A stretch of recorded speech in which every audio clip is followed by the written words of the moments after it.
1. Elijah. Day 1. Glendale, California. Detective Elijah Wade glanced up at the colorful streaks of light dancing in the evening sky as he hit the back of a line of traffic. He pulled a cigarette out of its red packet, lit it with practiced ease, and leaned on the horn. Time and again his eyes flicked upwards, squinting as his focus shifted from the blinding red and white lights of the traffic around him to the gentler but more ominous hues looming over the towering city buildings. There was something about them that creeped him out. He ran his hand down the back of his neck, smoothing out the goosebumps. He shifted his gaze back to the line of vehicles. 2 hours before his flight, and decades of experience in Glendale, California traffic told him he wouldn't make it. He'd spent all day at his desk poring over evidence sheets and witness statements, getting nowhere, and because of that, he'd left for the airport too late. But he couldn't miss the flight.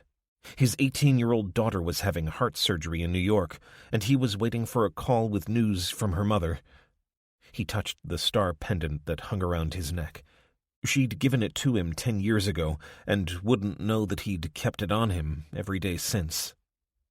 He shook his head, grunting with frustration. He was her father. He had to be there for the operation. But he was also a detective working a case. Multiple homicide. More would follow if they didn't catch the killer. So he said he'd arrive for when she woke up, and that promise was now sailing into the sunset to rot with all the others. And what a sunset! Beneath the tower blocks, he could see a deep red spreading from the west, like blood-staining cloth.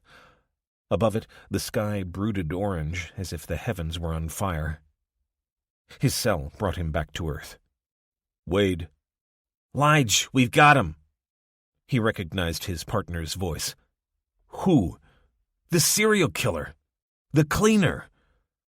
Now he was all attention, though his eyes remained on the sky. "What? How?" He heard Terry Nugent chuckle. "You added those plates to the system, remember? We got lucky. Patrol ran them on a minivan and pulled him over. Double lucky because it was Oscar. 20 years experience. That guy's got a nose for it." "Cut to the chase, brother." "Sorry.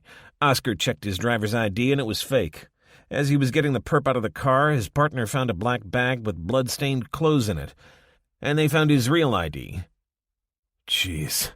Wade felt that familiar sickness, the mix of triumph and disappointment when all their efforts to find the girl alive looked like they were in vain. "But look, Lige, I'm only telling you because I knew you'd go all crazy on me if I didn't. You get yourself on that plane. You need to be with Kelly." Wade's hand hovered over the switch that would set off the berries and cherries. "Was it one of the suspects?" "No, out of the blue. But Oscar's sure it's our man, unless there's 2 serial killers on the loose. Name's Silas Lynch." "All that work, and we were barking up the wrong tree. Where have you put him?" "He's in the tank. Oscar couldn't get nothing out of him, so I'm heading there now. Says he wants his lawyer." "I bet he does." "Claims the blood is his. Says the girl ain't dead." "Hey, Lige, you seen the sky?" The car to his left honked at him as Wade involuntarily tugged on the steering wheel. Was it possible? Becky Powell had been missing for over a week, the latest of a series of lost girls across the state, all of whom had eventually turned up dead, dumped in black bags on the side of the road. The chief had been forced to call in the help of LA's homicide division, but if a Glendale patrol had caught the monster, then he was going to be damned if he'd let members of his former department question him. This was Elijah's case. "I'm coming in," he said, cutting Terry off mid-protest. He liked his partner, but didn't trust him to get what they needed from this Lynch character, or to hold off homicide once they learned of the arrest.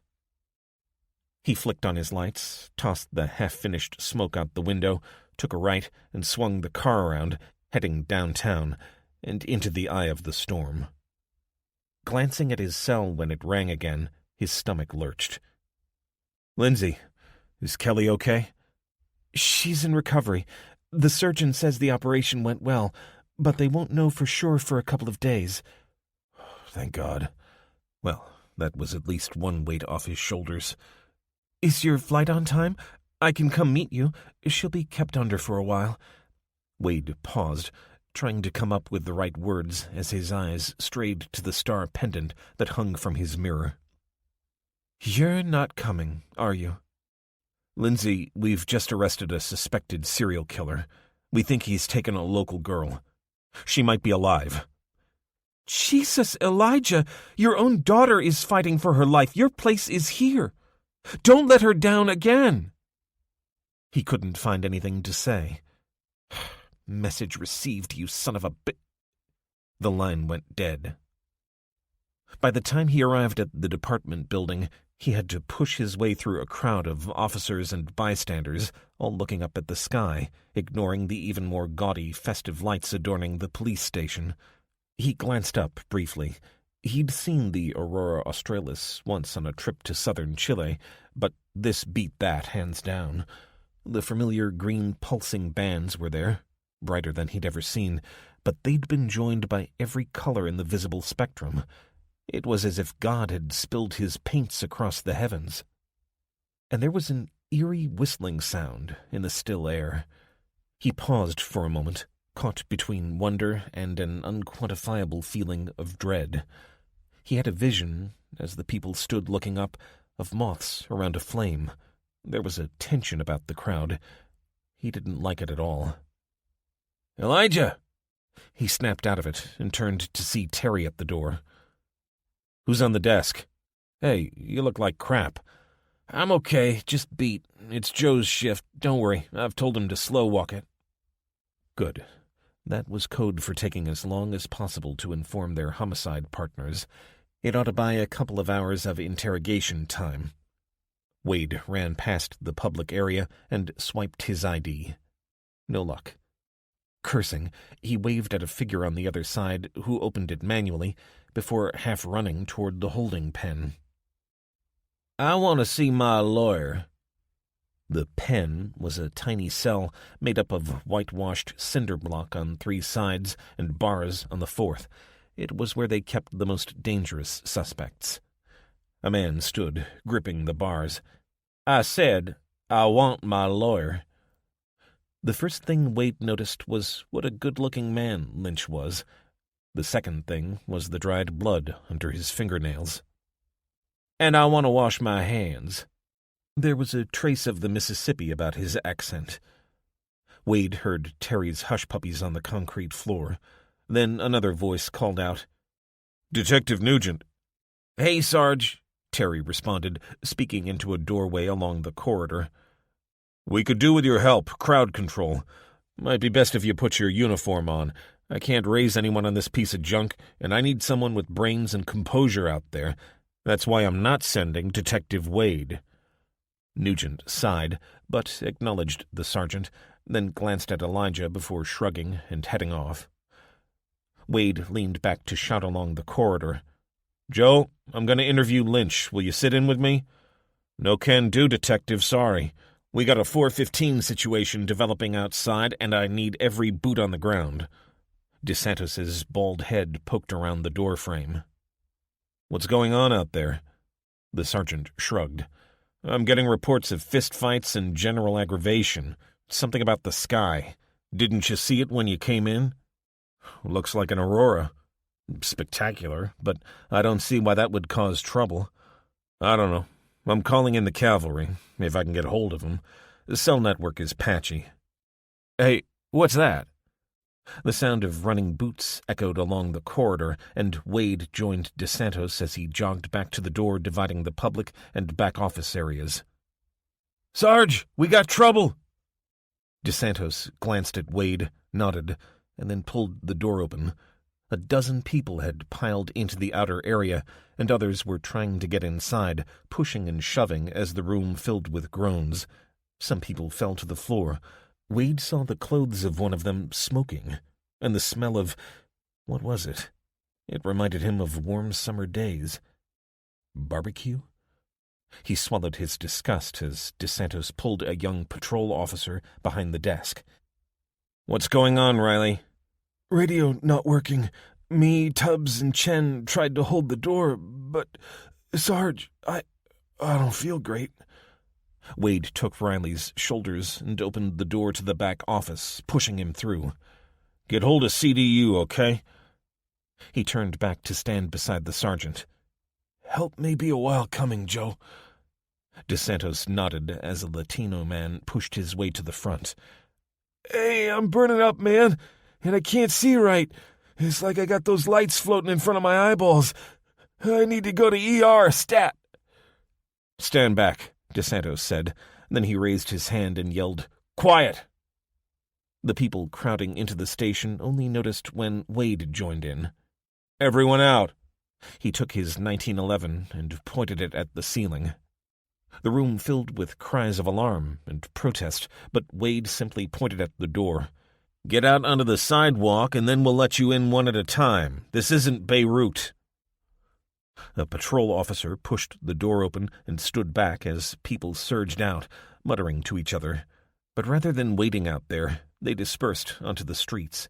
If Wade was any judge, more than half of them were looking for trouble. The last man to go called out, "I'm sick, before the officer slammed the door behind him. "Jeez, what in hell's name is going on?" Wade said, his daughter, wife, and the suspected serial killer in the tank all forgotten as he peered through the toughened glass. "Keep back," the officer said. "There's something bad going down. It's like my blood's made of liquid fire."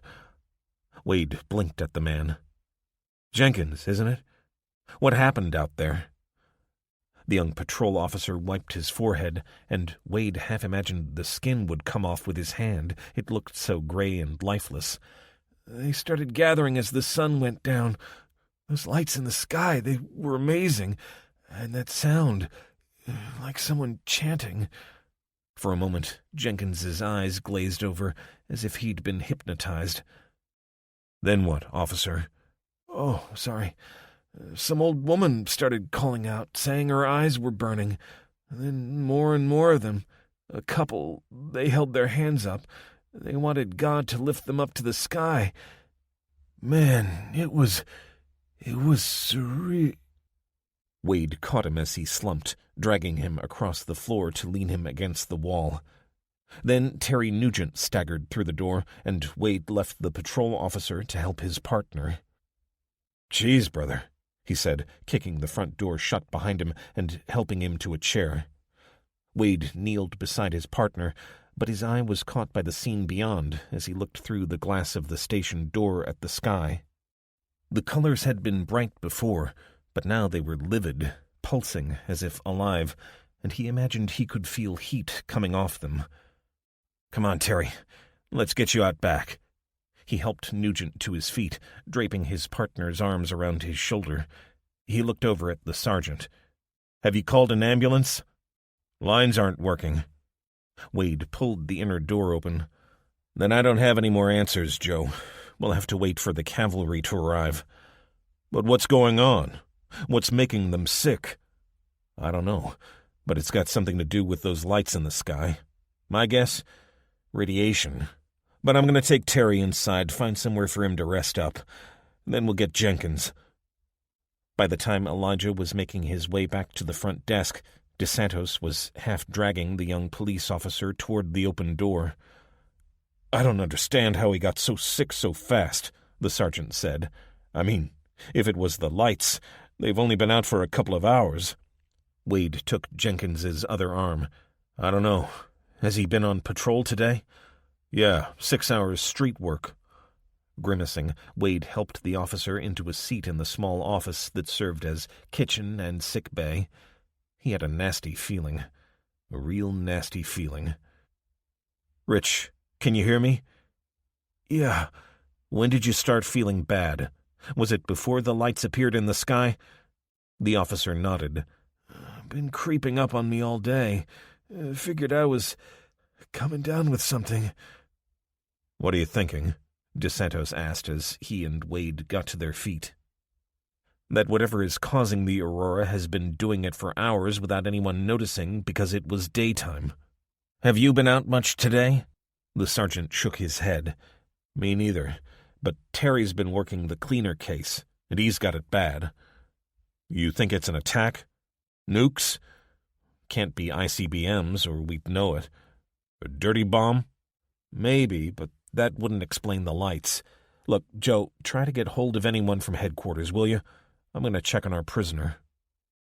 Wade left the sergeant, said some words of comfort to his partner and the police officer as they sat, slumped in their chairs, and walked toward the tank. Lynch was waiting for him. "What's going on? I'm still waiting for my lawyer, and I want to clean myself up." "You got no right to demand anything," Wade said. "I got every right. I know the law, and you can't talk to me without my lawyer, unless you intend to charge me, in which case I'll be taking the fifth until you do."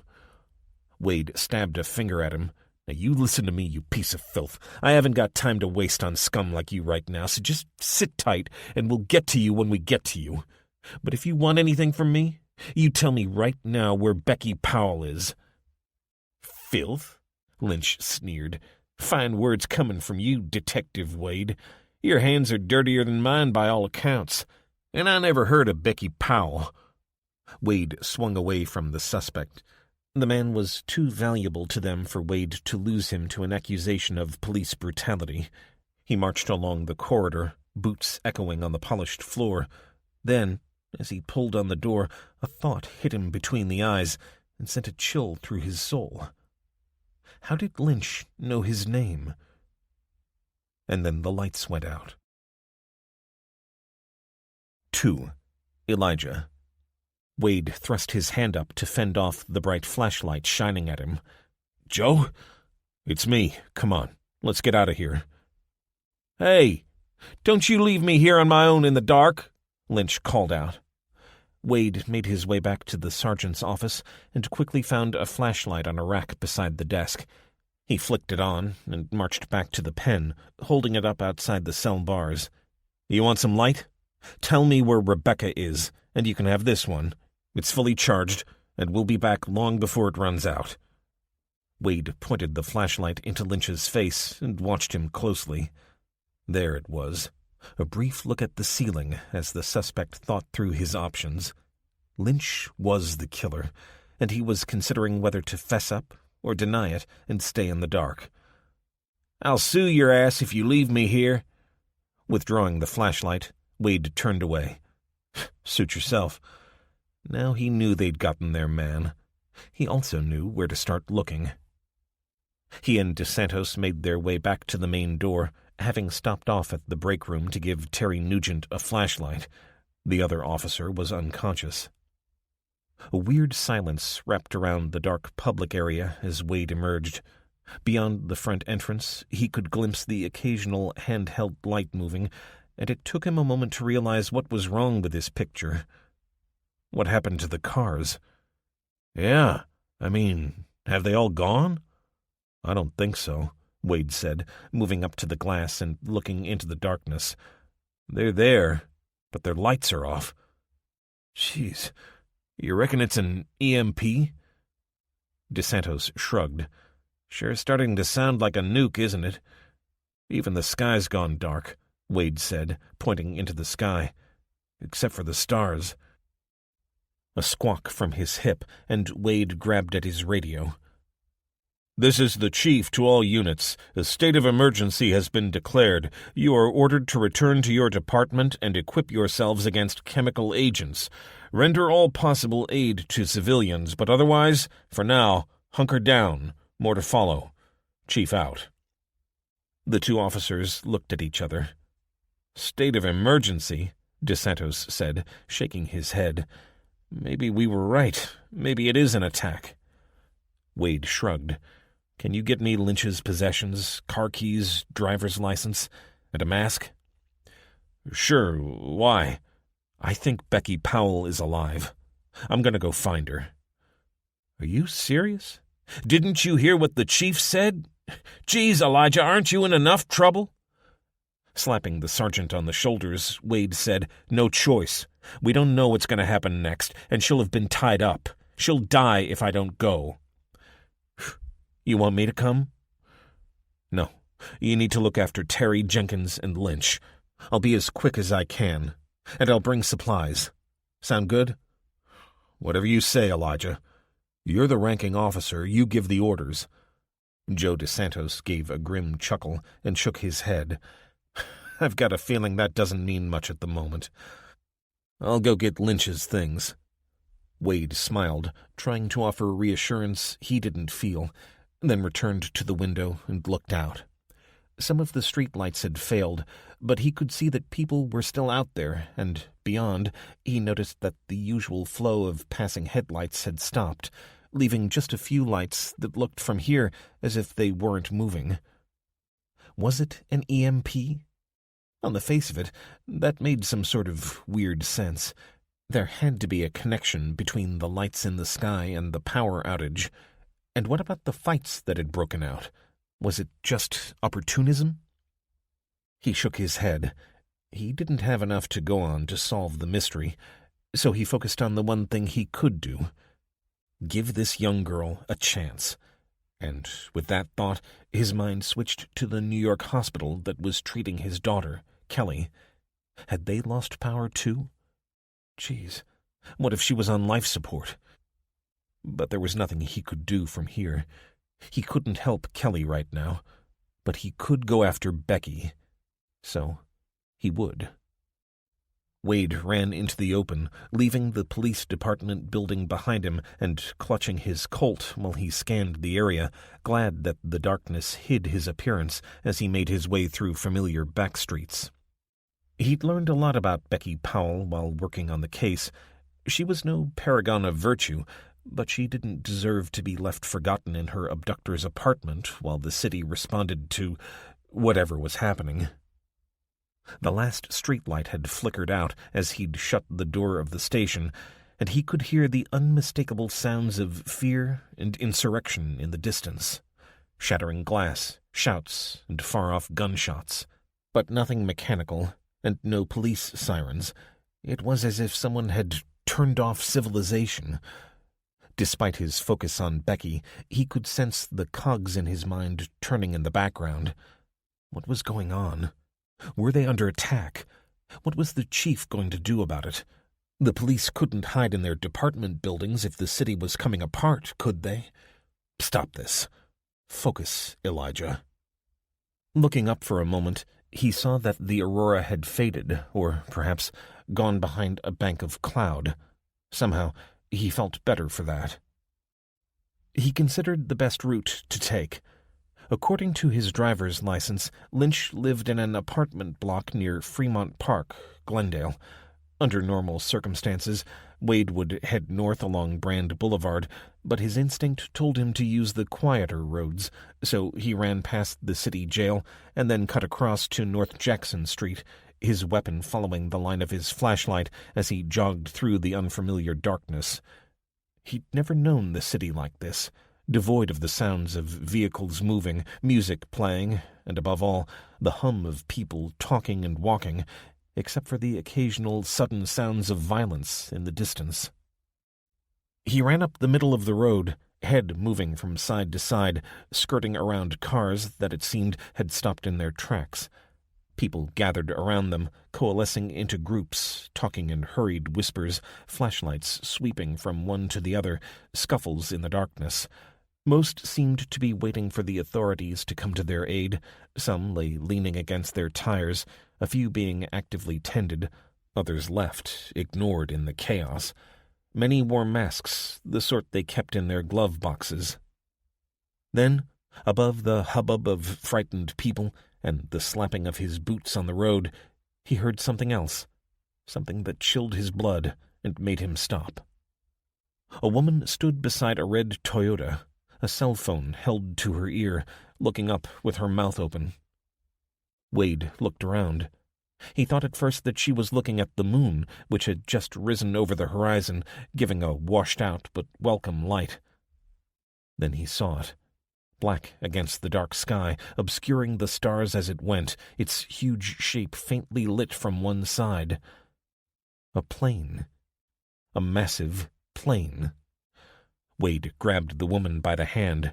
"Come on, run!" She unfroze, and as he ran, he heard screams going up and the patter of feet behind him. He was the Pied Piper, but whether he was leading them to safety or destruction, he had no idea. It sounded like something out of a war movie, the whining cry of a dying bird heading straight down. All he could think of was running, even though, for all he knew, he could be heading straight for it.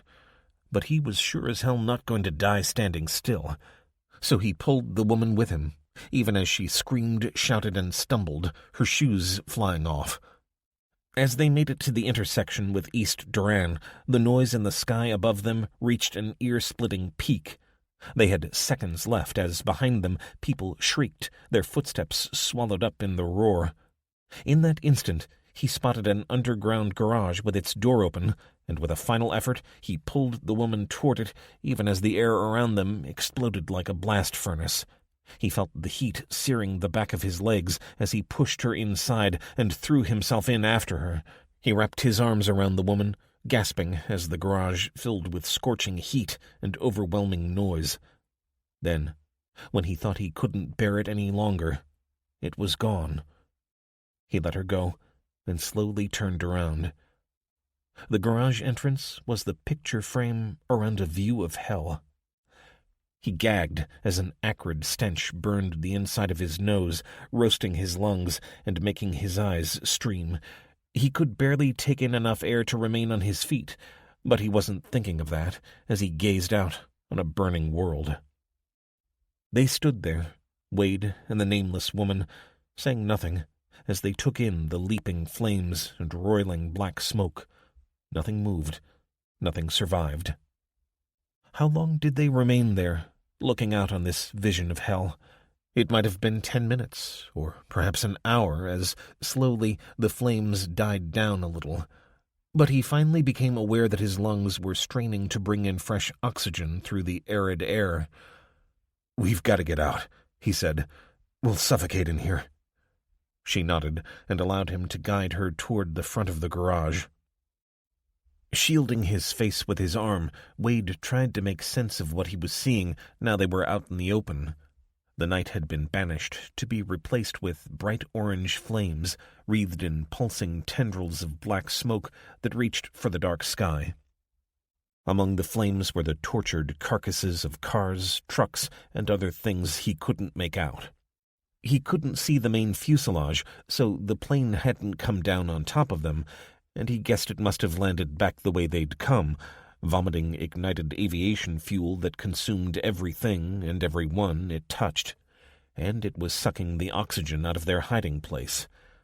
"Come on," he said. "Where?" He gestured along the street. "That way. We've got to get ahead of the flames." She nodded, then gripped his hand. "I'm Laura. Thank you for saving me." "I'm Elijah, and you're welcome. Come on, let's go." He led her out of the garage and into the inferno. He smelled burning hair and realized it was his own, and felt her resist, but pushed through. To go back was to die. They were funneled along by the solid row of apartment buildings, and he took them beneath a stand of palm trees lit up like beacons until finally they reached a side road and could escape from the heat beneath a commercial building. He leaned back against the building's cool brickwork, then immediately flinched as pain seared through him. "Your coat's smoking," she said, helping him to take it off. It fell away, the fresh wind easing his pain, and he stood there, self-consciously aware that she was examining his naked back. "I'm not a doctor, but that looks pretty sore. We'd better find a hospital." He turned to face her. "They've got enough to worry about, and there's something I've got to do." She was about to speak when a flashing blue light caught his eye. It was farther along the main street, away from the plane wreck. "Come on," Wade said. "Let's get out of here." He pulled the badge and wallet out of his jacket and slid them into his singed slacks. "Shame, that was my favorite." "It saved your life," she said, "and you saved mine." He always felt uncomfortable with lavish gratitude. After all, he'd just been doing his job, just doing what anyone would. They walked past the intersection and toward the row of blue and red flashing lights. Thank God, he thought. This was the first evidence he'd seen of any response by the emergency services. At least someone was taking action. The young firefighter on the other side of the cordon stood aside to let them through. "Head over to the triage station," he said, through his heavy mask. Waving behind him were a group in fire department, police, and hospital uniforms were gathered around an ambulance. The constant flicking of the battery-powered emergency lights gave the scene an even more chaotic feel, and he was glad when they left the cordon behind. "Good grief, you didn't come out of that alive, did you?" A masked police officer Wade didn't recognize looked them up and down with his flashlight. "By the skin of our teeth. What's the situation, officer?" The cop shrugged and shook his head. "Seems to me it's the end of the world. The end of the My name's Detective Elijah Wade, Glendale PD." He flashed his badge, noting the surprise in the young officer's expression. Wade gestured at his bare torso and managed a smile. "I appreciate this isn't regulation uniform." The officer nodded. "Yes, Detective. Now, what do you know?" "Not much. Comms went down an hour ago, but we'd gotten a request to provide support to ER at Memorial. Folks turning up with burns and sickness. The lights. You saw them?" "I saw them. Go on." "Then the power went out, and the chief sent us onto the streets to keep order. Put a curfew in place. When the plane came down, we wound up here. Seems like a terrorist attack to me, you think?" "Your guess is as good as mine, brother. Now will you look after this lady?" "Sure, I'll get her inside and have a medic look over her." "You will not," she snapped before turning to Wade. "You're the one who needs to see a doctor, not me." "I'm fine. I've got a job to do." "What sort of job?" "I'm working a case." Her jaw dropped open. "What? Can't you see what's going on around us?" "Sure I can, but someone's depending on me." He could sense, "What about me?" forming in her mind, but she swallowed it, and that show of strength made it easier. "You don't need me, Laura. Get yourself checked over, and then—" "And then what?" He shrugged. "Search me. I guess we'll have to see how it plays out, but I gotta go. This is what I have to do." She looked at him for a moment, then hugged him, and, without another word, headed toward the ambulance. "Does that thing work?" Wade asked the officer. "Some of the equipment does, but we had to push the ambulance here. No one's getting a ride anytime soon. This case you're working must be a big one." Wade nodded. "Serial killer. I've got a lead on where he might have stashed a woman." "Alive?" "Maybe." The officer nodded. "Wait here a sec." He headed into the group of people tending the injured, then returned a few seconds later. "Best I can do," he said, handing over a blue jacket with Glendale Memorial Hospital stamped on the back. "Thanks. Keep safe," Wade said. He took his bearings and then headed past the cordon, saying a silent prayer that, after all this death and destruction, he'd find Becky Powell alive. 3. Elijah. Wade looked out over Ventura Freeway from the North Jackson Street Road Bridge. In the west, the sky glowed amber with a smoke-blurred haze that wrapped around the towers, consuming the Chase Bank building. Others lined the bridge on either side, all gazing at the destruction, whispering as if they were beside a deathbed. He could hear sirens in the distance, but no other sign of the response of emergency services. He stood there in frozen disbelief. How many planes had come down over the city? He knew that LAX was one of the busiest airports in the country, but he didn't have any idea how many planes would be in the sky above the city at any one time. It must have been dozens, surely. And if the outage that had taken out Glendale had been something like an EMP, which seemed likely given that it had knocked out the city's vehicles and communications, then what would that do to air traffic? Knock it out of the sky. Jeez, what if that's happened across the country? He'd seen the direct effects on the human body of the radiation, or whatever it was, given off by the lights, But it also seemed to have taken down the infrastructure that fed and maintained humanity, while simultaneously killing thousands of air travelers. Poor devils, to be in the air when this happened. What if New York City was burning like this? How could Kelly survive? Terror flooded his gut. He couldn't begin to comprehend the scale of it. He leaned back, holding onto the safety fence and rocking on his heels, then looked up at the sky. Where had the Aurora come from? Would it come back? If the same had happened across the country and all vehicles had stopped, then how would he even get to New York? But he had to go. He had to. Whatever it took. This time, he wouldn't let Kelly down. She would have been inside the hospital while the lights were in the sky, and he suspected the same would be true of his ex-wife. She'd have been beside Kelly's bed. He should have been next to her. But of course, it had never been quite that simple. His life and his job were both here, and it had been Lindsay's choice to relocate on the other side of the country when she and Wade split up. None of that quelled the guilt that was threatening to overwhelm him.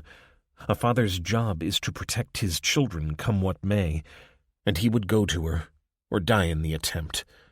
He realized, as he watched the skies, that if he'd been on the plane, as promised, he'd have fallen from the sky with all the other thousands of passengers who'd died tonight.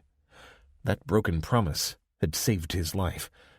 Now he was ready to risk everything in its fulfillment. How far was it to New York? A couple 1,000 miles. That would take a long time by foot. He'd have to find another way. He'd been in the Air Force Special Services, but he'd seen what had happened to planes in the air. What about those on the ground? What about older airplanes that didn't have the same degree of electronics? An old Cessna 172, perhaps? But before he could go, he had business here. It was odd how, after working on a missing person case, you developed a closeness to the victim. He'd never met her, but having spent so much time reading the testimony of friends and family, looking at her photos and the handbag found at the scene of the abduction, he felt he knew her. And right now, he was her only hope. Kelly had her mother with her. Becky had no one. So, he decided to keep his focus on the one soul he might be able to save, and work out how to cross a continent tomorrow. Wade left the other bystanders there as they watched the city die, and picked his way through the broken-down cars and trucks until he crossed the river, its thin band of water reflecting the orange glow all around. "Hey, bud, where you going? You a medic?" Wade cursed under his breath and reached behind to where his gun rested in its holster. He counted 3 of them, and his instincts, developed after 3 decades in the police, told him they were opportunist scum looking to make a quick buck out of the chaos. "Out of my way," he said. "Relax, dude, we're all friends here, ain't we, boys?" Wade put the leader in his late 20s. He was white and even in the reflected amber glow. Wade could see he was a user. 2 other men stood behind him, one older, emaciated black man, and a Latino who looked barely out of his teens. "What do you want?" "Well, I figure you're a paramedic, and you might have something on you to help with the pain." He said it with a sarcastic smile as he pulled a handgun out of the waistband covered by his filthy Hawaiian shirt and held it in one hand, stroking it like a pet. Wade could see the hunger in the man's expression. He must have known Wade would be unlikely to be carrying opioids, even if he was a paramedic, but was looking to steal whatever he could. No time for this. In one sudden movement, Wade brought the Colt government out, swinging it through the air and catching the leader on the chin. He dropped like a stone, and Wade swept the gun back up, leveling it at the others as he grabbed the fallen leader's weapon. They fell back, hands in the air. "Throw the blades in the river," Wade said. "Now!" The 2 accomplices glanced at each other, then down at their leader who was on the ground, moaning, hand clenched around his jaw. Then they pitched the knives into the concrete channel and backed away. Wade was watching this when the remaining thug, with a surprising burst of energy, leaped to his feet and lunged at him, the blade of a knife flashing in the moonlight. Pure instinct took over as Wade leaned back and, as the wannabe mugger thrust out with his knife, aiming for Wade's gun hand, he dropped to the side and swung his elbow, hitting the ribs with a satisfying thunk. The attacker yelled, staggered, and began tipping over the lip of the bridge as his feet slipped on the gritty sidewalk surface. Wade could have grabbed the man's outstretched hand. Maybe he should have. But he didn't. He walked away as the thug fell toward the unforgiving river channel, his echoing cries ending in a sickening thud, followed by silence. Wade ignored the other two as they looked down from the bridge. He had someone to save, and he couldn't help thinking that, if he managed that, the scales of judgment would tip in his favor. A low-life mugger exchanged for an innocent woman's life. That's what he called justice. He left them there, running across the road bridge and onto the boulevard. Lynch's place was somewhere along here, but most of the buildings he passed were commercial. A tower block rose dark against the orange sky, but his eye was caught by movement off to his left, the shattering of glass and excited shouts. Rioters. He couldn't see clearly, but he knew there was an electrical store there, and he made out rectangular shapes being lifted through the broken windows. Idiots. Good luck turning those TVs on any time soon. His shoes crunched in the shattered glass of a pharmacy, and he glanced across to see shapes pushing over the display shelves and groveling in the mess. He left them to it, though it clawed at his sense of what was right. As he jogged along, his lungs aching, his back hurting, and his regret for his 20-a-day habit nagging at him, he became more and more convinced that she would be alive. Something good had to come out of this nightmare, didn't it? He glanced up. He could just make out faint stars and, off to one side, the half-moon. No sign of the Aurora. Grief, I wish I was 20 years younger. He was exhausted in body and soul, and his burned back hurt like hell. No sign of the emergency services. Had they given up? Or were they keeping their personnel inside for safety's sake, as the police chief had said? It was a losing battle in any case. For now, the streets belonged to the mob. The stores and commercial properties gave way to apartments, and he knew he was close. Just as well as his chest felt ready to explode, and nausea rose from his stomach. Keep going. She's depending on you. There it was, 429. 2 blocks of apartments stacked too high faced each other at right angles to the road. It reminded him of a cheap motel, the sort of place a serial killer might hole up. Maybe on TV, but these apartments wouldn't have basements, and, for the first time, Wade began to wonder if he'd been played. 429 was on the first floor, on the end of the row. Most of the other apartments were dark, but candles flickered in 1 or 2 windows, and Wade decided to take care getting inside in case the neighbors assumed he was a looter and came out armed. He unfolded his Swiss Army knife. It was the only thing his father had ever given him that he'd kept, a last-minute plea for forgiveness that Wade had accepted for his mother's sake. He subconsciously rubbed his shin, noticing the pain for the first time since he'd set off across the city. Another gift from his father. Working the knife's blade down the door frame, he found the first lock and, with practiced skill, wiggled it backward. The doors in this apartment block were pretty basic, with sliding bolts that could only be fully locked from the inside, so he focused on the second lock. Man, it's hot. He wiped his forehead with his arm and grunted as he worked on the door. To his left, he could hear cries coming from the main street, mixed in with the other sounds of a city in chaos. Not too close. Not a cause for concern right now. He just had to get inside and find her. Then he could rest a while. He sensed people in the other apartments watching him, but no one called or approached.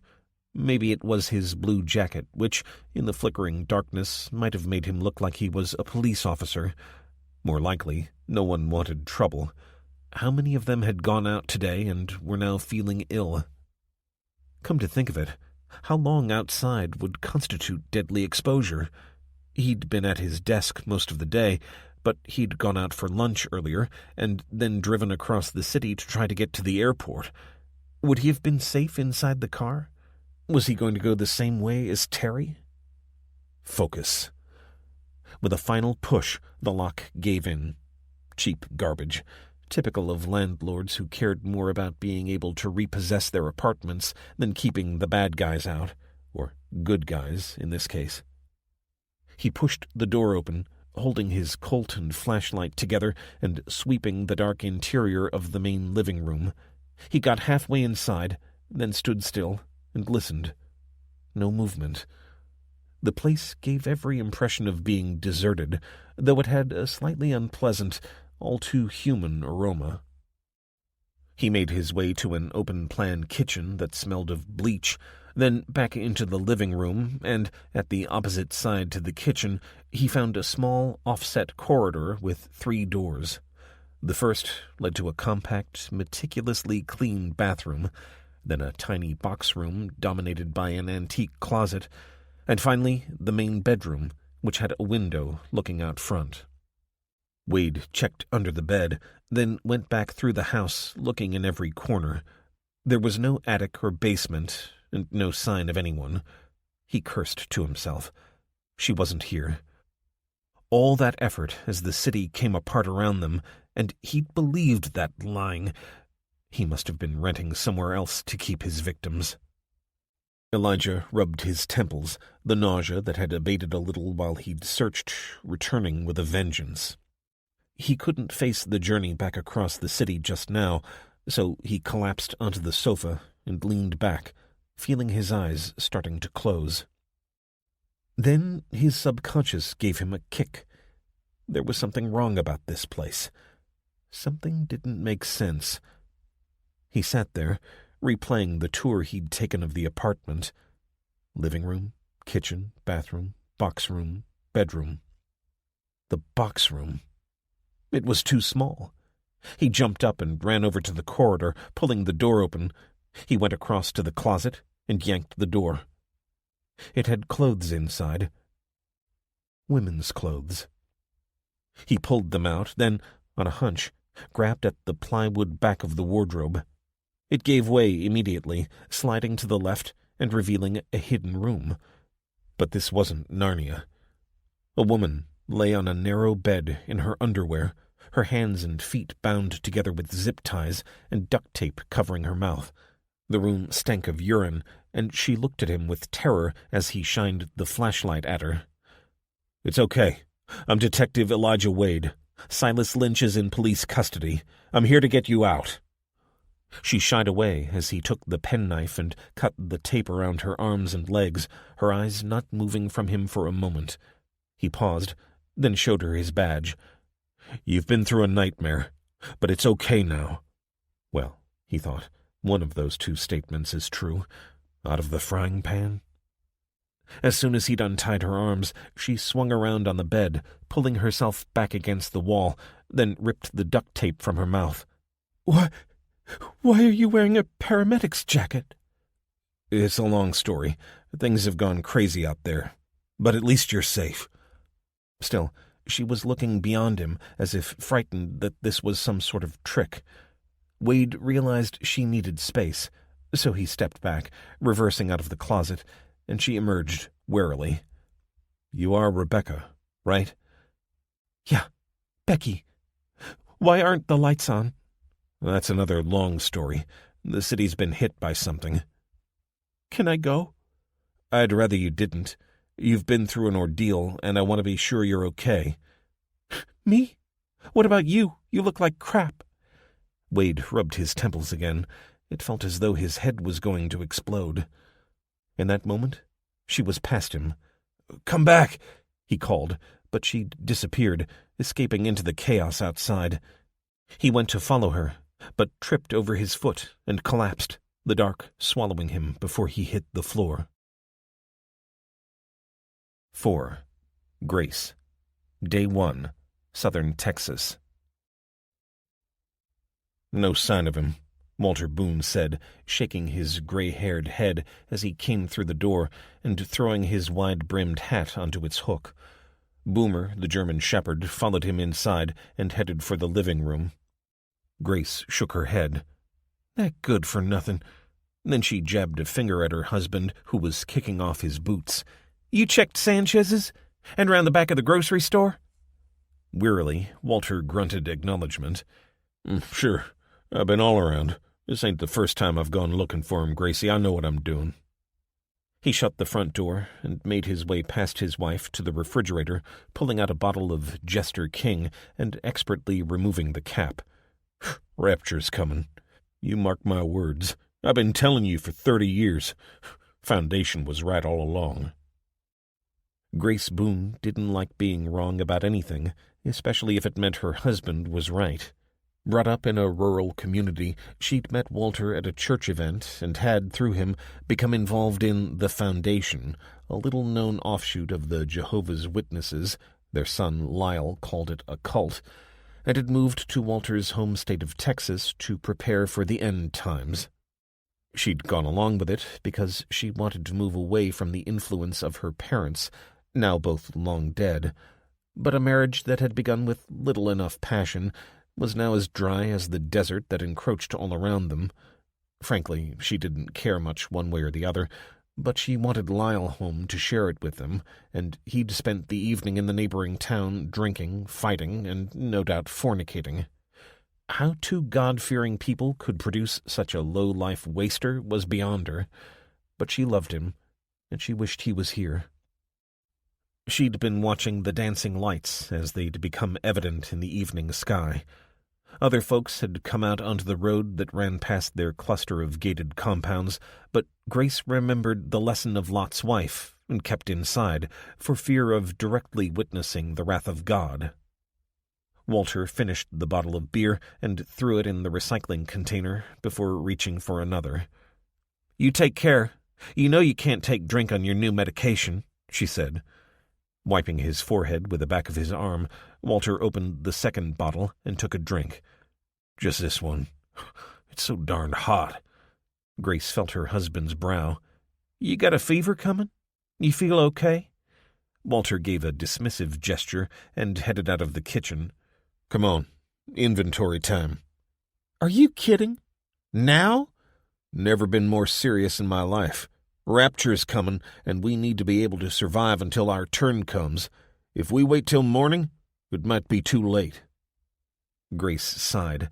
She suspected that, despite his explanation, her husband was looking for something to keep himself occupied while they awaited news of their son, or the end of the world arrived. Walter led the way to the basement door and flicked on the light before heading down the wooden stairs. Though at first it might have appeared to be a perfectly ordinary basement, they'd extended it far beyond the foundations of the house, so it occupied the space under the backyard. The original basement housed the items they might need in a hurry, including the forward armory and first aid station. Walter took a clipboard from a nail as he reached the bottom of the stairs and gestured at Grace to take her position. She unlocked the grill door of the arms locker and waited for Walter to lick his pencil and begin the familiar roll call of weapons. Remington 870, Ruger 1022, Colt AR-15. Grace read them all out as Walter ticked them off. Savage 24. She heard him sigh. Sure, it was her peccadillo.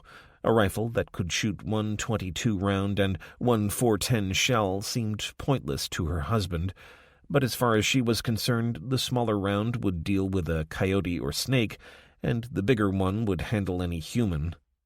She was a good shot, and one round would do it. Its lightness and basic simplicity were the main reasons she liked it, and it had just enough killing power to keep her safe without blowing her target apart. She reached the handgun rack. Walter had his Glock 19 on his belt, so these were backups. Ruger single 10, Ruger single 6. The latter was hers. She hadn't wanted a revolver, but Walter had insisted. She then listed the ammunition, which was, of course, exactly the same as last time. Or was it? Hold on. You counted those 22 boxes, right, Gracie? I got 400 rounds here. That's 8 boxes. Grace double-checked. Darn it, I only count 6. That son of a bitch. Lyle, Grace said, spitting his name like a curse. Walter kicked out at the bottom stair, then grunted in pain. I knew he owed money to some no-good dealer in Twisted Pine. Guess he figured he could pay in ammunition. But he knew we'd find out. Grace shrugged. He ain't been thinking straight lately. Maybe he thought he could replace the rounds before we took another stock check. We're not due for 3 weeks. What did we do wrong? Sure feels like some kind of punishment to be saddled with the likes of him. We brought him up to be a good Christian boy, ready to join the Foundation. And what did we get? He's practically an atheist. Grace patted her husband on the arm. Come on, let's get the inventory done. See if he's taken anything else from his own flesh and blood. Picking up the clipboard, Walter sighed and made a note of the missing ammunition. He'd better hope I don't never find him, or he's going to wish he was dead. Grace followed him into the dry store area. Here they had a circulation system in which air was drawn into the basement through a duct leading to the outside. A wind turbine at the top of the shaft produced a slight vacuum, and a second, smaller shaft equalized the pressure, bringing dry desert air inside. She ran her finger down the metal racks, reading out the sacks, boxes, and cans. They had pasta, spaghetti, penne, and macaroni, and a huge box of individually sealed packs of ramen, 2 types of rice, oats, flour, and cornmeal. Sugar, salt, cornstarch, and powdered milk occupied the next shelves, followed by a smaller section that held baking and cooking supplies, including yeast, baking powder, and salt. The canned food section was part of the extended basement, and they moved quickly through the fruits, vegetables, meats, and beans before reaching the rows of preserves that she'd made herself. She was particularly proud of the chutneys, made using a basic recipe handed down from her British great-grandmother. They were about to tackle the refrigerator and freezer when Walter sighed and leaned against the wall. Let's take a break, Gracie. I sure feel beat. She checked his temperature again. You're burning up. And what's that on your neck? Looks like a hickey. She pulled down his collar to reveal a livid red sore. What in the name of heaven is this? Then her face froze. You been out under the dancing angels? Is that what you're calling them? Well, I didn't have a whole lot of choice, did I? But I was in the truck most of the time. They sure looked pretty, though. Lots of people was out on the roads all staring up at the sky. Poor fools don't know what's coming.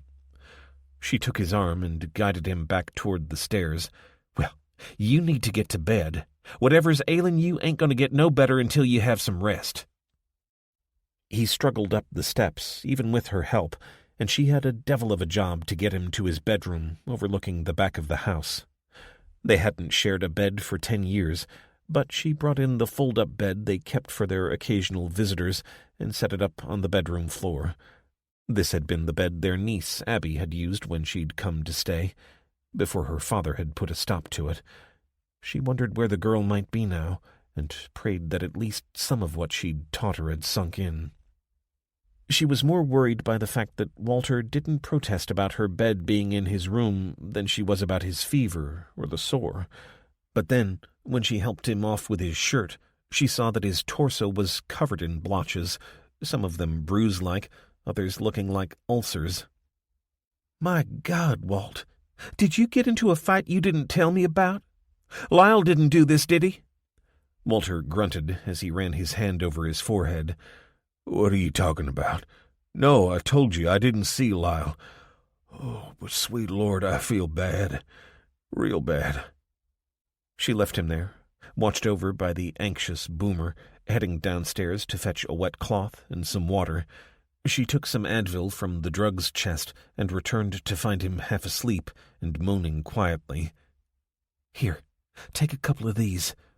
He didn't argue, but just settled back with a grunt of pain once he'd taken his pills. Within minutes, he'd fallen into a restless slumber, and she was left to watch him. Through the window, she could see the angels dancing in the sky. She got up and pulled the drapes closed. It couldn't do any good for mortal eyes to witness the war in the heavens. This was the beginning, she was certain. But she wanted to face it with Walter. She'd thought she hated him, but now he was so sick, she wasn't so certain. She sure didn't want him to die. Maybe his body would heal, and they could go looking for Lyle once the angels had gone back to heaven. Day 2. The following morning, it seemed to her that Walter was a little better. His temperature had dropped, and he'd taken the oatmeal she'd offered him gratefully. She'd had a fitful night herself, waking up time and again to check on him and the display outside. The lights had finally faded a few hours after Walter had gone to bed, and, to her shame, she'd felt relieved when it had happened. She should welcome the end of days, but she couldn't help but be afraid of heaven's wrath. Walter got himself dressed, insisting on showering alone and seeming almost normal when he joined her in the kitchen. "Reckon we'd better do a perimeter walk before we check on the neighbors." "Are you sure you're up to it?" He rolled his eyes. "Stop fussing, woman. I don't know what it was, but I feel better today. We've got things to do, so let's get to it." "At least let me check your sores." "I said stop fussing." Their ranch was on a plot of around an acre, but they'd erected a fence that extended around a fourth of that, and this was their defensive perimeter. "You stay while I head up to the lookout," she said, trying not to react to the obvious relief on his face at not having to tackle the ladder that led onto the roof. It was hard enough for her. She'd sailed past 60 years in this life a while ago now, and she'd never been the most athletic woman. So she was blowing by the time she emerged through the trapdoor into the morning sun, grunting as she got onto her knees and hauled herself upright, grabbing onto the rail. It was chilly up here, the wind rippling her pants as she kept a tight hold and looked down.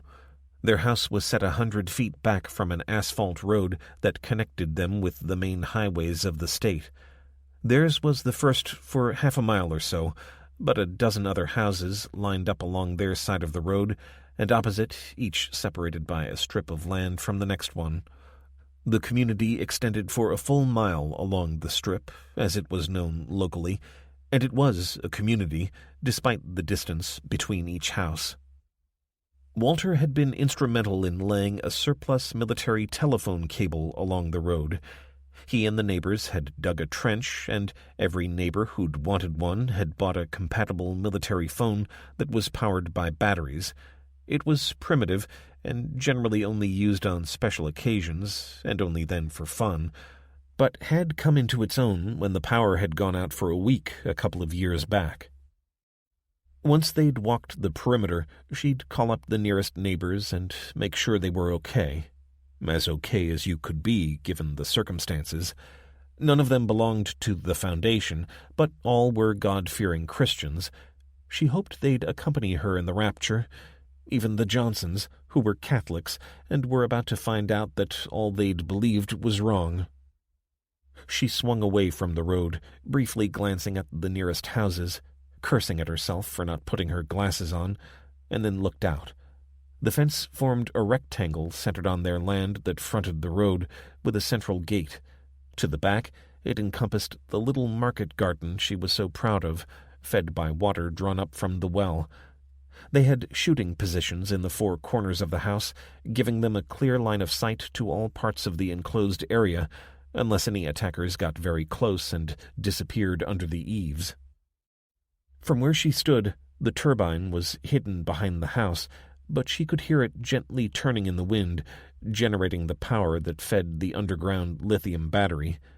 That, and the roof's solar panels that glinted black in the morning sun, provided more than enough power to run the house, including the freezer and refrigerator in the basement and the surveillance cameras. They'd disconnected from the main power grid after the recent outage, and had been self-sufficient ever since. She heard Walter's voice calling from below. He always griped that she spent too long up here, but it was so nice. It gave her a sense of security and pride. Other folks could call them crazy, but as far as she was concerned, that was just another word for prepared. Grace climbed down the ladder into what had once been their attic, but was now a storage area and secondary armory. When she made it to the first floor, Walter was leaning against the wall.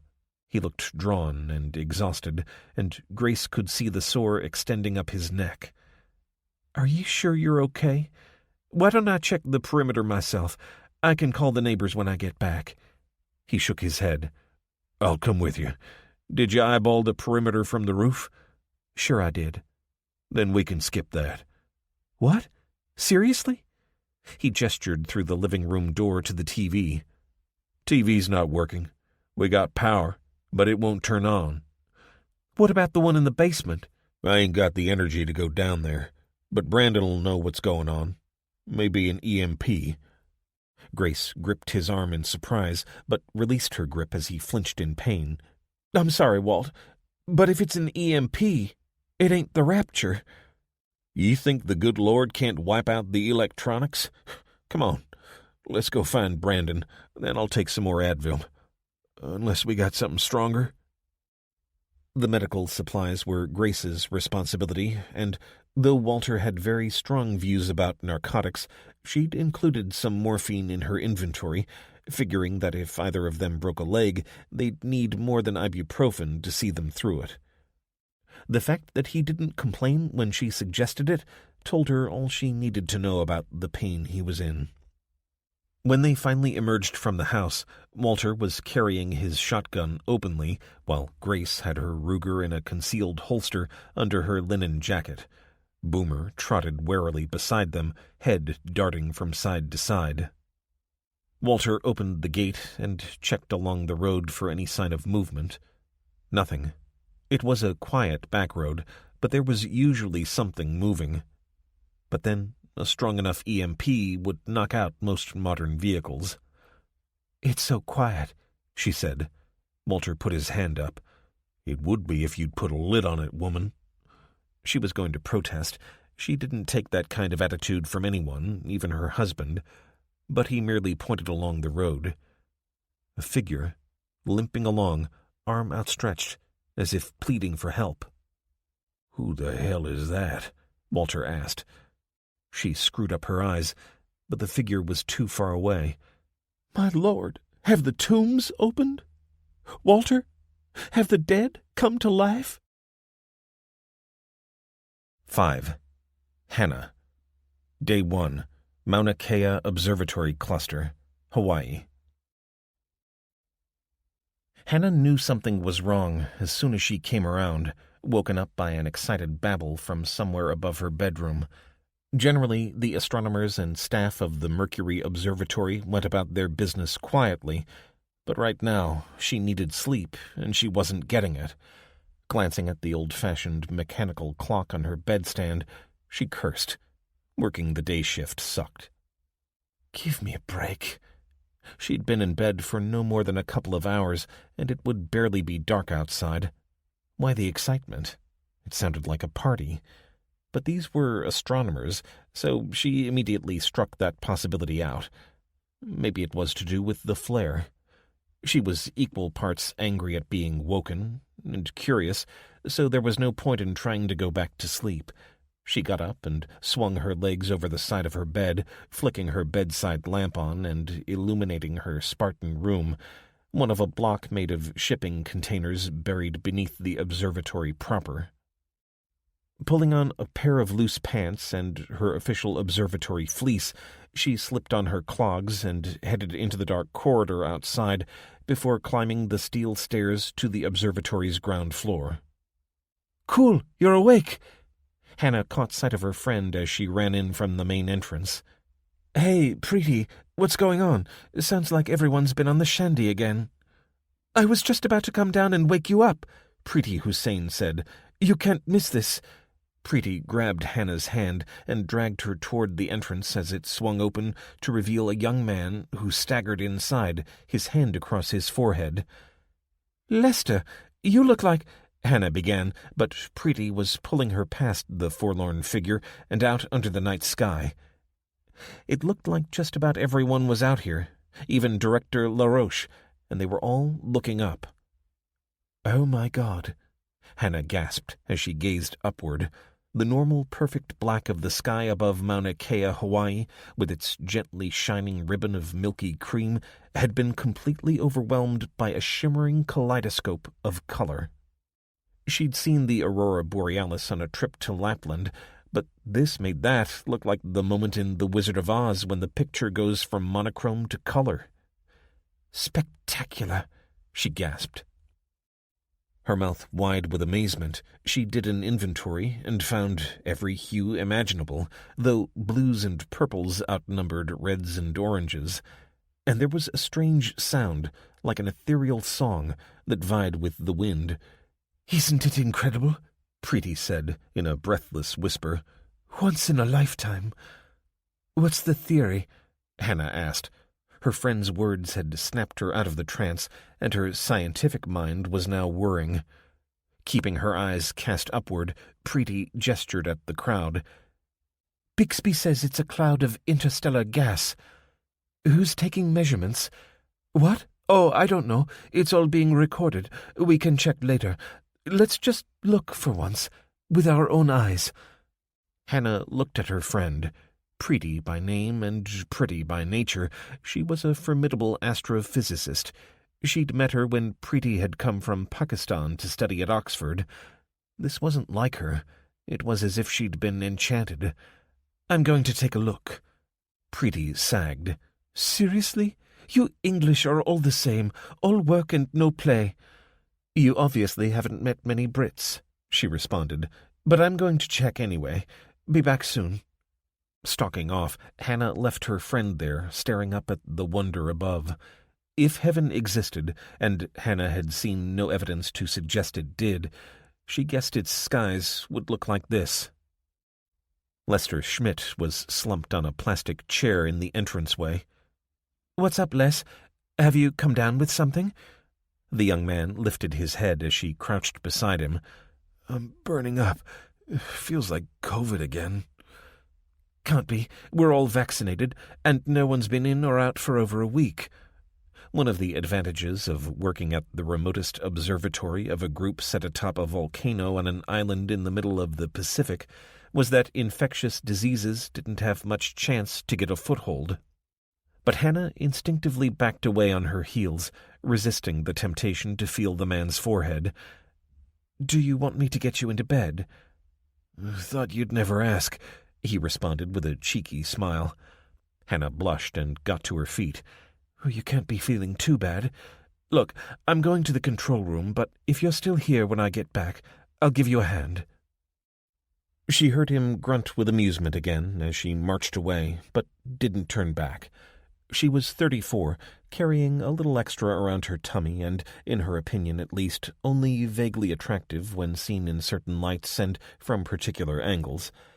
But in a male-dominated profession at a remote location, she knew that some of the more testosterone-infused members of the team regarded her as a suitable port in the storm of celibacy.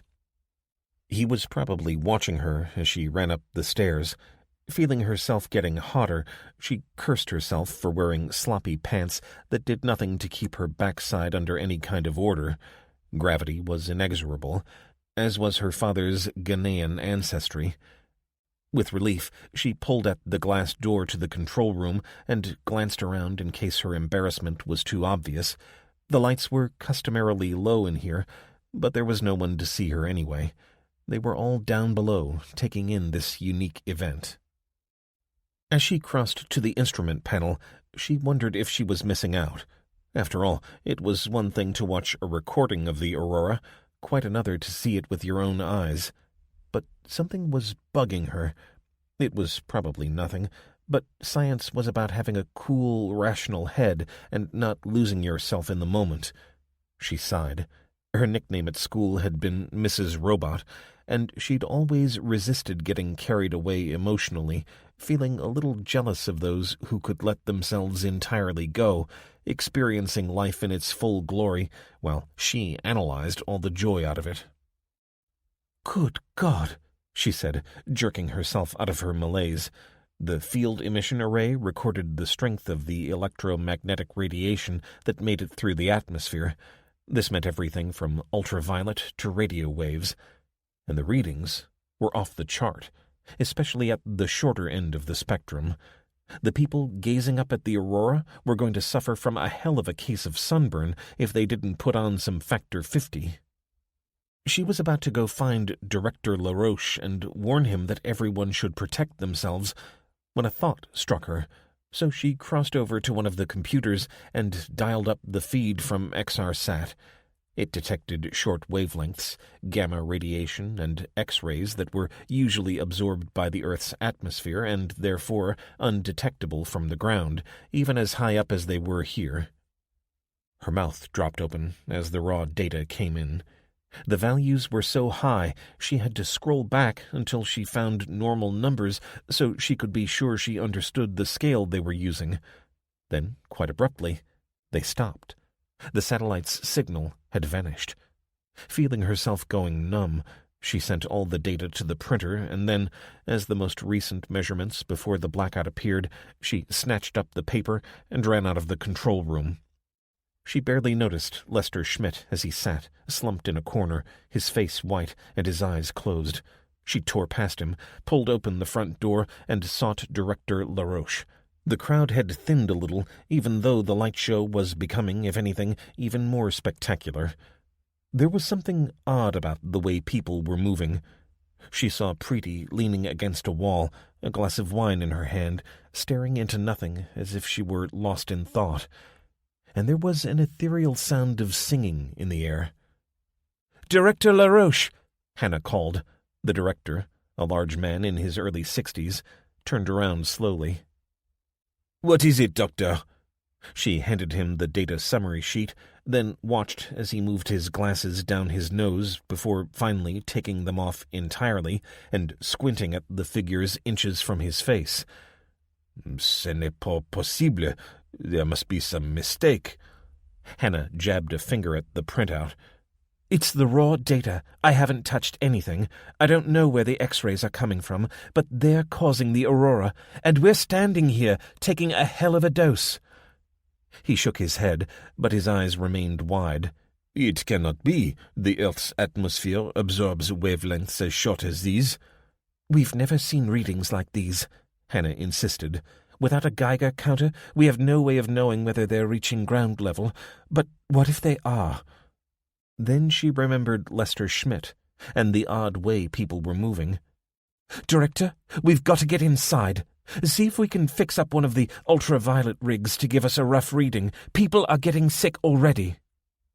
There was a lifelessness to the man's face as he looked at her with unfocused eyes. She didn't have time to wait for him to make a decision. "Everybody inside!" she bellowed, her voice echoing around the three-sided courtyard. The low murmur that had been all that was left of the party spirit by the time she'd returned from the control room disappeared, and a dozen faces turned in her direction. She gestured desperately toward the entrance. "The Aurora is associated with high-energy radiation. We've got to get under cover." Preeti was the first to react. She looked across at Hannah, gave a weak nod, and began staggering toward shelter. "Director, come on!" Hannah hauled on the man's thick arm as an administrator took his other one. She imagined she could feel the radiation heating her brain as they made their painfully slow way across the courtyard. At least she hoped it was her imagination. Finally, they got inside. "He's dead." Someone was kneeling beside the body of Lester Schmidt. Hannah left the director to the care of others and looked down on the young man she'd so recently been silently accusing of lecherous intent. His white face was punctuated by red sores that, as she watched, seemed to be spreading even after life had so obviously departed. His bloodshot eyes stared sightlessly up at the ceiling, and beyond it, the roiling heavens. "He was the one who spotted the Aurora first," the kneeling man said. She recognized him as a cosmologist called Claude Remy from a university in Paris, France. He cursed under his breath. "So stupid. Are we not scientists? To fall under the spell of something so beautiful without making measurements. We leave it to machines, and this is the result." Hannah wiped a tear from her cheek as he got up and withdrew himself from the crowd of people gathered around the body. He took her arm and pulled her close. "Many of us are going to get sick very soon, Dr. Redman." She nodded, surprised that he even knew her name. She couldn't think of a single conversation they'd had. "You were not so exposed, I think?" "I was in bed. Then I saw the Aurora, and—" "You did what others should have. You checked the instruments. You are the best of us, Hannah. But now you must check the quarters downstairs for anyone else who was sheltered. Merde, we have been fools. I will call for help." Call for help? Her parents? Her fiancé? She had to warn them. She pulled out her cell, found the contact marked Oni, and dialed her mother. It would be routed to England via the observatory cluster's satellite link and cost her a fortune, but she didn't care. "I'm sorry," a mechanical voice said. "Your call cannot be connected. Please try again later or contact support using reason #404 uplink unavailable." Of course. If the XR-SAT readings were accurate, they would be frying orbital communications, perhaps permanently destroying the satellites the world had come to rely on. Just in case, she tried again and got the same message. Cursing, she decided she would have to deal with the crisis at hand before worrying about how to get in touch with them.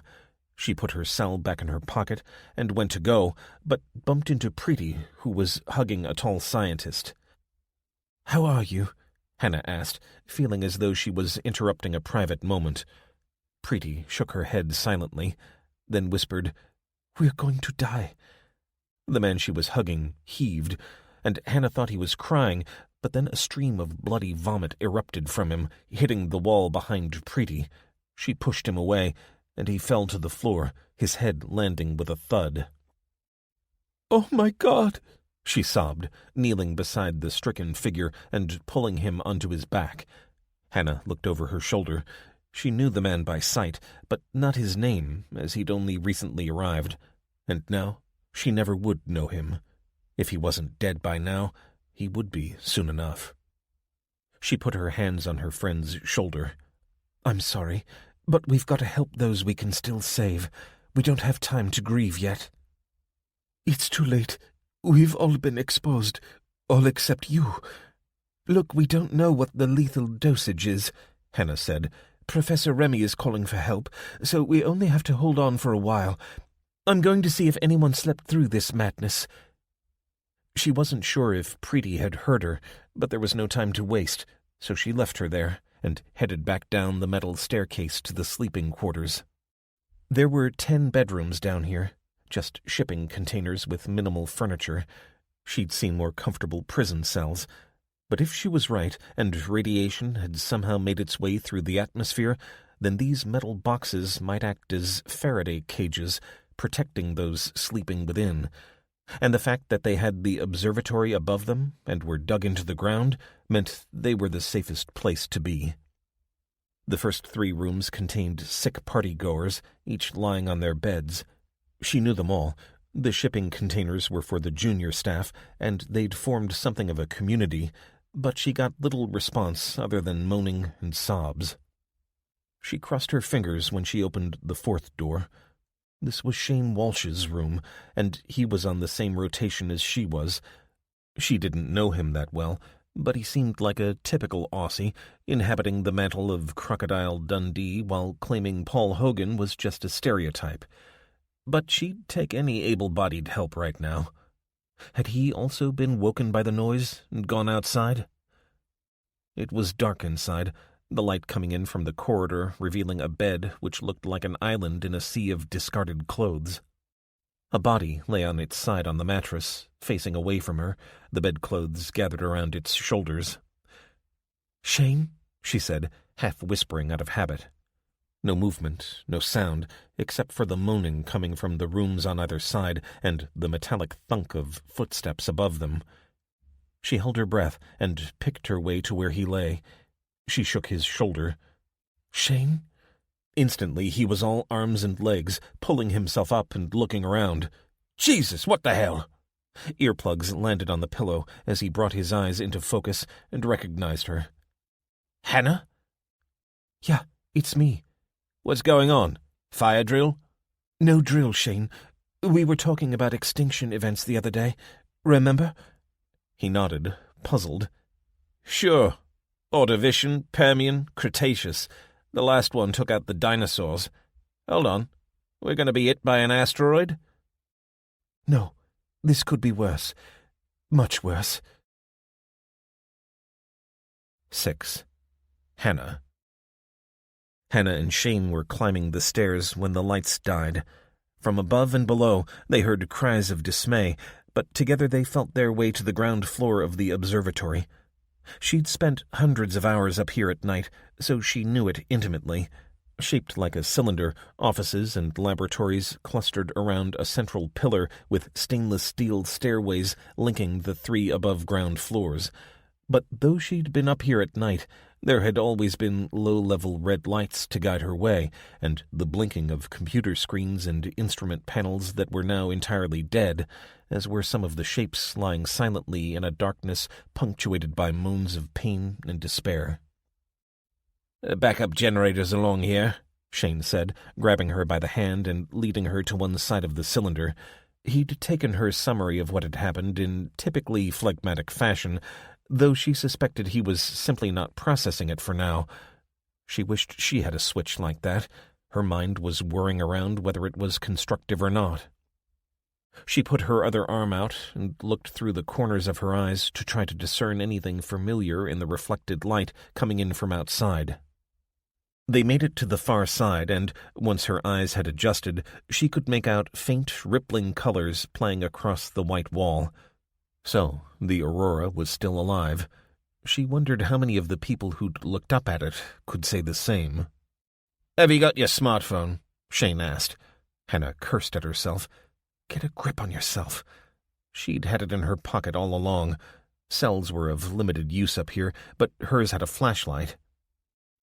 She didn't dare look behind to where she knew there must be bodies lying, so she shone it into the small room containing the generator. "It's supposed to come on automatically if the main power goes," he said, kneeling at the small control panel as Hannah held the phone pointed at the readout. "The RCD's gone," she said, spotting the thick switch in the off position. Shane nodded and pushed the rocker up. Instantly, the generator chugged into life and, moments later, the emergency lighting activated. "We'd better go find LaRoche," Hannah said. "Or Remy. Maybe he was able to get through to the emergency services." Shane made a non-committal noise. "I reckon they may be pretty busy, unless we're only seeing it because we're at high altitude." She led him out of the generator room and toward the central stairs. Scattered around the edge of the cylindrical room, she could see shapes, some covered up, others not. A few moved fitfully, and she kneeled beside one that she recognized. "Pretty." Her friend was ruined. Gone was the vivacious young scientist, replaced by a shell of herself, as if she'd aged 100 years in a couple of hours. Her hair had turned white, and her brown skin was falling off in pieces that lay around her head like fallen leaves. She opened her eyes, and they were white and sightless. "Please." She looked like someone who'd been put in a microwave oven. "I'm so sorry," Hannah said, tears falling as she gazed at this husk of her friend. "I don't know what I can do." Shane appeared beside her and handed over a med kit. "Oh my God. Pretty."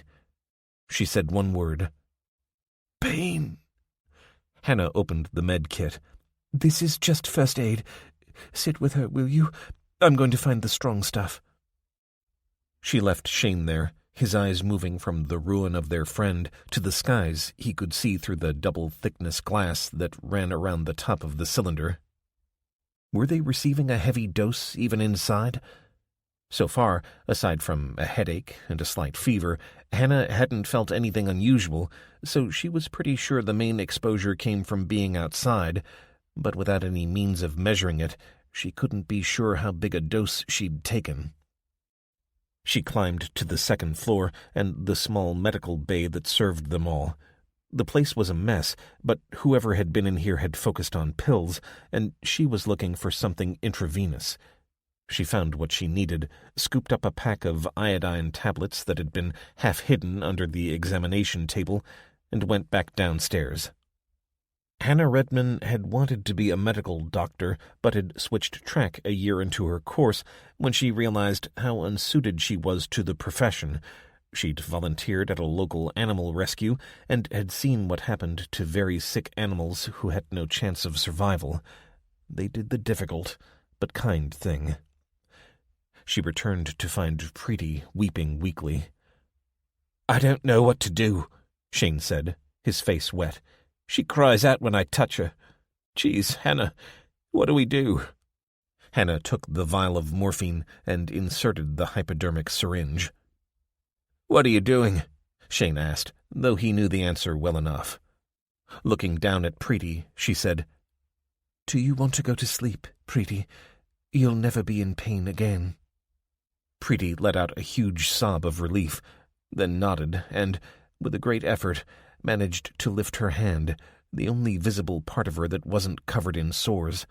Shane wrapped both hands around it, then looked at Hannah through his tears. Hannah withdrew the syringe and kneeled beside her friend. Preeti flinched as the red flesh of her arm was exposed, but Hannah held her tight with one hand while she found the vein on the inside of her elbow and carefully, but without hesitating, plunged it in and emptied the syringe. It took only moments for Preeti to go still, and minutes for her to stop breathing. And it was then, once she'd done what had to be done, that Hannah Redman sat on the polished floor and wept. "Dr. Redman." She wiped her eyes and looked up to see the tall figure of Claude Remy standing over her. Shane helped her get to her feet, and she looked into the cosmologist's blotchy face. She guessed he hadn't been exposed for as long as poor Preeti, but it would likely be enough to kill him. She'd seen Chernobyl, though this was happening much faster. "I could not raise anyone to come to our aid, and I fear it is too late for most of us. Dr. Walsh, did you stay below?" "Yeah," Shane said. "Then you must look after Dr. Redman." "I'm okay," Hannah said, feeling her blood turn to ice. Remy shook his head. "No. Everyone who was outside for more than a short while has been exposed to a high dose. You, perhaps, the least, but you may become ill, and so I asked Dr. Walsh to care for you. I have also secured a supply of iodine tablets for you both. I do not know if they will help, but I hope so." Shane put his arm around Hannah. "And Director LaRoche?" "Dead. I fear billions more will follow him, but we have no way of knowing. Communications are down, even now that the power has been restored, and of course so is the Internet. Perhaps it will return, but for now we are isolated. Much of our equipment has been rendered useless by the electromagnetic wave, but I have got the ultraviolet detector working. It seems likely that the radiation is across the spectrum, so when the UV shows high, we can assume high levels at short wavelengths also. Here." He handed a small device to Shane. "This is working at present, but I suggest you shield it." "Have you tried contacting the other observatories?" Remy nodded sadly. "It was possible for a short time, but they are in the same situation as us. Now, I must ask you to aid where you can." He swayed and put his hand to his head, his breath coming in short pants, as if he were in sudden pain. "Here, let me help you," Shane said. "Thank you. If you take me to my quarters, then you can leave me. My end is coming, and I wish to meet it on my own terms, not like poor Dr. Hussein. Good luck." Hannah watched as Shane put his arm under Remy's shoulders and took the professor's weight, guiding him toward the quarters of the senior staff on the second floor. She found a blanket and laid it over Preeti's body, the tears coming again as she covered her friend's head. She'd been so beautiful. Hannah detected the edges of shock closing in on her, but fought to keep the blackness away. She was needed. She couldn't sense any fever when she ran her fingers over her forehead, but she definitely had a migraine brewing, and she felt sick to her stomach. That might have been due to the shock and disgust of what had happened in no more than a couple of hours, or it might have been the first signs of radiation poisoning. She took one of the iodine pills, washing it down with water from her bottle. Good grief. If she was right, and the Aurora was caused by broad-spectrum radiation at levels like a nuclear explosion, then that could sterilize the planet, of animal life at least. Shane had given her the ultraviolet monitor, and she glanced at the line graph display. The levels had dropped precipitously over the past half an hour, so she risked a look outside and found that the Aurora had disappeared. Hope rose in her heart. If whatever had caused the Aurora had now faded, then only part of the Earth's surface might have been affected. This side of the planet could have been irradiated, but the other side might have escaped. It would be a catastrophe, for sure, but planet Earth and humanity would survive. If the Aurora had lasted 24 hours, then the world would have been roasted like a pig on a spit, with no part of it escaping. "What are you doing out here?" Shane called as she stood in the darkness outside. "The levels have dropped," she said, as if that were explanation enough. Coming back inside, she said, "How's Remy?" Shane shook his head. "Probably dead by now. He's a type 1 diabetic, and he has enough insulin to kill himself 10 times over. Not a bad way to go, I reckon. How are you feeling?" "I'm okay. A bit tired and nauseous, and I've got a humdinger of a headache coming, but I don't think I caught much of a dose." "I'm glad." She put her hand on his shoulder as if using him for support. "What do we do now?" "I guess we help our colleagues and friends as best we can." "All we have is painkillers and insulin." He took her hand and looked into her eyes. His square face and large jaw meant he wasn't a handsome man, but she felt a connection between the two of them that brought a little comfort. "If that's all we've got, then that's what we'll use. But it isn't about drugs, it's about caring. And let's hope that at least one or two of them can survive this." "Let's hope," she said. Shane volunteered to go back down to the sleeping quarters and check on those who'd taken to their beds.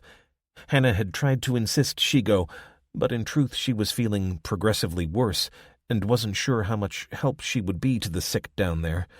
So she struggled up 2 flights of stairs to the control center at the top of the observatory, where she'd first seen the scale of the disaster in figures. Someone was sitting in a swivel chair, head resting on swollen hands. It was Kuczynski, a Russian physicist here on an exchange program. She thought he must be dead, but as she made her way to a terminal on the other side of the small room, he stirred. "I'm sorry, I don't speak Russian," she said, crossing the room reluctantly and pulling up a chair. "Of course, my mind is not working." "Is there anything I can get you?" He grunted. "Gretsch."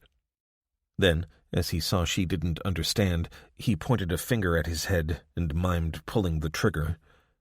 She didn't know how to respond, so she tried to change the subject. "Have you tried to contact anyone?" "No one to contact, I think. Wymirania. Extinction."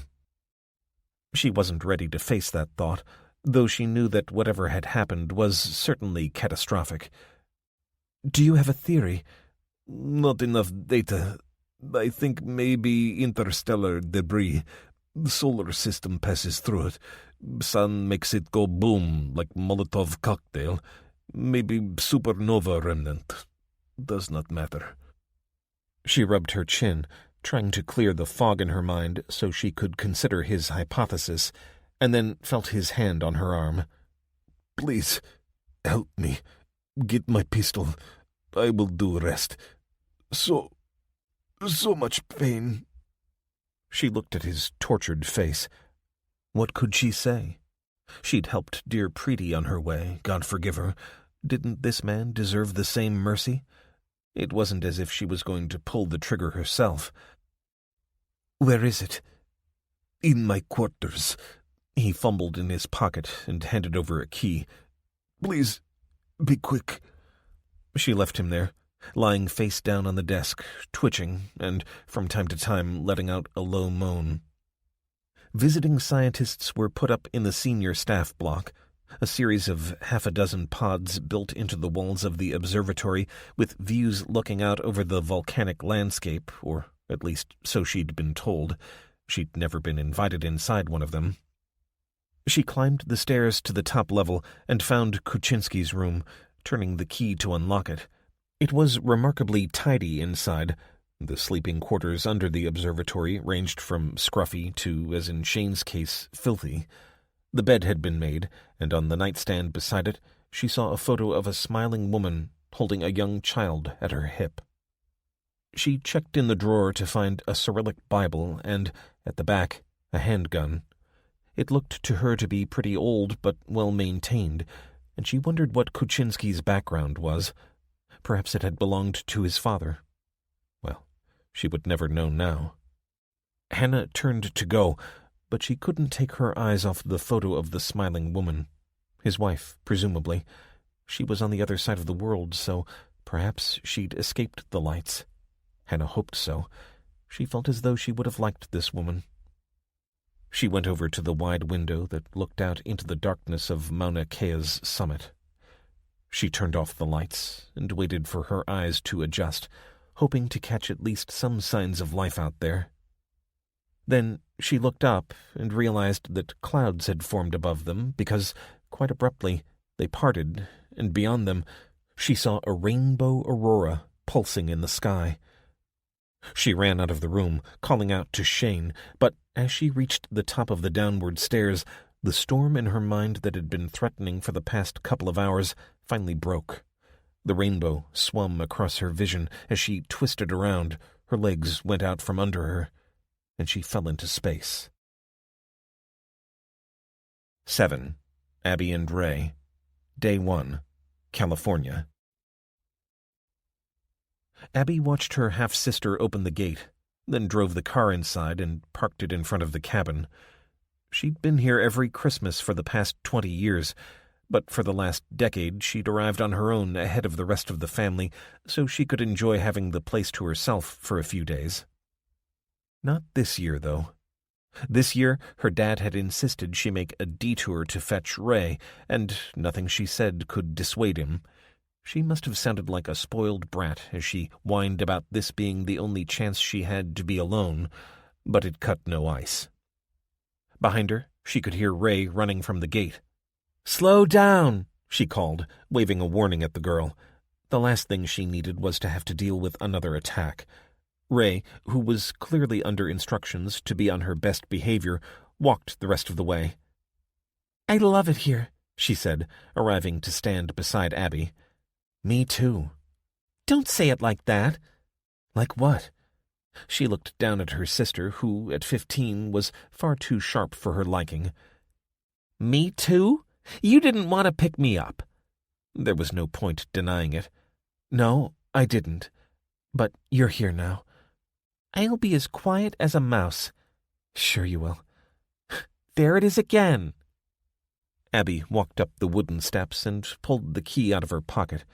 She breathed in the smell of the place, cedar and wood preservative in the main, and opened the front door. Good. Mrs. Liu had been in and given the place a good clean, as she did every year. Despite that, the cabin had the feel of a place that hadn't been lived in, but she knew that would evaporate as soon as her father arrived, and his wife.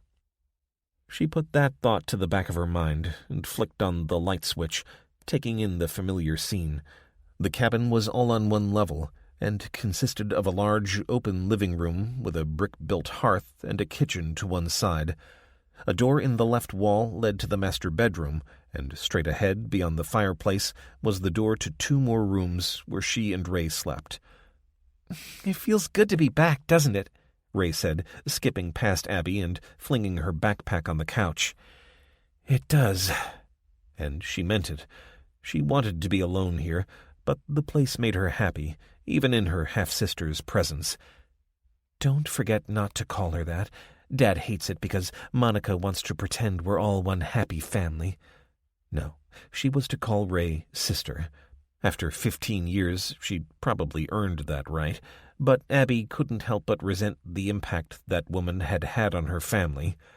And her father, of course. "I'm going to make my bed," Ray said, heading through to the bedrooms. For a moment at least, Abby was alone. It was a far cry from her life in Seattle, but then that was the point. They'd first come to Redwood Grove, California as a family when she was a toddler, spending the summer holidays here and returning for a couple of weeks over Christmas. Her father was a media executive working out of L.A., and so while she was a child, they'd make the trek to the cabin as a family. They'd carried on with the tradition even after he'd met Monica Wang, model and reality TV star, and divorced his wife and Abby's mother. As she'd matured, Abby had worked out that the story wasn't as simple as it seemed on the surface, or as her mom painted it, but the betrayal at the heart of it had made it impossible for her to forgive her stepmother for many years, which was, in itself, hardly fair. It took 2 to tango, after all. In fact, it had only been once she'd left college and, after many false starts, had landed her dream job working for a public relations company in Seattle that she'd begun to forgive Monica.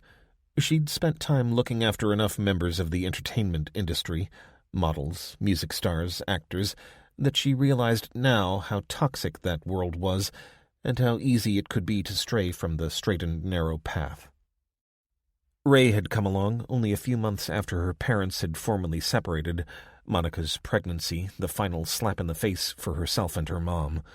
She'd been 14 at the time, a volatile enough age in any case, and her relationship with her father had disintegrated, except for the summer and Christmas vacations. She honestly believed that, without being forced to go on them, she'd have become completely estranged from her dad, the person she loved the most in all the world. He'd supported her every ambition. Spoiled her, in fact. He'd paid for her to go to veterinary college, but hadn't complained too much when she bailed out halfway through, seeking an easier way to make a living. She regretted that move now, in her late 20s, having spent half of the past decade soothing the fragile egos of the celebrity world's bottom feeders. As she thought all this, she'd been running the cold water to clean the pipes, then filling the coffee machine and switching it on. With the aroma of roasted beans filling the kitchen and making its way into the living area, she dropped into the couch and took a deep breath. She was home. She was sitting in the rocking chair on the porch, wrapped in her favorite coat, enjoying a double shot of polar ice, when Ray emerged and sat on the swing seat. "I'm stuffed. What are you drinking?" she said, her breath steaming in the chill air. "Vodka. And before you ask, no, you can't have any." "I'm 15, you know." "Exactly. I brought some Bud with me. It's in the fridge." "I can have one?" "Sure." Ray launched herself out of the swing seat, then grunted in pain. "Be careful," Abby said. "Jeez, I shouldn't have to tell you. You're the one with CP, not me." Ray didn't respond, but she rubbed the back of her calf and limped into the house. Emptying the glass, Abby reached for the bottle and poured herself a single. Ray's vulnerability made it a whole lot harder to maintain her hostility. She couldn't pretend she didn't care, or that she wasn't horrified by the pain her sister had to endure when her body seized up. She'd be glad when Monica arrived, at least because she'd take care of Ray's very personal care. A mix of medication, maturity, and experience meant that she didn't have serious attacks as often as she once did, but it would be typical if she— She heard a crash from inside the house and leaped out of the rocking chair so quickly she knocked her knees against the ancient oak and cursed as she ran through the door. Ray was on the floor, arms locked to her side, vibrating as if she was experiencing her own private earthquake. Blood ran from her mouth and down the side of her face to pool on the varnished floorboards. Crossing to where her sister lay, Abby dropped to her knees and grabbed a hand in hers. "Ray, can you hear me?" No response. The girl continued vibrating, and Abby sat there helplessly, unable to even relax Ray's jaw enough to stop her biting the inside of her cheek. She put her arms around Ray and pulled her close, as if she could hug the rigidity away. And then, quite suddenly, she relaxed, flopping so completely that Abby fell forward. "Ray? Hurts. I wet myself." Abby looked down to the expanding pool. "It doesn't matter. You can clean it up later." "Ha ha. Good you're back. Is your medication in your bedroom?" "Yeah." "Then let's get you to bed." "Shower first." Abby was going to protest, but she relented. Ray was on the cusp of womanhood, and she didn't want her to feel humiliated. Besides, it would cut down on the laundry she'd have to do. "Okay, it'll have to be a cold one. The heating isn't up to temperature yet." She helped her sister up, wincing at her obvious pain as she put weight on her legs. "That was a bad one," Ray said. "You should have let me have the vodka." "Nice try, sister," Abby said, throwing her coat on the couch and pushing the back door shut against the cold as they passed it. It took 10 minutes to get her clean and into bed, and Abby watched as Ray went wearily through her pack, selecting some painkillers and anticonvulsant medication. "You're gonna have to wait for your Bud Light." "It's okay. The meds will do."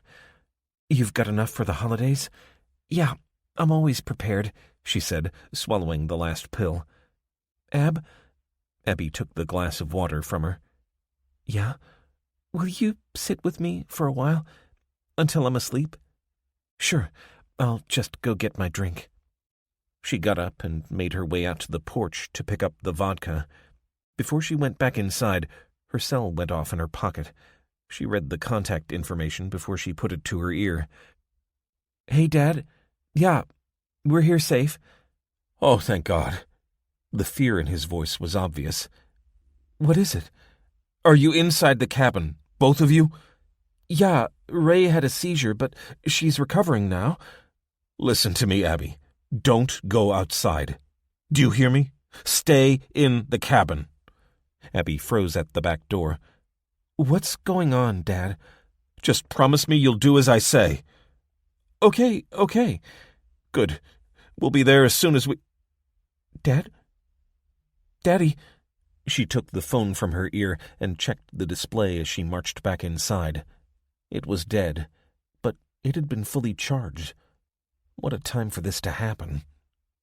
Moments later, the cabin lights went out, and through the open door, she saw a rainbow dancing in the sky.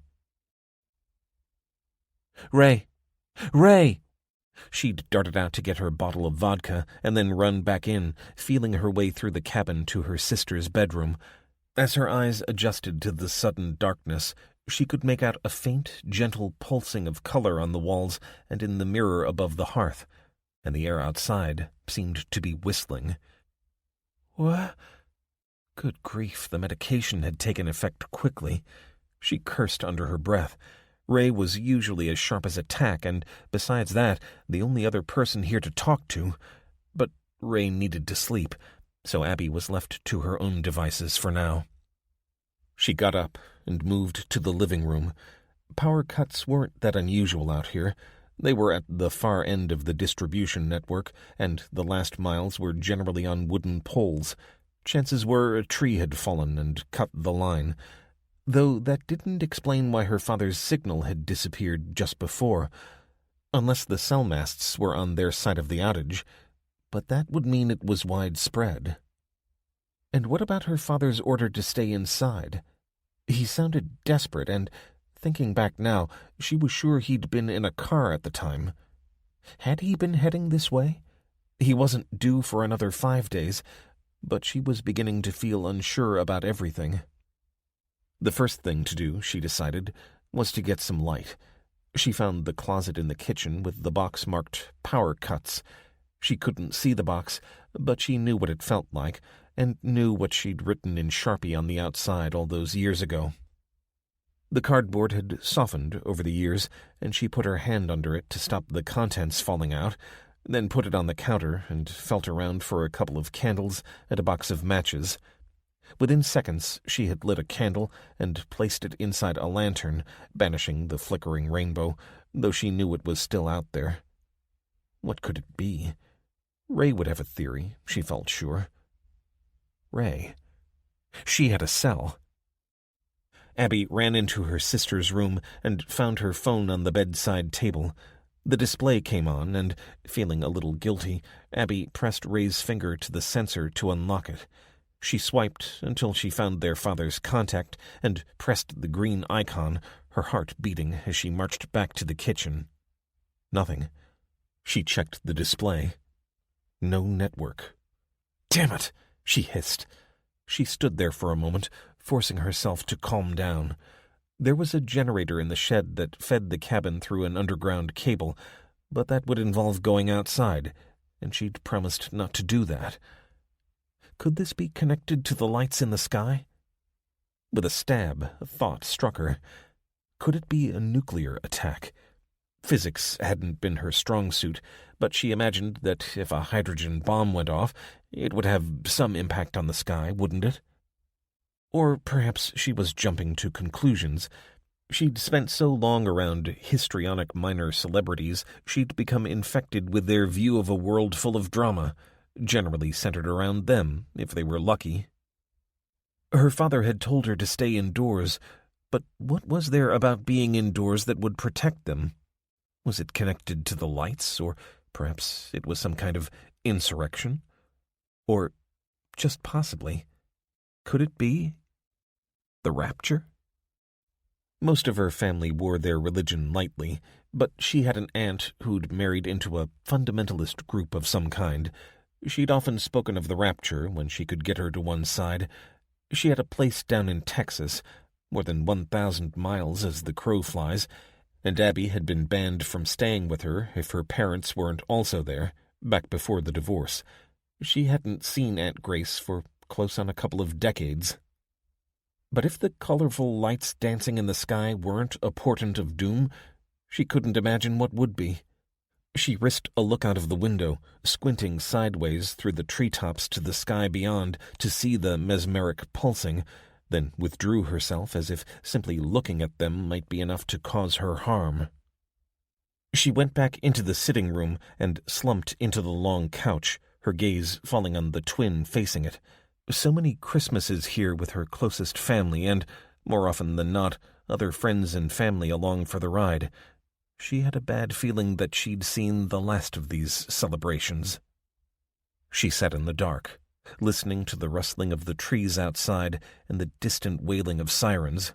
At least she assumed that was what she could hear, and said a silent prayer that her father would soon arrive. With him by her side, she could face anything, even the end of the world. 8. Samuel and Ruth. Day 1. Pennsylvania.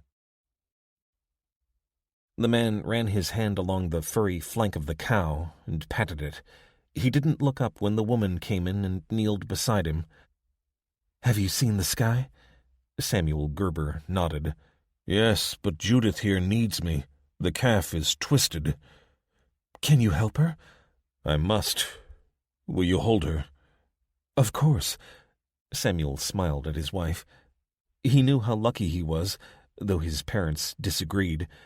With his short, mustacheless beard and plain shirt, he was a typical member of the Mennonite community, whereas her dark skin made her stand out. But they were happy, and their faith was strong, and together they would help this poor beast.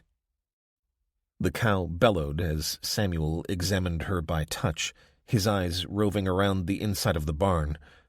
It was sturdy, though the roof leaked a little, and yesterday's rain had soaked the bales of straw in the loft above his head, coming down in huge drops that had forced him to put his wide-brimmed hat on again. Then his gaze caught the half-open barn door, and, above the muddy stockade outside, colorful bands of light shifting in the heavens.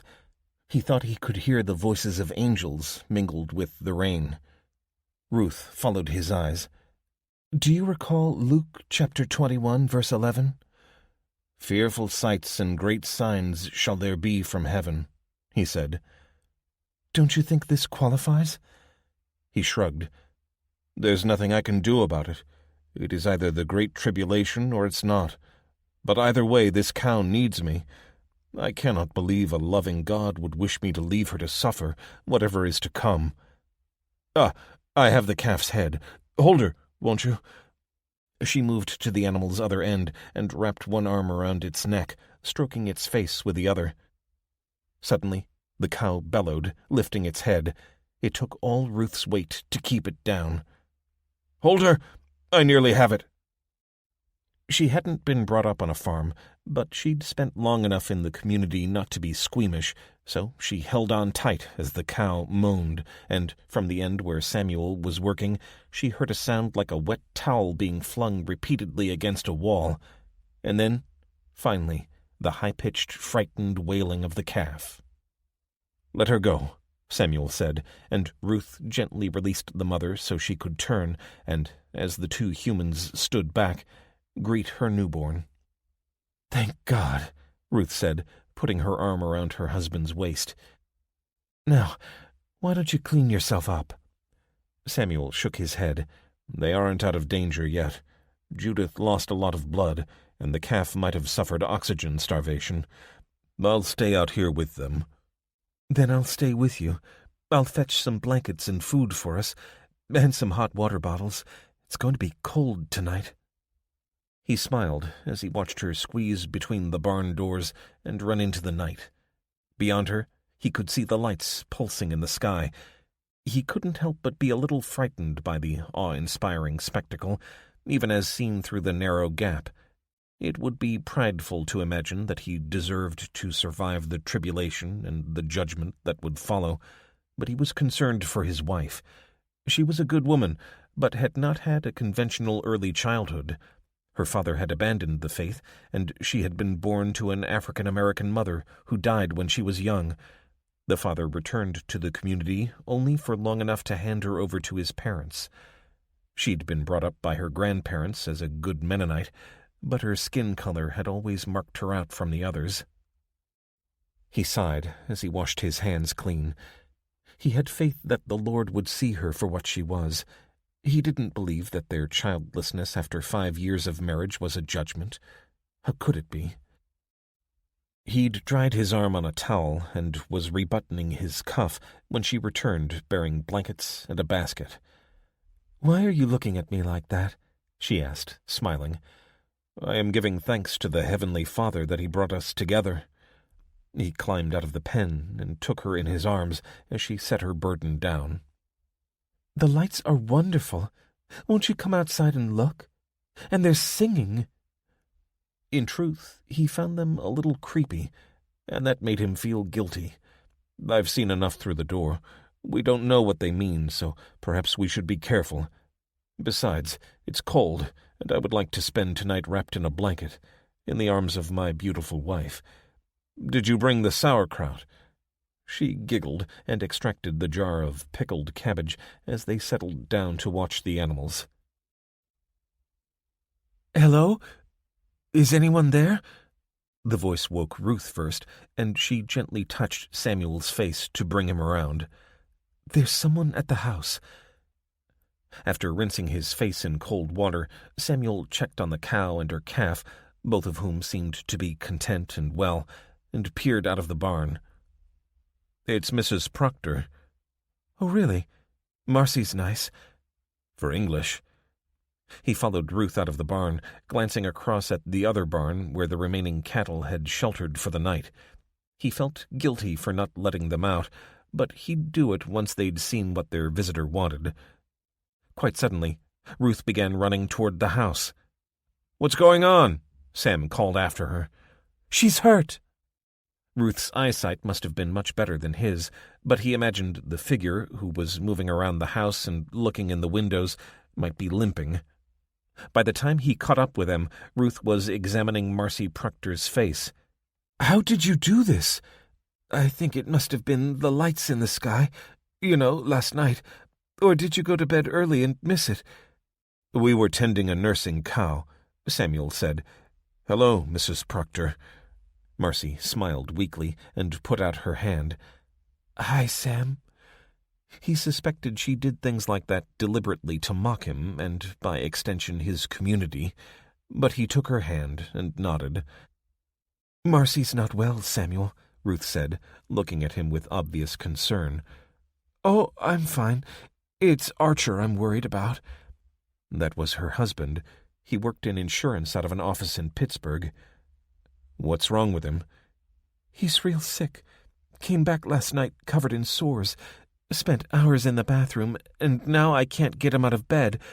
He's never missed a day's work before. I'm worried, Ruth. Will you come take a look at him?" "Can't you call your doctor?" "Samuel, Marcy is a neighbor, and she's asked for help. It's our duty to see what we can do." Marcy nodded. "I couldn't get hold of the doctor. The phones are down. Power's gone, too. Car won't start. So I ran over there, but... Oh, Ruth, it's awful. There was a line a mile long outside the doctor's office, and some folks were just lying on the ground like they were dead. You've always been kind to me, so I couldn't think of anyone else to ask.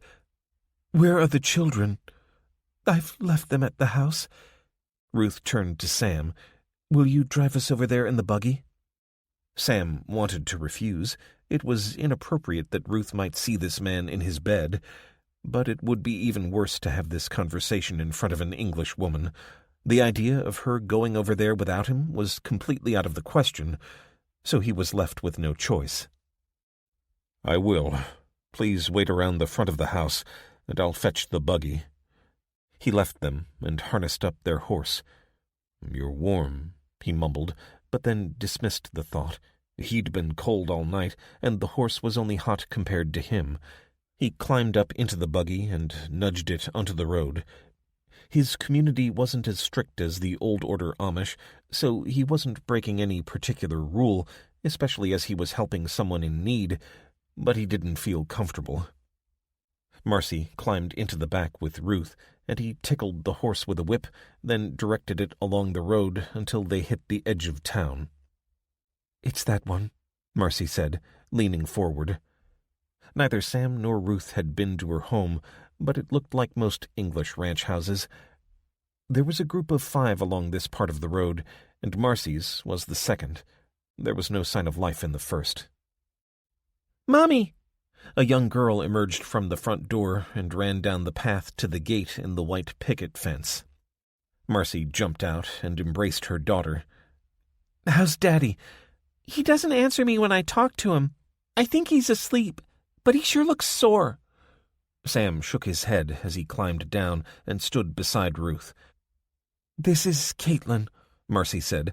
"Darling, this is Mr. and Mrs. Gerber. Mrs. Gerber knows a lot about how to look after sick people." "Hello. You've got a funny beard," Caitlin said, looking up at Samuel. "Oh, of course, you're Amish, aren't you?" "Don't be rude, Caitlin," Marcy snapped, pulling her daughter away and apologizing to the Gerbers. "We're Mennonites," Samuel said, realizing that he was wasting his time. To English, especially English children, if you drove a buggy, had a beard but no mustache, and wore plain clothes, then you were Amish.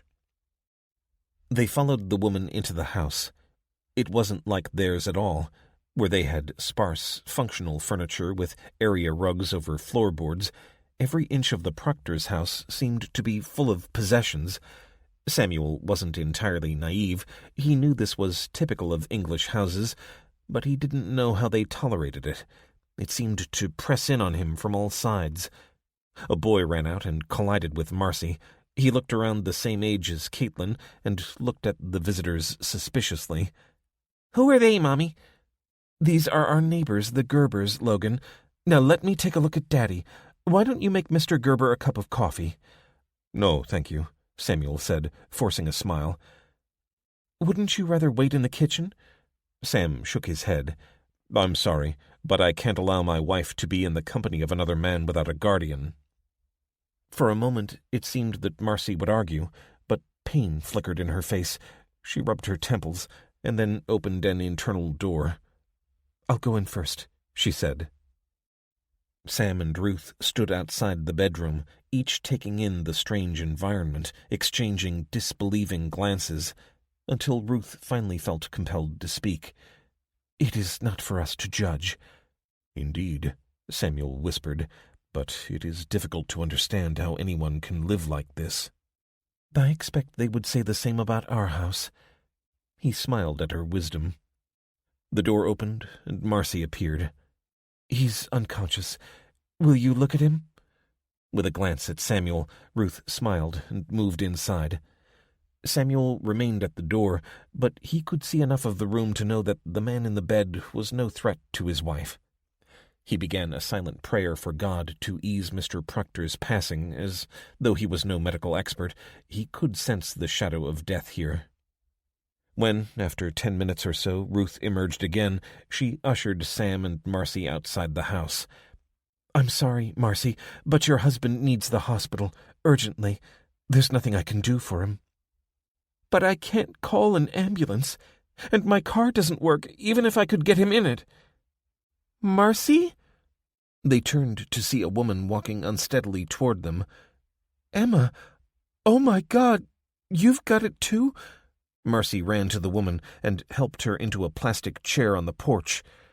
John's dead, Marcy! John's dead!"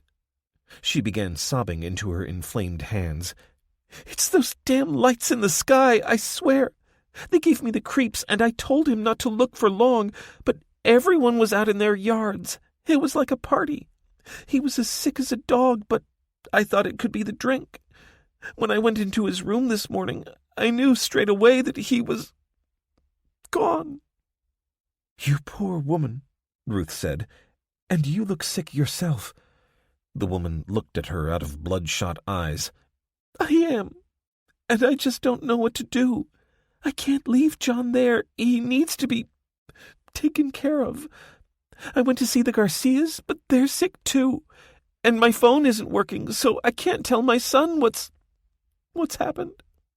She began sobbing again, and as Ruth comforted her, Samuel took Marcy to one side. "Mrs. Proctor, is there anywhere people can gather? Any empty properties?" "Yes, the Halsworths have moved west. It's all boarded up." "Any furniture?" "Not as far as I know. Why do you ask?" Samuel rubbed his bearded chin absent-mindedly. "Do you know anything about the lights in the sky last night? Was there any news coverage on the television?" "Not really. They showed a few photos and phone videos, but the network went down almost immediately. Archer only just made it home before the power went out. Do you think it's God's judgment?"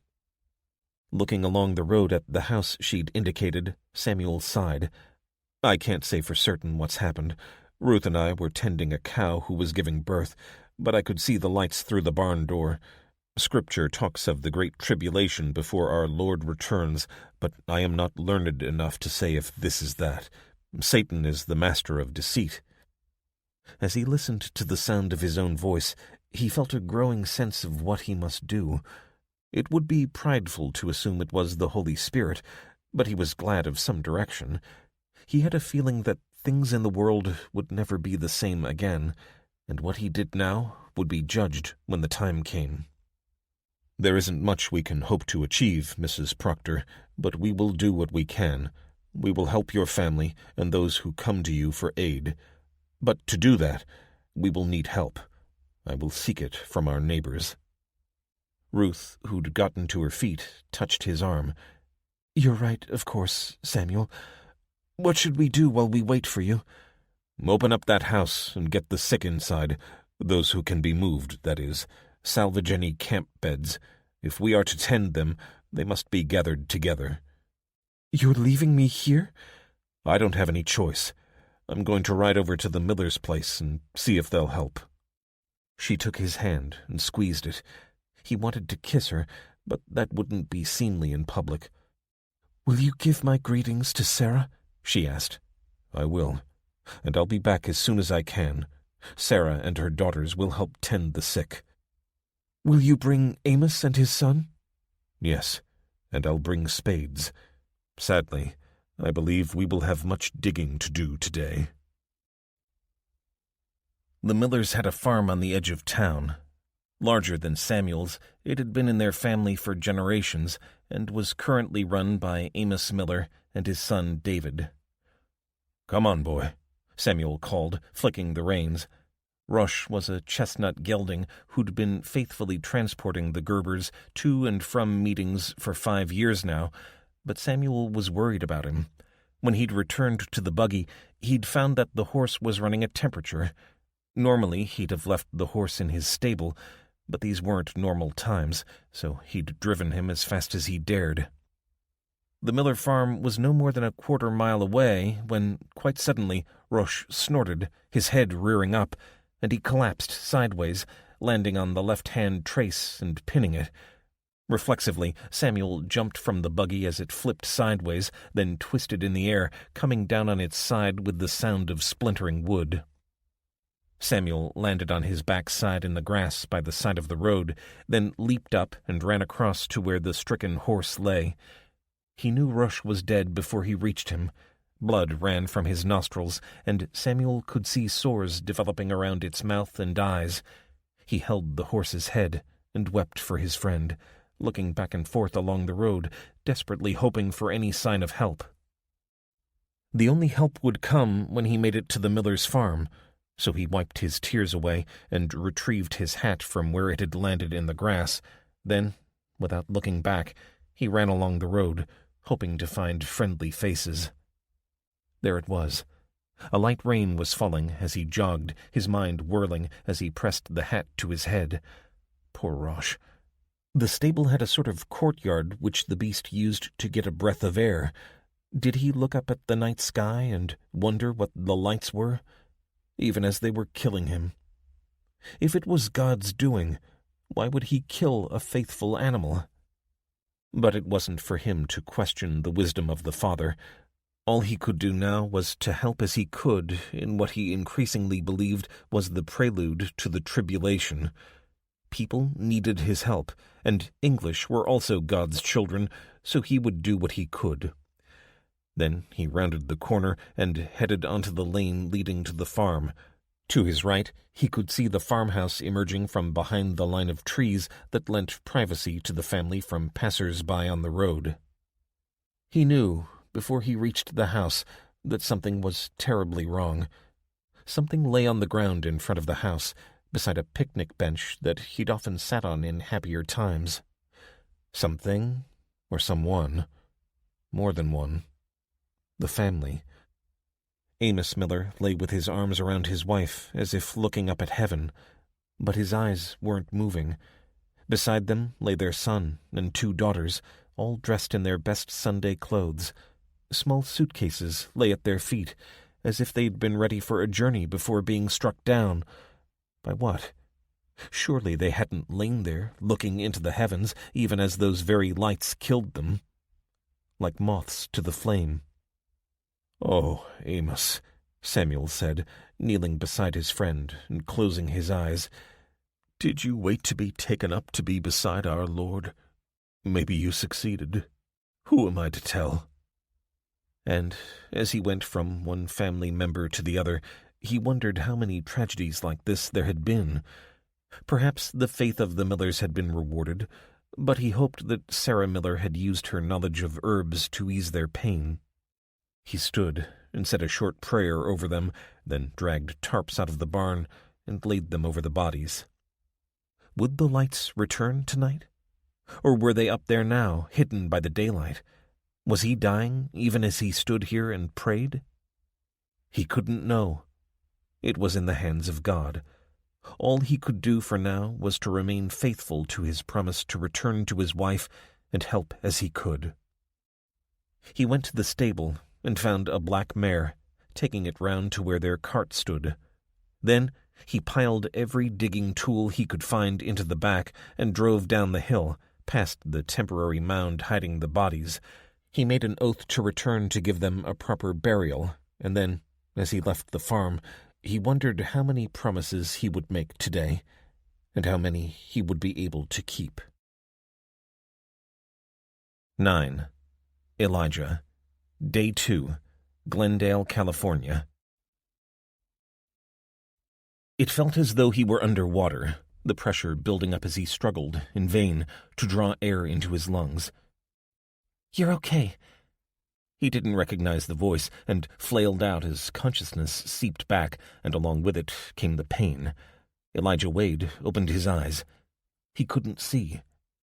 And then something slid from his head, and he made out the amber-lit face of someone looking down at him.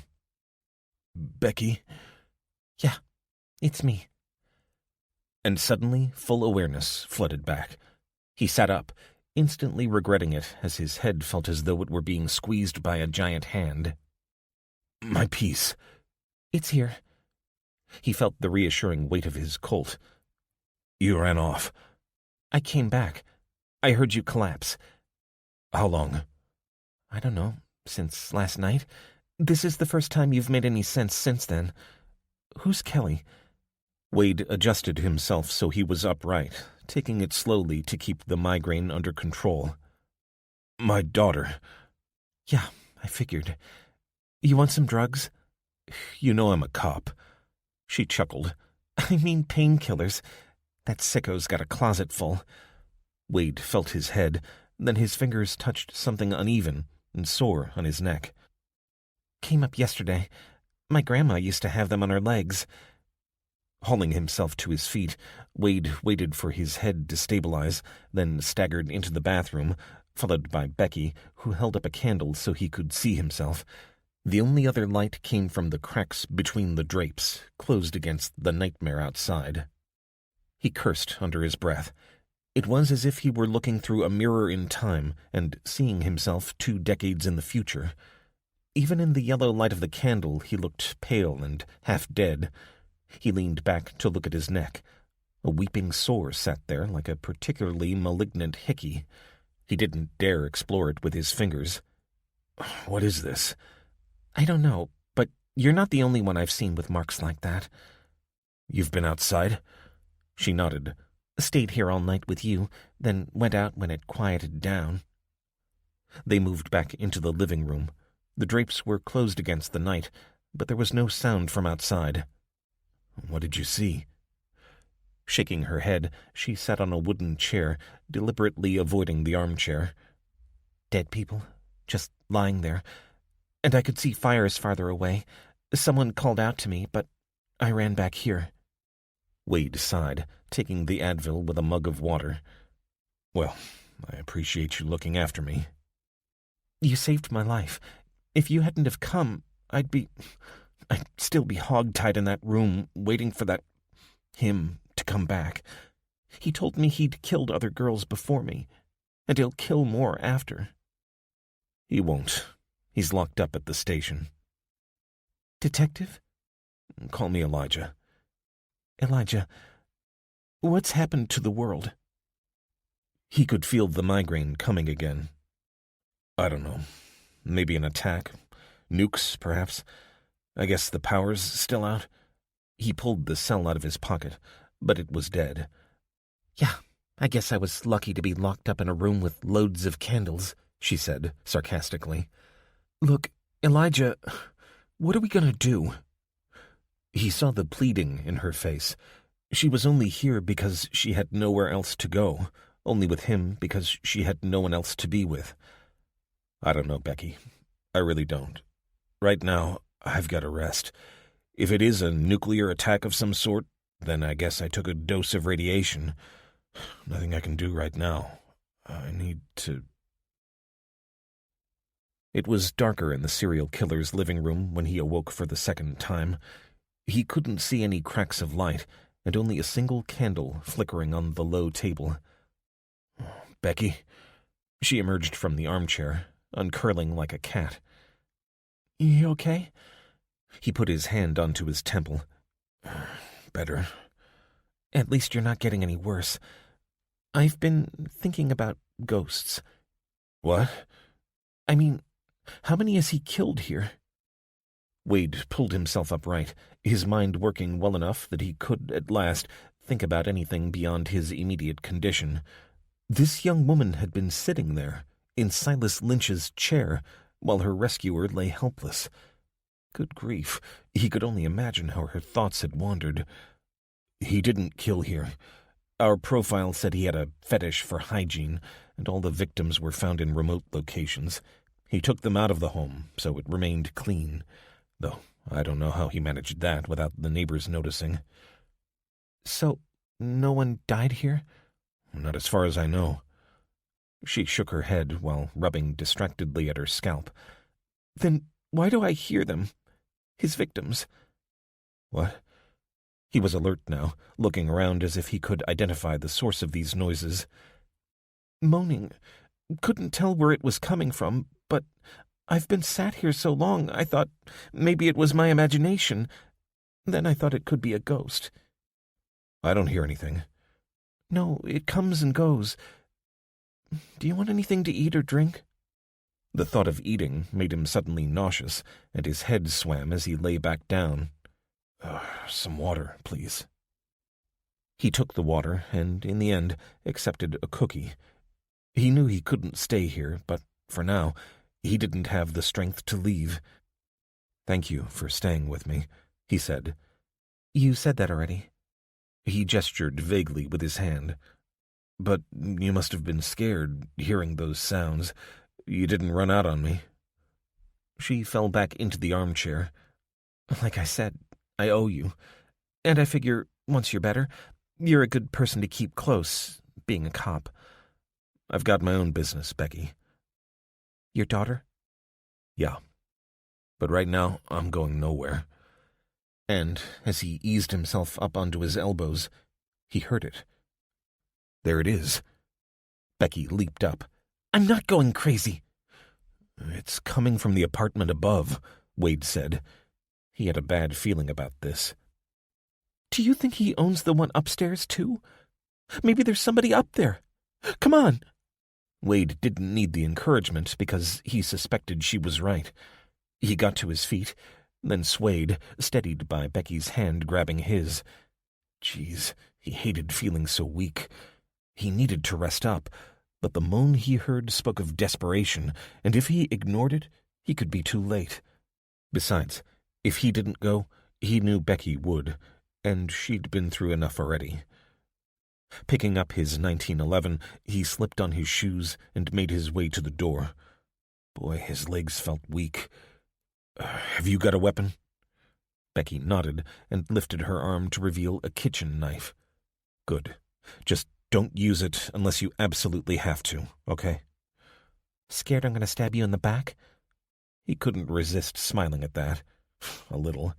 But no, you've been through enough already. And I'm trained for this. She returned his smile, though he could see how nervous she was. Nervous and exhausted, if not physically, then certainly emotionally. He nodded, then pulled the chain on the front door across and opened it a crack. He scanned the darkness. He must have been asleep for hours, the only light source, the fires that must still be burning throughout the city. Pressing his ear to the gap, he listened. Nothing close, as far as he could tell. When he filtered out his breathing, he could hear the occasional shout, of sounds of glass shattering and things falling in the distance. No gunshots yet. He inched the door further open and looked left and right, then past it until he was sure there was no movement nearby. Maybe a fourth of the windows opposite showed signs of life, candles flickering behind closed drapes, but only on the upper floor of the apartment block opposite, which mirrored the one they were in. "You sure you don't want to wait here?" he whispered. She shook her head, eyes wide for emphasis. Wade snuck around the door and flattened himself against the outer wall. Lynch's apartment was the last one on the first floor, so it was only a few feet to the stairwell. Wade gazed up at the night sky. No sign of the Aurora, but no stars either, and he doubted the clouds would be an effective shield against the radiation if the rainbow was in the sky above them. So they had to get inside as quickly as possible. He felt as though he was recovering, but knew that another dose of radiation would probably finish him off. Skirting around the corner, he looked up the aluminum stairs. At the top, there would be a walkway that took residents along the front of the second-floor apartments, but he was going to the one immediately above, beyond the dark opening at the top of the stairs. He hauled himself up the first few steps, treading as lightly as he could, keeping his eyes fixed firmly on the top of the stairs, ears straining for any sounds. As they got higher, the background noise grew louder, and he felt a breeze tingling his cheeks. Stopping halfway up, he took a deep breath. He felt as though he was at Everest's base camp, contemplating the climb to the peak. And he found himself craving a smoke, even as he cursed his nicotine habit for robbing him of a lung capacity he could really do with right now. Before Becky could ask him how he was, he started climbing again, holding on to the rail and using his arms to propel him upward. As they reached the top, he glanced along the balcony. More apartments had lights on up here, but there was no sign of any movement. He stood in the darkness under the balcony roof, leaning against the bricks and waiting for Becky to reach him. "Remember," he whispered as he caught his breath, "don't use the knife unless you absolutely have to." "I got the message. Stop patronizing." Wade leaned his head against the door and listened. He couldn't hear anything, and he couldn't afford to wait. Standard procedure would be to announce his presence and give those inside a chance to let him in without any violence. But these weren't standard times. He reckoned, having examined the lock on Silas Lynch's apartment, that he could kick the door open, eventually, and assuming he had the strength, but then he'd kiss goodbye to any chance of surprise. "There's someone in there," Becky said. "What are you doing?" "Getting cold, that's what. I figured you'd blow the lock off or something." "That only works in the movies," he said. "Come on, we're going to have to kick it down." He leaned back, holding onto the wall as he lifted his boot, his Colt 1911 held upright. Then the door swung open. "Who the hell are you?"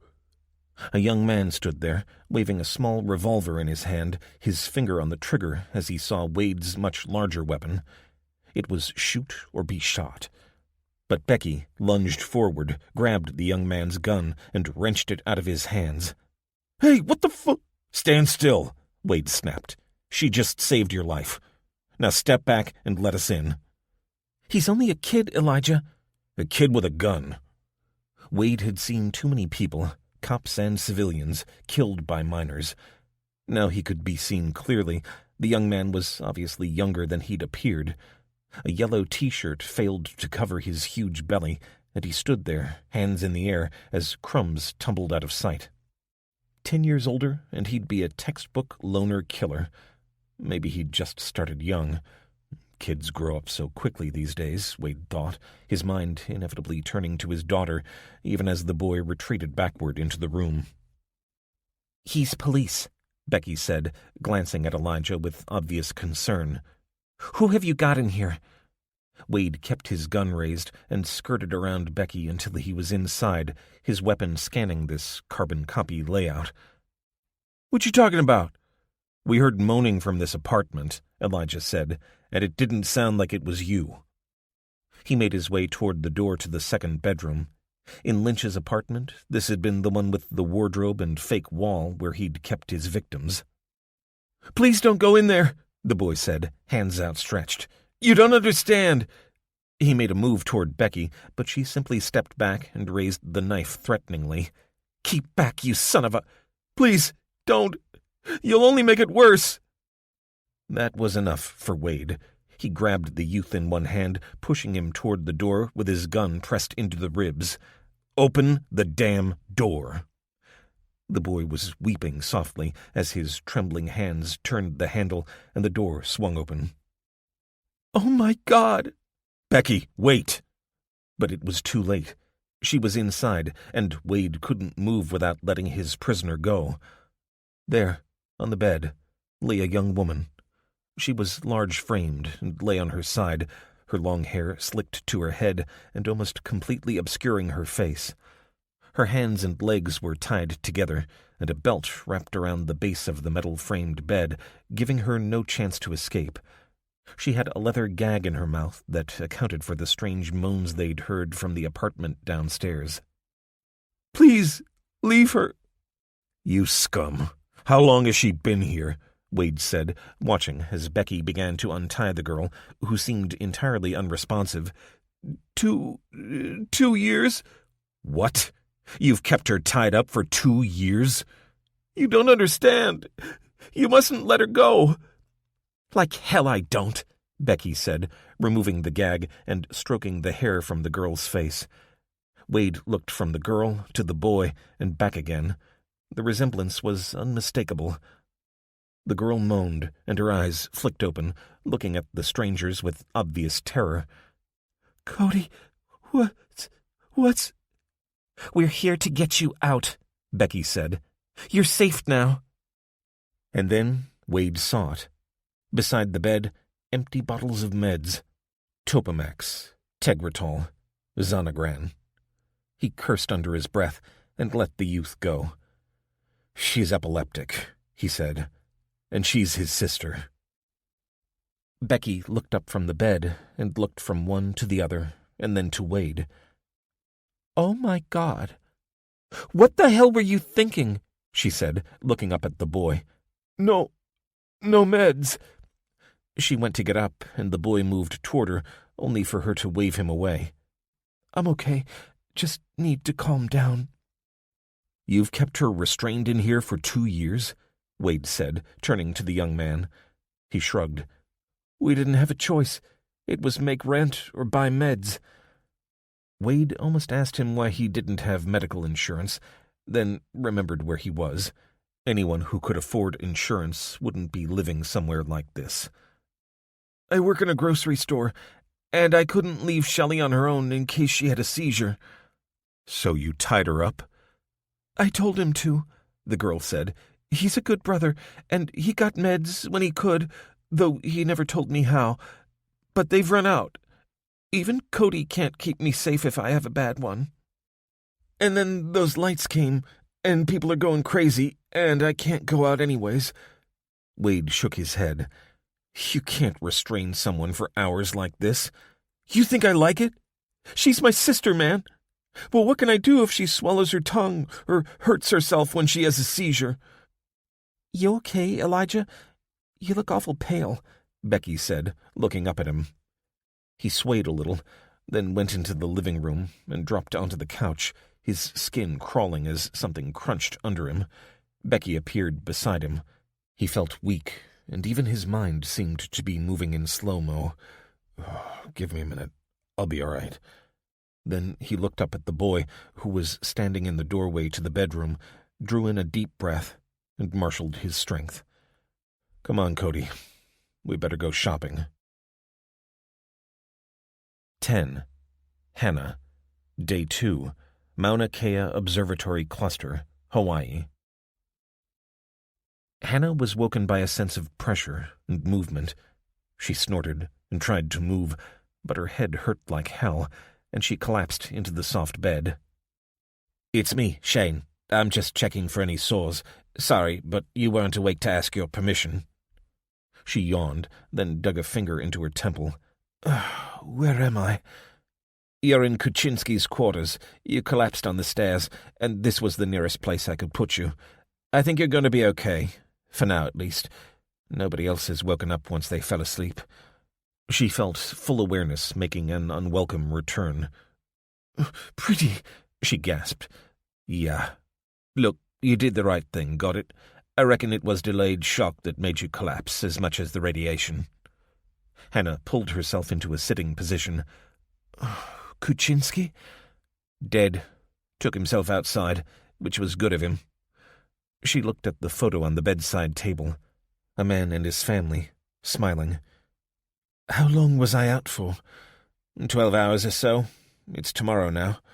He handed her a bottle of water. "Get yourself hydrated and take another iodine tablet. He went to get up, but she grabbed his arm. "How many survived?" He shook his head, looking downcast. "There's me and there's you. Bixby's still with us, but he's sick as hell." "That's it?" "Yeah, I had to help some of them, God help me." She looked into his eyes and saw a man existing beyond his limits.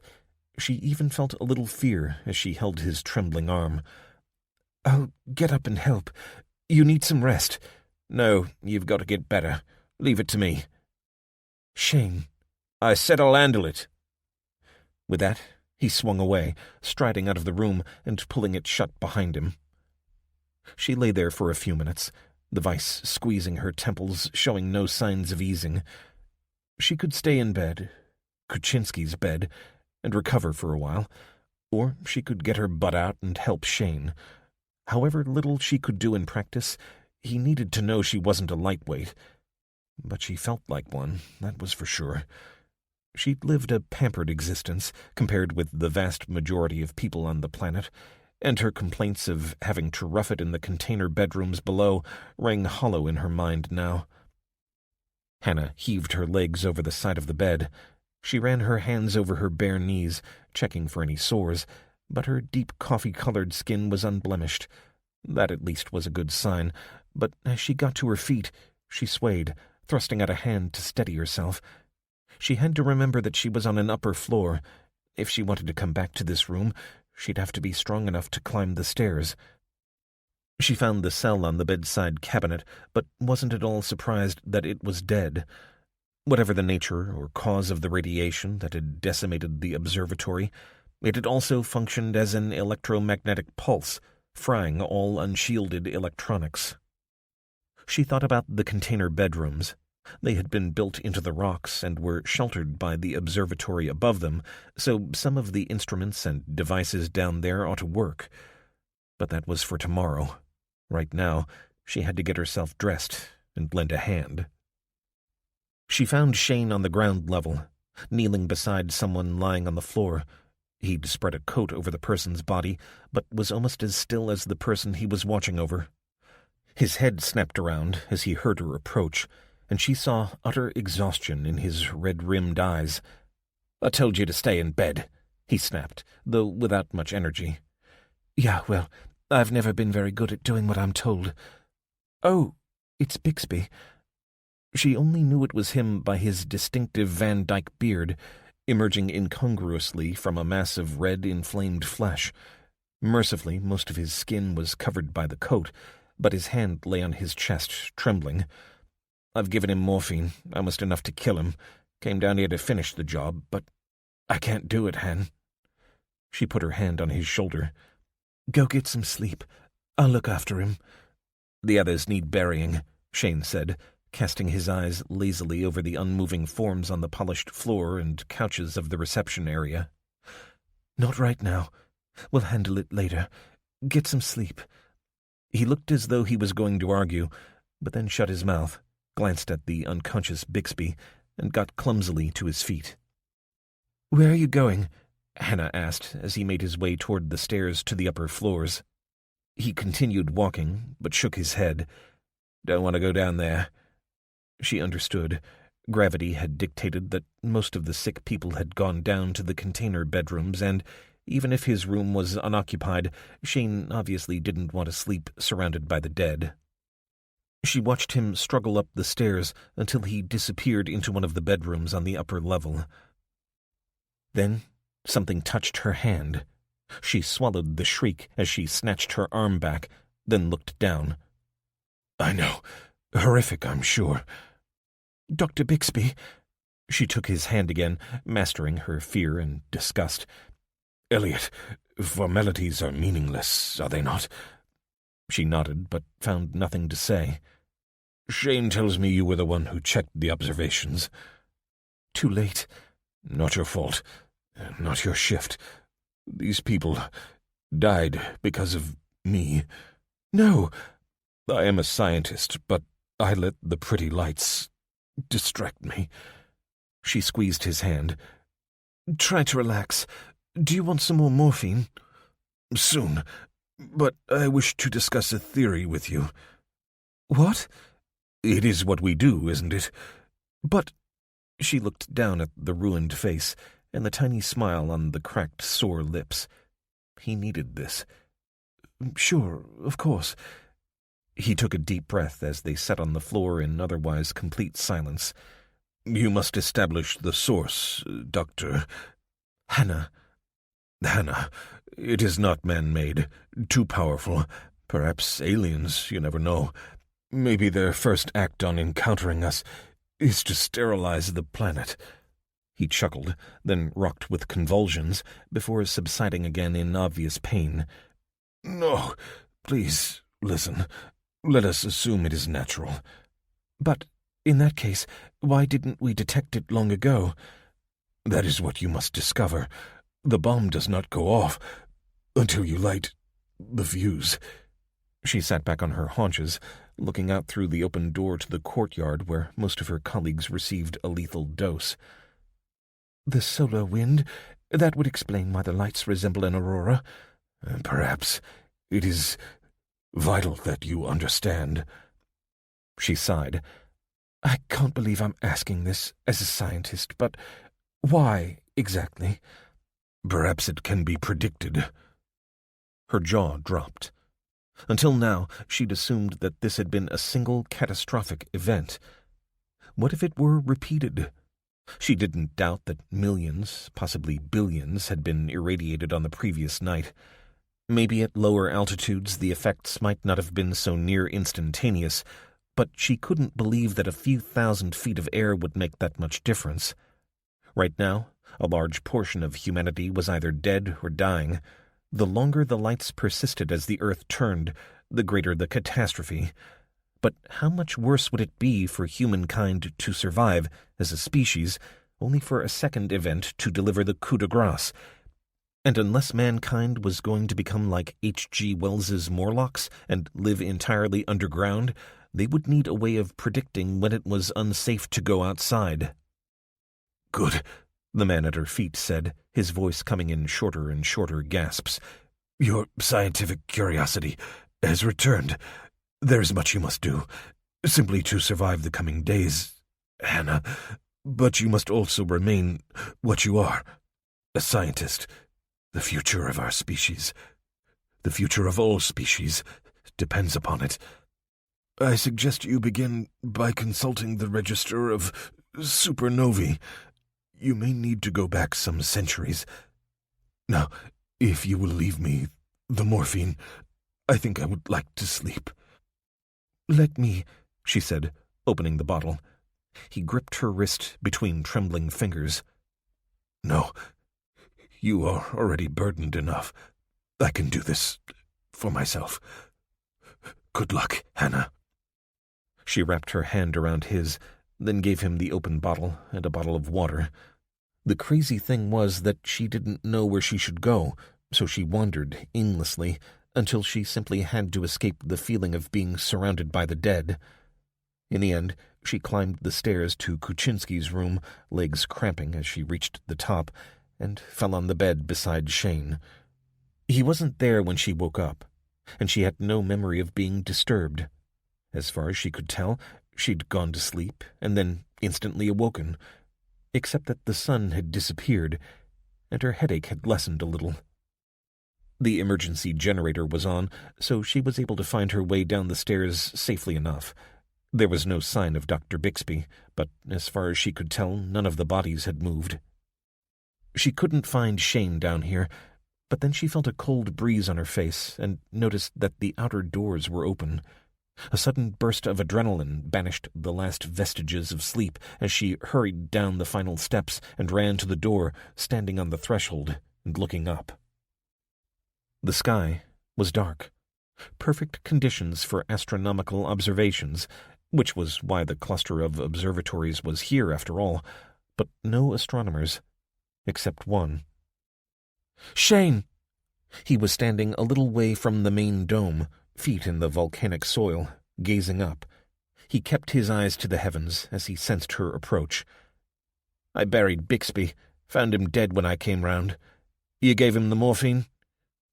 Yeah. So beautiful, he said, looking up at the broad band of the Milky Way. "No sign of the Aurora, so I think we're safe for now." "Bixby told me to investigate. Otherwise, we won't know if it'll happen again." Shane nodded, then gestured at a pile of dark earth a few yards away. "It was bloody hard to dig, and I couldn't go as deep as I'd like. We'll have to find somewhere else for the others." "I can't believe no one else survived." "Not here, anyway. Who knows about the other observatories? Maybe they weren't as careless." Hannah put her hand on his shoulder. "I guess we'd better get digging, then. Our friends deserve to be buried properly, however long it takes. Best to do it while we can see the sky." "You think the lights will be back?" "I don't know, but let's at least make a start while we can." She felt a sudden hunger, then realized she hadn't eaten in 24 hours. She'd need to overcome her shame at this basic human need, feeling as though she should be in a period of mourning when such trivialities shouldn't even be considered. But if she was going to spend the night digging, she needed calories. She was one of only 2 human beings that she knew for a fact had survived, which made her health and fitness a top priority. She could work on discovering what had happened once the all-too-human job of burying her friends had been completed. For now, she had digging to do. Hannah made her way through into the storage area in the center of the observatory, buried beneath the volcanic sand in a cellar constructed from yet another pair of shipping containers.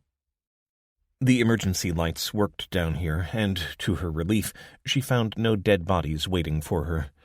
The weather conditions on Mauna Kea saw the observatory sometimes cut off for a week or 2 at a time, so she knew there was a store of dried and canned foods. One thing they didn't have to worry about was lack of food, at least not for some time. She found some packets of chocolate wafers, ate one then and there, then brought an armful up from the cellar and left them on the reception desk. Hannah briefly wondered where Eve had been when the lights had appeared. Eve Kai was the administrative manager. It was often said that the observatory revolved around her as the Earth orbits the sun, but she often returned home to be with her family, so perhaps she'd been away for the party. But then, she would still have seen the lights from Hilo. Perhaps she'd had the good sense to keep her family sheltered. Hannah ate another chocolate bar and followed it with a bottle of water, keeping her eyes fixed on the empty swivel chair behind the reception desk and not on the unmoving figures. She was glad of the fresh breeze blowing up the volcano and in through the open door, but she didn't allow herself to dwell on what she was about to do, or on the overall situation. Focus on 1 minute, one action at a time. Her instinct told her this was the best chance she had of keeping a grip on her sanity. "Right, let's get going," Shane said, appearing alongside her and helping himself to a chocolate bar. "Who do you think we begin with?" "Preeti," Hannah said. Her burial would take the greatest toll, so it was best to get it done as quickly as possible. We just need to get something to move her on. They found a low-equipment trolley in the generator room and gently laid the bundle of clothes that had once been Hannah's friend on it. She only knew how tightly she'd been clenching her jaw when they finally made it out into the fresh air and onto the paved path that wound around the observatory and down the side of the mountain. Shane had found 2 spades, which he was carrying as she wheeled Preeti's body along. "Yeah, this'll do. Let me just dig a test pit, make sure it's deep enough." She watched as the Australian made a spade-width hole that he extended backwards as he deepened the end. "That'll do," Hannah said as she began maneuvering the trolley off the path until it was in front of the trench. Together, they widened it, saying nothing and accompanied by the sounds of their spades digging and the occasional grunt of effort. Finally, it was time. Hannah quickly realized she would have to get into the grave in order to gently ease Preeti inside, and she had a moment of claustrophobic terror as she felt herself closed in on all sides, looking up to see Shane's head dimly visible against the starfield behind. All it would take would be to begin backfilling the trench, and she'd be buried alive. But his hand reached down, and she gripped it, climbing on the handle of the trolley and hauling herself over the edge of the trench. You got to be careful, Anne. That lot could come down on you, and I wouldn't be able to dig you out in time. Jeez, do you know how precious you are?" She took in several deep breaths and wiped her hands on her jeans to clean them, then helped Shane shovel the loose soil into the hole. "I should say something," Hannah said, as Preeti disappeared into the dark earth. "What? She wasn't religious, as far as I know." Hannah stood beside the grave, searching for inspiration. Then, out of nowhere, she found herself chanting, "This truth within thy mind rehearse, that in a boundless universe is boundless better, boundless worse. Think you this mould of hopes and fears could find no statelier than his peers in yonder 100,000,000 spheres?" "That's beautiful," Shane said. "I think it's Tennyson." They stood together beside the grave and said goodbye to their friend in utter silence. And then they heard the sound of clapping emerge from the night behind them. 11. Abby and Ray. Day 2. California. "Abby, wake up." Her eyelids had stuck together. Had she been crying? "Did you sleep out here?" Abby forced her eyes open and pushed herself up. She'd fallen asleep on the couch, her mind finally shutting down in the small hours. Yeah. "Too much vodka?" "No. The power's still out." Abby rubbed her eyes and looked up at her sister, who was dressed in a Star Trek Discovery onesie. Her face looked drawn and puffy. "You look like I feel." "It's the meds. I'll be a bit groggy today. Pity the power's not on. I could do with curling up with Netflix." Then it all came back to Abby. "We've got to talk. But first, I need a coffee." "I'll make it. I could do with a shot of caffeine." As her sister clattered around the kitchen, Abby wandered to the back door and looked out. It all seemed normal enough. She heard the clicking of the stovetop gas lighter and glanced back at where her sister was stifling a yawn as she lifted the pot onto the hob. Ray was at the awkward age between childhood and becoming an adult, a distinction further blurred by her insistence on a Peter Pan hairstyle and her tomboyish range of interests. Abby chided herself for thinking in such sexist terms, but Ray was more at home with technology than most girls her age. This shared interest had drawn Ray and their father close, especially in recent years, and Abby was self-aware enough to know that this was one source of her remaining resentment toward her sister. It wasn't Ray's fault that she took after their father, whereas Abby was more like her mother. It wasn't Ray's fault that she was super smart, or that she was immature for her age, and it wasn't Ray's fault that she'd been born with cerebral palsy. "It's taking ages," she said, looking across at where Abby stood in the doorway. Moving across to the stove, Abby got a couple of cups out of the closet. "It's best to boil the water first, then pour it into the bottom of the coffee maker. Then you add the coffee to the chamber and put it on the stove." "You could have told me," Ray said. "How was I supposed to know you hadn't made it before?" Ray shrugged. "I think it's nearly done now. It smells awesome." "Yeah. Look, Ray, something bad's happened. I'm not sure what, but I haven't heard from Dad since last night." They took the coffee out onto the veranda. Ray sat down and looked out at the forest. A fine mist hung in the air, shrouding the tops of the conifers that surrounded the cabin.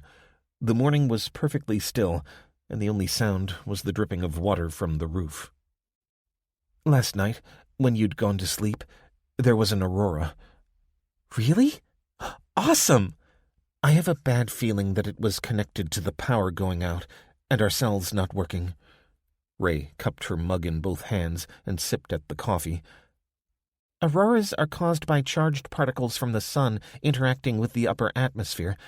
I suppose if there was a massive solar eruption, it might have caused an EMP." "A what?" "Electromagnetic pulse. It can wipe out anything with a chip if it's powerful enough and the electronics aren't shielded." Abby watched her sister speak, then added, "Is the power related to how colorful it is? I mean, it was like every color was up there." "Auroras are green." "Not this one." "Then it wasn't an aurora." Abby shrugged. "It sure looked like one." But anyway, it has to be connected, surely? I guess. And it would explain why we haven't heard from Dad. Oh, no. What? She turned in her chair to face Abby. Pickups have chips in them. For a moment, Abby couldn't follow her sister. Then she realized. If they were in the truck on the way here, then it would have broken down. Everyone's would have. They could be hundreds of miles away. Abby felt her stomach lurch. Ray was right. There was no telling where their truck would have stopped. It was an unusually frosty late December, and even if it wasn't yet snowing where their father was, it was chillingly cold, especially for anyone on foot. But there was nothing they could do about that. She got out of her chair and kneeled beside her sister, stroking her hair and tracing her tears as they rolled down her cheeks. Listen, I know you're scared. So am I. But we've got to think about ourselves. What would Dad say if they got here, and we hadn't made it because we were too worried about them? And Mom, she'd be angry too. Abby nodded. She would. At me, probably, for letting my little sister down. And I need you. For what? You're 10 times smarter than me, and you paid a lot more attention when Dad was going on about his emergency plans. A wet smile interrupted Ray's sobbing. You thought he was crazy. Maybe you're right. But the question is, what do we do now? Dad said to stay indoors, but the generator's in the shed. Ray wiped her nose and looked across the yard to the tin-roofed structure at the end of the grassy strip that their father called a lawn, but anyone else would say was just weeds. We can't be hurt by just going across there, I don't think. We're going to need power to get the TV on, or the radio, somewhere we can get news. Anyway, that's where the basement is. Abby groaned. Of course. It was too creepy for me. Much more the sort of thing you and Dad would be interested in. Anyone who didn't know the property would have no idea that under the log-lined shed was a cellar several times as big. It had been built when the first cabin had been put on the site 50 years before, but when their father had bought the property and ordered the original one torn down, he decided to keep the basement and build the shed on top. So the main cabin only had a shallow space under the floor, and long-term supplies, especially those that benefited from being kept cool, were stored in the old basement. The generator itself was housed in the wooden shed so it could be easily accessed, with the fumes drawn through a long hose and expelled via a chimney at the edge of the property. An armored cable fed power into the main house. "Please tell me you know how to start the generator up," Abby said. Ray smiled, wiping her eyes. "Dad made me learn. He said there wasn't any point showing you because you weren't interested, so you wouldn't remember." "He was right enough," Abby replied, though she felt a little jealous. Or was it sadness at her father's disappointment in her? "But I could do with a shower." "That works off the wood burner. Don't tell me you thought the hot water was electric." Abby flushed. "Frankly, I hadn't given it any thought." "But you loaded the furnace often enough. I thought that was just for the heating. We're not all nerds, you know." Intended as an insult, all this did was make Ray giggle, her sadness disappearing, as it generally did, like a cloud after a storm. "Didn't Jesus say the geeks shall inherit the earth?" "This isn't a good time to be blaspheming, little sister. We might need all the celestial help we can get." "Well, let's start by getting the generator running." Ray leaped out of the chair and headed across the grass toward the shed. Abby followed, a little more cautiously. She didn't know what she expected to happen once they ventured out from the shelter of the cabin, but her father had been insistent. She then had to wait outside the shed while Ray ran back to the main house for the key, which hung on a bunch beside the back door. She found the right one instantly and unlocked the padlock.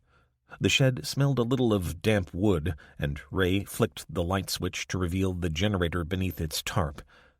"Solar panel on the roof, before you ask," she said, pointing at the light.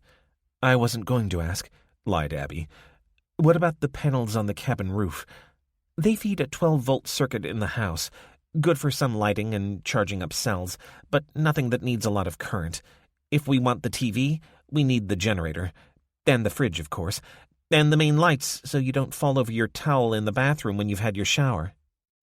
A little bit of Abby was beginning to regret that her sister's mood had flipped so completely, but only a little.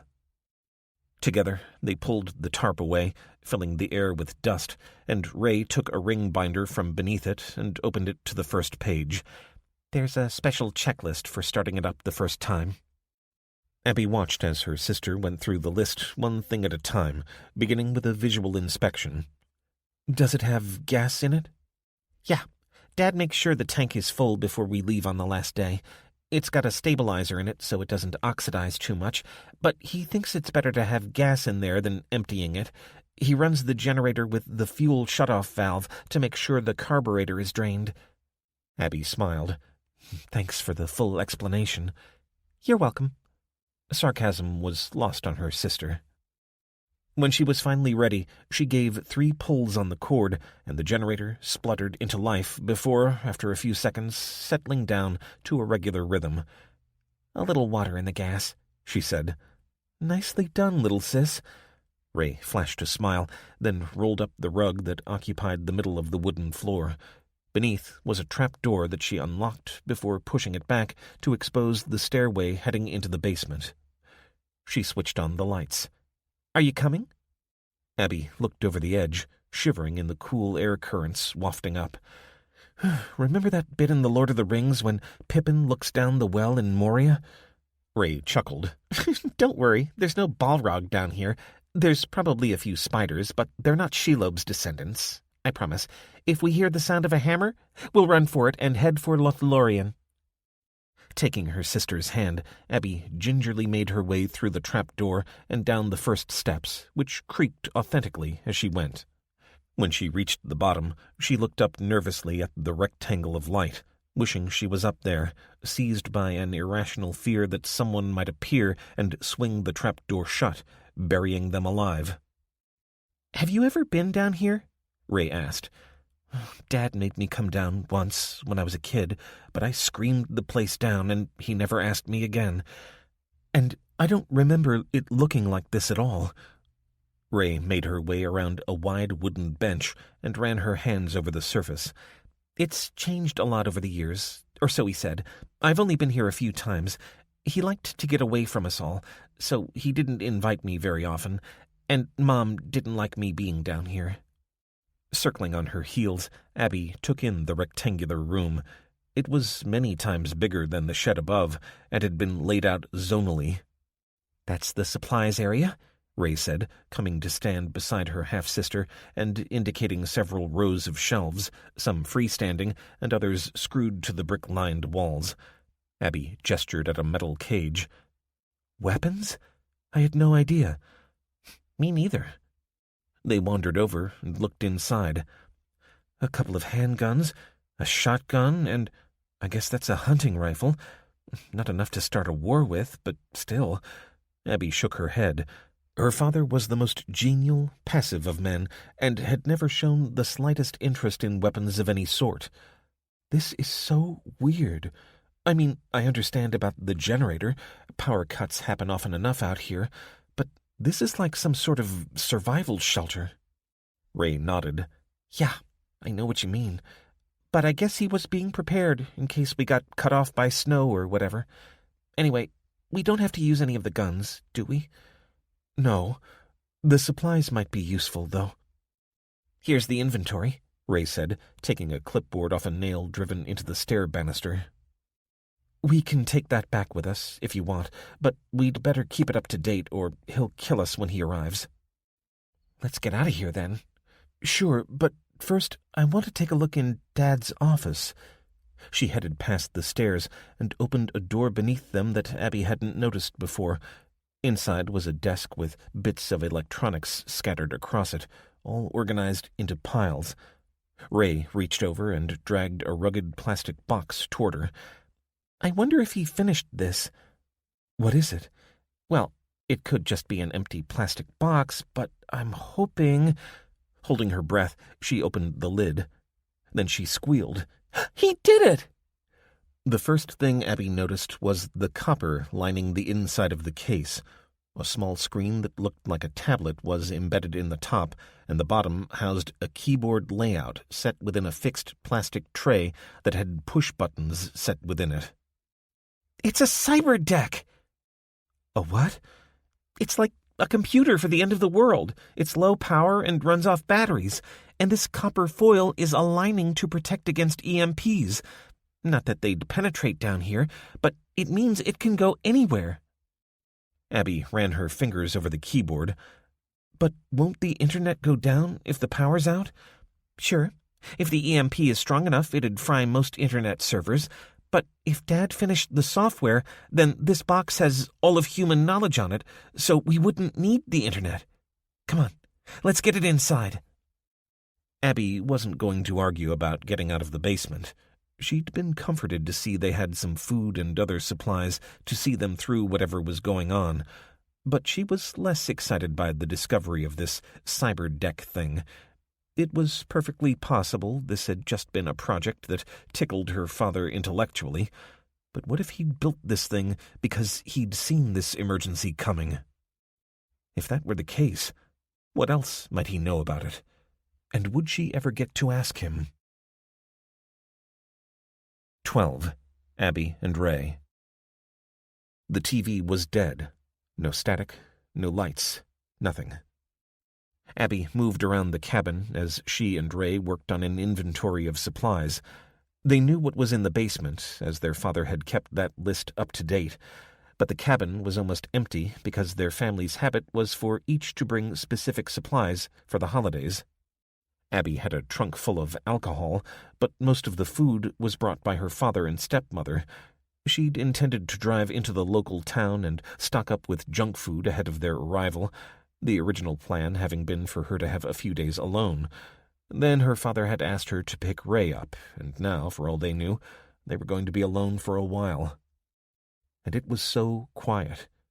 Abby had left the front door of the cabin open, her ears straining for any sign of Dad's arrival, though her rational mind was more and more convinced that wasn't going to happen any time soon. They'd found some dead birds inside the wire fence that surrounded the property, and she knew there would be many more lying undiscovered. They'd found crows, robins, and even a hummingbird, and now Ray wouldn't go beyond the part of the yard they'd cleared out. She'd spent most of her time in the basement, sitting at their father's desk and searching through his papers and checklists as if they could explain what was happening. "We're going to have to go into town," Ray said, emerging through the back door. She was carrying the black box containing what she'd called the cyberdeck, and she put it down on the table before turning on her heels and heading outside again. Abby watched her go into the basement and was about to follow her when she reappeared, carrying a foil-wrapped box-like frame that she placed on top of the cyberdeck. "It's a makeshift Faraday cage." The frame was covered with silver foil on back, sides, and top, but open to the front so Ray could reach in and open the plastic box containing the device. "A what?" "It shields against any EMP. I didn't realize the pulse lasted that long." Ray shrugged. "We don't know what caused it, so we've got no idea if it's still happening or whether it could happen again. I can't risk it, but you don't like the basement, and we need to talk about this." She reached in and pressed a button on the inside of the plastic case. A small screen on the back of the lid came on, and they watched as it booted up. So, Dad did finish the project. Ray typed some commands onto the small keyboard in the bottom of the case. "I reckon he'd have kept tinkering at it, but it's already got Wikipedia on it, and that's what I was most interested in." "I thought you said the internet was down." "It is. I told you. Dad downloaded Wikipedia onto the flash card. There's a Raspberry Pi in here. It's a low-power computer that can be run from a cell phone charge bank, and it has no moving parts, so it's tougher than your average laptop. Shut the lid on this, and you can lug it anywhere." Abby nodded as her sister spoke. "I guess I hadn't thought about how important Wikipedia would be when the end of the world happens." "You are such a drama queen," Ray said. All we know at the moment is that power is down across a wide area, and there's been something like an EMP which has shorted out all exposed electronics. That would be bad enough, but it wouldn't be Armageddon. Humanity would recover, but we need to preserve our knowledge. And in any case, I have to build something, and the cyberdeck will help. Her fingers clattered on the keyboard, and Abby watched as Wikipedia appeared instantly. We need some way to know if it's safe to go out. Safe for us and any electronics. I mean, look what happened to the birds. Like a Geiger counter? Ray raised a surprised eyebrow. Exactly like a Geiger counter. I thought Dad would have one, to be honest, but I've searched the whole basement, and he didn't. So, I'm going to build one. You can do that? Always the tone of surprise, Hermione. Yes, but we don't have everything we need here. Of course. What are we missing? A pin diode? Abby sighed. Right, don't bother explaining. Where can we get one? Ray's finger jabbed at the Wikipedia page. It says here they can be found in satellite TV systems. And they won't have been fried by the EMP? No, diodes are pretty tough. Abby tried to rub life into her face. So, all we've got to do is walk into town and ask someone if they mind us ripping a diode out of their TV system? Yeah, that's about it. Your car will be dead for sure. And, well, the birds. You're thinking the same will have happened to people? Abby said, her stomach lurching as her mind fought to deny the possible scale of the disaster. I thought you said it might just have been an EMP. Ray shrugged. It might, but something killed the birds. If people were outside looking at this aurora, well... Shaking her head, Abby walked over to the front door and looked out, feeling the chill air blowing across her face. It felt so peaceful, but she was beginning to wonder if this was the peace of the graveyard. If they went into town, they'd be able to get some news, surely. And if Ray could build this Geiger counter, that would mean they could go outside without fear of radiation. But going into town might also be risky. If society had collapsed, and if The Walking Dead was any guide, then people would be focusing on looking after themselves and their families, so they probably wouldn't welcome strangers knocking on their door. And they were two young women. Abby had seen plenty of bad behavior in her career managing D-list celebrities, but how would people, men in particular, behave in a world without the rule of law? She was an attractive blonde woman who'd been hit on ever since she'd begun to mature, and Ray, though she was a tomboy, was still beautiful in her own way, and vulnerable. Okay, she said, looking back as her sister continued to work away at the cyberdeck, scrawling notes on a pad. We'll head into Oak Ridge tonight. Why not now? Because we need to be able to see the sky, don't we? Until we have this radiation detector you're building, the lights in the sky are the only way we'll know, and we can only see them at night, assuming the sky's relatively clear. But, Abby put her hand up to silence her sister. No arguments. We plan and pack this afternoon, and we go once it's dark. Dad would want us to take care. And Mom, Ray added petulantly. And Mom. Now, are you going to help me shut up the basement? We need to go choose our supplies. Ray shut down the computer and sealed the case. Yeah, I've got what I need, and I want this below ground again, just in case. It's the most important thing we've got. Except each other. Ray smiled. Yeah. Things looked different in the dark. Obvious, huh? But Abby had driven along this road hundreds of times over the years and thought she knew it like the back of her hand. The trouble was, she couldn't see the back of her hand when the lights were out either. She almost gave up within the first half-mile as they struggled along the forest-lined lane that linked their cabin with the highway. At intervals, they passed the dark entrances to the 3 or 4 other properties along the lane, but there was no sign of any inhabitants, not even flickering candlelight. Over the years, these cabins and ranch houses had changed hands, while theirs had remained owned by Abby's father, but they'd come to know some of the families that used them in the holiday season, as well as for summer vacations. The Eisenhowers, the Schumachers, and, most recently, the Chakrabartis, an Indian family whose Diwali celebrations sometimes overlapped with theirs. If anyone was at home, it would be them, but there was no more sign of them than any of the others. "I don't like this," Ray said.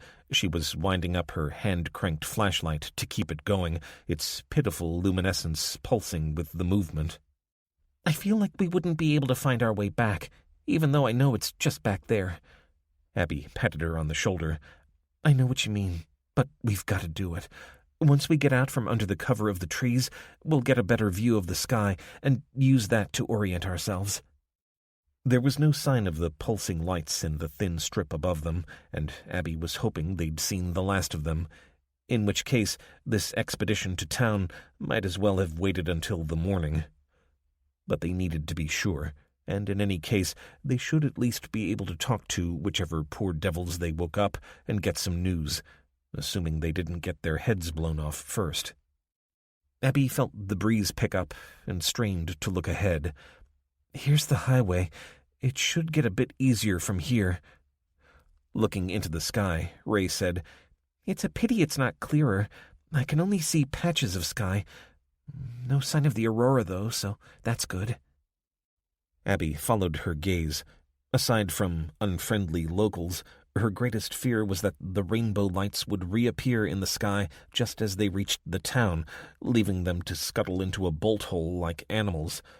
For now, despite the dark clouds scattered across the sky, there was no sign of anything ominous. Ray said the moon was due to rise later, so that would hopefully help to light their route home. "What are you doing?"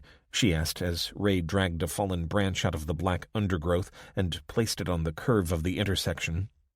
"I'm marking our turning, just in case we get confused. Turn right at the branch." "Clever," Abby said, helping her sister to put her pack over her shoulder. "Come on, let's get moving." Town was around 10 miles from the cabin, which ought to have taken no more than 4 hours to walk, but Abby had underestimated just how long it would take when you couldn't clearly see more than a few feet ahead of you. Neither of them had a working watch, but the hours seemed to creep by.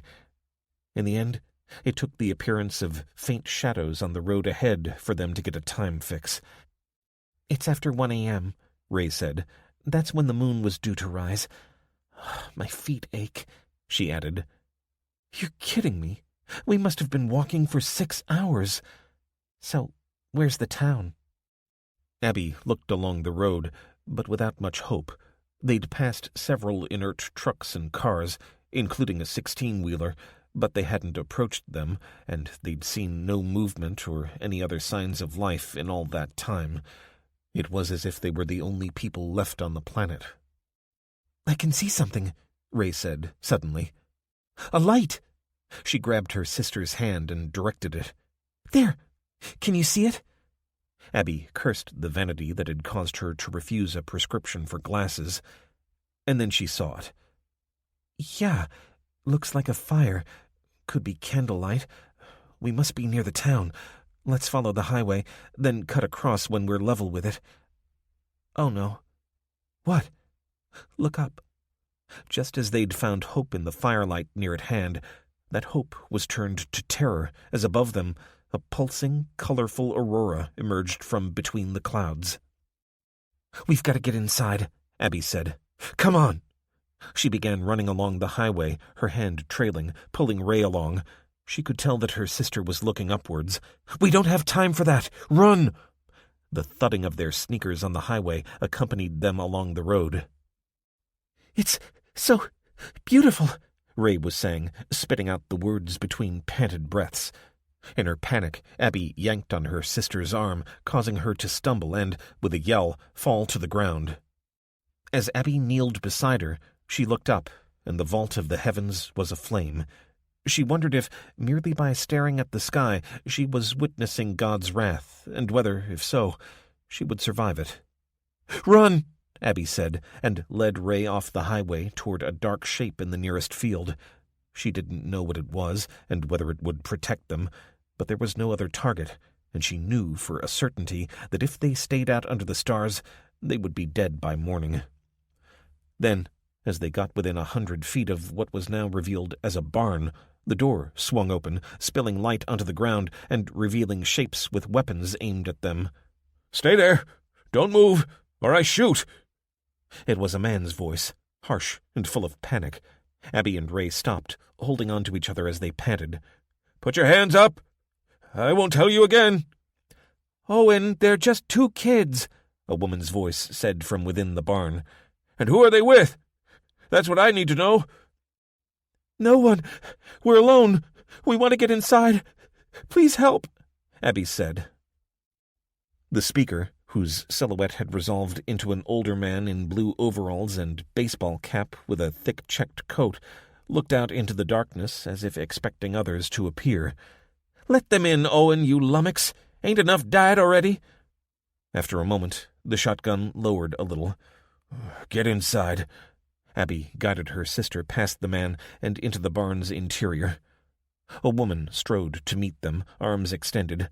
"You poor things." One at a time, she held their heads in her hands and examined them closely.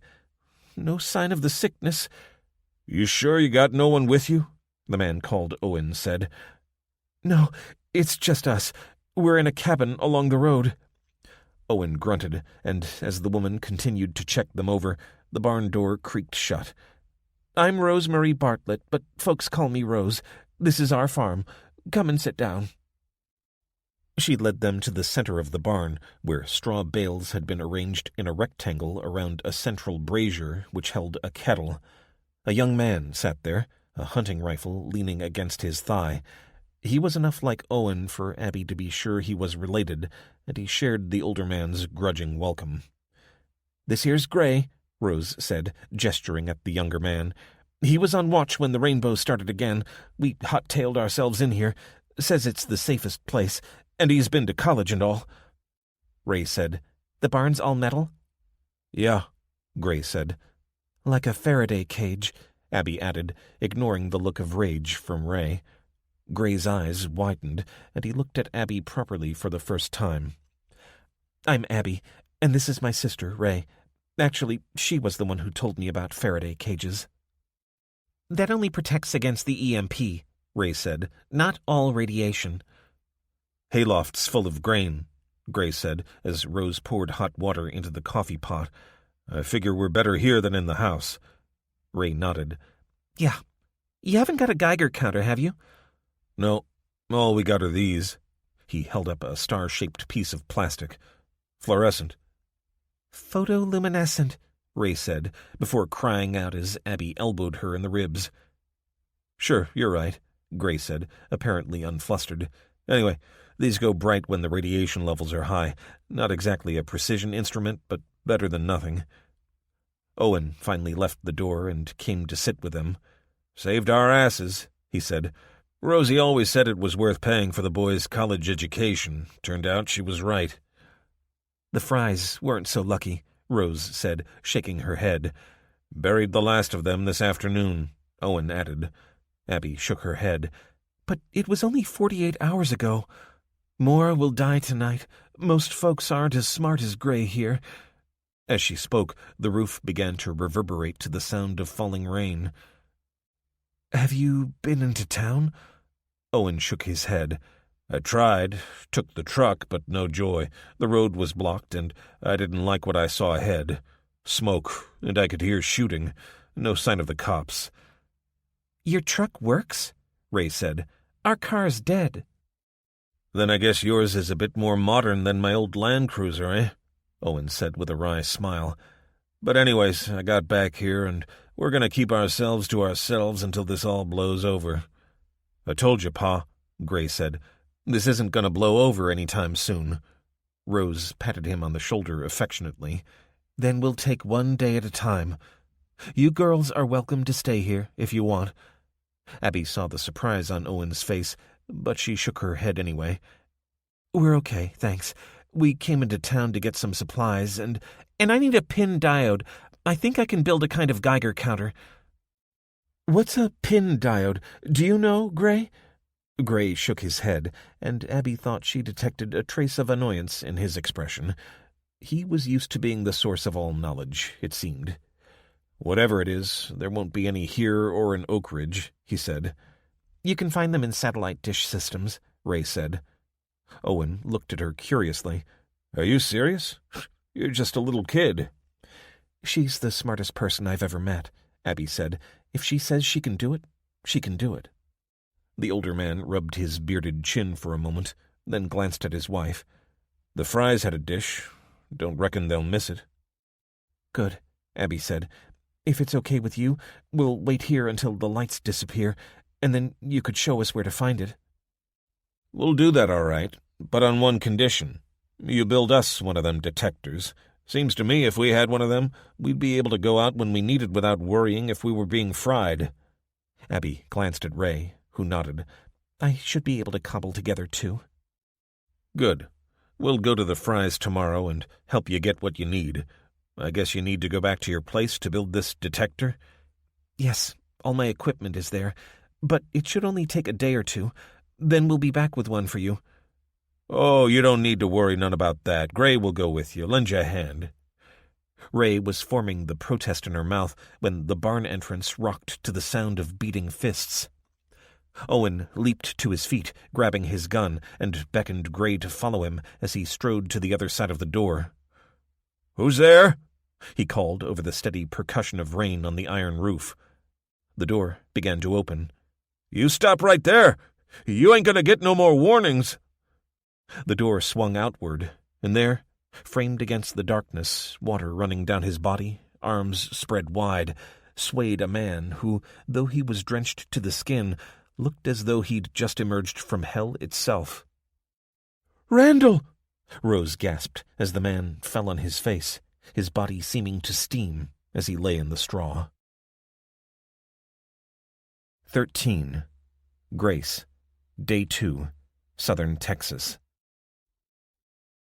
Walter kept the shotgun in unsteady hands as the figure shambled toward them. "Sweet Jesus," Grace muttered. "Is that you, Brandon?" She'd seen people who'd fallen asleep on a hot summer's day, but Brandon was lobster red and almost out of his mind with the pain. Walter handed her the gun and walked toward his friend, though he stumbled as he held out his hands. "No, please, don't touch me. You got anything for the pain? Grace?" "Back at the house," she said. "You want to go there?" Brandon walked on. His pants were ripped and dusty at the knees, and his limbs twitched as if in terrible pain. "Got to." Grace and Walter shadowed him, one on each side, until she sped up to unlock the gate. She sat Brandon on the couch in the front room and gave him the maximum dose and a glass of water. "Got anything better to wash it down with, Walt?" Walter fetched out the bourbon and poured 2 glasses, draining one and handing the other to Brandon. "What happened to you, Bran?" The stricken man swallowed the whiskey in one drink and held out the glass for a refill. "Watched the pretty lights last night from the porch with May. Figured I might never get another chance to see something like that. Took some bud with me and fell asleep. Woke up in fearful pain and... Bourbon escaped in bubbles and drips from the sides of his mouth as he began to sob. Grace tried to take the glass, but he didn't loosen his grip, and she gave up. "What happened, Brandon?" she whispered. May, she was lying there in a rocking chair." He turned his tortured face to Walter. "She was dead, Walt. Dead. Knew it as soon as I saw her. Eyes shut, but not moving an inch. What do I do?" He dropped the glass and reached out in utter desperation. "What am I going to do? God help me." Grace kneeled and took his hands. "I'm so sorry, Brandon, but May has only gone where we're all about to follow. This is the rapture, can't you see that?" "Then why ain't we been taken up into the sky?" "We don't know what is going to happen exactly, but we got our Lord's promise, so we got to stay strong." Brandon exhaled as the combination of morphine and liquor began to bite. "Went to the Johnsons first. hoping their truck worked. No sign of them. Don't know what to do." With that, he passed out. "It sure was the angels that did it then. Poor Brandon. He's in a lot of pain," Grace said, looking down at the red-skinned man curled up on her couch. "How are you feeling?" Walter swayed a little and put his hand to his forehead. "Oh, not so good. Why don't you call the neighbors? I'll go and sit down for a bit." She watched him walk slowly out of the living room, her heart pounding in panic.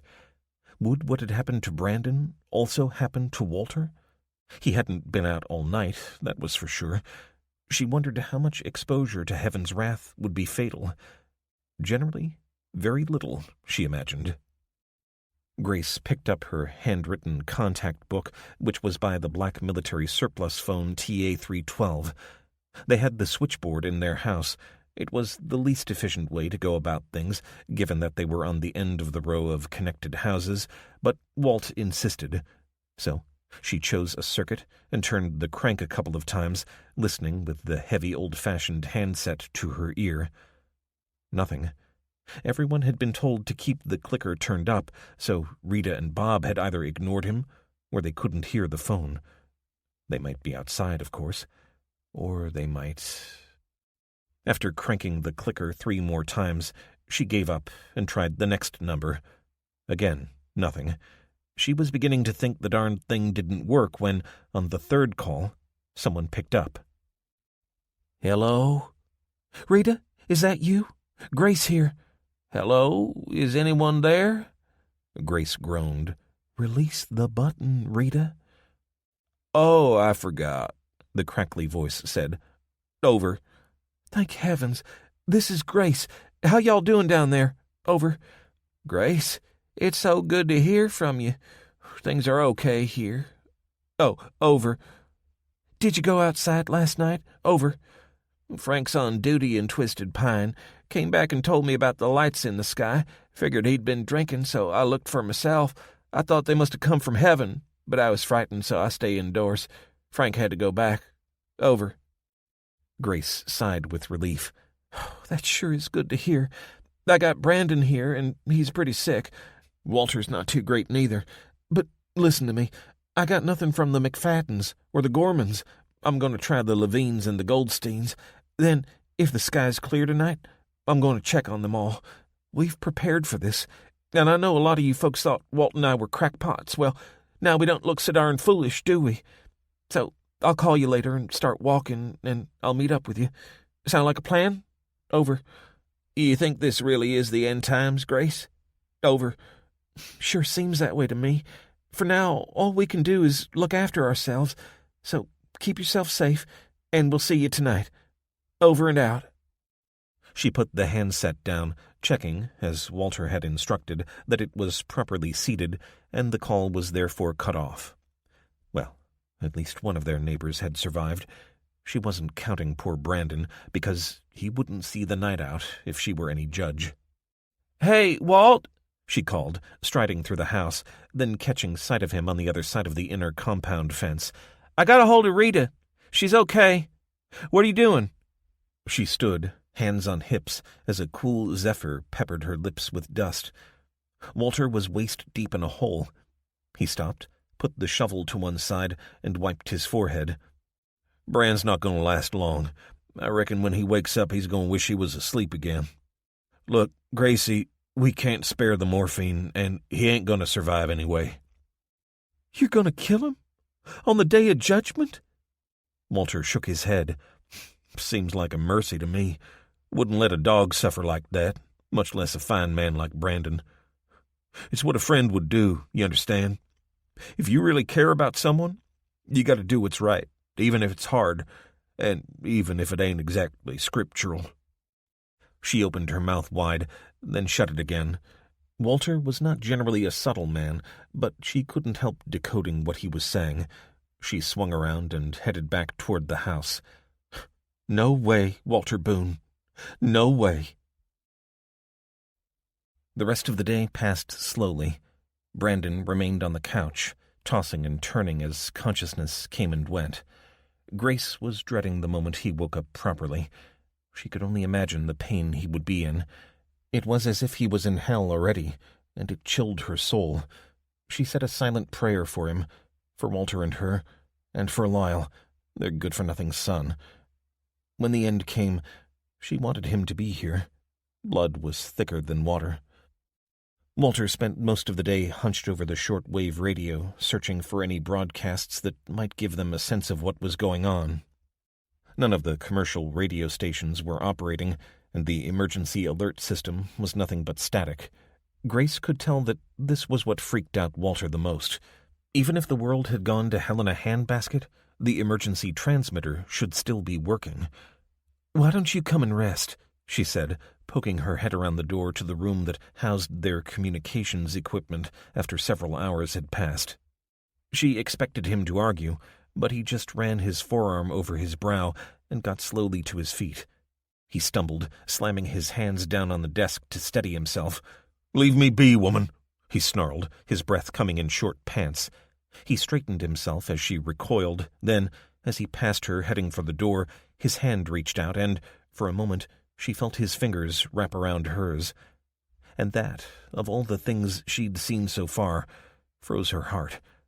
Walter Boone was not an affectionate man, and she almost withdrew her arm in shock, but she managed to master herself and squeeze his hand.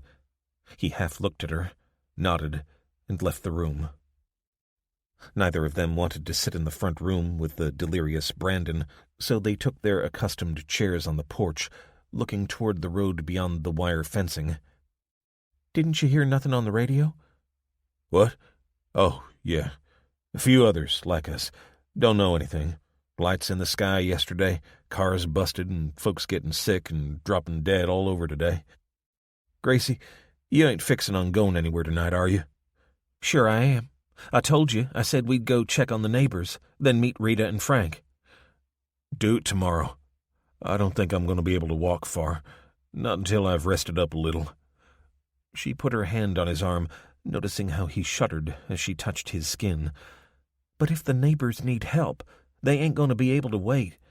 I didn't want to leave it until nightfall, but I want to know the sky's clear before I go. You rest up here, Walt. I'll go on my own." "No, Grace," he said, leaning back in his rocking chair, breathing heavily through his open mouth. "Please." She almost burst into tears as he said that word. Walter Boone was polite enough to friends and neighbors, but he always said that please and thank you weren't needed between husband and wife. Taking his hand, she squeezed it, and they sat together, the boards creaking as their chairs rocked, each fearing that this might be the last time they'd ever do it. "Sure is quiet," he said, eventually, releasing her fingers. "Don't reckon I've seen a single truck go by." "You said they're likely fried, like ours." "Older trucks might be okay. No electronics to fry. Maybe there ain't no one around to drive them. We should go look for one. When I'm better." She wiped a tear from the corner of her eye. "Sure, we will." "Fetch me some more meds, Grace, will you?" "It's too soon." He shook his head. "I don't care none. I'm just awful sore." "You want to go up to bed? Might be more comfortable there." "Yeah. You go check on Bran, will you?" "Can you manage up the stairs?"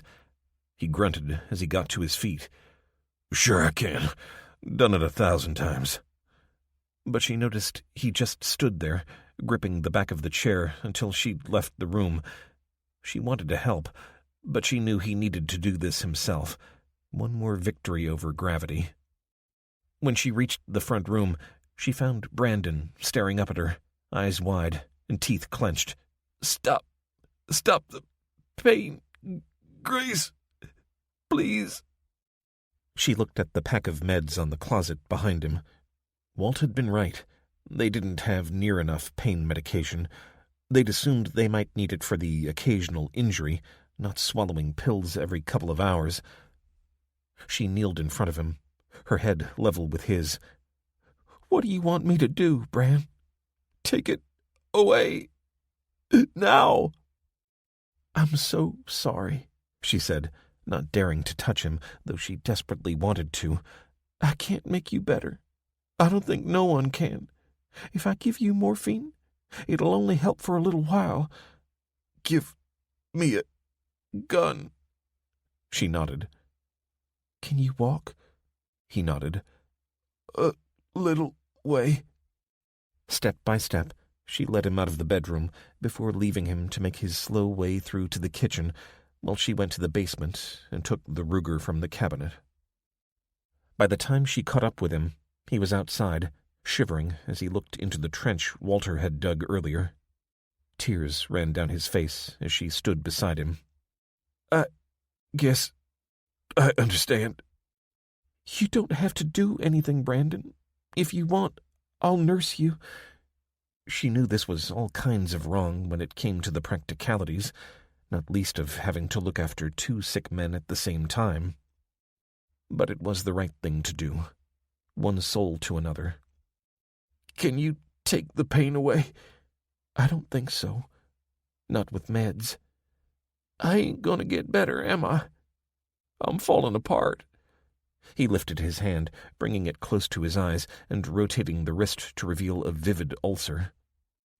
Again, she reached out to touch his shoulder, but stopped herself. She looked down at his hand, and she gently took it. "You got the gun?" he asked. "Sure." He nodded, then sat down on the edge of the trench before allowing himself to fall, howling with pain as his legs scraped against the rough, stony sides. Then he turned and reached up, taking the gun from her outstretched, shaking fingers. "Leave me be now, Grace." And so she left him there. She was just halfway up the stairs when she heard the sound of a gun firing. Walter had obviously also heard it. "Poor fella. He was a good man. Did it himself?" "Yeah. I sure hope the Lord lets him into heaven anyways. How you feeling now?" "Ready for some meds. And don't argue none, Grace. Just leave him by the bed." Grace crossed her arms. "I will not. You need 'em. I'll give 'em to you, but I ain't giving you the whole bottle." He sighed and held out his hand as she counted out the pills. Minutes later, he was asleep. She watched until the tension left his body, and he was finally peaceful, the only sound being a regular half-snore that told her he was unconscious. She breathed a sigh of relief and made her way downstairs, taking the blanket she'd put over Brandon and walking round to the grave. He was lying on his side, the revolver a few inches from his mouth. The shadows of late afternoon mercifully covered any more evidence of his violent end. She wasn't about to clamber into the grave and retrieve the gun, even though she knew Walter would do it if he were here. Fact was, he wasn't here, and she was not about to leave poor Brandon out here without burying him first. So she said a short prayer over him, then heaved the first spadeful of gritty soil on top of him. She covered him enough for decency. Then, blowing with the effort, she turned away, with a final amen, and, as she did so, she felt the first drops of falling rain, like tears from heaven. 14. Elijah. Day 3. Glendale, California. He could see daylight peeping between the drapes when he finally woke up again. Tentatively, he moved his head, lifting it slightly, and finding that the headache had receded. "Oh, you're awake," she said. "Would you like some ramen?" What time is it?" "About 9. You've been asleep since you got back with Cody. I'd offer to make you some oatmeal, but I'll only mess it up." "Noodles would be great, thank you. Any noise from upstairs?" She shook her head. "What happened at the pharmacy? You didn't say nothing." "I was exhausted, Becky. To be honest, I don't remember everything. I'd passed a pharmacy on the way here, so we went back, and I covered Cody while he found what he needed. Took a while. The place had been turned upside down." "No one bothered you?" Wade shrugged. "A couple tried, but I wasn't in the mood to be nice. I think they noticed. But we've done what we can for Cody and his sister." "How long will the meds last?" "I don't know. They'll have to work out the minimum dose they can get away with." "And what then?" Geez, Becky, I don't know, he snapped. I've done my best for them, but I can't take responsibility for everyone. Her face froze, and he felt shame overwhelming him. I'm sorry. I want to be able to help, you understand? But there's only so much I can do. Now, I've got to get to the hospital. She relaxed, then walked into the little kitchen. You need to see someone for sure, but then there must be plenty like you who got sick from the radiation. It's not for me. My partner, Terry, he should be there. He was sick. Real sick. Then I need to head back to the station. He heard the click-click of the gas lighter. I'll come with you, she called. You need looking after. Have you been outside today? No. Someone came to the door, said she was a neighbor, and asked where nice Mr. Lynch was.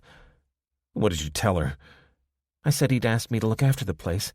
I don't think she believed me. But her husband was sick, she said, and she wanted his help. She returned and handed him the plastic tub of ramen. Thanks. Are you okay? Your hand's shaking, he said, before gasping. Oh, my God, I'm sorry. My brain's still scrambled. The poor young woman had been kept in a locked room, tied hand and foot, until he'd rescued her, and then he'd collapsed, and she'd been left alone in the middle of chaos. He'd woken up, then they'd gotten involved with Cody and Shelley. He wondered whether in fact she'd stuck with him because she couldn't bear to be alone. It's okay, she said, rubbing her ankles. I guess I knew you needed me, but right now I feel like I'm holding back a flood, and if I think for too long, I won't be able to stop it. Wade put a forkful of ramen in his mouth. It was undercooked, but he swallowed it and put the rest of the pot down to soak up more water. Do you want me to take you back to your apartment? Apartment? I thought you knew all about me. He sighed. Of course, he'd researched her once she'd gone missing in circumstances that bore the hallmark of a serial killer. She'd been living in a shared room owned by a notorious pimp who'd briefly been a suspect in the abductions. Do you honestly think Luigi would take me back now, even if whatever this is hadn't happened? She gestured at the world beyond Lynch's apartment. Do you think I'd want to go back, even if he did? He doesn't care about me. I was only any use to him because of my looks, and now I'm damaged goods. Your parents live in Florida, is that right? She nodded. Yeah, I came out here to become a movie actress. I was just a kid, got swallowed up by the Hollywood system. Yeah, I've heard your story plenty of times. Why didn't you go back home when you realized it wasn't going to happen? She shrugged. I had my own reasons. But anyway, I haven't got anywhere to go, so I'll stick with you. You will? You rescued me, so I'm your responsibility now. Otherwise, what was the point? He finished his ramen and regarded her. Mid-20s, with jet-black hair and a slim figure, dried tears marking out a prematurely lined face, like 1,000 others. But unlike Becky, the others weren't his problem. I won't abandon you, he said, as he perceived her desperation. That's a promise. It was a promise he knew she needed to hear, but he felt the weight of responsibility settling on his shoulders as he said it. You mean that? You just said you didn't want to be responsible for Cody and Shelley. Yeah, I didn't get a dose of radiation running across the city to rescue you and then leave you to fend for yourself. He got to his feet, steadying himself against the wall for a moment before making his way back into the bathroom. The water was still running, so he soaked a towel and used it to clean himself as best he could, feeling life and alertness returning as he did so. His guess was that the lights caused some form of radiation sickness, or perhaps that they were a signal of some other cause. Either way, he'd gotten enough of a dose to make him sick, but hopefully not enough to kill him. He was certainly feeling better than he had when he'd first woken up, but he had no time to rest up any longer. Once it was dark, and he could check the sky, he had to go to the hospital and check on Terry first, then head to the station. One way or another, he needed to get a handle on what was going on here and elsewhere, and he had to work out a way to get in touch with Kelly. He didn't want to think about what was happening 2,000 miles away. A couple of hours later, they were ready to venture out. He gave his Colt 1911 Bureau model a quick check. "Ready? We won't be coming back." She held up the knife she'd taken from the kitchen and nodded. "Remember, keep behind me and let me handle any trouble, okay?" He thought she was going to snap back, but she merely said, "Okay, let's go. How far is the hospital?" "Not far." He opened the door a crack, holding the weapon close and peering into the night. It was quiet, unnaturally quiet. He'd always lived in the city, and the background noises of car horns, music, and people shouting at each other had become the canvas on which his life was painted. Now, it was as if someone had whitewashed normality, and the silence pressed down on him as he edged out, scanning the dark between shadows for attackers. "Clear," he said, then glanced up at the sky. He could see stars, but no rainbow lights. Breathing a sigh of relief, he moved silently toward the road, eyes straining to make anything out in the darkness. As the echoes of Becky's footsteps faded away, he listened again, looking back and forth along the road, the horizon illuminated by the glow of fires raging downtown. Now he could hear voices calling far off, but there was no sound of moving vehicles. From time to time, the crack of gunfire sounded, seeming to come from random directions. The deeper thump of, perhaps, gas canisters suggested either that the police or National Guard were trying to impose control, or that the mob had gotten hold of police equipment. "I've changed my mind," Wade said, as they sheltered by the side of a store, shards of glass scattered across the pavement and reflecting the orange glow. "I'm going to report to my district station, then check the hospital later. You sure you want to come?" "Nowhere else to go," Becky said. "I guess I'll be safer there than most places." Wade grunted an acknowledgement, then led her across the street, retracing the route he'd taken to get to Lynch's apartment. "Where is everyone?" Becky asked as they paused to catch their breath. Wade shook his head. "Hiding in their homes, I guess." He'd been pondering this as they'd run through the dying city. He'd seen plenty of looters when he'd been going the other way, but it was as if that madness had burned itself out and been replaced by terror. He imagined families cowering behind barricaded doors, praying that the government would rescue them before their food ran out or the mob took over completely. Or maybe they were sick or dead. As far as he could tell, he hadn't been exposed to the radiation for more than a few minutes, or at least not directly. How many tens of thousands had looked up at the sky in awe and wonder, not knowing that they were receiving a lethal dose? "Can I ask you something?" "Sure." "Why don't you just head out of the city? Everything's gone to hell here. What's the point in going back to the police?" "I'm a cop. It's what I do." "You're also a father." "Lucky for you I didn't head off before rescuing you," he snapped, unable to hide his anger. She was poking at a sore, much more painful and dangerous than the one on his neck. "I'm just saying, look, this is the end. You know what I mean? I haven't got anyone who gives a damn about me. You got your daughter. If you were my dad, I'd be waiting for you to come get me." He glared at her, struggling to hold back his anger at her insight. She was right, of course. He was a father first, a cop second.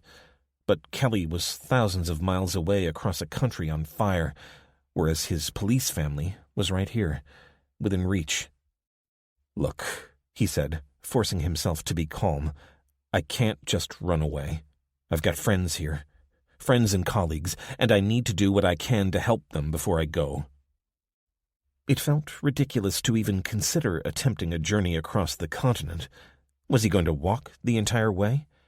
He'd ridden horses from time to time, but he was no expert, and it was a long way even on 4 feet. And all of that was aside from the fact that he'd be traveling across a hostile land, a sitting duck for any bandits that wanted to take what little he had and leave him with nothing more than a bullet in the head. No, he could make a difference here. Perhaps. But Kelly needed him, if she was still alive. So he would attempt the journey. But first, he would do all he could to help save his city. 15. Hannah, Mauna Kea. Hannah watched as the man finished the third energy bar and tossed the empty wrapper in the trash. The Gratch pistol lay to one side, just within reach. "Is okay. I will not shoot you. Here." He took the gun and ejected the magazine onto the table. "I use it only for protection." "Who the hell are you?" Shane said. He was standing some way away, looking out into the darkness as if others might suddenly appear. "My name is Lev Makarov, and I was part of Kozlov's team." Hannah couldn't help being curious. "Hunting exoplanets?" "Da," he said, before waving his hand. "But I am not scientist. Sorry, I am not a scientist. My English is not good, but I try to learn." "You don't look like an administrator," Shane said. Makarov chuckled. "No, I am, what would you call, fixer, security." "Why would you need that?"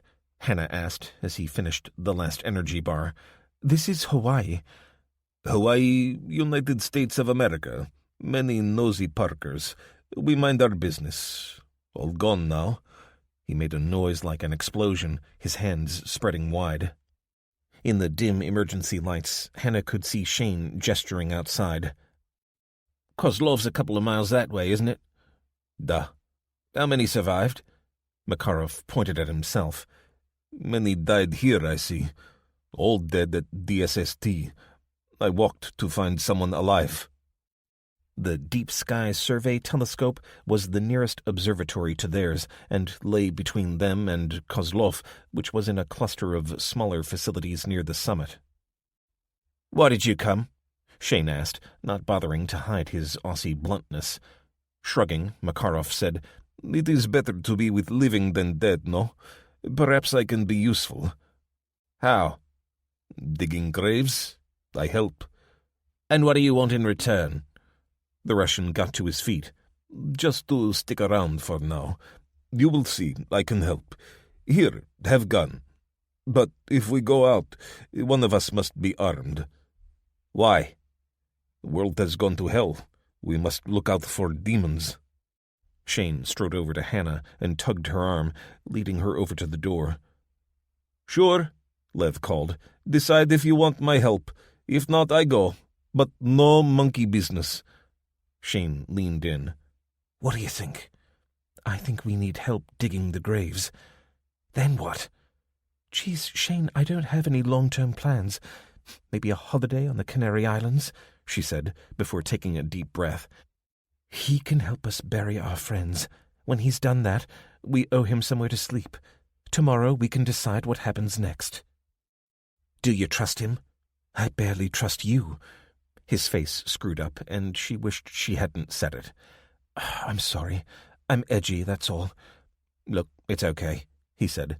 "But for the record, you can trust me." She hugged him, forcing herself not to recoil from his sweat-laden aroma. She guessed she probably smelled much the same after all. Then she waved Lev over. "Let's go." "Oh, cool, I am in grave-digging club," he said, tucking his weapon into his pocket and gesturing around. "Where do we start?" Even with three of them working together, Hannah was beyond exhausted by the time they pushed the trolley up the slope for the final time. Behind them, in the pre-dawn light, a dozen mounds protruded from the ground, each bearing a pebble with the name of the grave's occupant written in permanent black ink. Around 250 years of scientific experience and wisdom left to desiccate in the volcanic dust. Day 3. It was after midday by the time Hannah awoke, Kuczynski's mechanical clock one of the few reliable timepieces left working. She could hear Shane showering in the next pod along, and she sighed with relief at the prospect of getting herself properly clean. But she wanted to check on their visitor first, so she climbed out of bed, put on her soiled clothes, and made her way down to the ground floor. Lev emerged from the basement stairs as she gazed around, double-checking for any bodies they might have forgotten in their exhaustion. Getting those who'd died in the shipping containers up the steps Lev was now climbing had been the hardest task of the night, and she was grateful time and again that they'd accepted the Russians' help. He'd volunteered to sleep down there when they'd gotten back, claiming he didn't have the energy to climb to the upper floors, but Hannah had locked the door on her pod in any case. Dobre utro, he said, though I think no morning is good anymore. But look, I did not murder you in your sleep. It is morning, and I am still here. See, I am good Russian. You are English, and Shane, he is Australian, is he not? Sounds like joke. English, Australian, and Russian go into bar. In the daylight, Hannah saw an entirely different man. Short and lean, Makarov had a blunt, open face that wasn't remotely handsome, but somehow managed to be appealing. She guessed he was in his late 30s or early 40s, but his boyish looks reminded her of a peasant in a cheap fantasy film. You have not eaten? I get some food together while you have shower. It's okay, Hannah said, suddenly aware of how hungry she was. Lev shook his head. No, is not okay. She felt herself redden, then turned and climbed up the stairs, passing Shane on his way down. Don't take long, he said. We need to have a council of war.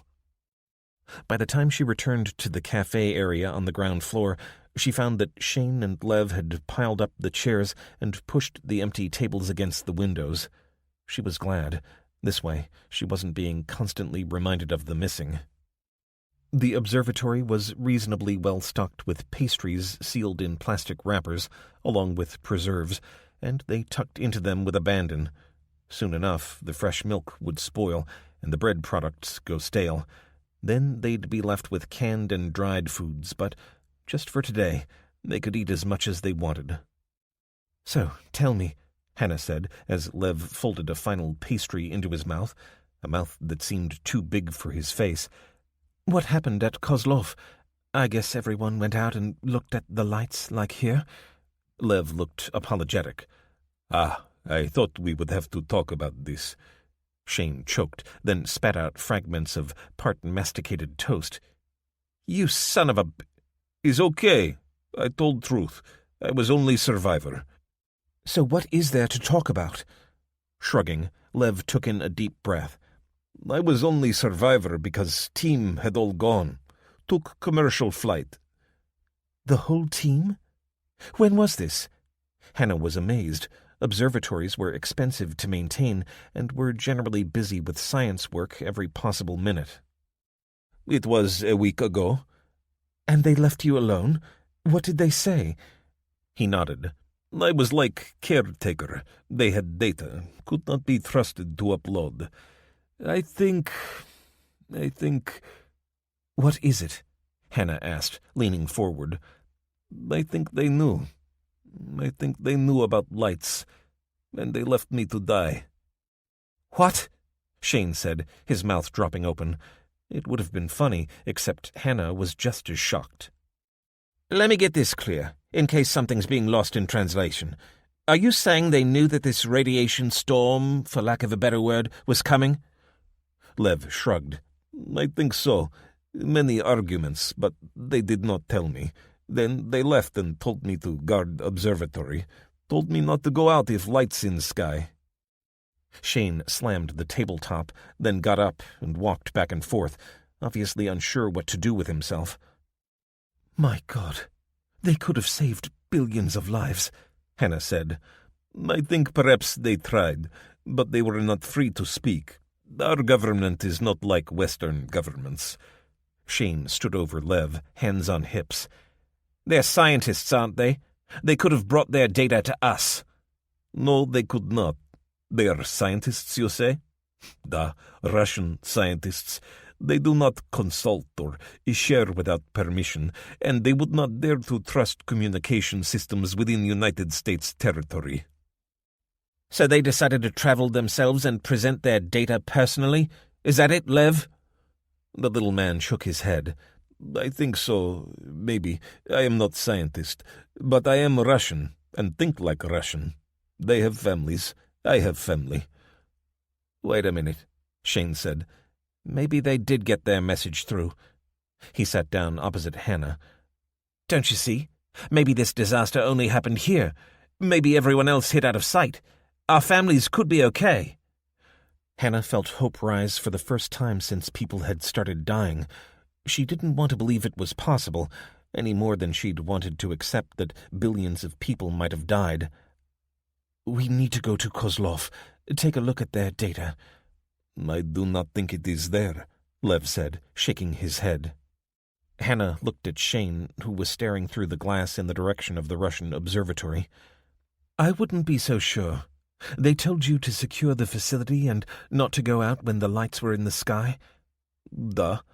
"Then, as a scientist, it's inconceivable that they would have wiped their data entirely and gotten on a plane with the only copy. If that's the case, why leave you behind? What were you protecting?" "No, I reckon the data's still there." "It'll be in Russian," Shane said. Hannah reached out and put her hand on Lev's. "Will you help us?" He paused for a moment, and then shook his head. "I was given orders. Authorities do not give medals to men who think for themselves." "Lev, the world might have ended. Billions could be dead. Who cares about politics?" "Then I agree," he said abruptly. "If world finished, then I help you.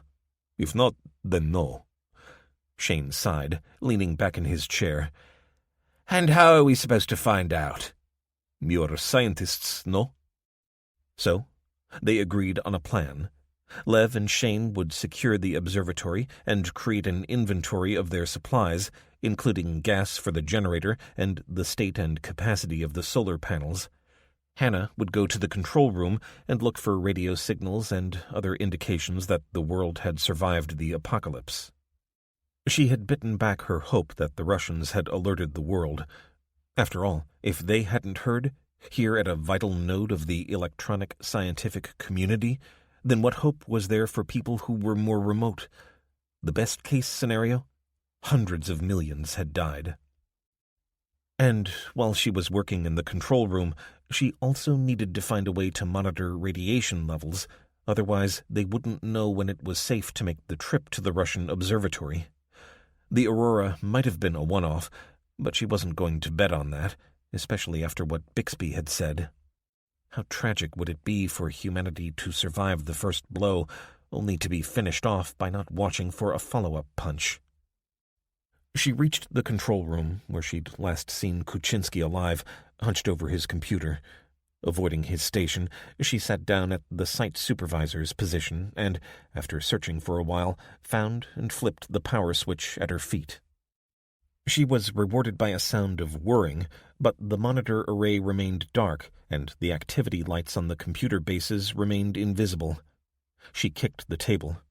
Of course, this room was right at the top of the observatory, perfectly shielded from any normal amounts of radiation, but if the fate of her friends and colleagues was any guide, they weren't talking about normal anything.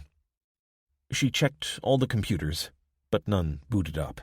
The only other computers were the scientists' laptops. She thought of hers. It was on the bed in her container room. Would it have survived the EMP? Good grief, if the radiation had penetrated that far, then they had no hope at all. So she made her way downstairs, back to the catacombs beneath the observatory. It was weird being down there again.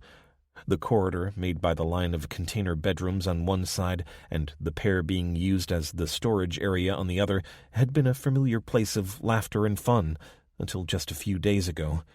Now it echoed to nothing but her footsteps and the occasional sounds of Shane and Lev moving in the food cellar. Hers was the bedroom next to Shane's, and she listened to the familiar squeak of the hinges as tears ran down her eyes. For the first time, she'd stopped for long enough to think about what had happened, and her mind was now trying to gently begin the process of understanding, the first step to coming to terms with it all. This uncertainty was the most frustrating thing about the situation, but surely the word would have gotten out. How, though? The Aurora took out communications, it seemed, so the people dying beneath it would have no way to tell anyone still in the Earth's shadow that it was happening. She clung onto hope that whatever the planet had moved through had dissipated before the last of the surface was exposed to it. She picked the laptop up from the bed. the bedclothes exactly as they'd been when she'd last kicked them off, back when things were still normal, gathered up some fresh clothes and toiletries, then made her way back up the first flight of stairs and back to the bright light of the observatory. Returning to the control room, she plugged the laptop into the data feed interface for the small radio telescope that sat some distance from the observatory. Designed for detecting signals from unimaginable distances, she wanted to listen for a closer signal, for the voice of Earth. But that was going to be tough. She could get the raw signal into the laptop, but the instrument had been designed to filter out humanity's noise. It was like looking down the wrong end of a telescope.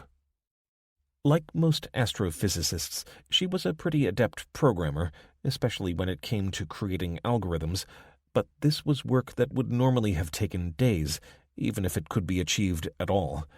She rubbed her eyes as footsteps approached from behind, and a steaming cup of coffee was put on the desk beside her. "There you go, Han. I reckoned you'd probably be ready for a hot one." She smiled at him and waited for the inevitable question. "Me and Lev have finished the inventory. We're okay for a few days, I reckon. For food and water, at least. Fuel's going to be more of a problem. The solar panels are working, but they're only any good for low-power stuff." She slapped him on the arm. "That's it. You're a genius." "I am?" "Let me think," she said, waving for him to leave her alone. Low power. That was the answer. She cut the current to the radio telescope so it became little more than a passive antenna, deaf to the sounds of the universe, but perfectly capable of picking up Earth-derived transmissions. There it was. A signal. One clear signal on a single frequency. She ran to the balcony that looked down on the lower 2 levels and called out to the others. "I've got something." Her hands shook as she sat tapping on her knees, waiting for them to join her. Shane was the first to arrive, followed by the slower footsteps of Lev, who emerged from the doorway, surrounded by a cloud of cigarette smoke. "Sorry, was taking break." "I've isolated a digital radio frequency that's broadcasting." "Ah, that is good. What does it say?" "That's what we're about to find out. The radio telescope feed has a demodulator.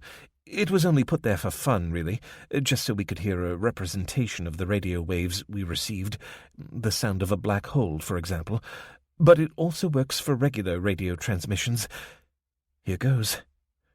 She clicked a button on her laptop and turned the volume up. A familiar voice filled the control room, but she knew instantly that it was a recording. "Of the United States, broadcasting on the emergency alert system. My fellow Americans, an unimaginable catastrophe has befallen our nation and the world as a whole. We have experienced levels of radiation never seen before. We do not believe that this is the action of an enemy, as its source appears to be from space, and all nations have been affected. I am sorry to tell you that hundreds of millions of our citizens have died and that many more will follow them. Please be assured that we will restore government as soon as possible and provide relief and support for the survivors. In the meantime, I have one crucial message.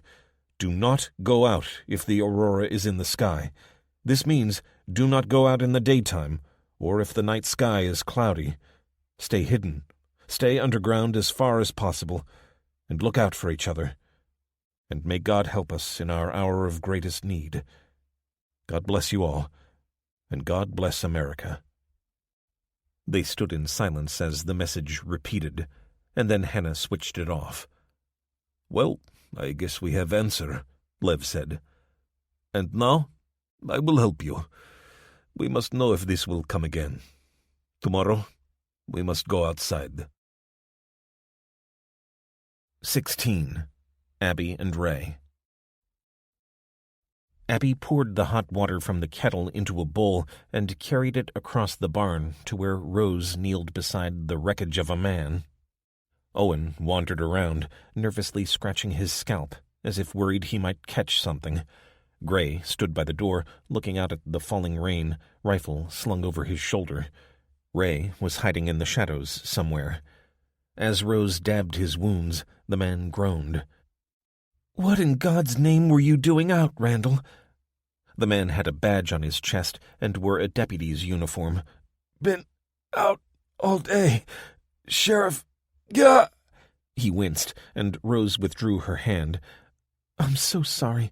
I wish I could take the pain away." "Liquor?" the deputy croaked. Owen got up and brought a bottle of bourbon across, which he held at the man's tortured lips as he drank desperately. "Hey, go a little easy. No telling when we'll be getting any more." "Owen!" Rose hissed. The older man stood up and walked over to where Gray stood, looking out on the night. Abby followed him, and to her surprise, Ray appeared out of the darkness behind Gray. "Seems to me it's a waste of good whiskey," Owen said, speaking to his son. "Seriously?" Abby snapped. "That's what you're concerned about?" Gray jabbed a finger at her. "Don't you go talking to Pa like that. You haven't had to do what we've done today. You weren't up at the Fry's place when we found them." "They're radiation burns, aren't they?" Ray said. Owen shrugged. "I guess so." "And the Fry's looked the same?" "Yeah, Irving, Mary, and their 2 kids. Abby saw something pass between Owen and his son, something in the way they looked at each other. She joined the dots. They weren't all dead, were they? The older man glanced over at where his wife was tending to the deputy. "She don't know. I didn't tell her. The young'uns were both gone when we got there. Mary was near the same, and Irving looked a lot like Randall there. We watched as she died. Hours it took. Hours of pain and nothing we could do to help. When she'd gone, he begged me." Water drained into the wrinkles around Owen's eyes, though Abby had to look twice to be sure she was seeing it. "I knew it was wrong. God knows it. Do not kill. That's what the commandment says." To Abby's astonishment, Ray looped her hand under Owen's elbow and leaned her hand on his shoulder. "Didn't Jesus say, 'Do unto others as you would have them do unto you'?" Owen looked down on her and patted her short hair. "You're right, and I sure wouldn't want to go through his pain. Or Randall's." "But Randall isn't asking," Abby said. Gray looked back into the darkness. "He will. Soon enough." Abby didn't see it happen. They had to wait until the lights had faded so Rose could be sent back to the house, while Owen and Gray remained in the barn talking to the now delirious deputy. A shot rang out, amplified, it seemed, by the iron roof and walls of the barn. They were halfway to the house, and Rose stopped for a moment at the sound, but then continued walking. She knew what her husband intended, and would, in time, be grateful that he hadn't involved her in the terrible decision or the action itself. Owen had said that Gray would wait outside, and when it was done, he'd help his father deal with Randall's body. Rose led them wordlessly into the farmhouse, boots echoing on the wooden boards that made up the platform the house stood on. Ray held the photoluminescent star, which glowed feebly as they went inside. The sun was still below the horizon, but there was enough light, even on this cloudy day, to make their way through the dark house. "Here," Rose said at last, "we can sit in here." When she lit a candle, Abby could see that they were in a sitting room with a couch, 2 easy chairs, and a brick-built hearth. "Owen says we can't have the fire on unless the drapes are shut, but we can't hide forever." She thrust the curtains apart, then busied herself at the log fire. Within minutes, a living flame was crackling away, and she fell into one of the fireside chairs, wiping her eyes. "Sweet Jesus, I've known Randall since he was a boy. His wife lives in the town. Owen had better go tell the girl." Abby, who'd sat next to Ray on the couch, said, "I'm so sorry. I hadn't imagined it would be this bad." "That could have been Dad," Ray said. "That's what I keep thinking." Abby put her arm around her sister's shoulders. "There's no point. Dad's super smart," she said in a low voice. After a few minutes of silence, heavy footsteps could be heard on the steps outside. "That's Owen," Rose said. "I need to tend to him." "What can we do to help?" Abby asked. Rose turned as she got up from her chair and headed for the door. Just don't judge him. Things have changed, probably forever, and the old rules don't apply." Settling back into the sofa, Abby looked out through the white-framed window at the slowly growing light. "That man wouldn't have died if he'd had a detector," Ray said. Abby ran her fingers through her sister's short hair. "We don't know how he came to be outside, but you're right. We've got to get a detector working. I'm not happy about Gray coming back with us, though." "He seems like a nice enough boy. Man," Ray said. "I don't want anyone to know where we live. Our best chance is to stay hidden until—" "Until what? This isn't going to blow over, you know. I don't know what's going to happen. For now, we have to take every day as it comes, and it's safer if we can hide out in the woods." Ray sat up and looked at Abby. "I don't think they're going to let us walk back home with the diodes without Gray. We've just got to trust him and hope he's okay." Abby settled her gaze on the crackling, roaring log fire. As a creature of the city, she'd only ever experienced a real fire when on their vacations to the cabin, but she'd never really and truly looked into the flames and understood the raw power of the elements. As civilization collapsed, the survivors would find themselves much closer to nature than they might want to be. This was no wild camping trek. This was the renewal of the deep connection between humanity and the elements without the protective blanket of mankind's inventions that, for thousands of years, had kept the natural universe at arm's length. As she watched the flames dance, she imagined the uncounted generations of humans that had done the same thing, and she wondered whether her generation would be the last. It was late morning by the time they were ready to go. Abby and Ray had both helped dig Randall's grave at the bottom of the field on the edge of the property. There were only 2 shovels, so their participation had lengthened the time it took to finish, though its symbolic importance was undeniable. Owen would carry the burden of what he'd done, but not the additional weight of their condemnation. Rose made each of them a sandwich, with the last of their bread, and watched as they headed away from the farmhouse and up into the tree line. A pine wood marked the northern border of the Bartlett farm, and the overnight rain meant that, as they walked, they released a scent that reminded Abby of disinfectant. Every now and again, Gray would pause beneath a tree and examine the little fluorescent star, but so far he'd seen no sign that the lights were behind the clouds, invisibly irradiating them. They stopped after an hour to eat. Owen told them they probably wouldn't have much of an appetite once they got to the Fry's farm. "It was a cattle farm," he said, by way of explanation. "Nothing we could do about them. Didn't have enough bullets for them all." Owen wore a detached expression.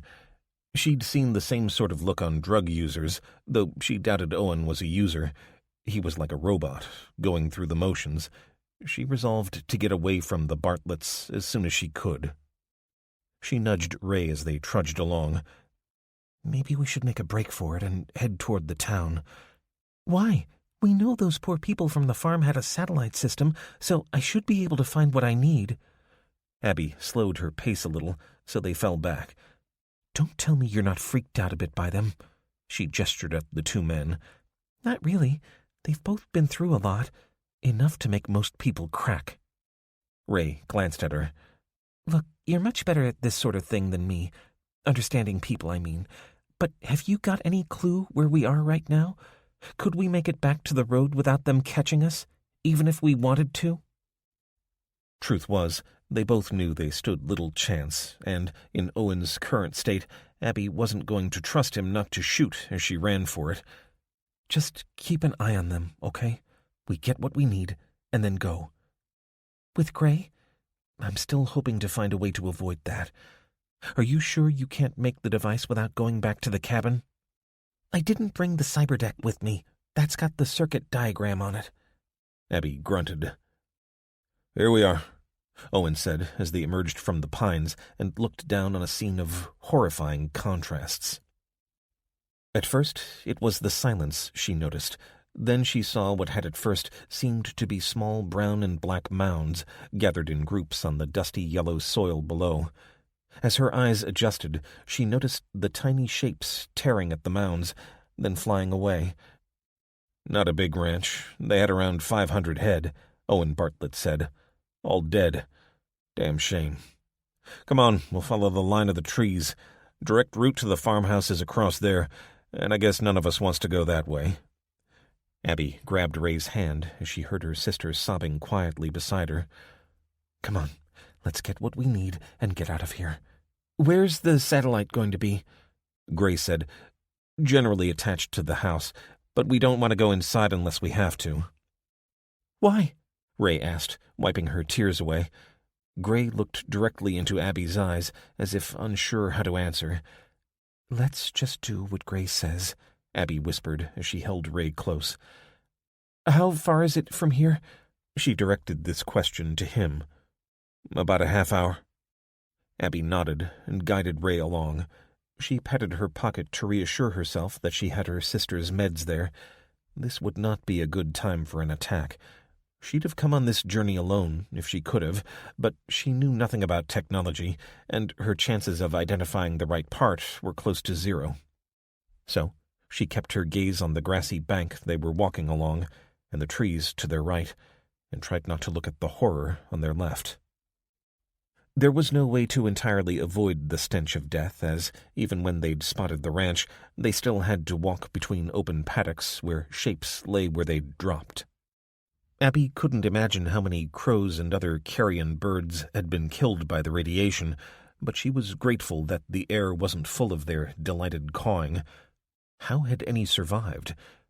Come to think of it, how come neither she nor Ray had shown any symptoms at all? Sure, they'd been inside the cabin, but it wasn't entirely made of iron like the Bartlett's barn, and she couldn't work out how it was that so little radiation had penetrated the roof to leave them apparently unaffected. Perhaps, for those who weren't outside under the lights, they'd become sick, but later. She remembered watching Chernobyl on HBO. Most of them had only found out they'd been fatally exposed days later. Maybe this was all futile. Even if they found a satellite setup, if Ray was able to find and extract the part she needed, if she was able to build a radiation detector, it could all go perfectly, and they'd only then discover they'd received a killing dose. "I'm going to have to get up there," Ray said, snapping Abby out of her dark thoughts. "Go fetch a ladder, son," Owen said, then watched as Gray ran off to the nearest barn. "You got everything you need?" he added to Ray. "I think so." "You're not going up there," Abby said. "You don't like heights." Gray arrived with a rusty ladder that he leaned against the wall. "Can't Gray do it? He doesn't know what he's looking for." Owen gestured up at the dish, which was fixed beneath the apex of the roof. "Gray can get the case off, then all you gotta do is find what you're looking for." Abby had a sinking feeling in her stomach. This was already an utter nightmare, but this was likely to be their one and only chance. In a few days, this place would stink beyond endurance, and she had no desire to ever return. Gray took a small roll of tools from his backpack and then clambered up the ladder before immediately beginning work on the casing. A few minutes later, the first panel of the rusty box that protected the electronics fell with a clatter to the ground. Soon enough, it was Ray's turn. She took much longer than Gray to get up there, and Abby positioned herself immediately under the ladder as if she could catch her sister if she fell off. "I can't do this," Ray said, when she was only halfway up. Abby shielded her eyes against the bright, cloudy sky. "Do you want me to come up with you?" "Ladder might not take you both," Owen said. "You'll have to do it on your own," Abby said. "Think of it like a game. Go for a high score. Like Minecraft? Yeah. No one plays Minecraft anymore." Despite her fear, Abby sighed, but Ray was moving again. And then the wind got up and rattled the ladder. Ray screamed and grabbed the rusty rungs. "Come down," Abby called. "I've got an idea. I can't move." Abby jabbed a finger at the shape clinging desperately to the ladder above. "Ray Waterman, now get your butt down here right now or you're grounded." Ray went still, then looked down at Abby. Then she started moving down, rung by rung, until Abby reached up and grabbed her. She hugged her sister momentarily, then took the black canvas tool bag off her, rummaging through it. She found the biggest flat-bladed screwdriver, then clambered up the ladder, forcing herself to keep looking straight ahead and to ignore the wind whistling around her. When she got to the top, she braced herself against the now exposed innards of the satellite system. "What are you doing?" Owen called from below. Abby ignored him. She found the screws that fixed the rusty box to the wall, then reached over and pushed the tip of the screwdriver into the gap. She gritted her teeth as she pulled on the handle, now regretting her bravado. Why hadn't she asked Gray or Owen to do this? Because she hadn't wanted to feel useless? Nicely done, Abby. Nicely done indeed. Then, as she was about to give up, the metal groaned and the wall plug emerged, bringing the first screw with it. "Are you crazy?" Owen called. "Get out of the way!" Abby yelled back.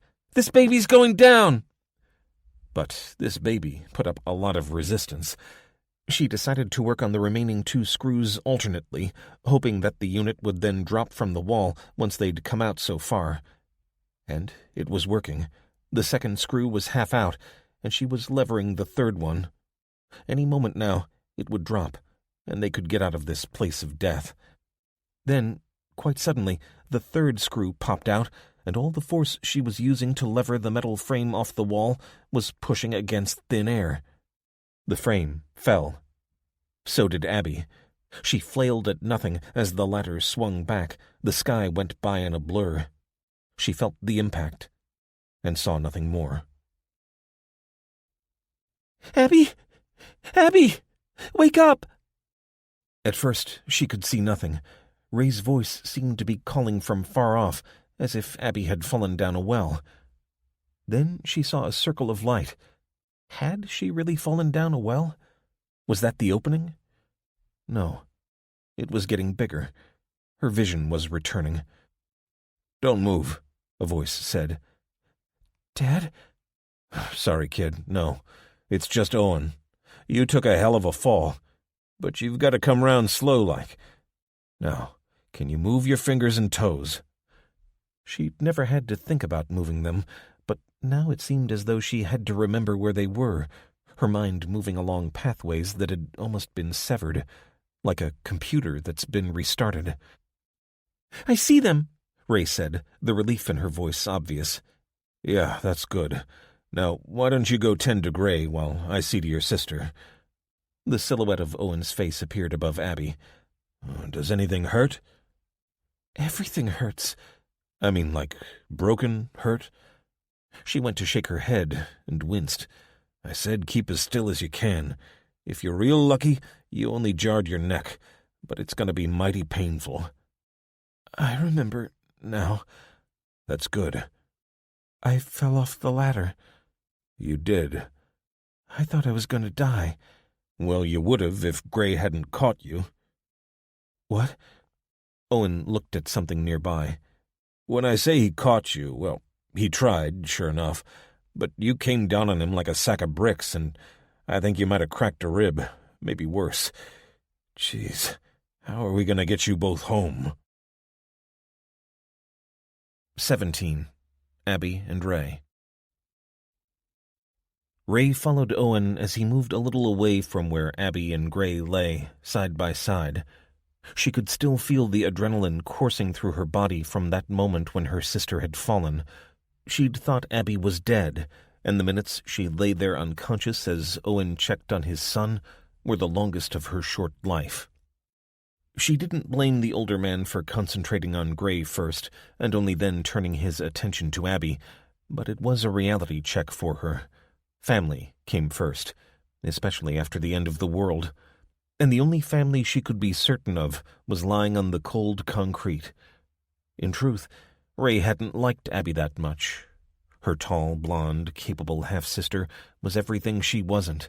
She got to work with movie stars, going to parties and premieres and film sets, while Ray spent her time with textbooks and teachers and fellow students who were 2 years older than her and full of resentment. They called her Sheldon. But when her sister had fallen, she'd realized how much she needed her, and perhaps that was what love was, when you got down to it. "You got any ideas?" Owen was saying. "You're the smart one, by all accounts. Even Gray says so." Ray looked from his face, all crags and hair and sandpaper skin, to the figures lying on the ground. "I'm not a medical doctor." "Sure, but it doesn't take a genius to know that we need to find shelter for them. Now, Gray we can move. It's going to hurt, sure enough, but he's a tough kid. Your sister, well, like I said, she needs shelter, or she'll die of exposure or shock. But I'm worried about her neck." "Where would we go?" Owen looked past her. "We got no choice. Into the house." "But you said we couldn't go in there." "Beggars can't be choosers, kid. You and me, we'll have to clear out the living room, bring a couple mattresses down, and tend to them there. At least we'll be able to get warm." "Then what?" "Then we work out how we're going to get home. Now, do you reckon it's safe to move your sister?" Ray looked over at Abby and realized her sister was looking back at her. "We'll have to carry her on something and immobilize her neck." Owen scratched his chin. "I'll find something to put her on.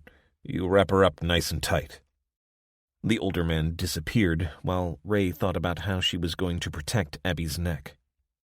"What's in there?" she said to Gray, who was now propped up a little and watching her. He shrugged, then grimaced. "Dunno. Animal, pen. Wouldn't go in there if I was you." Which, of course, made Ray's mind up for her. "Where are you going?" Abby said. "Looking for something to bind up your neck." Abby tried to reach up to her as she passed by. "Gray said—" Ray ignored her sister. She was at a loss, and she didn't want to go into the house without Owen. She pulled on the rust-edged metal door, the screeching of the hinges causing a fluttering of wings as crows took to the air. She paused for a moment, tentatively sniffing the air for the stench of death. Good grief, a couple of days before, she'd had no idea what that smelled like. This was a new world, and she didn't like it one little bit. It was a kind of workshop. The far wall was lined with tools, and a long bench took up most of the space beneath that. Hanging up behind the door was a sweater. She took it down and used a pair of shears to cut it into strips, then returned to where Abby lay and bound them around her neck. "I'm sorry," Ray said as her sister squealed with pain. "I've got to do this." She turned at the sound of footsteps to see Owen dragging a single mattress out of the ranch's front door. "Best I can do," he said. "I've cleaned out what I can from in there, but I don't advise going upstairs." They shimmied Abby onto the mattress, and she lay there, rigid, her neck wrapped up tight, grimacing as Ray and Owen pulled the mattress in through the front door and then into the living room that looked out onto the main courtyard. Then they returned and helped Gray to limp into the house, one arm over each of their shoulders. Finally, they were inside, and Owen slammed the door against the cold wind. "I'll set a fire," he said, and began piling logs from the basket beside the hearth. "Pa, that'll give us away," Gray said. He'd been propped up on the couch, his face pale and pain in his eyes. "Give us away to who? There ain't a whole lot of point staying secret if we freeze to death in the meantime." Ray kneeled beside Owen as he worked. "Why don't you want anyone to know we're here?" The older man didn't look at her, but instead took a lighter from his pocket and plunged it into the paper and kindling beneath the log pile. "Folks do all kinds of crazy things when they're scared, and when they reckon no one's around to stop them. You weren't the first folks to turn up at our place." That made sense. Owen had looked alarmed when they'd arrived the previous day. "We sent them on their way with their tails between their legs. Reckon they went looking for easier prey. But they could still be around, and they may not be so easy to scare next time." Ray left him to it and went to sit with Abby. "How are you?" "My head hurts like hell, and my neck, but I'm alive." Abby looked up at Gray. Thanks, by the way. You're welcome. You could do with losing a few pounds, he said. Might not have cracked my ribs then. Funny, Abby said. Ray looked daggers at Gray, then settled down and stroked her sister's hair. Don't listen to him.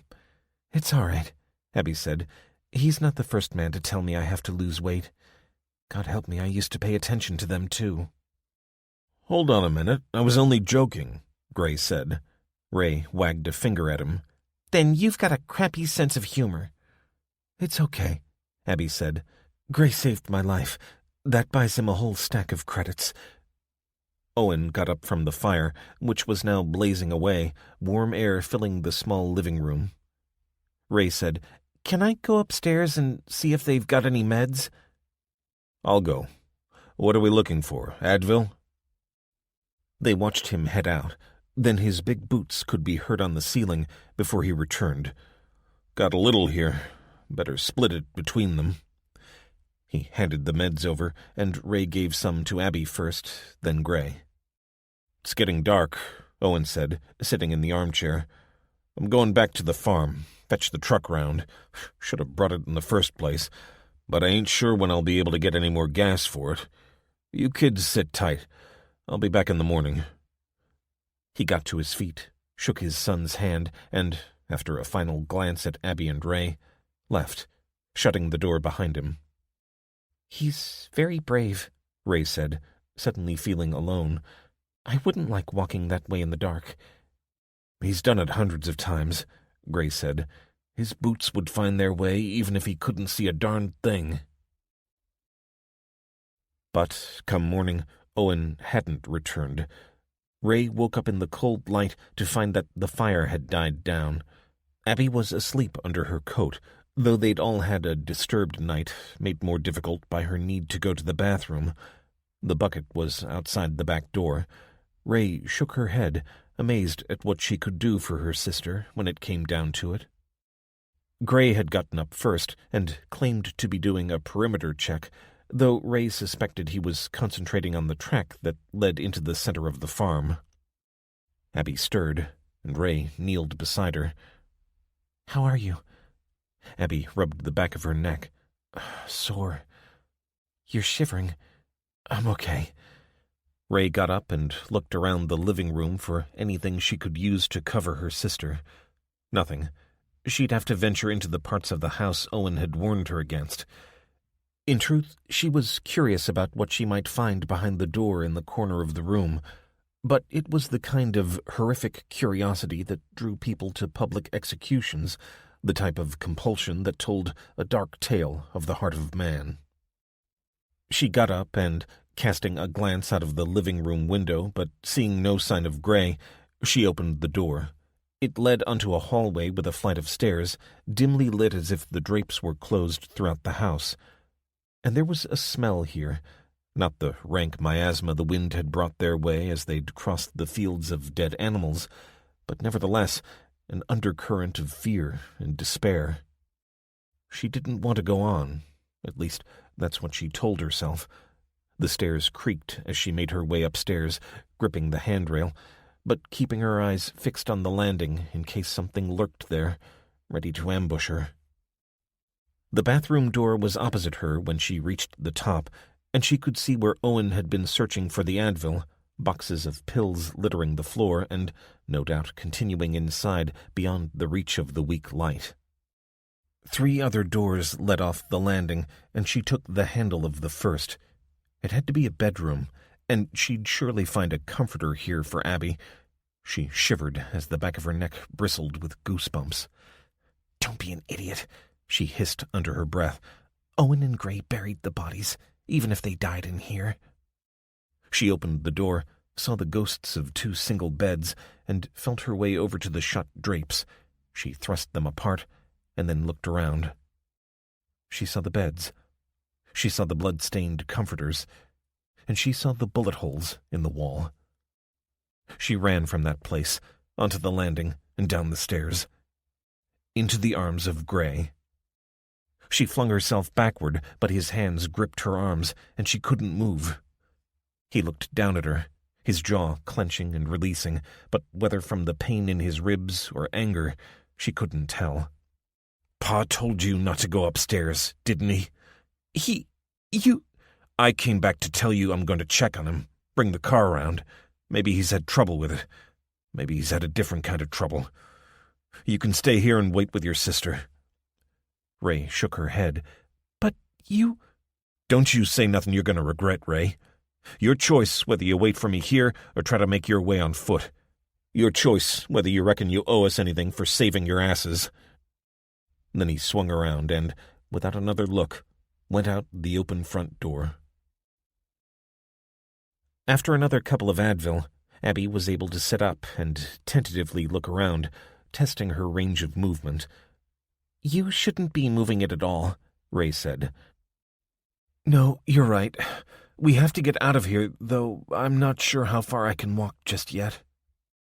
Ray gave her sister the last quarter of yesterday's sandwich and got up. "I'm going to look around, see if there's a truck or something I can get started." "Don't go far, and don't be long." Ray smiled and headed out the kitchen door into the main courtyard.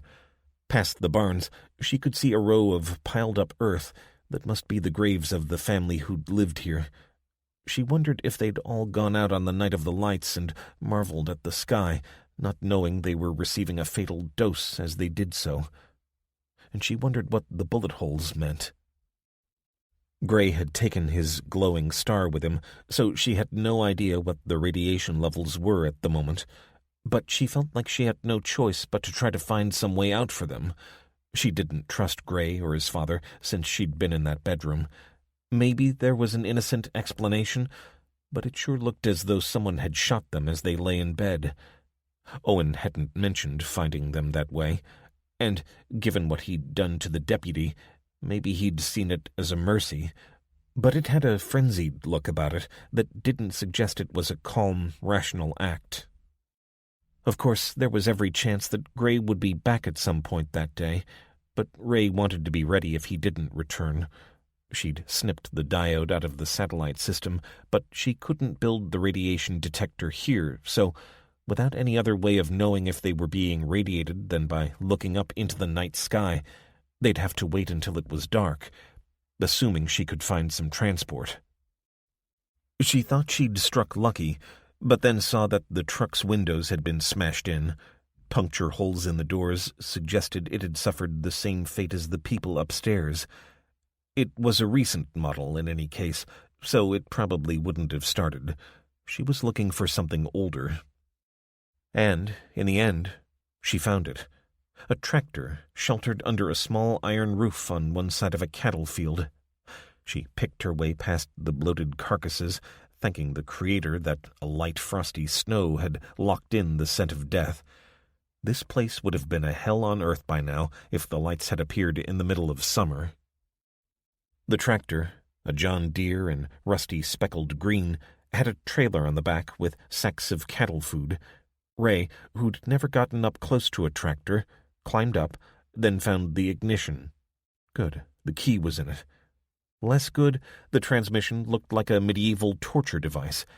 It looked as though it had 8 forward gears and 3 reverse. Well, she wasn't going to need to go backward, but for now, she didn't want it to go forward either. She just wanted to know whether it would start.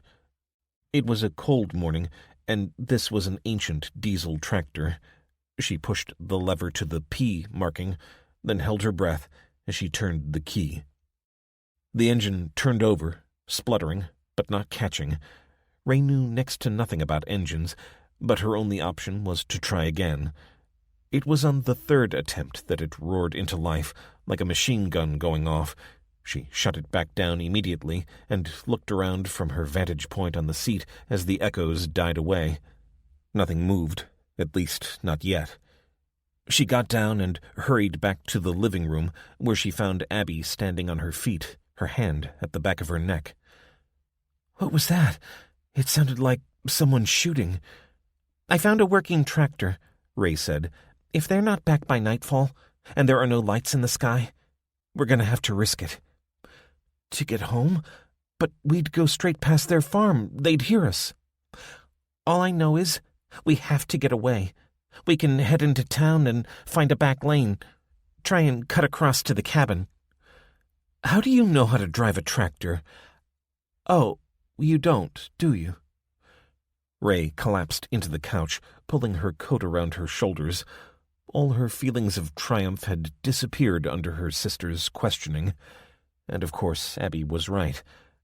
On the other hand, she didn't want to just sit and wait for Gray or Owen, or both, to come back. She had a bad feeling. Their farm would only be a few minutes away by car, and she could only think of bad reasons for them not returning. "I think we should go now." "What?" "It'll be dark in a couple of hours, but maybe we can get back to the cabin by then." "What about the radiation? How can we tell if we're being exposed without seeing the sky?" Ray slid her butt over the front of the sofa until she was sitting on the mattress next to her sister. For the first time, she wondered how it was that there was no blood on this one. "Look, something horrible happened upstairs, and I think Owen and maybe Gray did it. We have to get away. I'll keep us under cover as much as I can, but we can't stay here. Don't you understand that?" Abby looked at her sister as if trying to divine her state of mind. Then she nodded. "Right. I believe you. Now, help me up." Ray took both of their packs as she led Abby across the field to where the tractor sat beneath its rusting iron roof. She could hear Abby moaning as she kept the wrapping tight around her neck to give it some minimal support. This was going to be awful for her. At best, they'd get the tractor moving, and she'd lay in a trailer with no suspension, every second agony. But she didn't complain, and Ray found her admiration for her sister rising. She'd always considered Abby something of a pampered princess, but she knew that was largely the selective thoughts of a jealous sibling. There was no place for such shallowness at the end of the world. The end of the world. It was odd. It was so quiet, and it had, it seemed, happened overnight, when she was asleep. What was that poem? "This is the way the world ends. This is the way the world ends. This is the way the world ends." Not with a bang, but a whimper. Yes, that was it. T.S. Eliot. She'd expected firestorms, riots, and gunfire. Maybe those things were happening elsewhere, but here it was a field full of dead animals and other silent witnesses of Armageddon. It was as if a switch had been flicked. And yet she was still alive. Time to make some noise. She helped Abby into the trailer, impressed that her sister didn't complain about the filth as she crammed herself in the middle of the sacks of grain, though Ray saw the tears running down her cheeks. "We'll be home soon," she said. "I promise. Have you got your gun?" "Yeah, but I can't guarantee I'll be able to react quickly." "You'd better let me have it then," Ray said. Abby looked into her eyes. "Sure." "What? You mean it? You said I'm just a kid." Abby shrugged. "I trust you. It's easy to use. Press the safety, aim, and fire. Jeez, I hope you don't need it." "Me too," Ray said, taking the gun, surprised at how heavy it was. She felt a surge of love for her sister, and pride, too. And fear. Things really were bad. She climbed up into the seat and thought about her mom and dad. She imagined them making their way on foot over the miles between wherever their truck had stopped working and the cabin. What would Dad say? Something encouraging, she was certain. She doubted that he'd ever driven a tractor, but he would tell her to take it slowly, one step at a time, and observe the effects of her actions as she took them. And he'd tell her, above all, to make sure she kept herself and her sister safe for when he made it to them. She looked out from the seat. The sky was full of gray clouds, and a cold, gentle drizzle had begun to fall. Maybe that would reduce any radiation exposure? She cursed herself for persuading Abby to go on this expedition with her for the sake of the diode. They should just have waited at the cabin for Dad and Mom to arrive. But no point crying over spilled milk. She worked out a course that would take them around the lifeless humps and toward the road. She turned the key, and the tractor grumbled into life again. She'd worked out that the machine must have independent brakes with one pedal on either side, and that the transmission would determine the speed, but that was all. The rest was going to be pure experimentation. "Here goes," she said under her breath. Ray grunted as she moved the selector, which seemed to group the gears in pairs.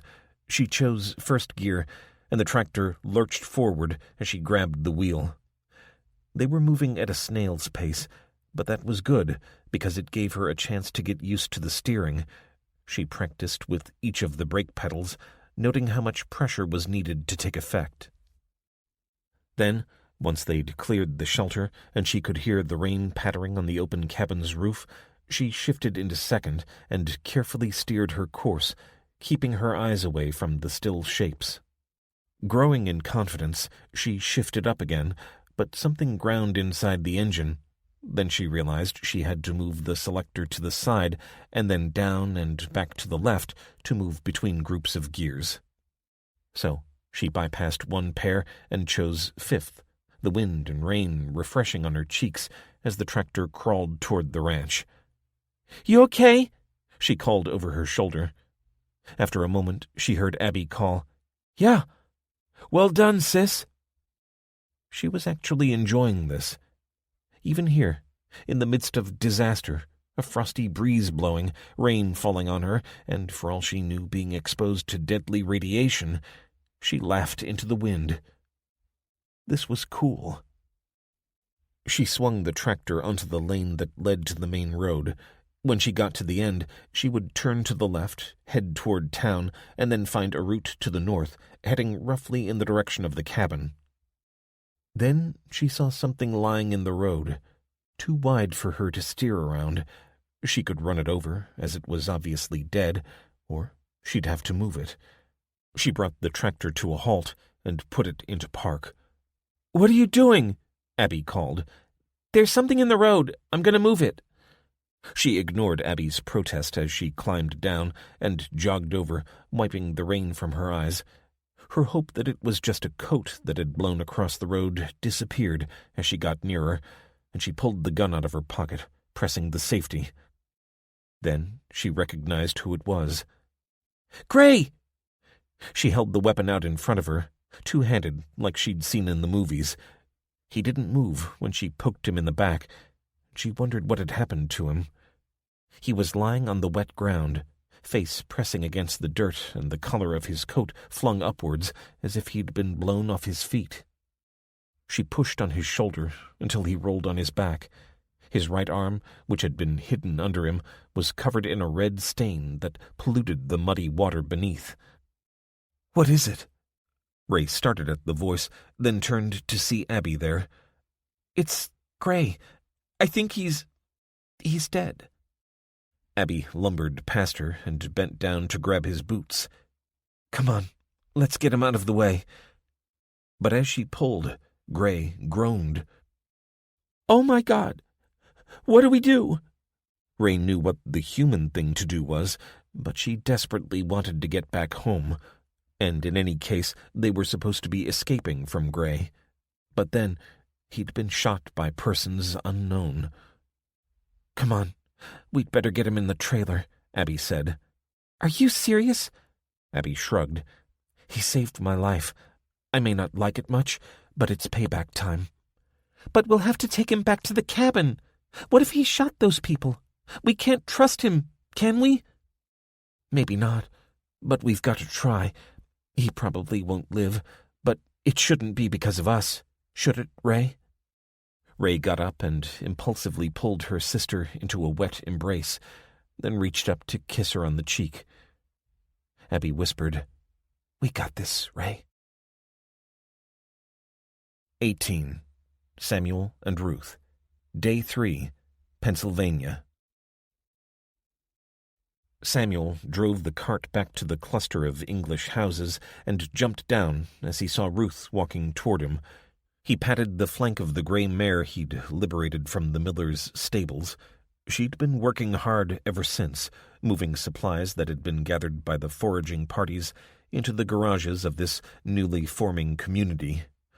A surge of love threatened to overwhelm him as he held his wife, her coffee skin lined with care and exhaustion. "Thank the Lord you're safe, Samuel." "How are things here?" He'd been away for half the day and had fretted the entire time, pondering endlessly on the meaning of it all and praying that his wife would be there waiting when he returned. She stepped back, shaking her head and wiping her face with the back of her arm. "We lost 2 more this morning. Oh, Samuel, it doesn't seem as though I can do anything to help them. Victoria says we should help those who are beyond saving." "What does she mean?" Samuel began unloading, nodding at a young man with blonde hair to come help. "They're in such pain. She wishes to ease their passing." "To kill them?" "They're going to die anyway." "We're all going to die. It's for God to decide when that is to be, not man. Here, Justin, these are medical supplies. You know where they go?" "I do, Mr. Gerber." "Thank you." Sam watched as the young man moved away, then turned his attention back to his wife. "I'm sorry. I know it's not as simple as that. But I don't want you involved in, Let them do it if they must." "Of course. Did you have success with your foraging?" "Some. Ethan and Thomas have been remarkably efficient at scouting out the supplies we need." The 2 men had volunteered to go into the nearby town and gather supplies, leaving them out for Sam's cart. Well, the miller's cart. But they weren't going to need it again in this life. He'd spent most of the past 36 hours bringing the most useful supplies from their barn to feed the survivors, few that they were. There was no reason for anyone to starve. It was medicine and fuel that bothered him the most. The weather was worsening, and so the next job would be to go from house to house and find any propane cylinders they could use to keep this small cluster warm. All the survivors had been gathered into 4 ranch houses, and that might turn out to be one too many to keep warm. He thought of his own home. If he were there now, the fires in the living room and kitchen would keep the whole house warm, but this wasn't the way of modern times. Gas furnaces were much more efficient, to be sure, until the gas stopped flowing, and the electricity that powered the pumps. They'd rounded up enough generators to keep the lights on, but that was about all they could achieve, and they rotated a handful of electric heaters among the rooms to try to keep the sick warm.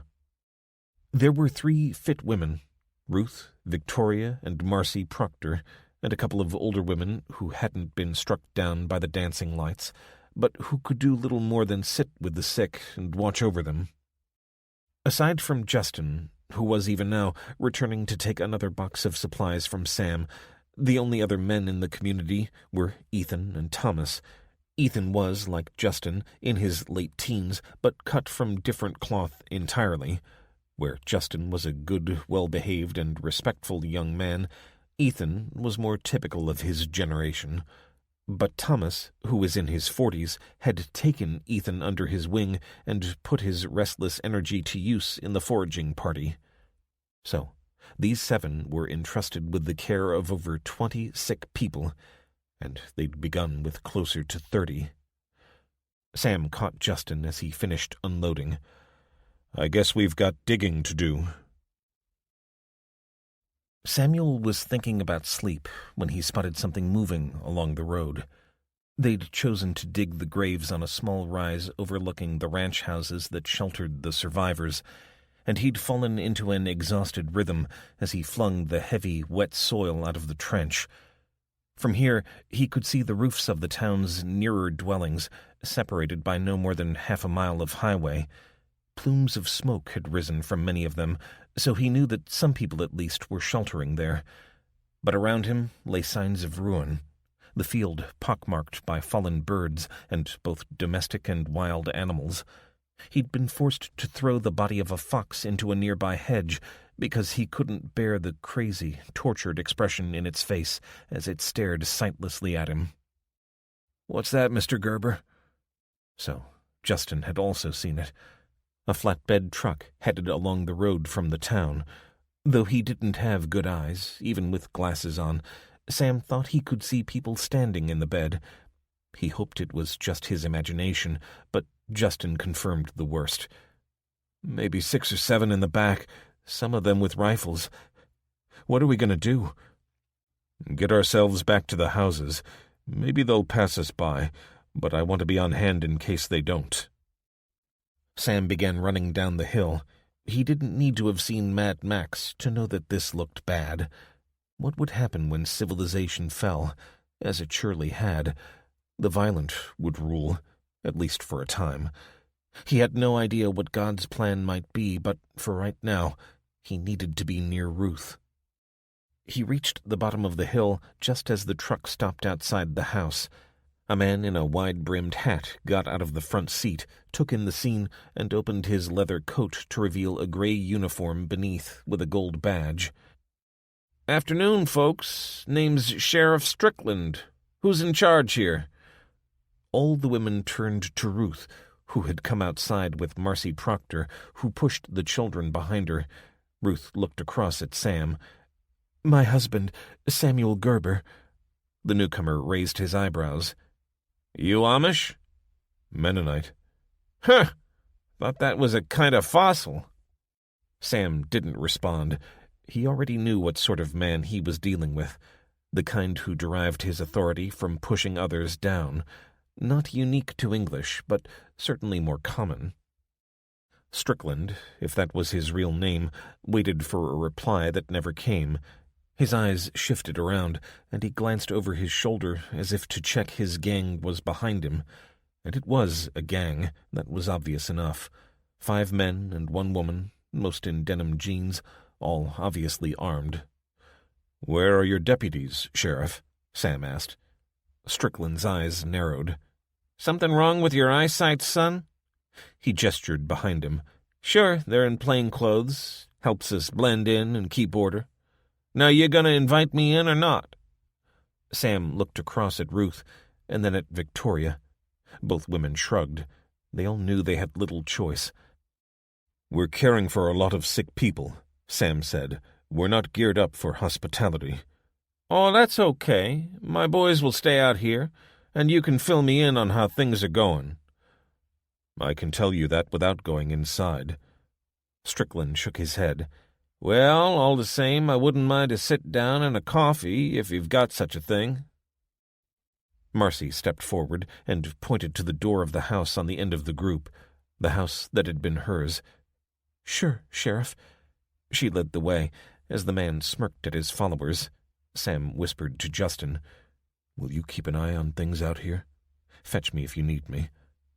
The boy nodded, nervously, and Sam patted him on the shoulder.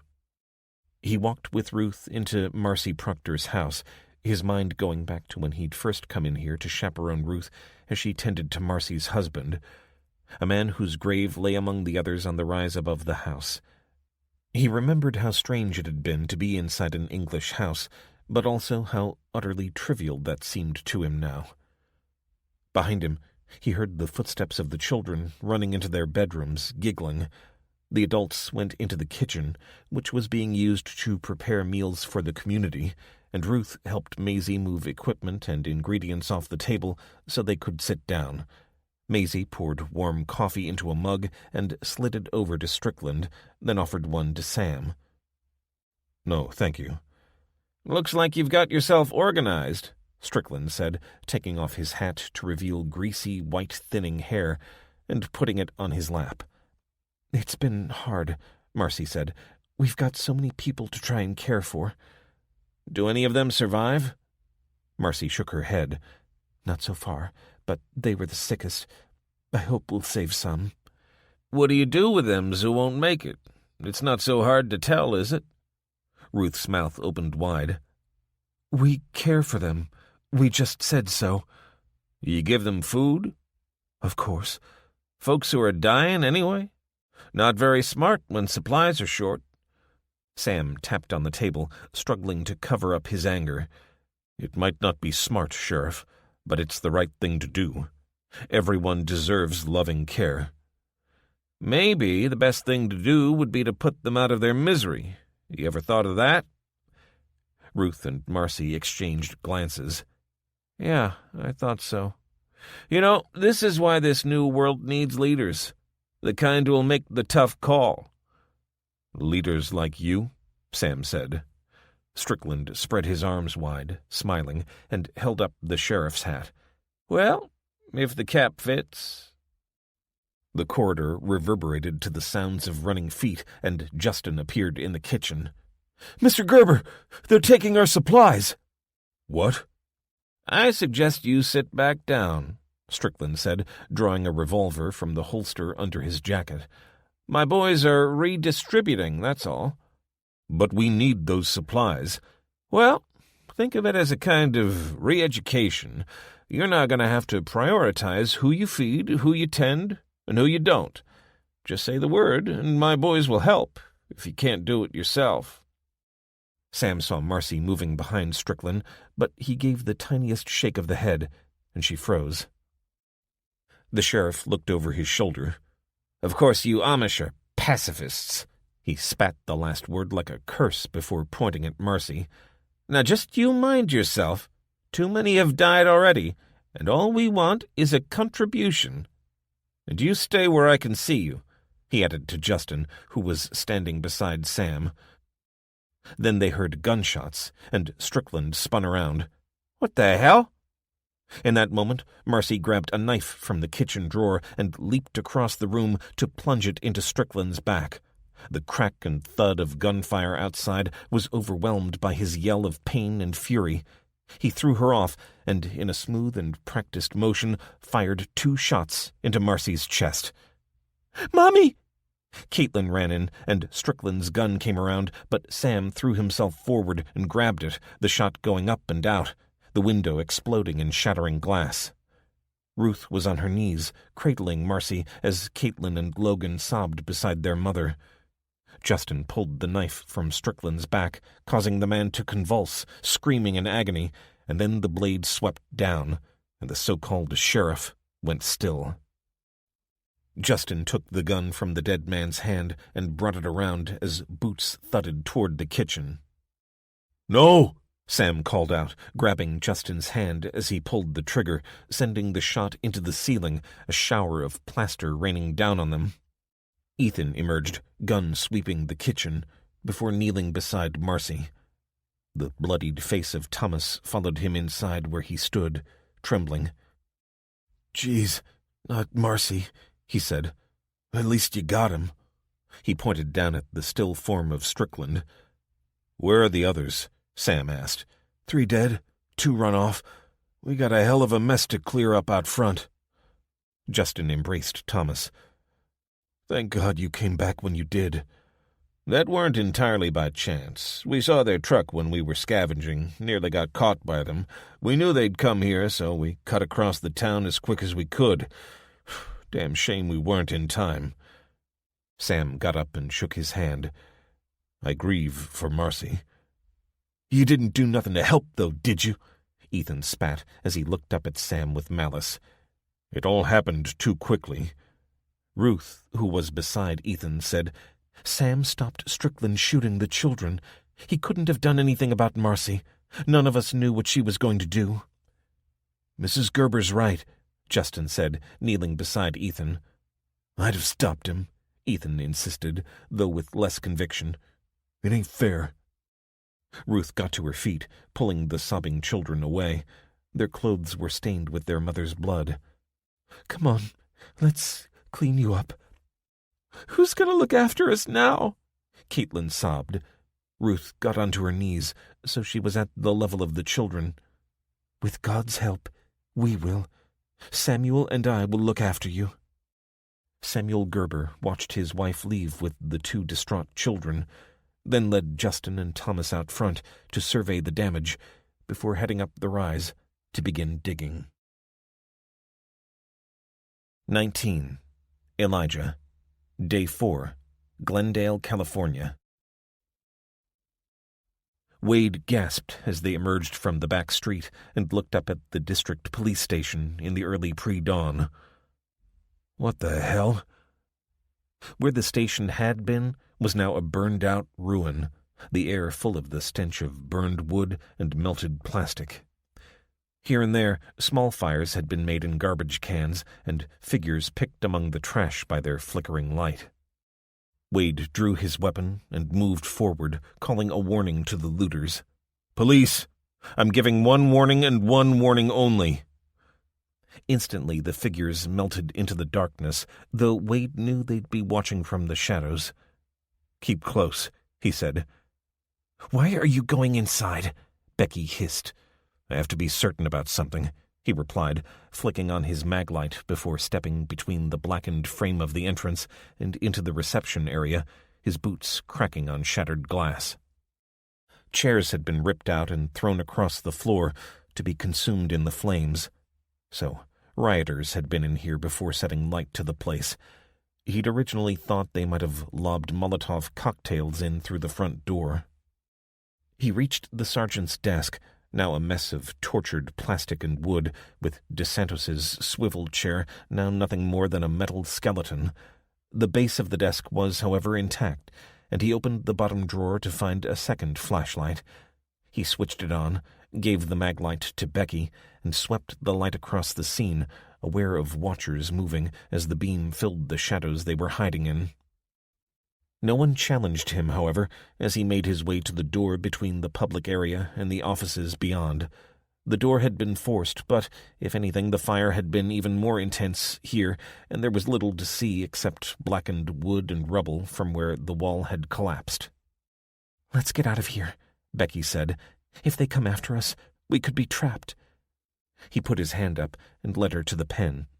The metal bars still stood, but fire had swept through the holding cells, destroying everything inside.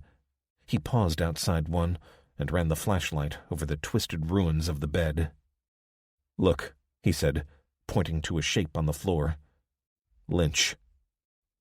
The body had been preserved in its final agonizing throes, like the victims of Pompeii. It looked to Wade as though Lynch had been at the bars, probably calling for someone to let him out when, finally, the flames forced him back until he fell to the floor, unable to escape, and perished. "Welcome to hell," Wade said. He liked to think of himself as a compassionate man in general, but he reserved that empathy for the victims of crime, not its perpetrators.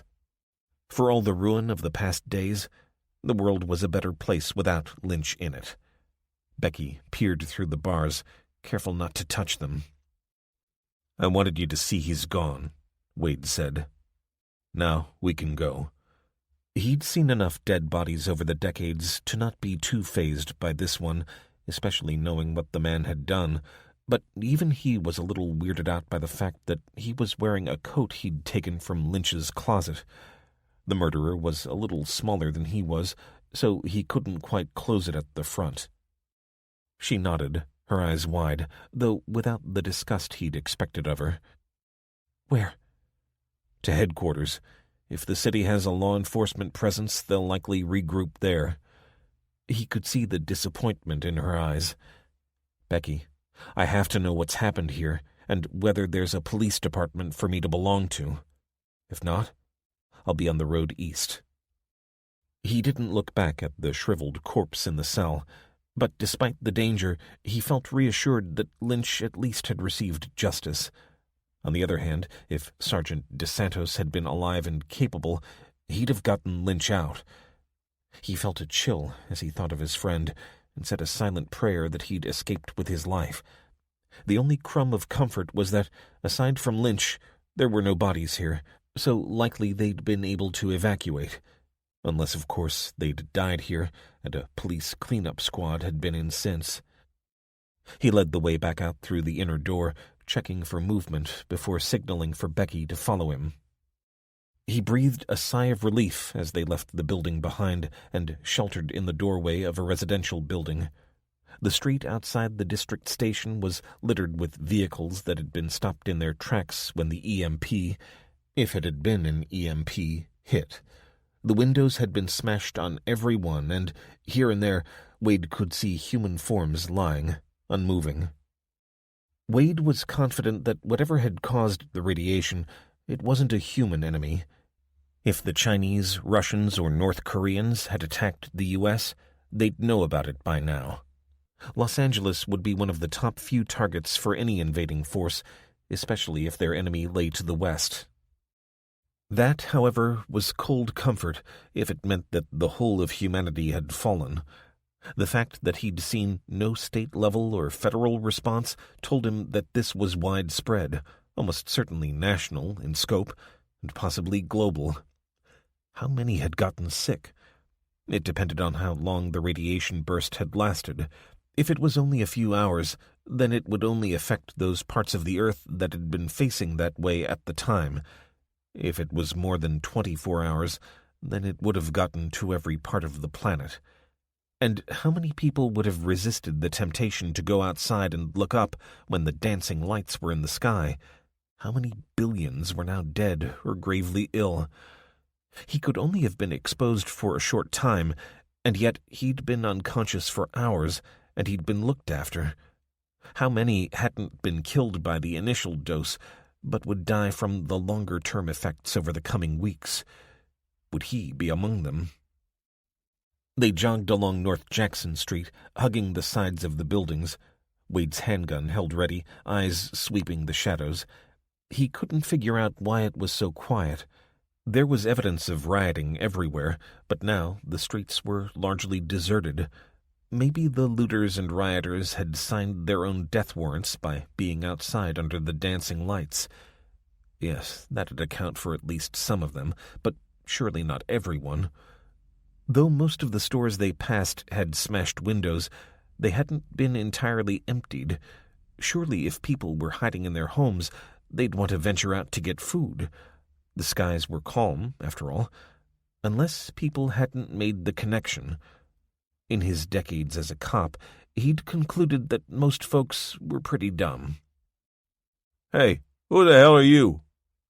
Wade stopped short, cursing himself for allowing his mind to drift. A big white man in a black sweatshirt was pointing a handgun at Wade. Around him stood half a dozen others, and Wade's years of experience told him they were trouble.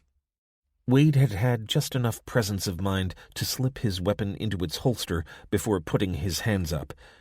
"We're just passing through, brother," he said. "Hey, nice one, bro," the man said, smiling. "Good-looking lady you got yourself." He lowered the gun a little, using it as if it were an extension of his hands. Wade was just about to put him right when he felt Becky's arms run around his waist. Taking his cue from her, he lowered his arms. "Thanks. Now, you gonna let us pass through?" The man glanced at his gang and shrugged. "I reckon you can go where you like, man. But me and this fine lady, we're gonna have a little talk. World is a different place right about now, and you gotta be close to someone who's gonna protect you." "I am," Becky said, without a hint of fear in her voice. The man laughed. "That right? Your man there? He put his hands up soon as he saw me.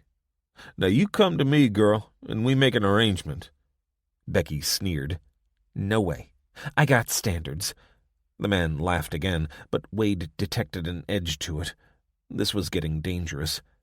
And then, in an instant, his arm straightened. He brought the gun up and fired. But Wade had seen it coming. Serving in the Air Force's Special Ops before joining the police, he still had razor-sharp reactions despite being in his mid-50s. If Becky hadn't been there, he'd have dropped the thug, but as it was he wasted milliseconds pushing her clear before he fell to his knee and brought his Colt to bear. The gang leader had just enough time to react, and the round fizzed past, taking out the man beside him who'd leaped to his feet as he saw his boss making his move. As he swerved to one side, the gang leader fired 3 rounds, but Wade had flung himself away, finding shelter behind an abandoned truck, Becky cowering beside him. "I'm sorry," she cried out over the crack and ping of gunfire. "You've been watching too much TV," Wade said as he took aim and fired. His weapon had a 9-round magazine and one in the chamber, so he was taking single shots and counting them down. The gang leader had taken cover within the doorway of the mechanic shop he'd been standing outside when he'd seen Wade. The others were nearby, and Wade knew that if any of them outflanked him, he'd have no chance, so he kept the pressure on with regular, accurate shots. "Becky, pull the magazine out of my back pocket," he said. He was going to have to reload quickly once he took his last shot. And then, as he glanced across at her to take the new magazine, they rushed him. Afterward, he guessed at least some of them must have been drunk or high, because it was a suicidal move. The leader was at the back, lumbering forward while his subordinates took the heat. Wade slipped the magazine into place. They were feet away. He took out the first, then swung his weapon to the left as a lean black man bore down on him. Becky cried out in terror. Then the black man fell forward as a round took him in the back. "This is the police. Drop your weapons." The voice was being broadcast from a megaphone, but the gang paid it no heed, their momentum taking them toward Wade and Becky. "Drop," he called, pulling her down with him.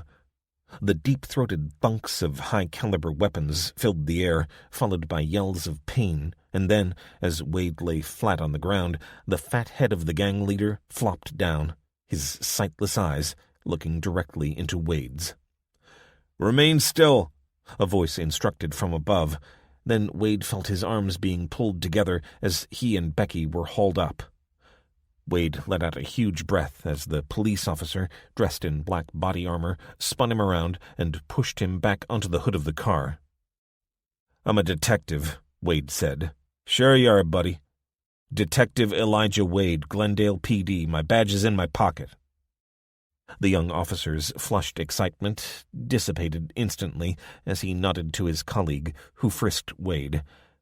Then a familiar uniformed figure appeared around the vehicle. "Chief," Wade said. What did they say about cockroaches being the only survivors of nuclear Armageddon? Roaches and Deputy Chief of Police Marshal McKinney.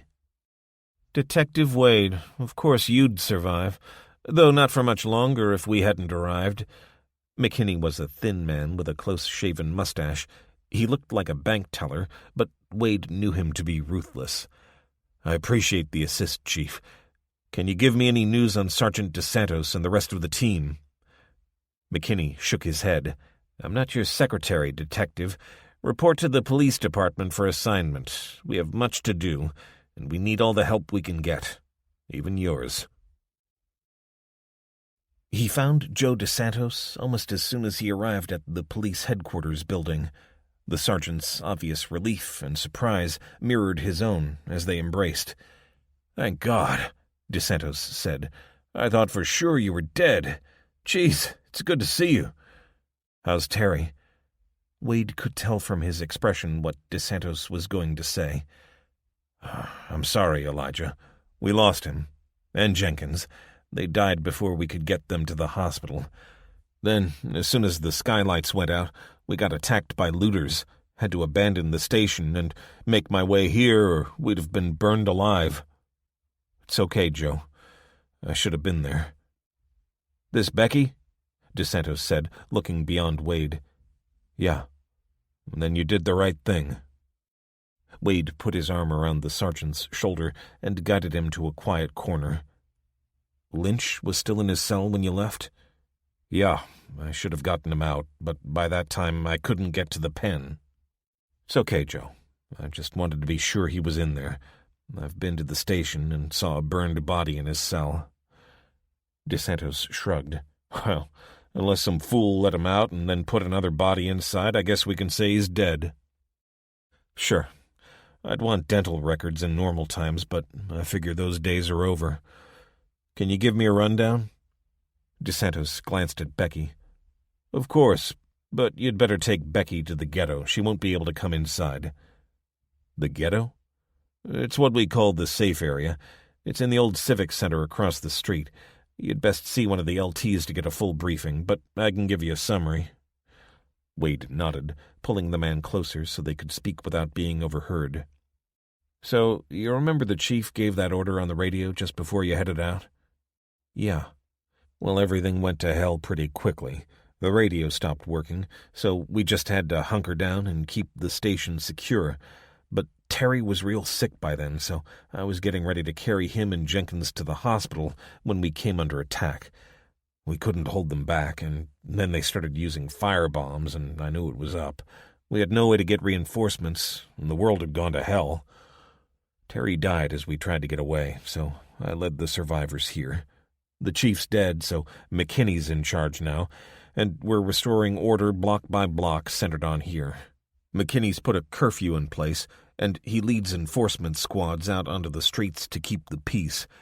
Word is the National Guard is working with police in L.A., so we hope they'll be here soon. For now, though, it's just about survival. What about helping civilians? DeSantos tilted his head apologetically. If they come here, we help them, but we can't go looking for people. We're holding on by our fingernails as it is, Elijah.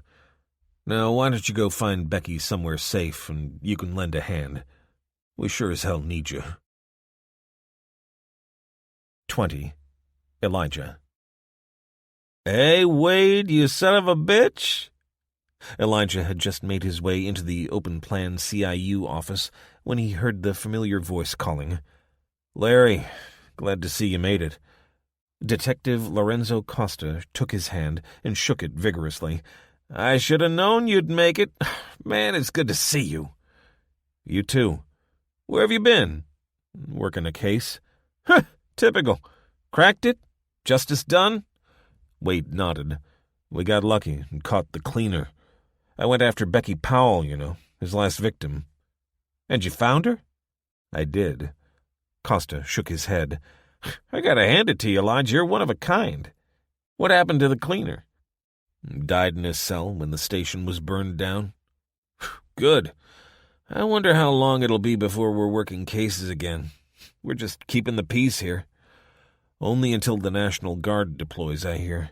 That's the official line, but I haven't seen any sign of them. Want a coffee? I do, but I've got to report to the LT. Costa grunted. She's one of the good ones. Maybe the only one left. Yeah, I met McKinsey already. Slapping him on the shoulder, Costa raised his finger to his lips and then headed off, disappearing into his cubicle. Wade knocked on the door marked Supervisor and waited until he was called in. Detective, it's good to see you. LT, likewise. Lieutenant Carrie Bullock's smile was obviously genuine, but she couldn't hide the exhaustion in her eyes. I don't have a specific assignment for you, but I'll work one out. Thanks. Any chance of a summary of the strategic picture? Now the smile warmed a little. You mean what the frack is going on? Sure. And it'll only cost you a coffee. Wade nodded and headed to the machine in the staff cafeteria.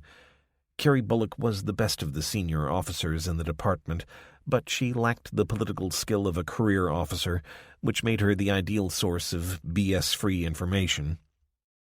He returned to the supervisor's office and put the styrofoam cup down. Thanks. Take a seat, she said. Wade sat and sipped at his coffee as she got up and gestured at the map of the city. Our current operations are focused on securing this area around the department headquarters before spreading outward until we have full control again. That's the theory, anyway. You don't sound confident.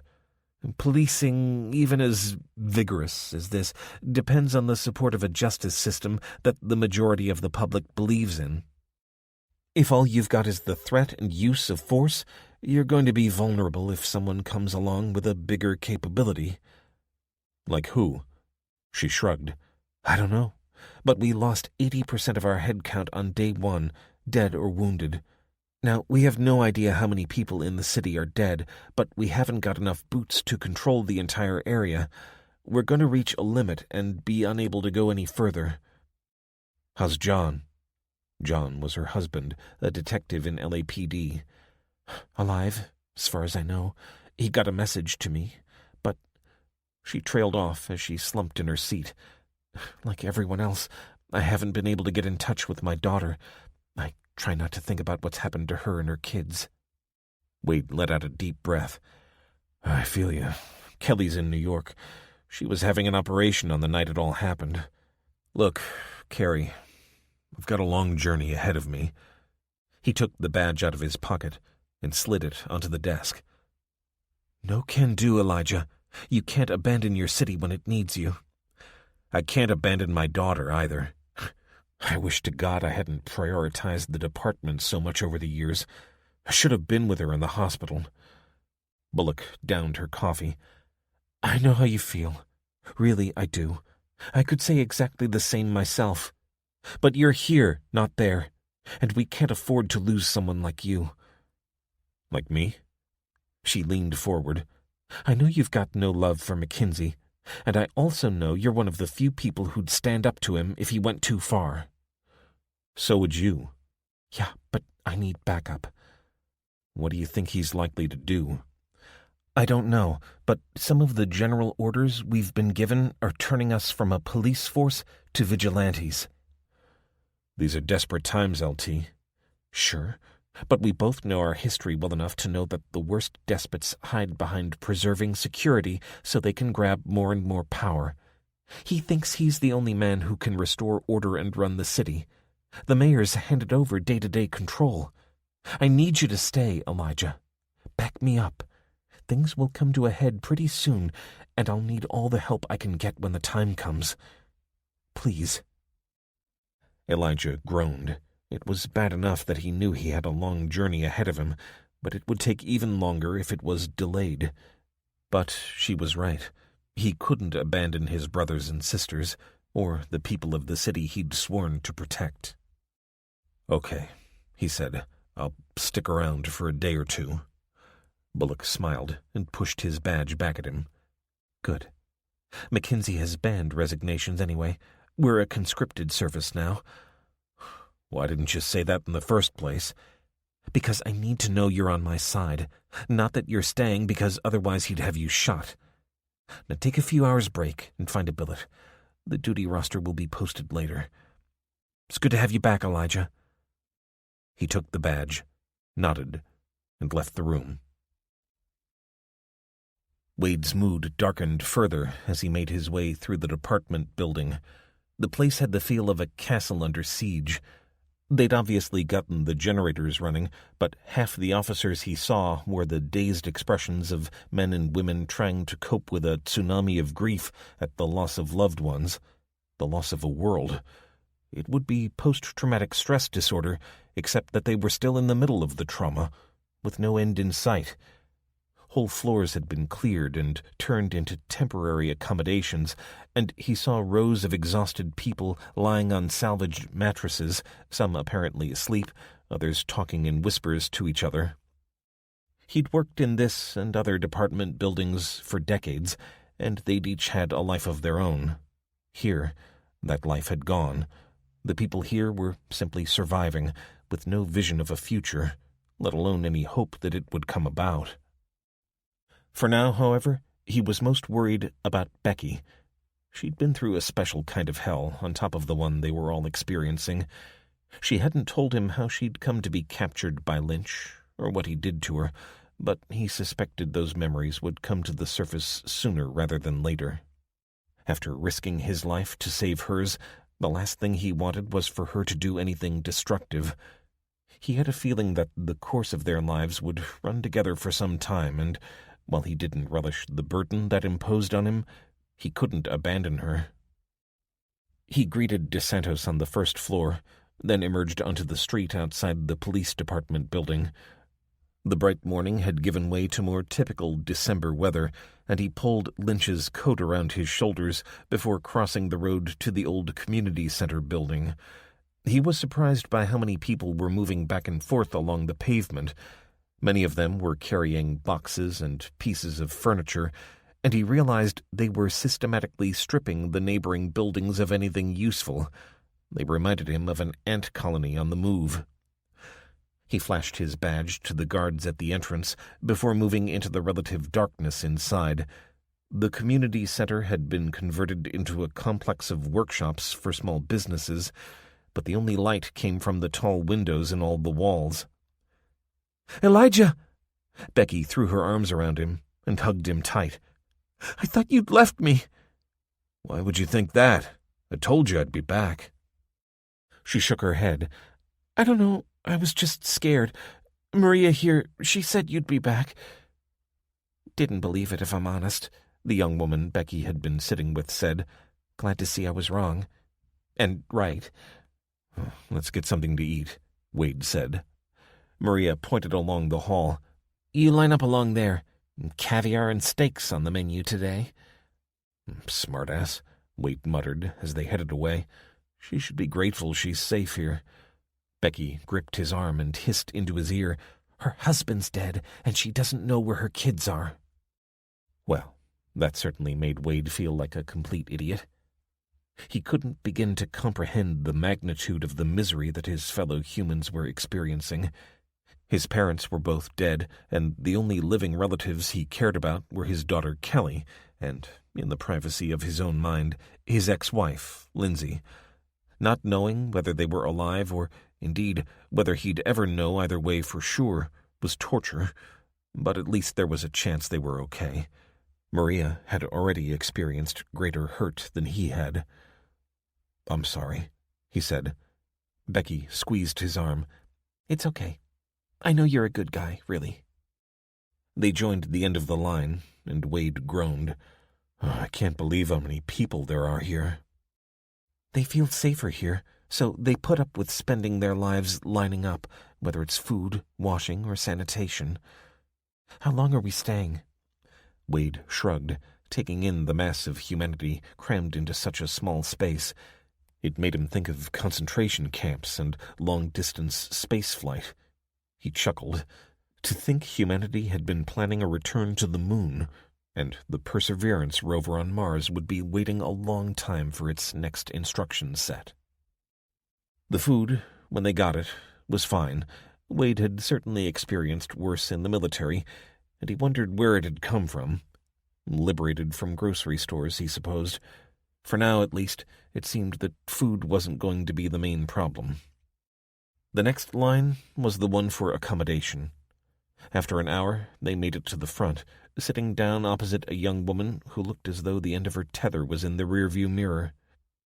I'm sorry, I don't have anything left, except for kids or the old and infirm. Wade sighed.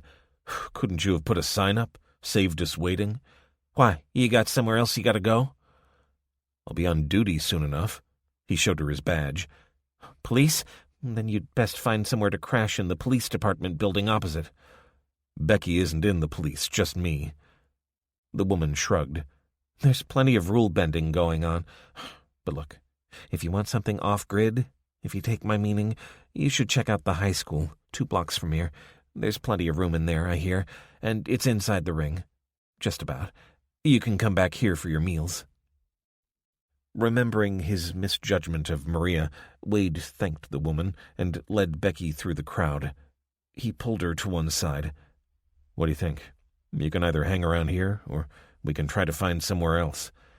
Let's check out the school. You know I've got to go on duty soon. She nodded. I figured that. I'm glad you're sticking around to help, and I reckon I'll be easier to find at the school than among so many people. I just hope my apartment hasn't been trashed, he said as they made their way toward the door. It was a long way outside the protective cordon, but, on the other hand, it wasn't exactly a prime target. It was on the top floor of a small apartment block, and from the outside it looked more like an emergency exit than anything. But if he was to go east, he'd need to go back there first. They were just heading out of the old Civic Center building when a voice called out. Detective! Hi, Joe. Lieutenant Bullock asked me to track you down. You've been assigned to one of the Spear Point units. What are they? DeSantos shook his head. We call them the suicide squads. They go in to clear out an area, to widen the ring. I thought we were waiting for the National Guard. You know McKinsey. Anyway, you're to report to the Level 1 briefing room at 1600. Wade grunted. Well, McKinsey didn't waste any time, did he? Day 1 and I'm on a suicide mission. DeSantos slapped him on the shoulder. Sorry, Lige, but I reckon you can handle it. Do me a solid and find Becky somewhere to stay, will you? We've been told there's space in the high school. Sure, the least I can do. Come on, kid. He didn't look back. but he knew she was watching him as he crossed to the department building. 21. Elijah. "So what did you do to get under Mackenzie's skin?"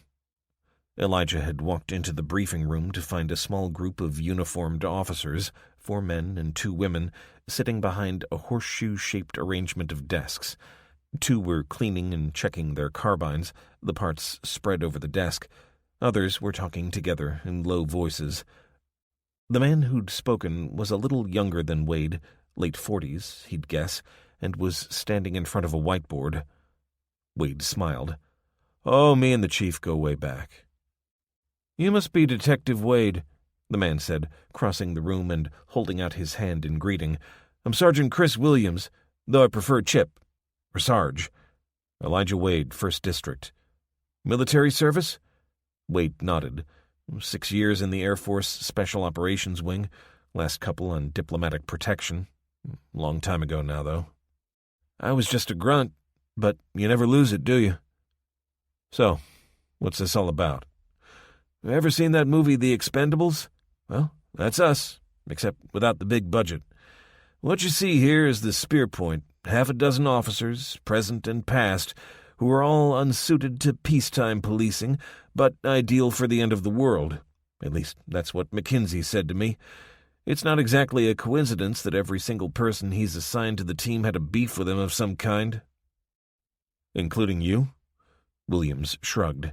"Yeah, I got retired from LAPD a few years ago rather than go on trial for basically following orders. Mackenzie wanted to throw me under the bus, but he didn't get his own way, and he had to take his share of the flack. That's why he was never elected chief, or so he thinks. Lucky for him, Chief Feeney's dead, and the mayor's a sniveling coward. The city's run by Mackenzie, heaven help it." "So why are you doing this?" Wade asked, gesturing at the others, some of whom were obviously listening in. "Because Mackenzie might be bad, but he's nothing on what would happen if we lose control. Best-case scenario would be chaos. Worst case, gang rule. I've lost enough these past days. I won't stand by and watch everything go to hell. Of course, you might see things differently, and I need to know whether you're on my team or not." "Do I have a choice?" "Sure. But I have to know who I can trust when the brown stuff hits the fan. Can I count on you?" Wade nodded.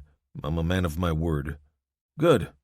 Then let me introduce your fellow expendables," he said, pointing out each of them as he spoke their names. "Hooper, Cheng, Varela, Fitch, and Kowalski. Take my advice and don't turn your back on her." He was rewarded with the middle finger from a woman who was cleaning her weapon. She didn't look up at either of them, but Wade could tell from the way she worked on her carbine that she was very familiar with firearms. "Kowalski's former Israeli Secret Services. The rest of us are current or former beat officers, and all military veterans. We know how to handle ourselves, but there's just not enough of us. We lost Ruby yesterday. Now we've got to prepare for tonight's mission." Wade shook hands with each of his new teammates. He was the oldest by some margin, and he suspected that some of them didn't rate him as a decent replacement for Ruby, whoever he or she was. To be frank, he felt pretty much the same way, but he could handle himself and leave the younger ones to do any jumping around. He took a seat next to Kowalski, who by this time had finished reassembling her weapon, and paid attention to Williams. They were to clear out the Wells Fargo branch a few blocks away. It was, Williams said, of tactical importance because, once it was secure, their cordon would be complete 1 block farther out than before. Wade, on the other hand, was pretty certain it was no coincidence that they were being sent in to clear out a bank. Even after the apocalypse, money talked. "What about the lights?" one of the others asked. "We got any Geiger counters yet?" Williams shook his head. "No, we'll have to stick with the patches for now. Look, I know it's not ideal." "Not ideal? Seriously, do they want us to die out there?" The second woman turned to the speaker. "You know the answer to that question. As long as we've done our job, Mackenzie'd be happy for us to disappear." Putting his hands up to silence them, Williams said, "At least we know the patches work." Seeing Wade's puzzled expression, he walked over and handed what looked like an armband to him. "Photoluminescent paint glows when the lights are out. Wear this on your forearm, but inside out, otherwise it won't be the radiation that kills you. Anyway," he continued, speaking to the whole team, "a Geiger counter's not going to be much use unless it's modified, so we make do. We've all been cops or soldiers for long enough to be used to that." The grumbles dwindled as the police officers nodded. It was a universal truth that there was never enough money for the equipment they needed so they could keep up with the criminals, let alone get ahead of them. It was just the same in the military. Out-of-date weapons and armor, even more out-of-date tactics. They were to reconvene a couple of hours later, but while the others left to get food and perhaps a little shut-eye, Wade elected to talk to Kowalski, who was now stripping down her handgun. "Nice piece," he said. "Sig?" "P229. 357? For the first time, she actually looked at him. "40 caliber," she said, sliding the barrel back into place. "Small hands." He sat and watched her for a moment, content to let her control the conversation. She put the gun down and gestured at him. "What do you carry?" she asked in a subtle Israeli accent. 1911 Bureau, he said, pulling the weapon out and laying it on the table. "Nice. 45? "Yeah, bigger, but slower, like me." She chuckled at that, transforming her hard features for a moment. "Were you in the FBI?" Now it was his turn to laugh. "Not me. I just liked their weapons. You were Special Forces?" "Chayatet 13.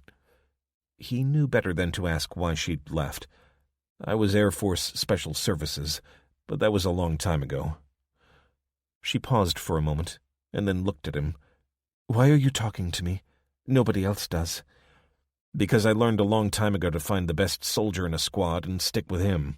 Or her." Her eyebrow arched. "How do you know I am the best?" "Call it instinct, call it experience, if you like." She grunted. "Just don't slow me down, old man." In December, the sun went down early, and with it came the curfew.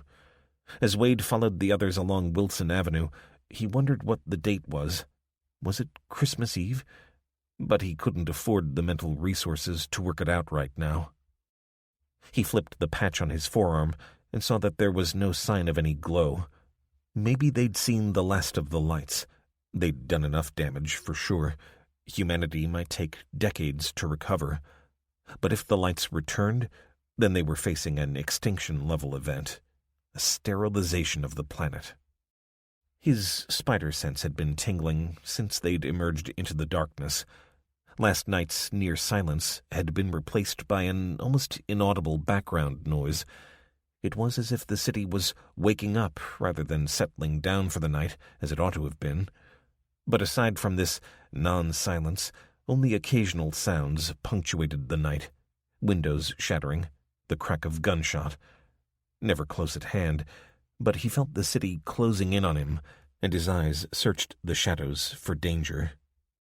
Despite her sneering tone, Kowalski was jogging along at his side as they ran in double file with Williams and Cheng in the lead. Kowalski and Wade were in the rear, and he saw her snap around every now and again to check behind them, her carbine sweeping the darkness. They were relying on diffused moonlight to navigate, along with the occasional still-burning fire farther off in the distance and reflecting on the windows of the office buildings. They paused for a moment outside a Seventh-day Adventist church. Like most of the safe area within the cordon, it had no power, but he could see the flickering of candles through the windows and hear gentle singing over the sound of his own heavy breathing. "You okay, Wade?" Kowalski asked. He nodded. "I could do with a smoke. Try not to slow you down. And call me Elijah, or Lige, will you?" She shrugged. "You can call me Kowalski." She either had a sense of humor drier than the Mojave, or she had no sense of humor at all. And then she gave a tiny smile. "Mira. My name is Mira, but don't tell the others." "I won't, I promise. What are we waiting for, do you think?" "The sergeant is talking with Cheng. They are like joined at the hip, but they are also careful, so I approve. You okay?" Wade looked back along the way they'd come. "I don't know. I can't help shaking this feeling." "What kind of feeling?" "I wish I could say for sure, but I've learned to trust my gut over the years, and it says something's wrong." "Maybe you're just nervous." "Oh, I'm nervous, all right.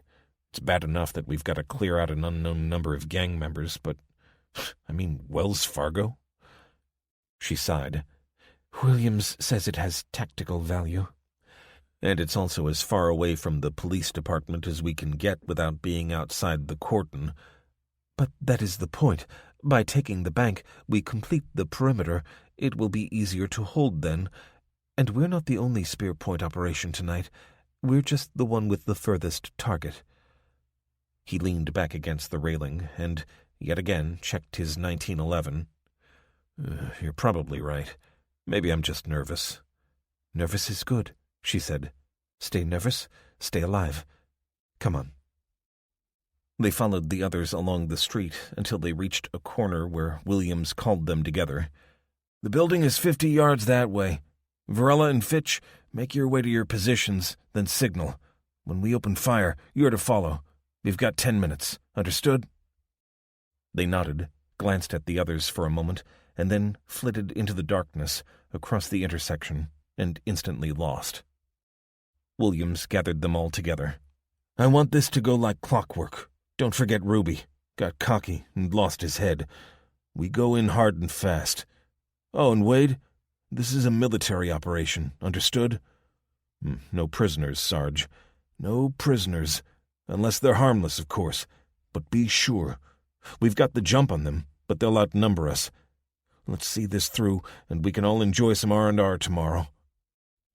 As the time crept by, Wade thought he heard the sound level in the distance go up a notch. He looked across at Kowalski, who didn't seem to have noticed, so he tried to put it out of his mind. Do this job, help secure the city, and then he could travel across the country to find his daughter with a clear conscience, or as clear as it was ever going to be. He hadn't been there, and nothing he did now would erase that shame.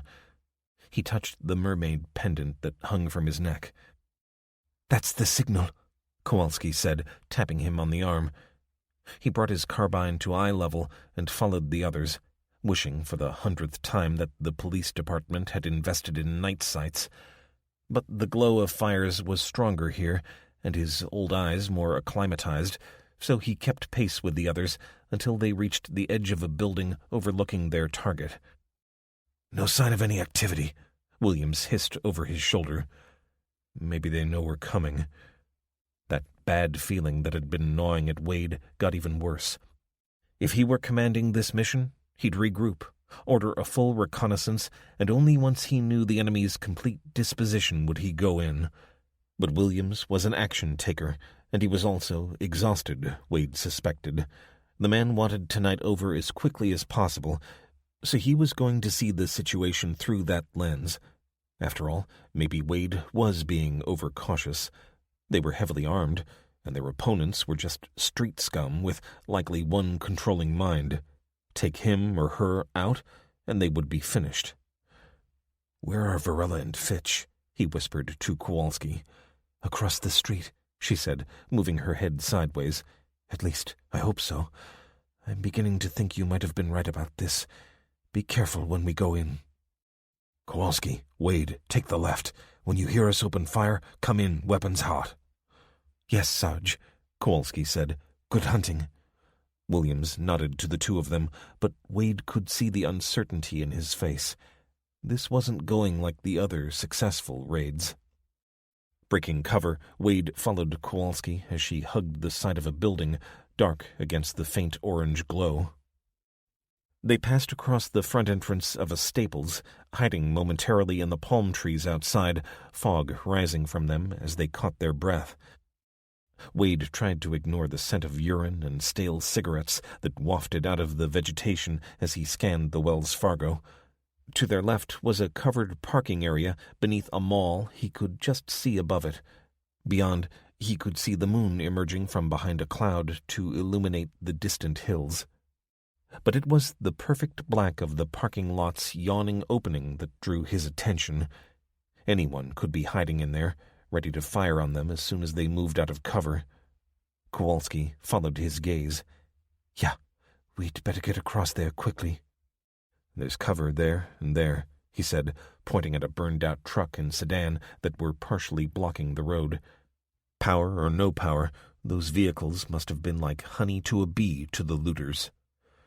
"Geez," he said, as the moonlight exposed the prone forms of corpses, 2 under the truck and 2 more sprawled across the road. Kowalski patted him on the arm. "I know, but we've got a job to do. We can't help the dead. Come on." She jumped over the low brick wall and onto the sidewalk. Wade followed her, moving as quickly as he could, while charting a path so he'd be behind the vehicles for as long as possible. Any moment now he expected to hear the crack of gunfire and feel the searing hot pain of a hit. But it didn't happen. They reached the temporary safety of a taller stand of palm trees that stood directly outside the Wells Fargo door. He was beginning to wonder if this was all some sort of trick, a wild goose chase, or a diversion. Then gunfire and muzzle flashes split the night, and instinct took over. He shouldered his carbine and took out his 1911, skirting around the front of the building and barely noticing the blackened Brinks truck on the main street. Kowalski was just behind him, her cig held beside her nose as she flitted past, drawing him to follow in her wake. More gunfire. This time it was the unmistakable percussive punch of an assault weapon, hopefully one of their team's. The reflecting flashes helped them make their way past the interview cubicles and into the main hall of the bank. The crowd control barrier had been kicked over, and Wade hugged the shattered glass of the counter as the room filled with the stench of gunfire, along with the underlying smell of something else, something rotten. Kowalski patted Wade on the shoulder and pointed to an open door leading to the back office. That was where the sound and smell was coming from. Keeping a couple of yards apart, they kept low as they ran across the hall. As they reached the door, a voice boomed out. "Drop your weapons. We got your people." Peering through the gap between the door and hinge, Kowalski and Wade could make out what looked like a war zone, smoke drifting in the air, swirling in the diffuse firelight as figures moved. "Damn it," Kowalski said. "They got Williams." "I know you're out there. 2 of you, I figure. We got your number. Come and join the party." Wade could make out the slumped figure of the sergeant and, beside him, other bodies. Then someone cried out in pain. "That's Fitch! God damn it! They suckered us!" "I give you 10, and then we kill them all." "They're going to kill us whatever we do, you know that," Wade said. 9. "If we give them the chance. The Sarge is dead, and so are the others. Fitch is going to follow them." "The question is whether we give ourselves up." 8. "We both know the answer to that." Wade nodded and swung his carbine off his shoulder. He disengaged the safety and locked eyes with Kowalski. "We could just run for it." 7. She smiled. "No, I didn't think so." 6. They raised their weapons and, as one, ran into the hall, hugging the walls, sweeping around for targets, expecting at any instant a cacophony of gunfire. There was nothing.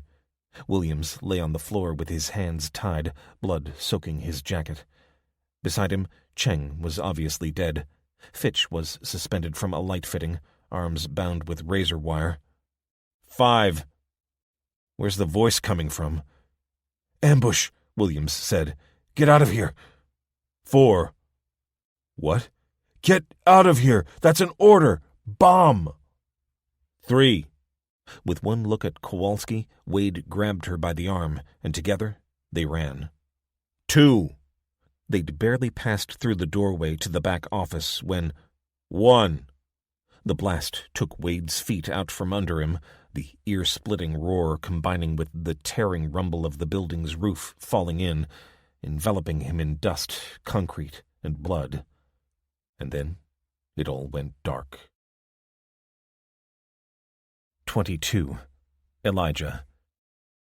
Wade! Wake up, damn you! He could barely hear her voice over the buzzing in his ears. The room seemed to be shaking. And then he realized it wasn't the room. It was him. He spat out a mouthful of dust and rubble, wrapping his fingers around the hand that was thrust down to him. What happened?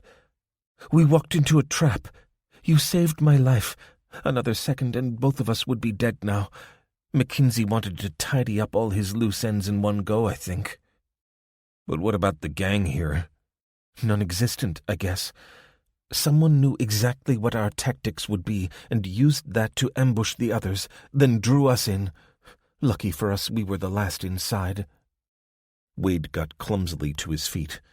A mixture of moonlight and the orange flicker of fires illuminated the unrecognizable chaos the bomb had caused. The internal walls had all been torn apart and left in shreds, coated in dust and splintered wood.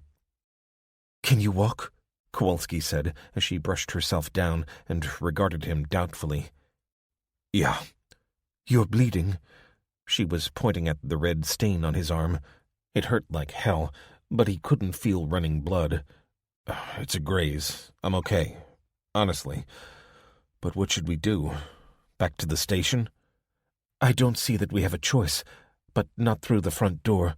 Mackenzie is certain to have lookouts. We need to wait until someone comes out." "Then what?" She shrugged as she dug around for her carbine. "Who knows? Get out of Dodge, I suppose." "Well, I guess I'm now officially retired," Wade said. "But we can't let Mackenzie get away with killing our friends." "They weren't my friends." "Comrades, then." She brushed the dust off her weapon and checked it before putting it over her shoulder. "You're limping," Wade said, noticing for the first time. "So are you. I'll walk it off. I just hope the ringing in my ears passes sooner rather than later." "So what about Mackenzie? Are you going to help me? He wanted you dead, too." They picked their way through the rubble before emerging onto the street again. Wade saw shapes scurrying for cover as he scanned for danger. "I don't go looking for revenge," she said. Wade glanced at her. "And that's a lie." "Okay, then. I pick my fights carefully. Mackenzie has the city in his pocket. And anyway, if we kill him, how does that help?" They moved across the road as quickly as they could, then rested for a moment in a covered doorway. "It's a question of justice," Wade said. "Look, Elijah," she said, using his name for the first time, "let me ask you this. Have you got anything, or anyone, to live for?" As he looked out of the shadows, searching for trouble, he wondered what he should tell her. "I rescued a young woman from a serial killer on the night everything went to hell. She's my responsibility. And then there's my daughter, Kelly, but she's in New York." She looked at him thoughtfully. "So you're going to travel east? That's a long journey. For all we know, there are no working vehicles between here and there." "I know, but I've got to try." "Then leave Mackenzie to me." "What?" "You've got this woman and your daughter.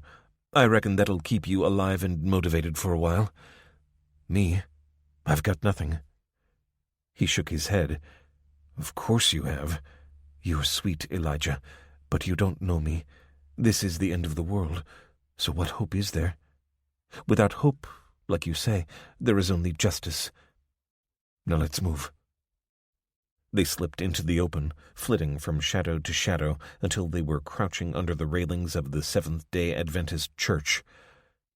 "So, where's your friend, this woman you rescued?" Kowalski asked. "She should be at the high school. That's where I told her to go." She nodded. "Then we'll have to split up soon. You head to the school, then get yourself out of the city." "What are you going to do?" "Get revenge." "How?"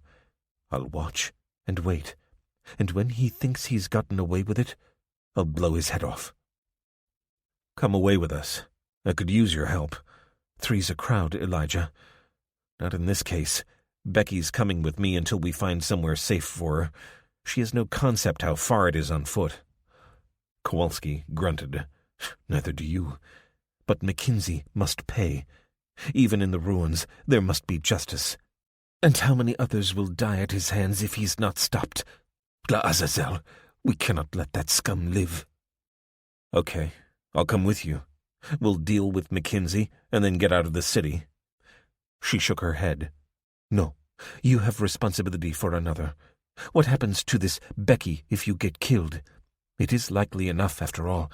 Mackenzie is paranoid at the best of times, but after tonight, he'll surround himself. Then I'll find somewhere safe for her and come back to help you. Come on, my new friend. Where is safe now? She is safer with you than not with you. No, we must part. Maybe I will succeed and catch up with you. Which route are you taking? I don't have a clue. Kowalski looked back and forth along the street. I would go north, then west from Sacramento on Route 80. Wade hadn't considered going north first.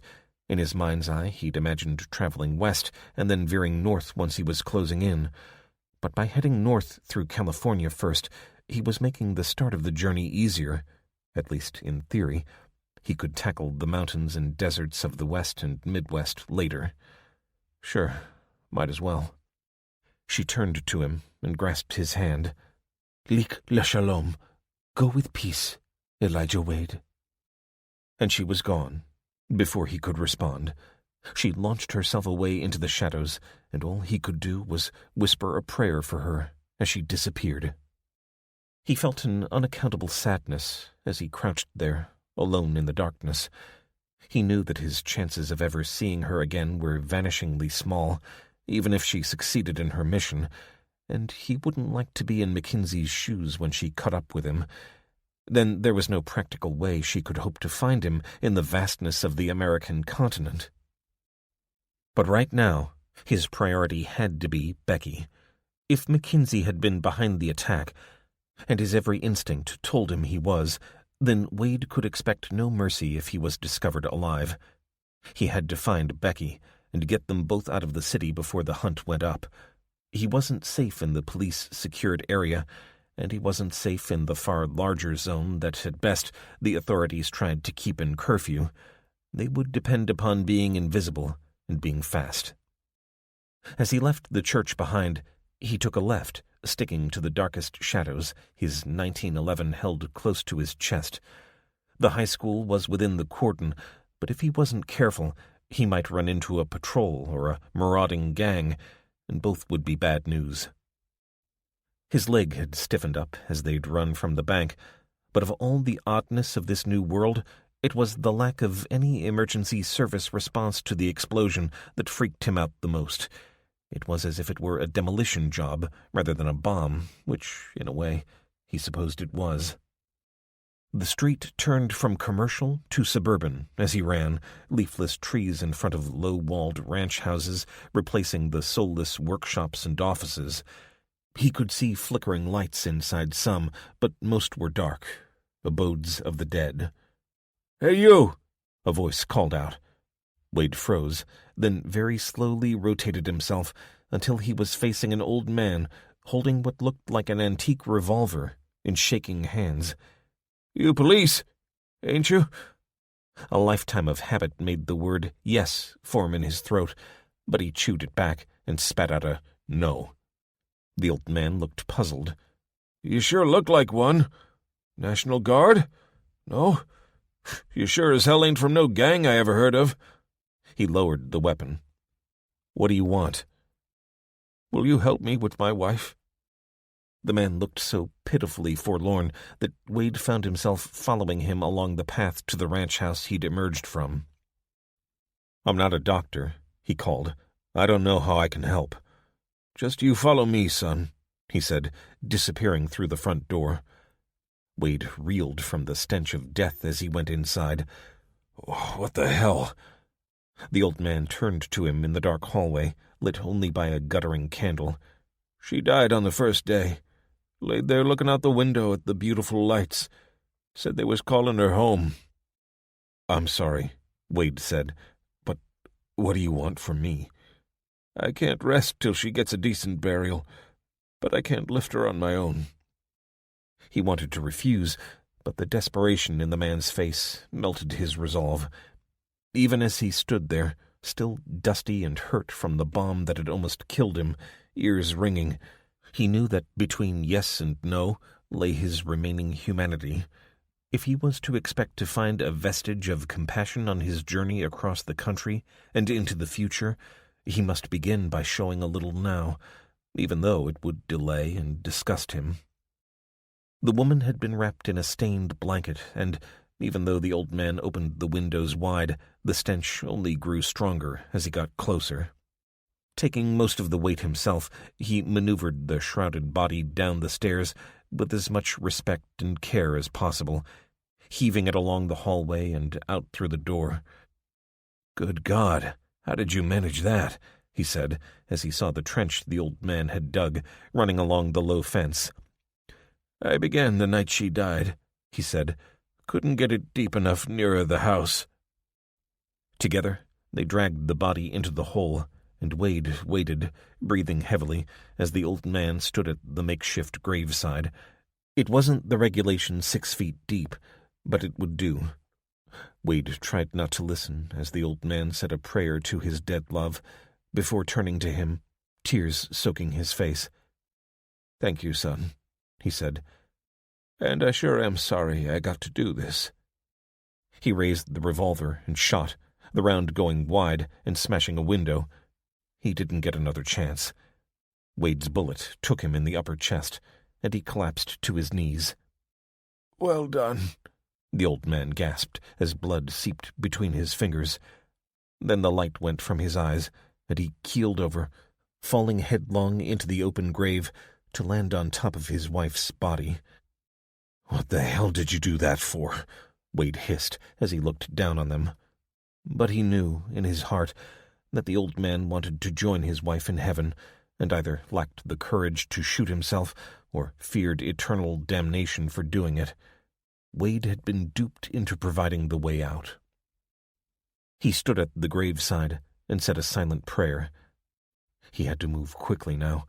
Even if the gunshots didn't attract the attention of a patrol, he had been delayed here when he should have found Becky by now. But sometimes the human thing to do is not the rational choice.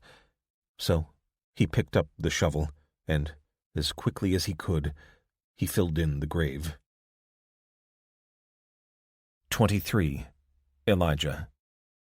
In the end, Wade almost ran straight past the entrance to the high school, but then he spotted a glow emerging from the first-floor windows and halted to work out how to get in without being spotted.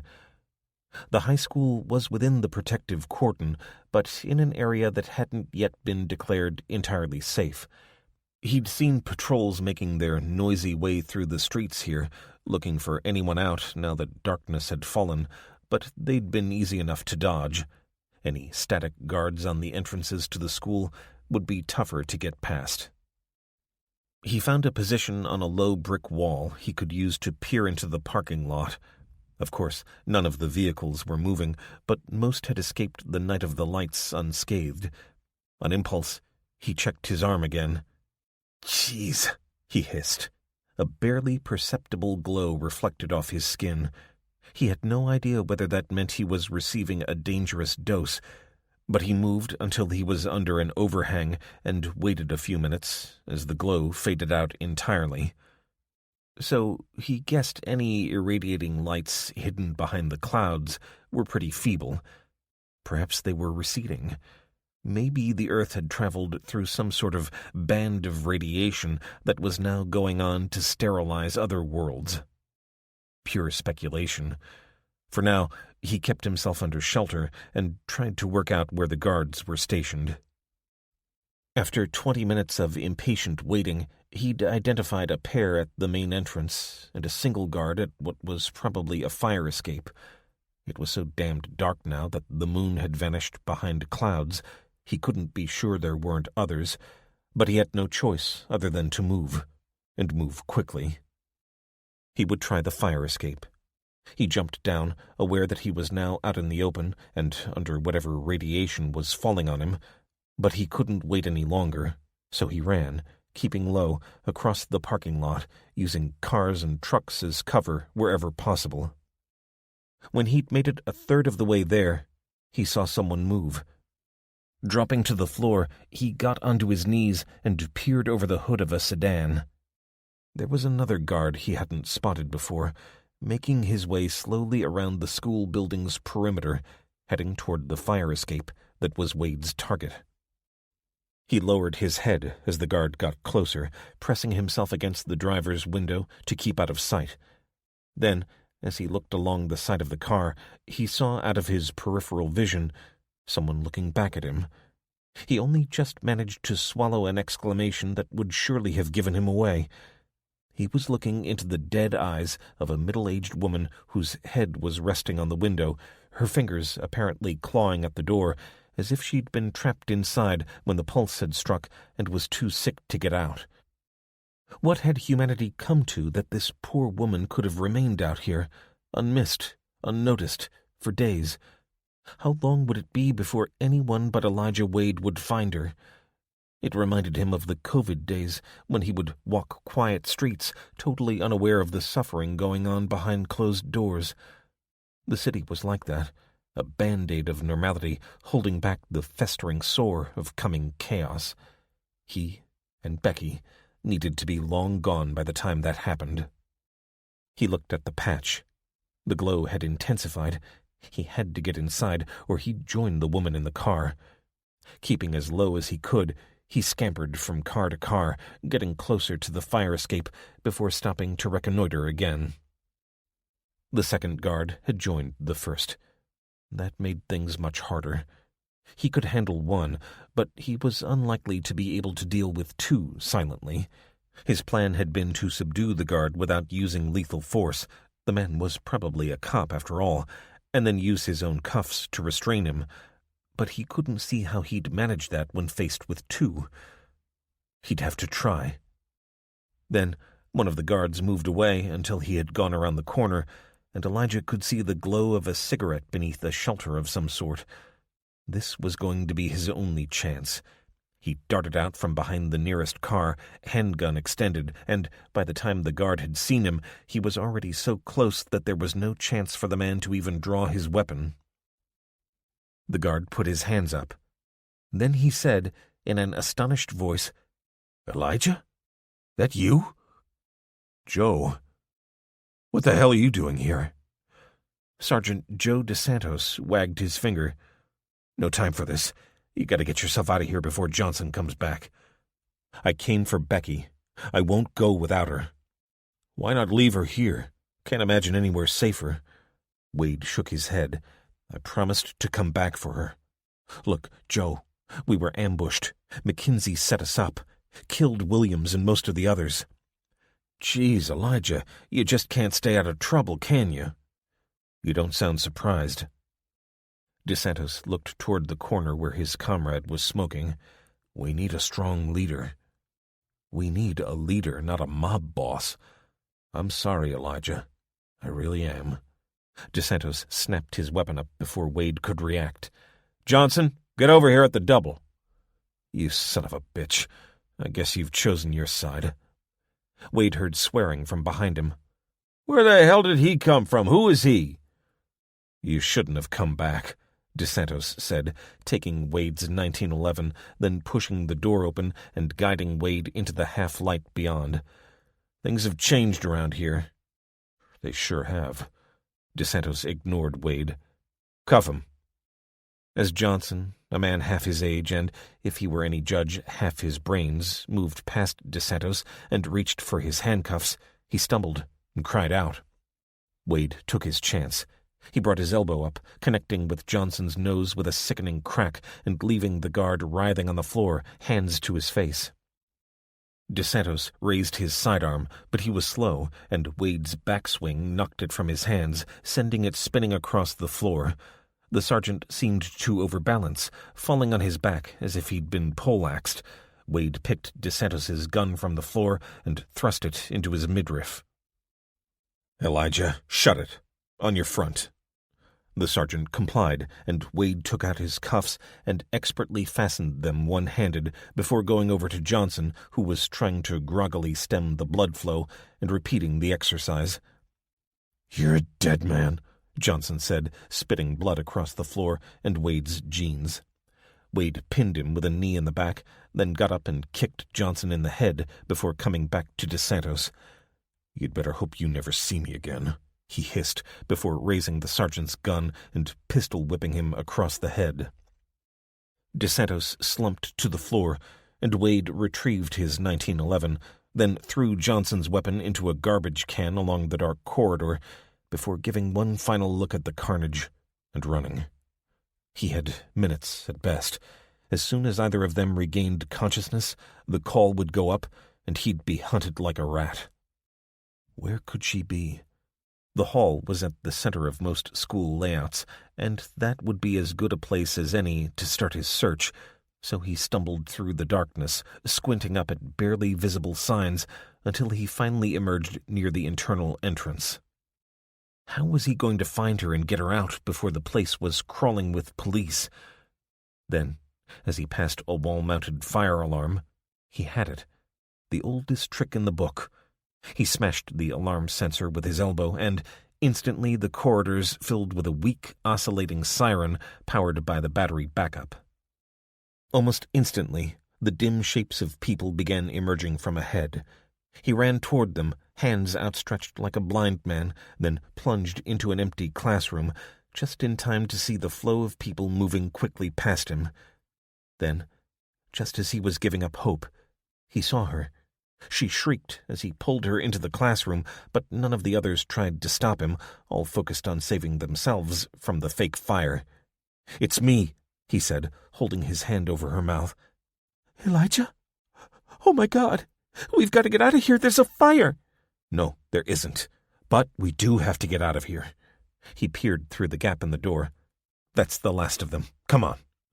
He grabbed her hand, and they ran along the corridor, past the school hall, and into the darkness.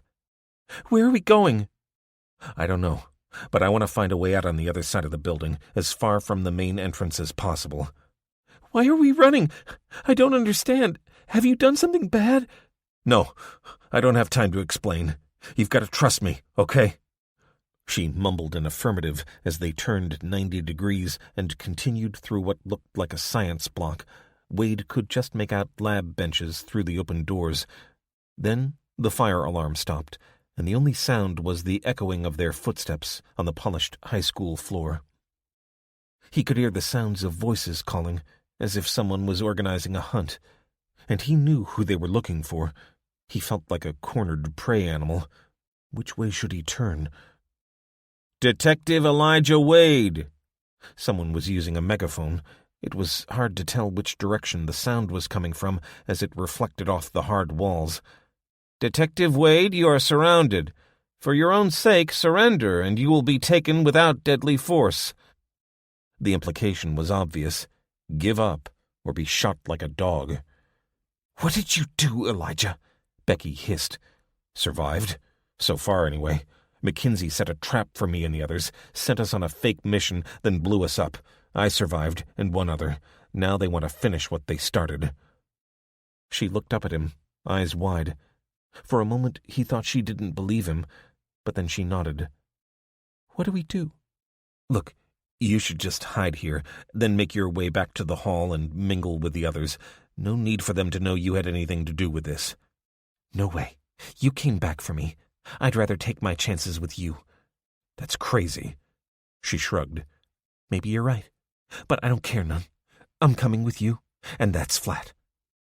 He led her into a classroom that had a fire door at the far end. They crouched beside a window that looked out onto the back of the parking lot. Damn it! He could see distant shadows moving toward them, flashlights wandering back and forth as their pursuers searched for them. He'd hoped they'd be able to get out that way before they were encircled. "Look, Becky, I want you to hide here. There's no hope of getting away unnoticed." "I said no, Elijah."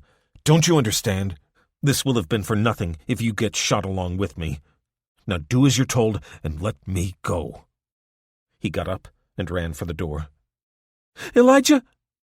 Without turning back, he burst through the fire escape, and in that instant the night was banished. Then, moments later, a sound of thunder, followed by a beating orange glow from the direction of the police department. He felt Becky's hand in his. "Let's get out of here." "The department's being attacked," he said, struggling to make sense of what he was seeing. The silhouettes of their pursuers had turned and run toward headquarters as soon as they'd worked out what had happened. "Then let's get away while we can," she said, pulling on his hand. It didn't feel right. Even though they'd been hunting him, these were his colleagues. They'd been fed a lie about him, but they were fellow cops. And now they were fighting whoever had attacked the police department. 2 bombs in one day. Either Mackenzie was behind them both, or whoever he'd employed to finish off Wade and the others had turned on him. So much for the strong man the city needed, according to DeSantos, at least. As he ran into the fire-tinged darkness, he thought of all he was leaving behind. A lifetime of service and duty. And at what cost? A marriage, a functioning relationship with his daughter, and now every friend he'd ever had, even Joe DeSantos. He used the flickering amber glow to navigate their way, and he finally realized, deep in his soul, that everything he'd known, everything he'd held important, was gone and would never come back. All he had was the promises he'd made. One was to Becky that, having rescued her from a monster, he would protect her. And the overriding promise to his daughter. He would escape the city and begin the long journey to find her. "Kelly," he whispered, "I'm coming." 24. Grace. Day 4. Southern Texas. Walter drifted in and out of consciousness as Grace sat in an old dining chair she'd dragged up to the bedroom and tried to stay awake. Night had fallen, and aside from the irregular breathing noises her husband was making, all she could hear was the rain hitting the back of the house. She sat in the darkness, the flickering light of a candle playing over her husband's face, and prayed for him. Truth was, she'd thought about walking out on him 1,000 times over the past years. She didn't like him much, and he'd barely shown a scrap of love to her since they were married. Oh, he'd worked hard and provided for the family, sure, but he'd never been capable of the sort of love she needed, the kind you see in those Hallmark movies. Some people had that kind of relationship with their husband, but not her. But she was self-aware enough to know that movies aren't real life, and she'd never done anything about leaving him. First, when Lyle was a baby, she couldn't have managed on her own, and then it seemed too late. And anyway, she'd played her part in bringing their son into the world. She needed to provide a stable home for him. Though, given how he'd turned out, maybe she'd have been better off running for the hills long ago. Maybe right about the time Lyle came home with that upside-down crucifix tattooed onto his foot. Now, as her husband lay there, grievously ill, she found that she did care about him.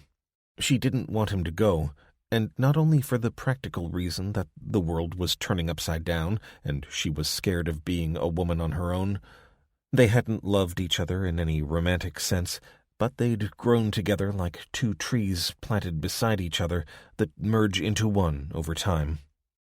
No, she had to have faith that he would pull through, and they could experience the rapture together, though how they could be happy in heaven while their son was consumed by flame she couldn't imagine. "Gracie," she snapped out of her slumber and leaned forward. "Give me some more meds." "No, Walt, it might kill you."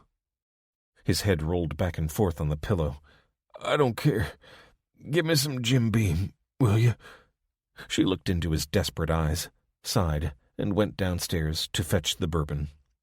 She'd half hoped he'd be asleep by the time she returned, but he was lying there, looking up at her, the pain and desperation obvious. The redness on his face had become deeper and was now mixing with black bruising that was spreading up from around his neck.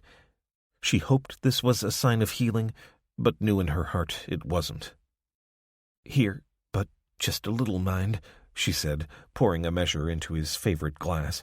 She put a hand under his head to tilt him upwards and held the glass to his lips with the other. But as he opened his mouth, he pushed at her, taking a mouthful and swallowing. "Another." "Walter!" "Do as I say, woman."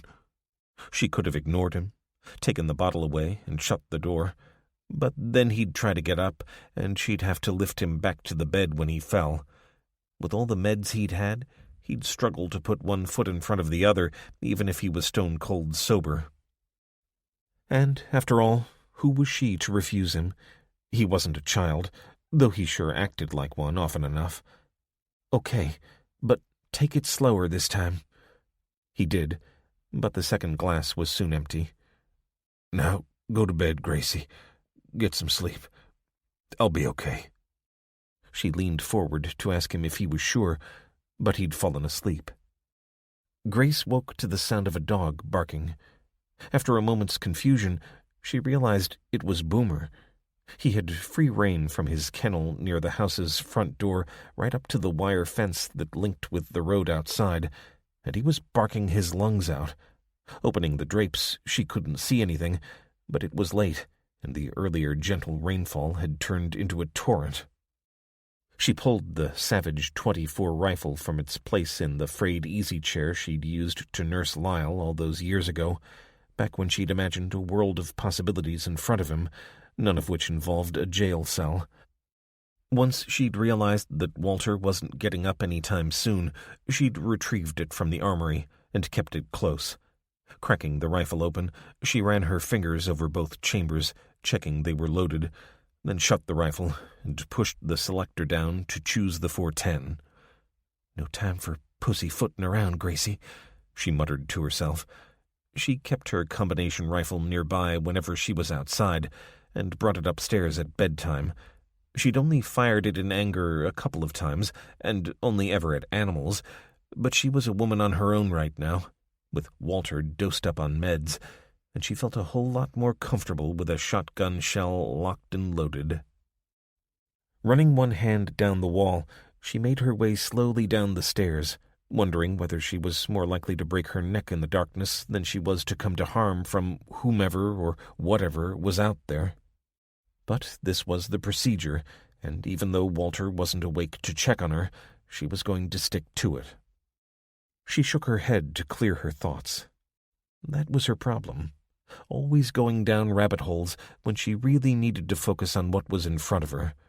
Her mind was like a hamster in a wheel. And there, she'd done it again. Boomer was still barking, and she could hear his rope rubbing on the side of the house. He sure was trying to get to whoever was out there. She found the door of their situation room, really nothing more than a broom cupboard, but Walter liked to pretend he was still in the military. She activated the CCTV monitor that covered the front gate, squinting up at the black-and-white infrared image.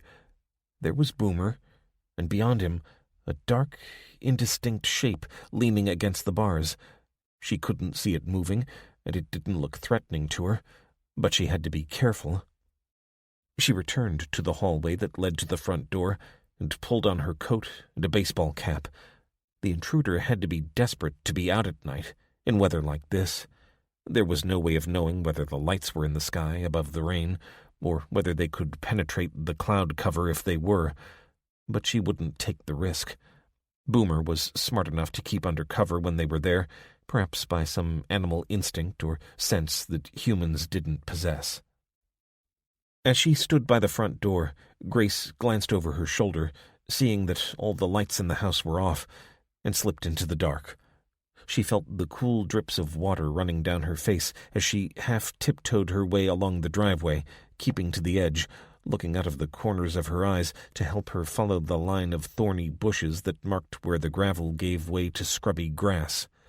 A cool wind rustled the wet leaves like the whisper of death. "Help!" She froze as she heard the voice. It was a woman, young. She relaxed a little, noticing for the first time her fingers cramping around the rifle. "Please, please help me." Grace knew she couldn't be seen as she edged forward, so the woman was calling out in a desperation that even Boomer seemed to have understood as he stopped barking. She patted the dog's head as he snuggled into her legs, keeping slightly ahead of her, still primed for attack. And then she heard the unmistakable sound of a baby crying. Again she stopped, feeling the hand of destiny on her shoulder, a deep dread filling her insides with ice. But Boomer nudged her, licking her unburdened hand, urging her forward. So she began moving again until a flashlight snapped on from the other side of the gate, darting around like a searchlight until, finally, it reached Grace, who put her hand up to shield her eyes. "Oh, thank God! Please, help me!" The woman stood on the other side of the gate with something silver-colored wrapped around her. Grace walked quickly forward until she was at the gate's bars. She turned on her maglight and swept it left and right, looking for anyone else beside the woman who'd been calling, and finding no one. "What do you want?" Grace asked, peering at the face beyond the bars. She was a young woman, mid-20s, Grace guessed, but she looked as sick as hell. The light brown of her face was violated by red wheals, making her look like a victim of bubonic plague or a zombie apocalypse. Grace sighed and shook her head. "I'm sick," the young woman said. "I'm sorry to hear that, but I'm no doctor. I got some meds you can have." The woman shook her head. "Too late." She unfolded the silver shawl she'd wrapped around herself, and Grace caught sight of a dark, wrinkly face. "Heavens, baby looks barely full-baked. She was born a week ago. I was in an ambulance going home. The driver got sick." Grace shook her head. "How long you been walking, sweetheart?" A shrug. "Hours. Tried to get under cover when I heard that sound. You know, like singing. Comes when the lights are in the sky. Thought this foil might protect a little, but I got sick anyway." Then, quite suddenly, she slumped against the bars and slid to the ground, still clutching the baby to her chest. Grace unlocked and pulled the gate open as Boomer bounded past her to run up and down, looking for intruders before returning to where the woman lay. Rolling her onto her back, Grace stroked the ruined face. "What's your name, darling?" The eyes opened for a moment, looking directly into Grace's as the old woman's tears began to fall, mixing with the rain. "Hope," she said. And with that, she went still. "What did you say?" But there was no answer. Grace looked up at the night sky, wiping away at her face, and asked Jesus what she should do. "I can't do it, Lord," she cried out, rain falling into her open mouth. "Walter's deathly sick, and Lyle's missing. I buried a friend yesterday, you know that. Why did you bring this child to me? I gotta look after my husband. I gotta look after Walter." She let the cap fall from her head as she kneeled on the wet asphalt, desperately hoping to perceive the voice of wisdom from on high. She didn't hear any actual words, but as she kneeled there in the wet, she knew what she had to do, as sure as the rain was falling. There was purpose in this, and she had to have enough faith to try to do the right thing, and that she'd find the strength to do it. Gently, she pried the woman's arms apart and lifted the baby out of its mother's embrace. She took the bundle inside the gate, putting it down in a concrete flower trough and ordering Boomer to guard it. Then she took the small pack from the woman's shoulder and pulled her body inside to keep it from the coyotes before covering it in the silver foil. She'd deal with it tomorrow. She did all this in a numb, robotic manner, one step at a time, her mind closed off to the significance and grief of what had just happened. But the pungent stench that assaulted her nose as she lifted the baby out of the flower trough snapped her back to reality. The child bawled, mouth wide open, as water began to seep through its coat. "Our Lord and Savior," she muttered, "let's get you inside." She held the child at arm's length and headed toward the house. She turned as she reached the door, unable to see where the mother lay. Then she looked up. The rain had stopped, and the sky was clearing. Tenuous threads of color pulsed in the heavens, growing stronger as she watched. And the air sang. She hurried into the house, shutting the door and immediately unwrapping the child before setting it down on the couch where Brandon had been. "So, you're a girl," she said as she found the diapers in the woman's pack. Once she'd pulled off her rain-soaked coat and kicked away her boots, she kneeled beside the child and removed the old diaper.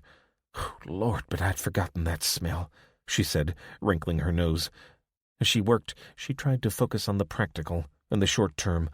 There was a small can of infant formula in the pack and a change of clothes, but she'd need more soon enough. She'd call Rita in the morning. Their community was all well past childbearing age, but some of them had had grandchildren or great-grandchildren in the past few years, so maybe they'd have some spares. If not, she'd just have to make do. The diapers she could manage without at a pinch, and she had dried milk powder in the basement, though it wasn't near nutritious enough for a young baby.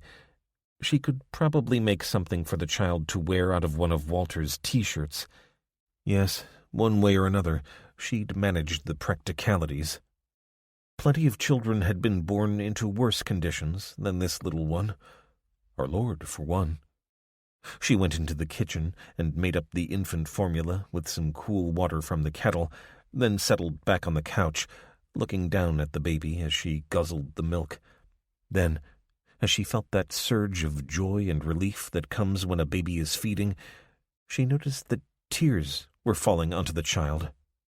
Tears of grief for the losses she'd already suffered, and those that were inevitably coming.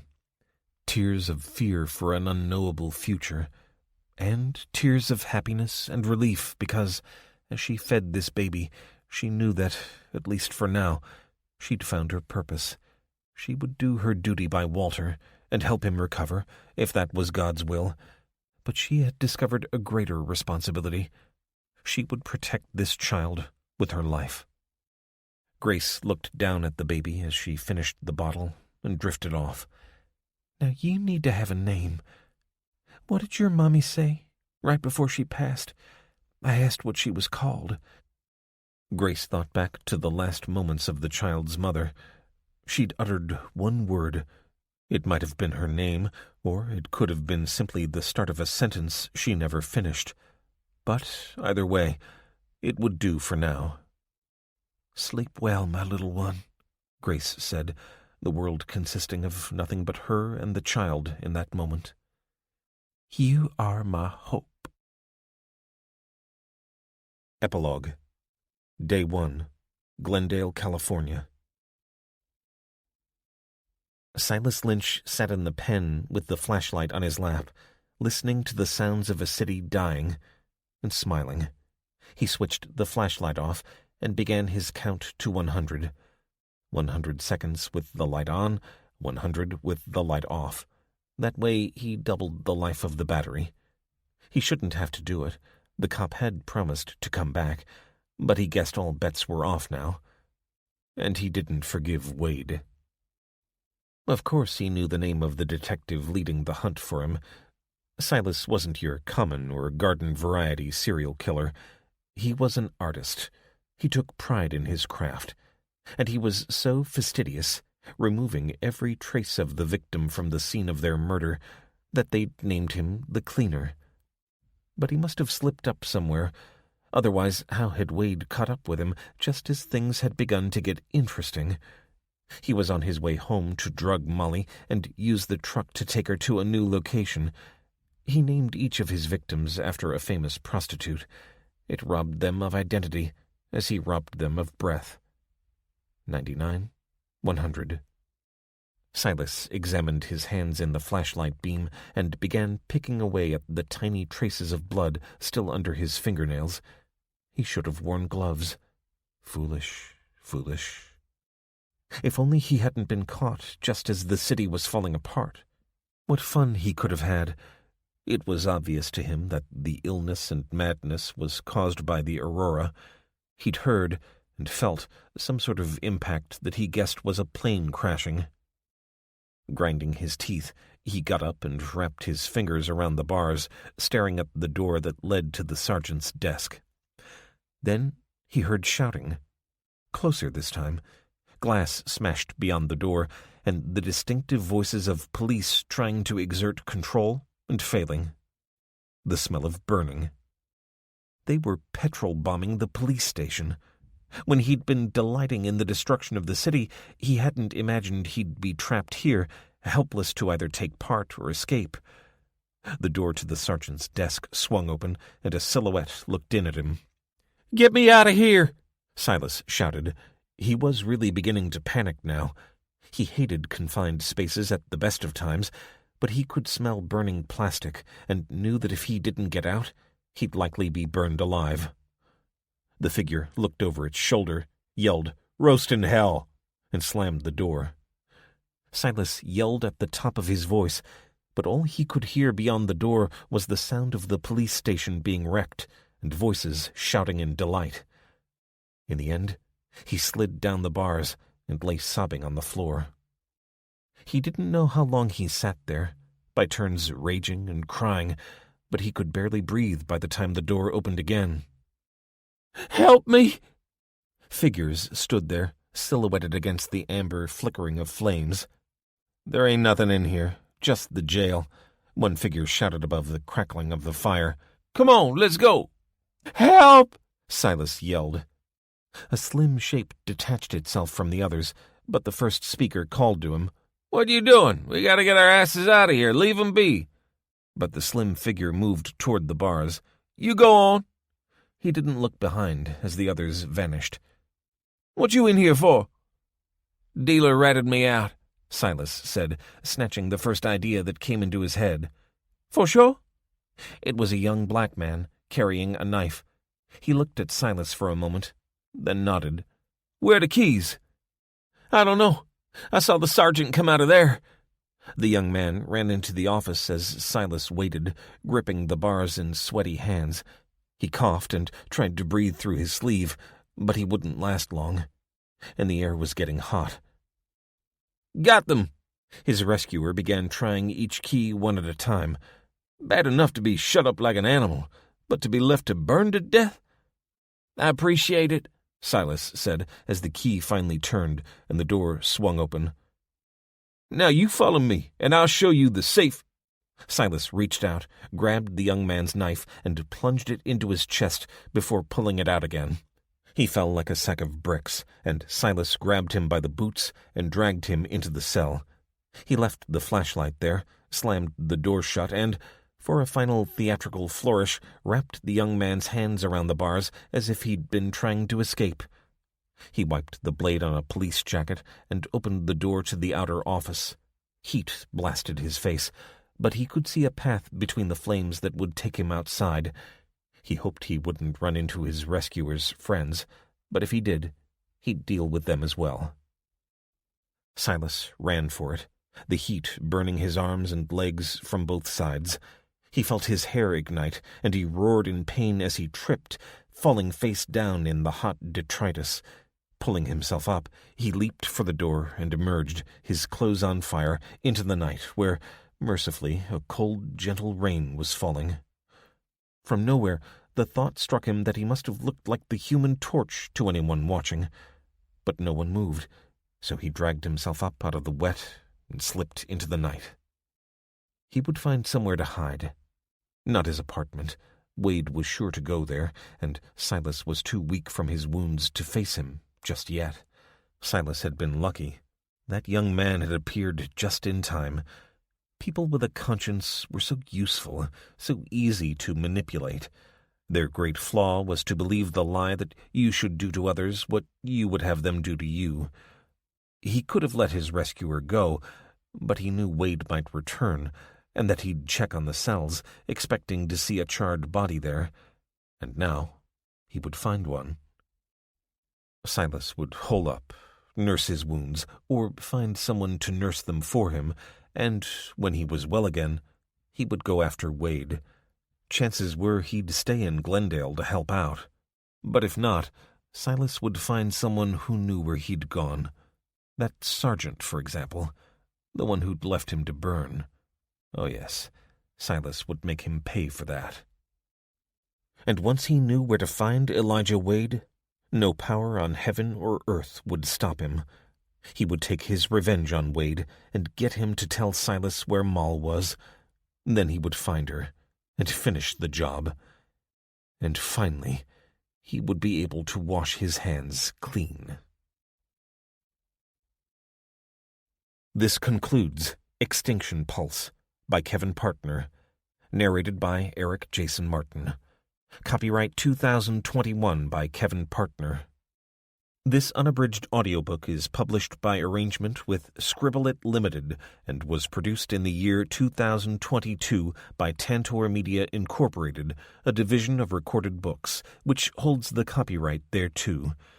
Please visit tantor.com for more information on our growing library of unabridged audiobooks. Tantor Audio, a division of Recorded Books, presents Surviving Ruin, an EMP post-apocalyptic thriller series by Kevin Partner, narrated by Eric Jason Martin. 1. Elijah. Day 5. Los Angeles. How many people have you shot? Elijah Wade looked across at Becky, barely making her out in the darkness of the basement. What do you want to know? Dunno. Just asking. Don't you keep count? Wiping down his Colt bureau and slipping it into the pocket of his jacket, he shook his head. No. It wasn't technically a lie. If she'd asked how many people he'd shot and killed, he could have told her, but he wouldn't. It wasn't something he talked about. He'd killed his first man soon after he'd graduated from the Air Force Special Services. At least, that was the first time he'd been sure of it. Up close and personal. Some of those he'd killed still haunted his dreams, but in general, it was the people he'd failed to save that he regretted the most. And it had been the same since he'd joined law enforcement. He had zero regrets about ridding the world of drug dealers and murderers. He only regretted the victims he hadn't reached in time. At least he'd found Becky. He glanced across at her as she crouched in the corner of the ruined newspaper booth, hugging herself against the cold. Next week it would be Christmas Day, though no one would be celebrating this year. A wet wind had rolled in overnight, partially quenching the fires that had lit up the night. He thought about the explosion that had given them the chance to escape the hunt that had been closing in. Had it been Kowalski? He had no doubt that the former Israeli soldier was perfectly capable of it, but she'd planned to take out Chief McKinsey in a surgical operation. He shuddered to contemplate how many of his former colleagues had died in that moment. But still, he'd like to see her again. He'd certainly feel safer if she were with them. "Come on, we'd better get moving," he said, waking a dozing Becky. How far is your apartment? Wade looked out the door into the darkness, feeling the drizzle numbing his cheeks. "Not far. Near Maple Park." She got to her feet and patted her coat down. No clue. Never came to Glendale. Not willingly, anyway. He checked his watch, tilting it to catch the glow of the remaining fires. "It'll get light in about an hour, and I want to be under cover by then." He looked skyward, but there was no way of knowing for certain whether the lights danced above those clouds. He'd stood in the doorway with the patch on his arm exposed, and it had remained inert. They had no choice. Before they could escape the city and begin an impossible journey across the continent, he had to get to his apartment. There was, after all, no point in beginning a journey without knowing the destination. The city was as silent and still as a tomb. How many had survived so far? He couldn't begin to work it out, but he was willing to bet it was a tiny minority, and more would die in the coming days. He'd only been exposed to the Aurora for minutes, and yet it had left him as sick as a dog, and he still wasn't recovered. But, fit or not, they had to go. Now. He ducked and ran into the night, half expecting the crack of gunfire, but the only sound was the thudding of his boots, followed by Becky's scampering behind. He swept his weapon left and right, searching for any signs of movement. Nothing. If there were any people in the buildings that lined the street, they were hiding, hoping to wait out the storm, perhaps, maybe waiting for the government agencies to rescue them. A desperate faith, indeed. Wade kept his mouth shut, breathing the bitter smell of a burning city through his nose, wishing he had some sort of mask to keep it at bay. He felt as though he was inhaling the last breaths of 1,000,000 people, and it sickened him to the core. What he wouldn't give for a smoke right now, to breathe one toxic cloud to wash away another. But he only had 5 left in a crumpled red pack in his pocket. They would have to wait until he had time to relish them. He waved Becky to follow him, heading along South Glendale Avenue and slowing when they reached a burned-out 7-Eleven, the shapes of wrecked cars outside dark against the darkness. Wade thought he saw movement, and they paused for a moment, using a tree that had been turned to charcoal as cover as Wade squinted, listening for the crunch of boots on broken glass. Nothing. Either he'd been mistaken, or whoever was inside wanted to remain hidden. He didn't mind which. They took a left along East Lomita Avenue, passing a 2-story apartment block with black gaps where the windows had been, and outside, the charred remains of palms.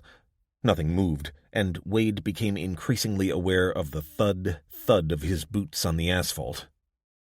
"Hey, buddy, where are you going?" A voice called out of an SUV.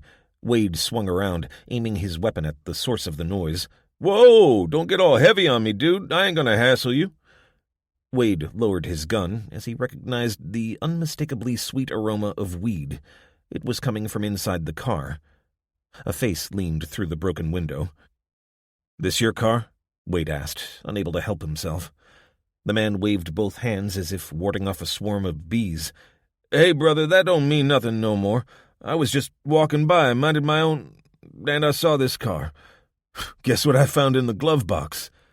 "I don't need to guess." "Wow, who's this pretty lady?" Becky had approached once she'd seen Wade lower his weapon.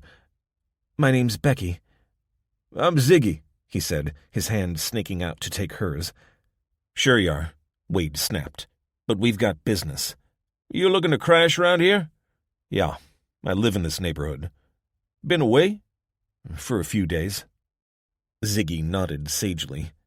"Then I don't reckon you're going to find your place how you left it. Been gangs along here. I watched 'em. I ain't stupid, so I hole up during the day. I'm pretty good at it.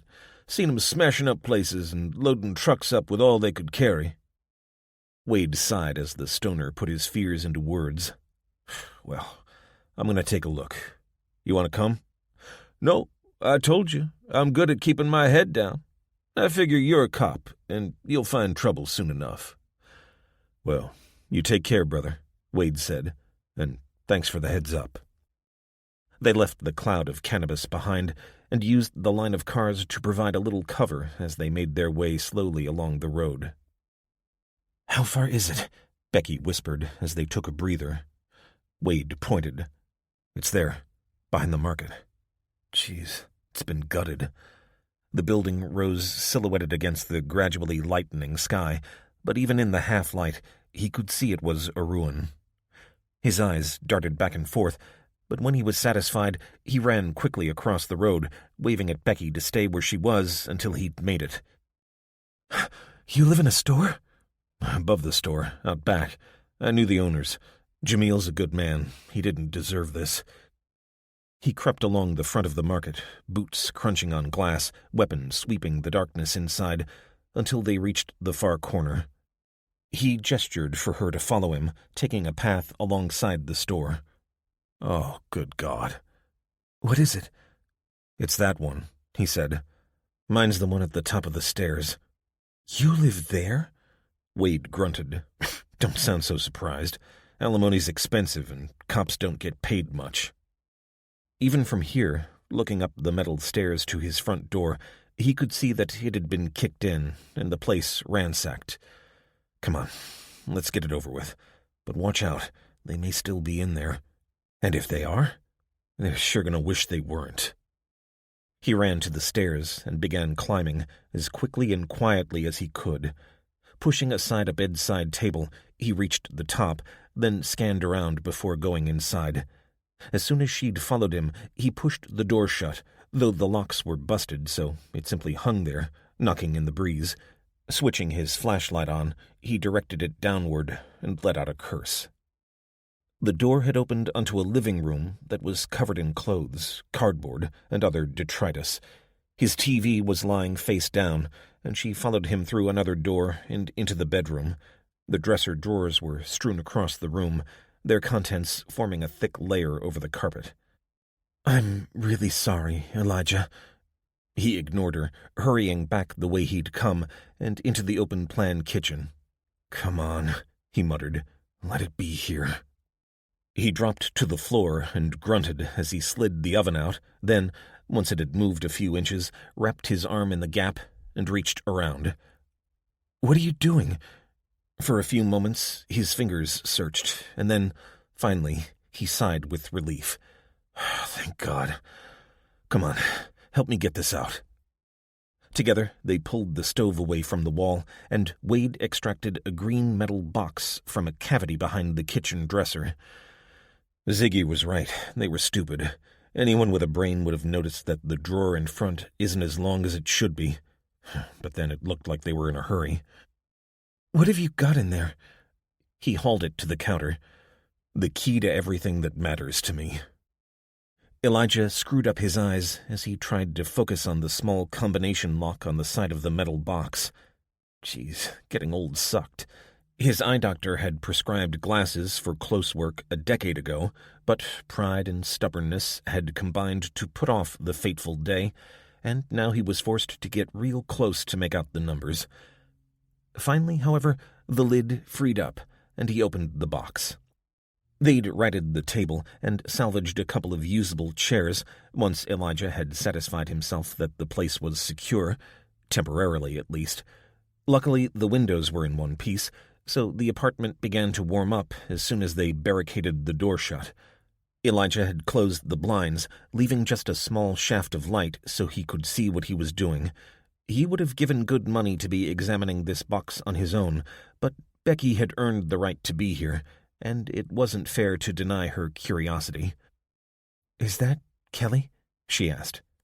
"Uh-huh." "She's gorgeous." And she was. Kelly was 18, with an open face, brown eyes, and light coffee-colored skin that reflected her ancestry. But photos could be deceiving. Behind the smile lay the grim reality of a heart condition that had almost killed her as a baby and then, more recently, come back to threaten her. He felt the familiar surge of guilt as he looked at her. He should be there to see her actual face, not this facsimile. "Who's that?" He'd put down Kelly's photo and picked up another. "That's Lindsay, Kelly's mother." "Wow, she's lovely, too." Wade grunted. "You didn't think Kelly got her looks from me, did you?" Becky sniggered. "No way." The second photo showed a black woman with short, wavy hair and the same open face and deep brown eyes as their daughter. "So, what happened? Between you, I mean?" Wade shrugged. This was getting uncomfortable. "Oh, you know, drifted apart, I suppose." He sighed, fixing his eyes on his former wife. "We're both career professionals, in the old world at least. She worked as a diplomat. That's how we met when I was in Afghanistan. We fell in love, got married, had Kelly, and moved out to L.A. But she got restless. I don't blame her. She needed to be in D.C., and I'd signed up with LAPD. Just as I was finding the job I was born for, she was watching her career stagnate. And being a cop puts a strain on any marriage. Anyway, in the end, she went back east and took Kelly with her. The end." He felt Becky's hand on his arm. "I'm sorry, Elijah." For a fleeting moment, he wanted to turn his head and kiss her, but then he remembered who he was, who she was, and where they were. If there was one good thing to say about Elijah Wade, it was that he knew what was right, what was wrong, and where the line between them lay. He put the photos down, and then sifted through the remaining contents of the box. Ah, here we are. He held up 2 sheets of printed paper. One was headed North Shore University Hospital. "This is where we're going," he added, "if you're determined to come." "Oh, you didn't know where your daughter was?" "It was in my phone, but that got fried. If I'm going that far, the last thing I want is to have to check every hospital in New York. And this is Lindsay's address," he said, holding up the other sheet. At least it was her address. "That's where they'll be if they're not at the hospital." He caught Becky's sudden change of expression. "I know. Chances are, well, New York's probably been hit as hard as here. But I've got to try, Becky. You don't have to come." She gave a crooked smile. "You can say that as many times as you want. I'm coming. Where else would I go? It'll be a road trip. Seriously, Elijah, I feel safe around you, and I can't say that about many men I've met, even when things were normal." She leaned forward and pecked him on the cheek, sending a shiver down his spine. As if trekking across a ruined country wasn't hard enough, he now had to fight to do the right thing, fight against his animal instincts, even as the devil that sat on his shoulder asked him why he was bothering. The world had ended, and all bets and conventions were off. Why not find a little happiness in these last days? He shook his head and pulled out one final item from the box. It was a star-shaped piece of light green plastic that hung from a scrap of cotton. This was on Kelly's crib. Glows in the dark. I can see her now, looking up at it as she drifted off. But anyway, it's fluorescent, just like the patch on this uniform. But I don't reckon it's going to be a good idea to look like a cop for now. This should keep us safe." She took it from him and held it up, though there was no sign of any glow. "We'll have to travel at night," he added, "so we can see if it's lit up." "Which way are we going?" He remembered what Kowalski had said. "North from here, then northeast on I-80. "We can't walk all the way, though, can we?" He shook his head. "No, it'd take too long even if we could make it. We've got to hope to find some sort of transport, even horseback. Who knows? I just know I've got to try." "Are we going to rest up here today? It was a long night." "We can't. If they're still hunting me, this is where they'll come. And whoever did this to the place," he said, gesturing around, "could come back any time. No, I'm just going to see if I can find a change of clothes. Then we'll head off." "But you said we had to go at night." "I know, but it's too dangerous here. We'll find somewhere to hole up as soon as we can. Then we can rest." She grunted. "All right, I guess we'd best get started anyway. We've got a long way to go." Yeah, a long way to go, and no idea how they were going to manage it. He closed the box and put it back in its hiding place, pushing the stove back, and began hunting for anything he could salvage from the wreckage of his former home. 2. Hannah. Day 5. Mauna Kea Observatories. The end of the world had never looked so beautiful. Dr. Hannah Redman gasped as she emerged onto the central crater of Mauna Kea and counted off the observatories that ran around its rim. From here, the farther ones looked like irregular teeth framed against the stunning blue of the Hawaiian sky at this elevation. Within the crater itself, the previous night's snow had been blown into leeward clumps. "Like Siberia," Lev said, emitting a huge cloud of steam mixed with cigarette smoke. "You know, without Siberian volcanoes, dinosaurs would never exist. You know this?" Shane appeared beside him and slapped his back. "I'm sure that's true, mate, but we've got work to do. Why don't you tell us on the way?" He winked at Hannah as they turned to walk along the ridge that linked their observatory to the next one along. Their ultimate target was the Kozlov facility, but they'd all agreed that it made no sense to bypass the Deep Space Survey Telescope without checking for survivors. They'd spent the previous 24 hours securing their facility and checking the equipment. Some of it had survived the pulse, and they'd assembled it into a makeshift control room in the cafeteria, shielded from any future EMP. but it felt as though they'd been robbed of all their senses, only to have just one restored. They were fumbling around in the dark, with no way of finding out what was going on globally. The Siberian trap erupted for 2 million years, gave dinosaurs opportunity, just like asteroid gave mammals chance. Hannah glanced across at the Russian as he strode alongside. She'd only known him for a couple of days, but she'd come to recognize that, despite his blunt and uncomplicated demeanor, he was a sharply intelligent, deep-thinking man. "Do you think the Aurora is similar? An extinction-level event?" Lev made a grumbling noise in his throat, as if he didn't want to actually form the words. I think so. Permian event. Maybe 90% of all species died. This time, who knows?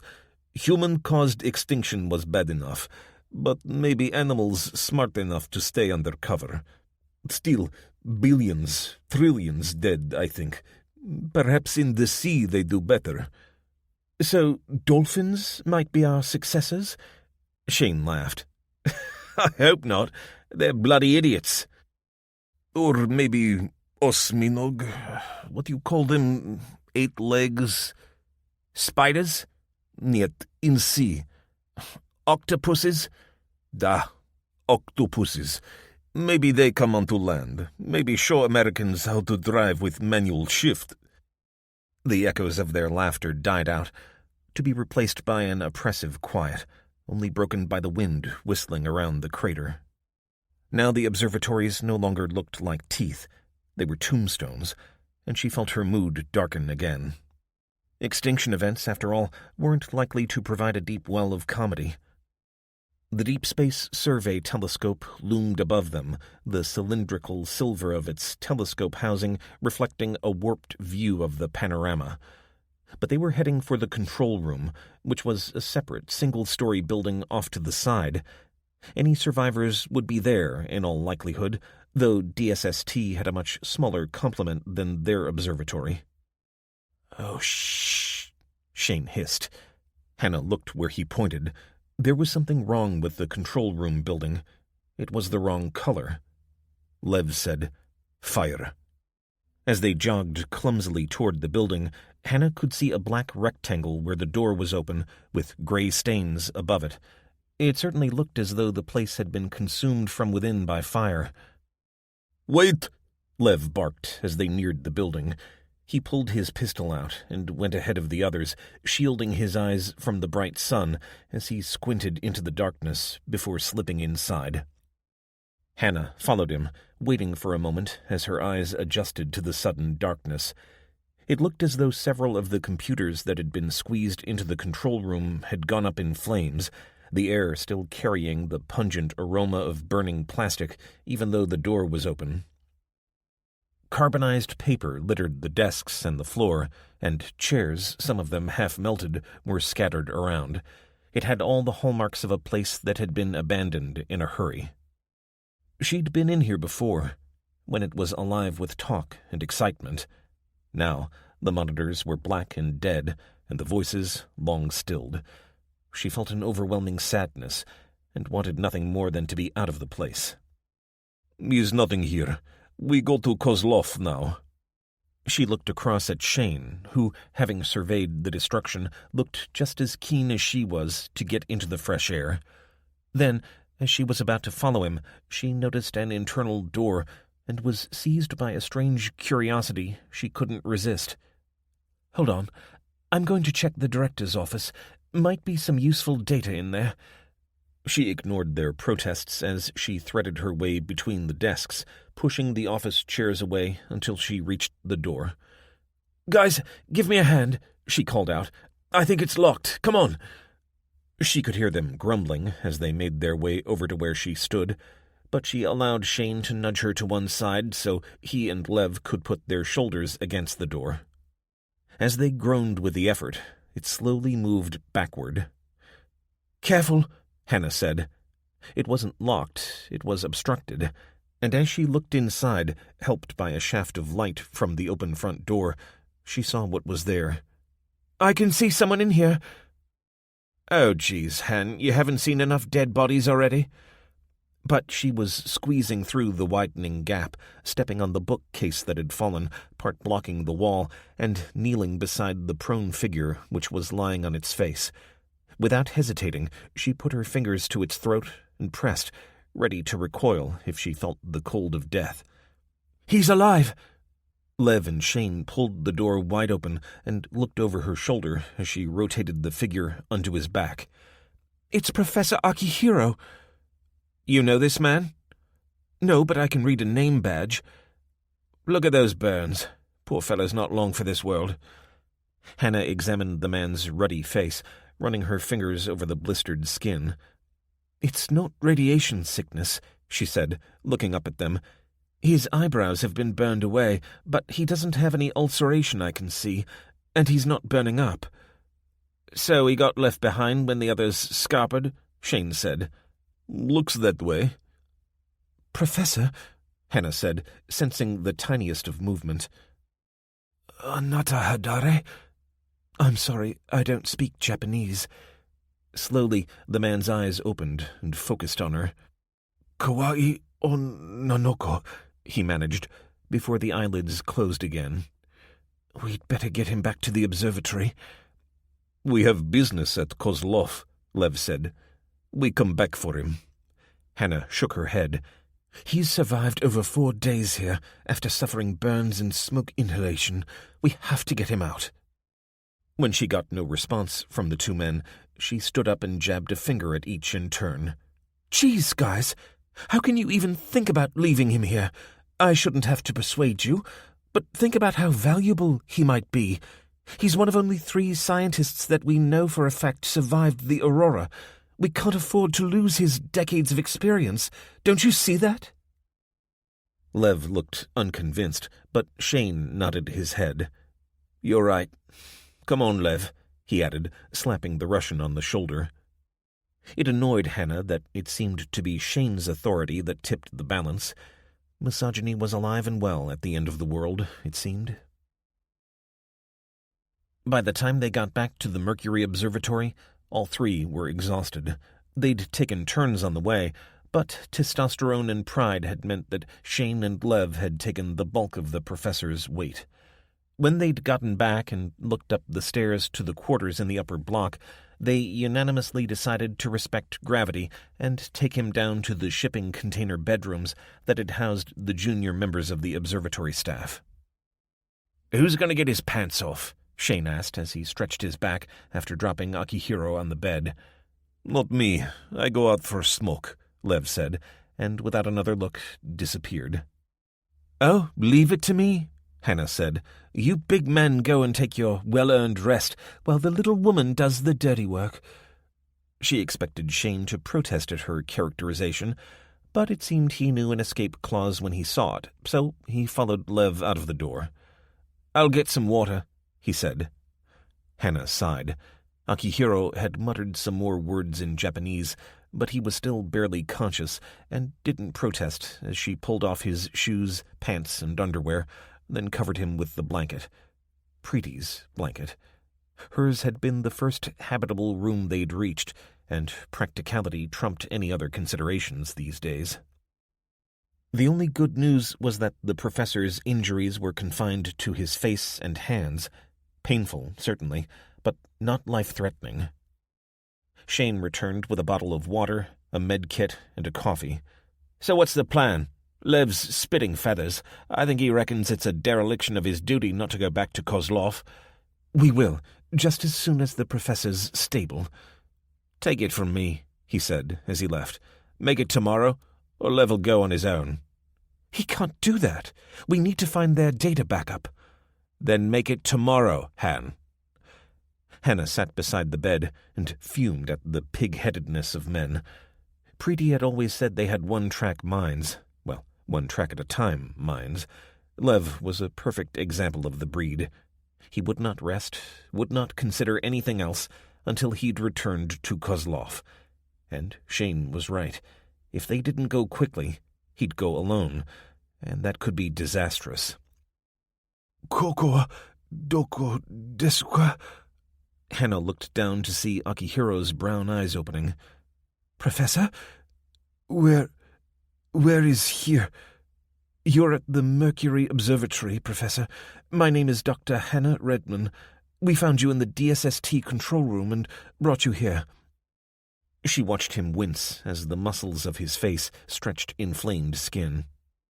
I would like you to drink some water. Are you in much pain? She held the bottle of water to his lips as he drank a little and then struggled to swallow. Yes, painful, he said. I have some morphine, she said, making a mental note to search the DSST control building for any medical supplies when they went that way again, if Lev would let them. But I'd like you to rehydrate a little before you have some. Is that okay? Akihiro took another swallow and then lifted his head as Hannah pushed in another pillow, so he was propped up a little. She could see his teeth clenching as she did it. You are a medical doctor? She shook her head. I'm afraid not, Professor. I'm an astronomer. Arigato gozaimasu. Thank you for rescuing me. Are you hungry? I am.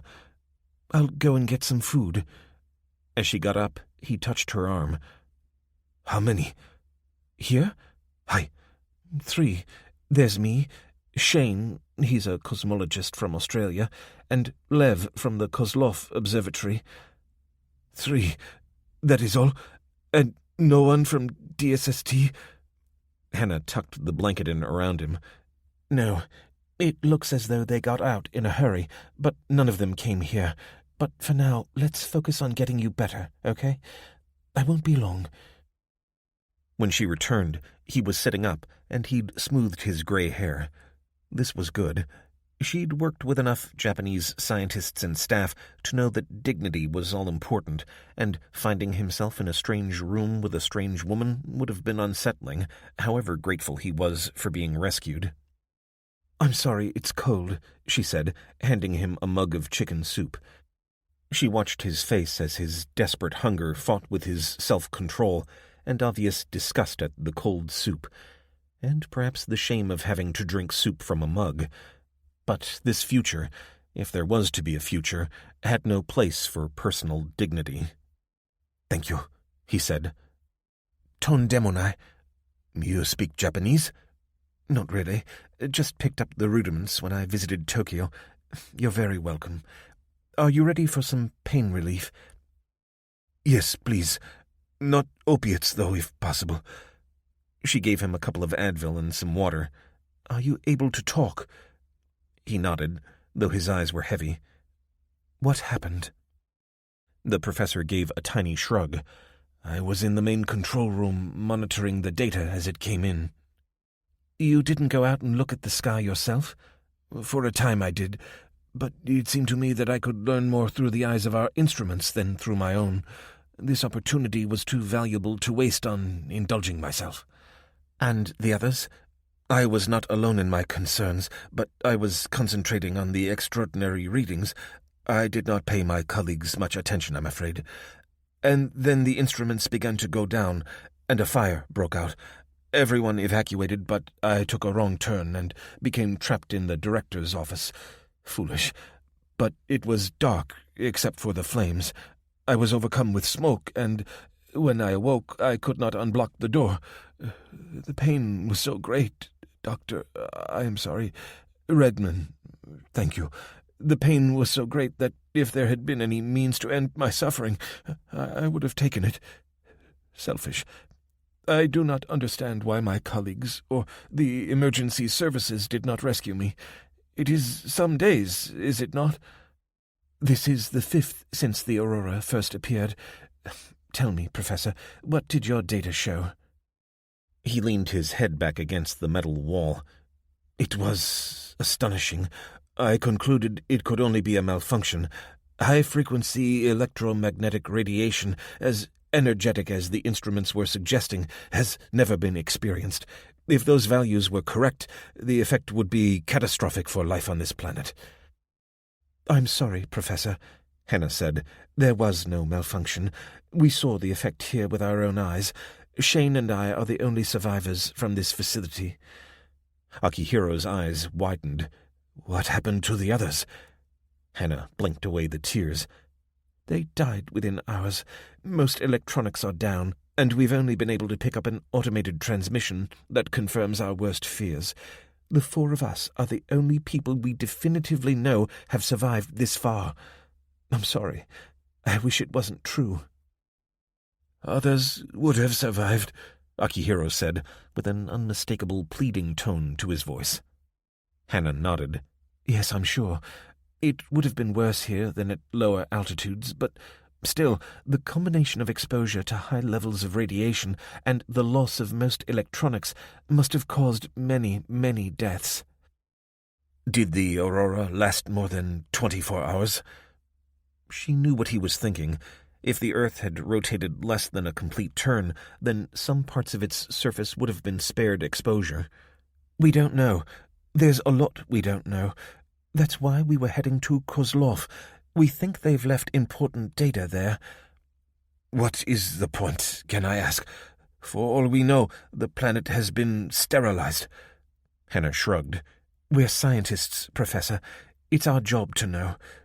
Look, I'm going to leave you to rest for a while. All this is a hell of a lot to take in, so you're going to need time to adjust and heal. But we don't have long. We need to know what caused the Aurora, and whether it's now over. Because if the first pulses didn't wipe us out, we need to make certain we don't get caught by a sucker punch." 3. Abby and Ray. Day 5. California. "How is he? Do I look like a doctor?" Abby sat up in bed, feeling the back of her neck. "Okay, I guess I'm checking that he's still breathing. You don't need an MD for that, do you?" She could see Ray readying a retort, but her younger sister bit it down before sighing. "I'm sorry. Yes, he's still breathing. He's still got blood seeping around the bandage, but not so much.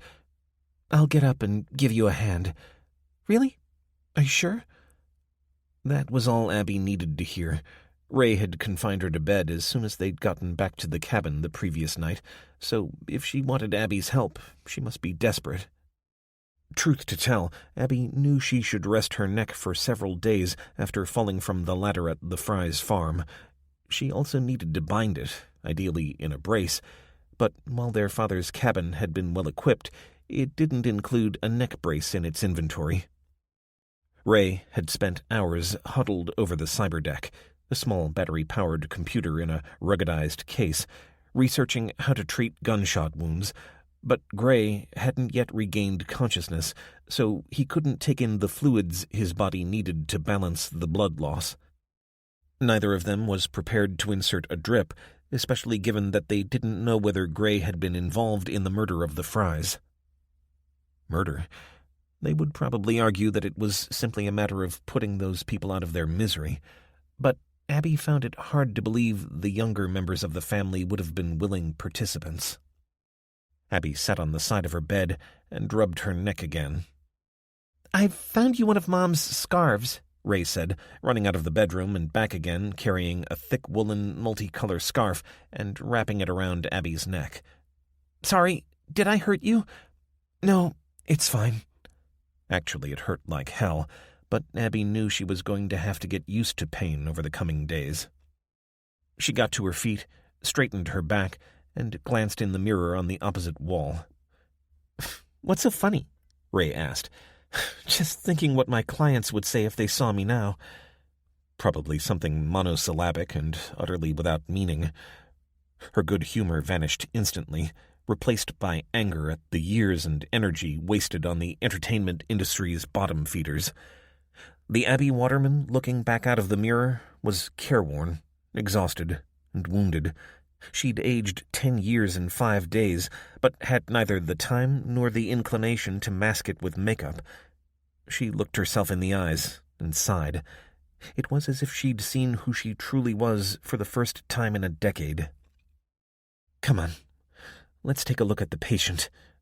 Ray gave a half-giggle that Abby took to be relief, and led her through into the bedroom that her father and stepmother usually shared. Gray lay there, ghost-like, half covered in the comforter, the skin of his face and injured arm pallid. A bandage encased the top of his arm, a dark red circular stain marking the injury. Abby was pretty sure it wouldn't close up properly without stitches, and she was equally sure that was beyond her sister. As for herself, well, she was left with the choice of either doing something disgusting or allowing this young man to die. Shame burned in her heart as she found herself actually debating it. She stood at the bedside and looked down at him, his head laid on her father's pillow. Dad would know what to do, but he wasn't here, and they couldn't simply tread water, hoping for him to turn up someday.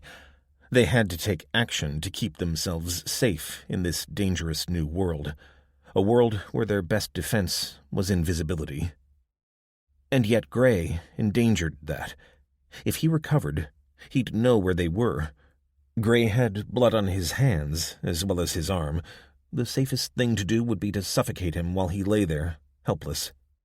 But though she'd always considered herself at best self-centered, she knew that even if she attempted to do it, and even if Ray let her, she'd be broken forever by such a cold-blooded act. Gray's eyes flicked open, flitted around, and then finally settled on her as if she'd spoken her thoughts out loud. "What the hell?" Ray darted forward to stand beside her sister. "We found you in the road and brought you back to the cabin."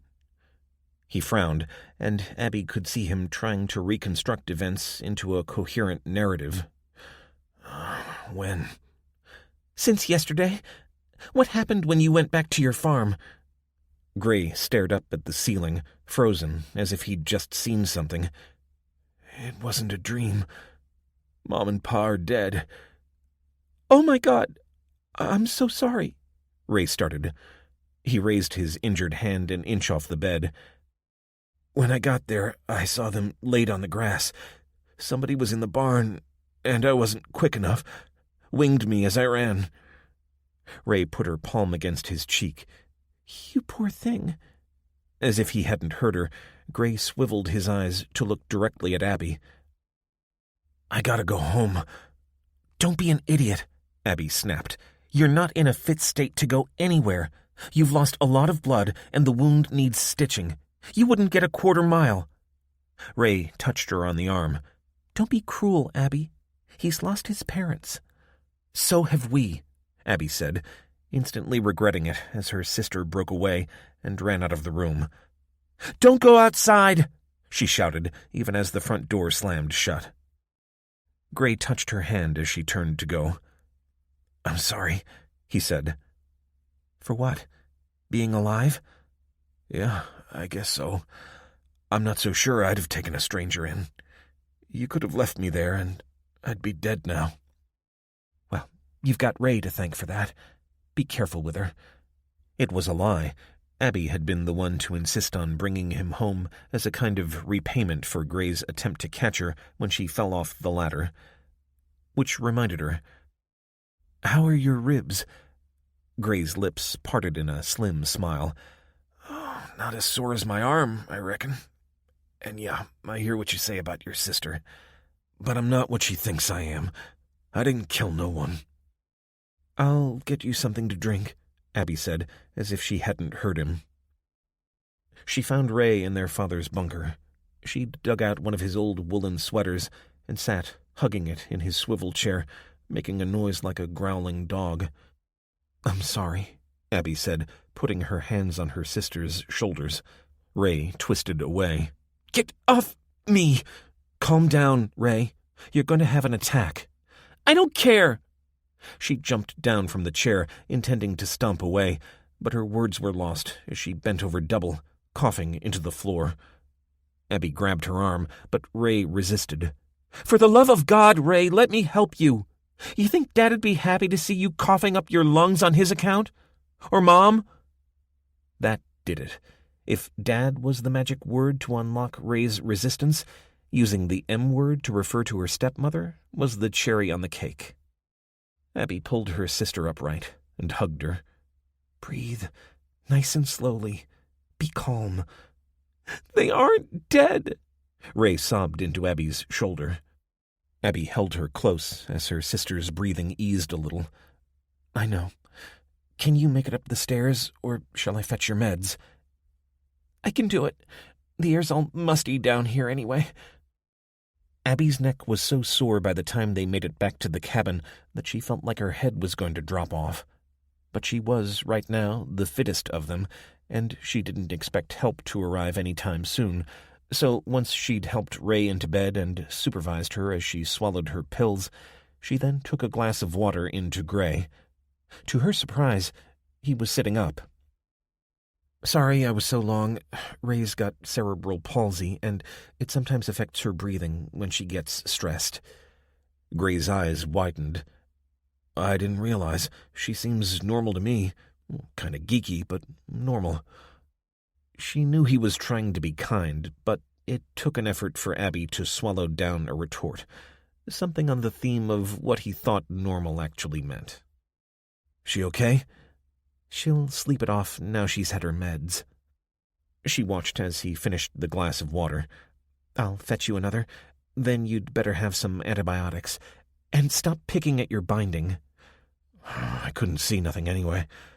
Not sure I want to look, but can't help myself. Try, Abby said as she swept out of the room, only too aware that he was watching her as she went. She found both patients asleep when she went back to check on them, so Abby rested her neck for an hour before busying herself in the cabin. Her case lay on the desk in her room, so she spent some time unpacking her clothes and putting them in the familiar dressers. For a few minutes, she could pretend that the past 5 days hadn't happened, and she was just waiting for her father to arrive for the holidays. Her bedroom window faced out onto the back of the cabin's plot of land, and she spent a little time indulging herself, wallowing in the unfairness of it all as she watched snow begin to fall again. She had such wonderful memories of time spent here, playing in this fake wilderness, building snowmen and sledding along the gentle tracks that linked the cabins. Theirs was the last, but they'd seen no sign of occupants in any of the others since the disaster. Invisibility. That was their best defense, she reminded herself. Perhaps they should disguise the track that ended in their cabin, make it appear that the next property along was where the road ended. She added it to her virtual list of things she should do when she'd finished chasing after her 2 patients. Then her eye settled on a point at the foot of a fir tree that stood in their yard. She'd made a snowman there one year, and she could still see in her mind's eye the delight on her father's face when he caught sight of it. She barely noticed the tears falling until they began to run into her mouth. She put her hands down on the table and let them flow, feeling a strange relief as her heart, held together with a Band-Aid for the sake of her sister, finally broke. Some time later, she felt arms wrapping around her and almost called out for her father. Then she recognized her sister's voice whispering in her ear. She took Ray's hand and kissed it, and they held each other until the tears finally stopped. Ramen noodles again? If you want anything better, you could always cook it yourself, Abby said. There's a recipe book on the shelf, and you know where the ingredients are. Ray groaned. I'm too fuzzy from the meds. Then ramen it is. Splash some soy sauce on. If you're hungry enough, you'll eat it. Abby stirred the saucepan and watched her sister flounce around the kitchen before flopping onto a bar stool. When she was griping like this, it was easy to remember Ray was a somewhat immature 15-year-old who needed a mom, or at least a mother figure. Abby chuckled to herself at the idea of being the adult in the household. But she'd made a career of coddling D-list celebrities, so handling juveniles ought to be second nature. Have you checked on the electrics? It was like flicking a switch. Ray jumped to her feet and jogged out of the kitchen to the control panel in the hallway. Abby could hear her sister mumbling to herself as she consulted the readout. I'm getting 13.1 volts from the battery bank, but that's dropping, she called. Freezer at -18. Celsius obs. Abby forked the noodles into 3 piles as Ray reappeared. What's the situation, science officer?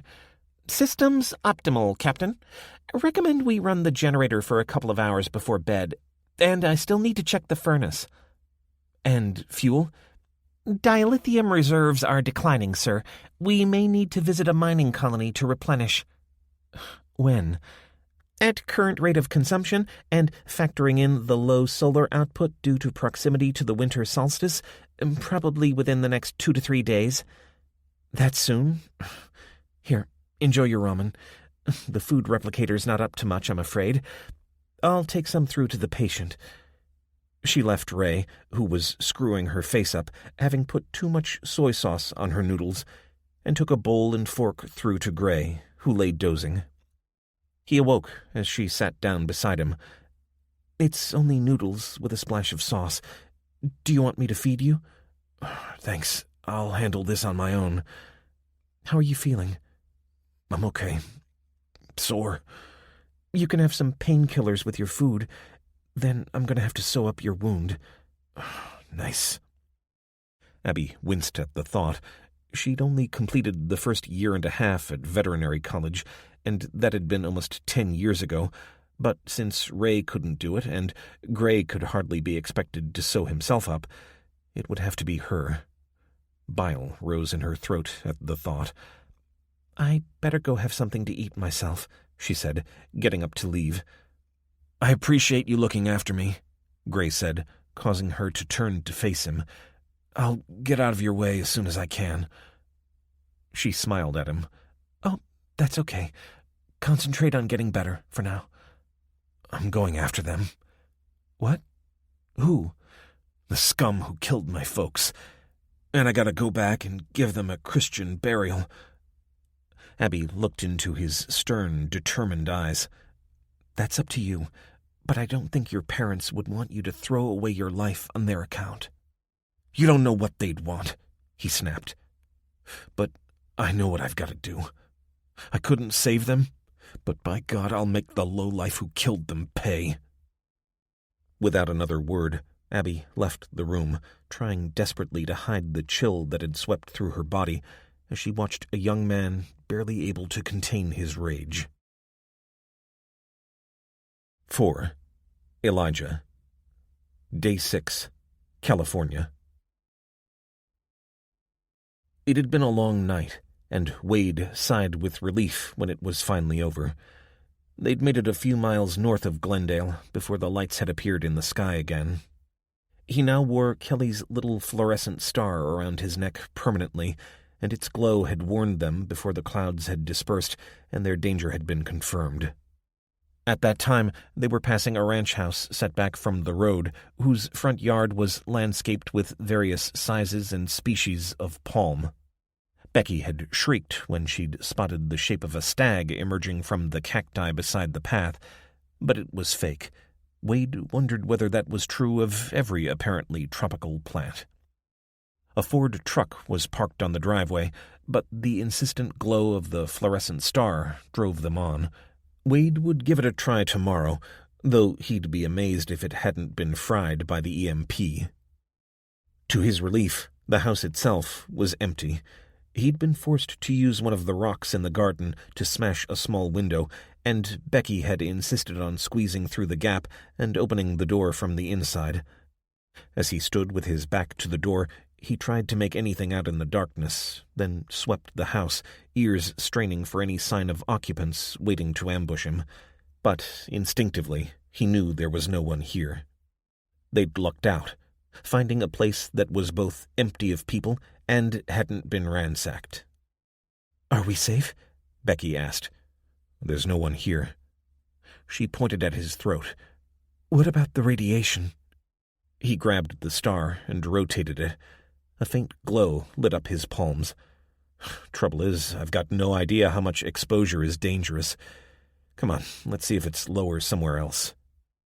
Logically, the more roof there was above them, the better the protection, so he led her into the center of the house and held the star up as he stood next to the stone-built hearth. He swore under his breath. "It hasn't changed. Give it a minute. I think it's going out." He grunted. Trouble was, his eyes were also adjusting to the darkness, so he couldn't tell whether Becky was right. Then, quite suddenly, it faded out entirely. We're safe. Probably. What do we do now? Wade left Becky under the hearth and placed the star in the kitchen window, then retraced his steps, making sure he could see it from where they crouched. Yes, the glow was unmistakable, so radiation was penetrating there. We sit here and wait. They made themselves comfortable with some cushions from the sofa and sat, side by side, as the night passed. Elijah? What? He'd been dozing as the hamster in his mind had finally gotten out of its wheel and collapsed in a heap. Sorry, I can't sleep. Me neither. Can I ask you something? I still don't know how many people I've shot. He felt her move against his shoulder and breathed in her fragrance. They both needed a shower. Why did you become a cop? Wade sighed and leaned back against the brick fireplace, the rough texture rubbing the back of his head. Why do you ask? Oh, I don't know. Bored, I guess. There was more to the question than that, but he let it lie. What else was I going to do when I left the military? When I signed up, most of my intake were vets. So, it's just a job? I wouldn't still be a cop if it was. Underpaid, underappreciated, underequipped, just like the military. Look, I don't know, Becky. I was forced to go to a therapist after... Well, we all were. He said it's all about my old man. Probably right. She was barely breathing as she listened to him. This really mattered to her. Well, I'm glad. I think about where I'd be right now if you hadn't come for me. So that was it. Geez, being abducted by a serial killer would be enough to traumatize someone for life, but this poor kid had been rescued from one nightmare only to be plunged into another. No wonder she hated silence. Honestly, Becky, if you want to know the reason I'm a cop, it's you. I do it for the 1 in 5 I get to in time. I just wish the nightmare was over for you. He felt her hand on his leg. It's okay, Lige. It's not up to you to fix everything. That's on me. But I'm glad you're here. I couldn't do it on my own. Yeah, me neither, he said, and found that he meant it. The sun came up before the glow faded, so Elijah closed the blinds and put the star inside a plastic cup that lay on its side, making it visible from where they sheltered. Wade woke up to find Becky's head leaning on his shoulder, and that the glowing star had finally faded away. He sat there as his arm went numb, not wanting to move her, and cross-examined his emotions. He was not a particularly introspective man, but he knew the risks of getting close to someone, especially a victim of crime like Becky. She'd make a good detective, he thought, gently interrogating him for her own purposes. She probably just wanted to know if she could trust him, though she had little enough choice.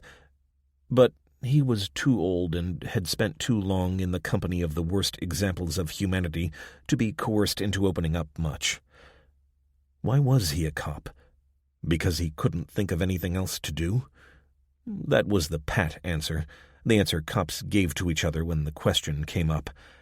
After years in the military, joining a quasi-military organization with a similar hierarchical structure was obviously tempting. But it was much more than that for Wade. His father, after all, had spent his entire working life in the Army, and then retired to a small holding in rural Illinois, and treated his mother little better than the farm stock. So much for he'll be better when he leaves the military. Mom learned the bitter truth after decades of waiting. The Army hadn't turned his father into a brute. It had just kept his nature in check within the confines of discipline. In the privacy of their home, Sergeant Jerry Wade ruled with an iron fist. Or belt. Elijah had been too young to protect his mother, and when, as he got older, he tried, he ended up black and blue. He rubbed his arm, its underlying soreness a memory of one such attack. His mother left Jerry, so Elijah joined the military himself, giving his father the middle finger by signing up for the Air Force rather than the Army. But then he discovered she'd gone back to her husband while Elijah was in Afghanistan and unable to return. By the time he did make it back, she was dead. 40 Valium and a half bottle of vodka, the route out she'd taken. He went in search of his father, determined to have his revenge and damn the consequences, but he found the man in the hospital, fighting for his life after cardiac failure. His father had found Mom, and it had killed him. So, from that grim point of view, she had won. But he knew where the fault lay. It lay with the kind of man who considered those in his power to be his property, to do with as he wishes, the kind that thinks any defiance justifies violent retribution. And those were the kinds of men, and, as he came to discover, women, that Elijah Wade joined LAPD to oppose. But he learned pretty quickly that his true motivation was not catching these scum for the sake of it. He did it to ensure that their victims were given the chance to live a life free of them, and to experience a future that, without Wade and his colleagues, wouldn't exist at all. Eventually his arm began to cramp up, so he had to wake Becky. As she came around, he checked the house again, this time more thoroughly as the daylight grew stronger. It was all on one level, with an open-plan kitchen leading off from the main room where they'd taken shelter.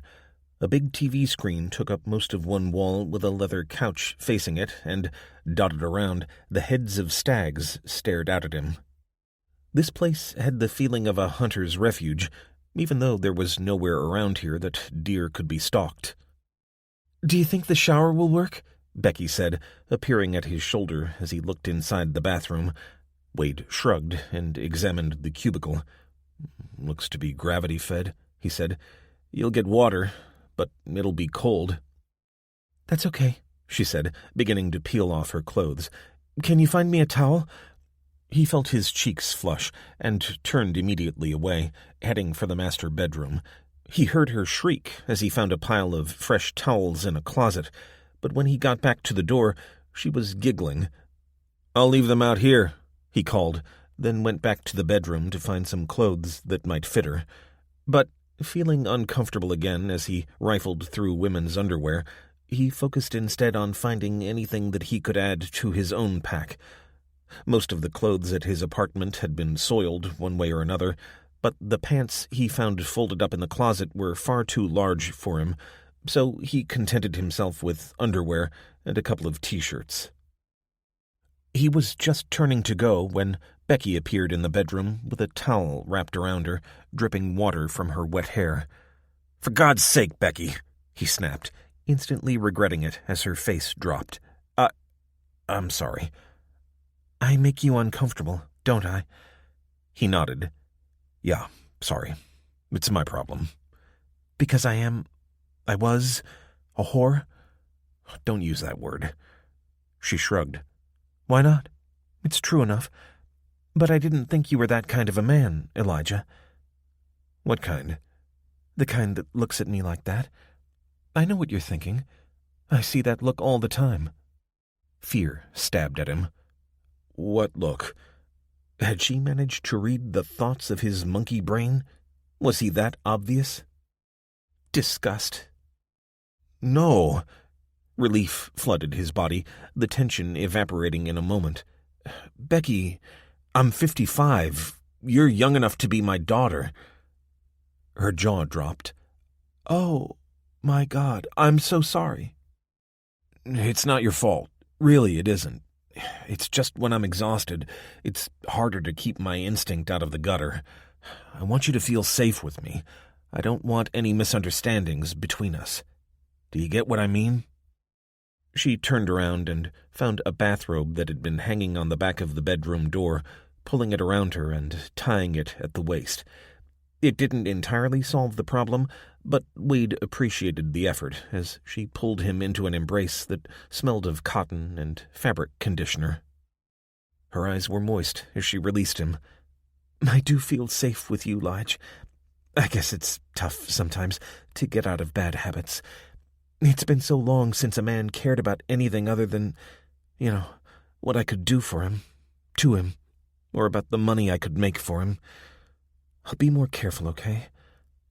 No need, Wade said as he patted her arm. I think we understand each other now, don't we? She nodded. He gestured at the bedroom. Good. Why don't you see if there's anything you want to take with us? I think we'd best stay here today and move again at night. Sound like a plan? Yeah, she said. Sounds like a plan. 5. Hannah. Day 6. Mauna Kea Observatories. Hannah put her hands on her knees and gasped. Lev, slow down. The Russian stopped and swung around, cursing in his own language. We have delayed long enough. It's the thin air. I can't walk as fast as you. You are 20 years younger, and I smoke 20 cigarettes every day of those 20 years. Hannah straightened up. It affects people differently. We agreed to go together, so you're going to have to slow down a bit. Lev pulled a packet out of his coat pocket and lit up. We should not have brought back old Professor. If Kozlov has been broken into... By who?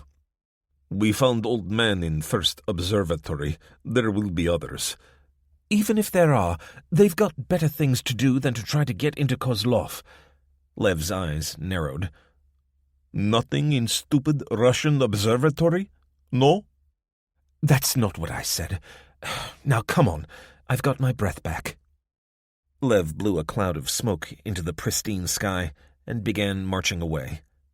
Part of Hannah was regretting that she'd insisted on coming with the Russian. Shane had argued that she should stay at Mercury and talk to Akihiro, but she'd found her conversations deeply depressing as the old man struggled to cope with the loss of everything he cared about. In fact, he probably had a more realistic assessment of the calamity than Hannah did, but she had to retain some hope for her family, for the sake of her state of mind. And besides, Hannah was much more likely to be able to make sense of any data they found, and the computer systems they found them on, than Shane was.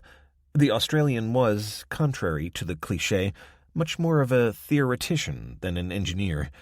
He'd also make a better companion for Akihiro, in her view. Sometimes the blunt approach paid off. Ah, good. It looks undamaged, Lev called back as she blew steam into the air, trying to keep up. She'd never visited the Russian observatory. It was much smaller than those around it, and whereas the other facilities on this part of the crater held regular events to informally share data, the scientists and engineers at Kozlov kept themselves very much to themselves. As she caught up with him, Lev was punching at a keypad before pulling the metal door open. "Mechanical lock," he said, "not electronic. Good when world ends. I will switch generator on. Wait here." He disappeared into the darkness, the sounds of his echoing footsteps eventually lost to the whistling of the wind. She rubbed at the numbness in her cheeks and looked around at the view. How many people had survived? There were 14 or so observatories on the crater's rim, though her own was the largest and had the biggest complement of scientists, engineers, and administrators.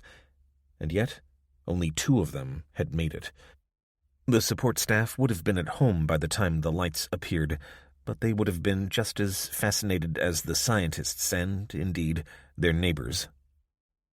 She turned back as, with a click, the inside of the observatory was suddenly lit up, while, off to one side, she heard the distant beat of a generator. "Welcome to Russian Embassy," Lev said, now smiling again. As she stepped inside, she found herself reminded more of a warship than an observatory.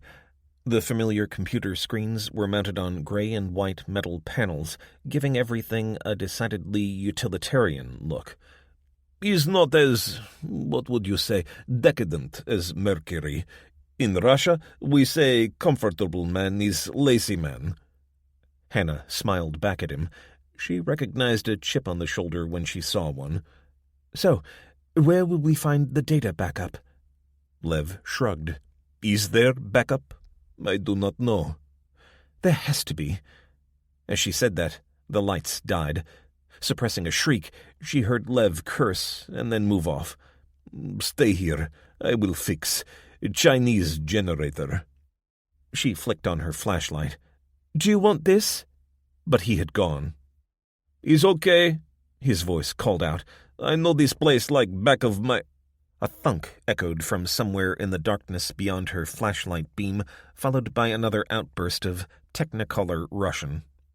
She stood, feeling as though she were trapped on the Nostromo, waiting for the alien to jump out at her until, finally, red emergency lights came on, their dull glow barely less creepy than the darkness. I cannot get it working, he said. We are on batteries only, so we must hurry. Come, we will go into director's office. She followed him, her flashlight in one hand and her other held out, feeling at her surroundings. This place had a lot of corners she could catch herself on. You're bleeding, she said. She hadn't been sure at first under the red lights, but it was either blood or some other fluid leaking from Lev's temple. Is nothing. We must hurry. Computer systems have power, but not for long. He led her into a small office. To her surprise, it was lined with wood and had a shelf above head height holding a solid wall of books. A laptop sat on a small desk that occupied one wall, but the overall impression was of a small corner of a library transported to the top of a volcano. This was Director Kulikov's office. He was not a great scientist, but a good administrator, good at following orders. I knew him in former life. He hired me. She ran her flashlight along the row of books above the desk. Most of the dog-eared spines bore Cyrillic lettering, but there was one in the middle that caught her eye. She tilted her head to one side, then reached up and took it out. Voyages in the South Pacific, being the account of James Cook, captain of the Transit of Venus, 1769 A.D., she read. Lev, who'd been rummaging in the desk drawers, looked up as she spoke. That is private. You should not disturb. Lev, he's not coming back, Hannah said, not feeling in the mood for backing down. And it's going to be a long time before any new books are written. She tucked it into her pocket and looked over his shoulder. How do you know it'll be here? I do not know, Lev snapped. But I knew Slavic well. He kept things, how do you say, close to his chest. But there is nothing here. He got to his feet with a groan. As they stood there, silently looking around the red-tinged room, Hannah felt the dark and the sheer strangeness of the little room begin to press in around her. A sense of growing claustrophobia nibbled at the edges of her self-control. And then, quite suddenly, she couldn't stand it any longer. Lev, give me a minute. Please, get me out of here. Control yourself, Doctor. You are safe. Somehow, the calmness of his voice simultaneously helped relax her, while its patronizing tint hardened her resolve. Lev reached forward and grabbed a bottle of vodka from the bookshelf. He deposited it on the desk and then felt around in the gap behind it. Ah, of course! The old dog. He keeps all precious things together. In his hand, he held a small metal box with a combination lock. After 3 attempts, Lev found the right code and lifted the lid. He tilted the box so she could shine the flashlight inside. There was an old and well-worn watch, some other pieces of jewelry, a few black-and-white photos on top of a dog-eared leather notebook. Lev's hand reached inside and opened a flap in the base. Here, he said as he presented a USB stick in a dull metallic case. What do those letters mean? It says Rainbow Bridge. Slavic liked old stories. I don't understand. Lev shrugged.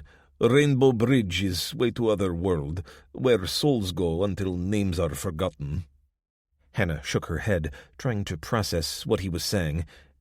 He knew the Aurora was coming? Data backup is here, I think. Now we can go. Hannah wasn't about to argue with him, so she led the way back into the larger control room. Will you be able to access it, do you reckon? I guess it'll be encrypted. But I think perhaps we will be able to get in. Why so confident? Lev chuckled.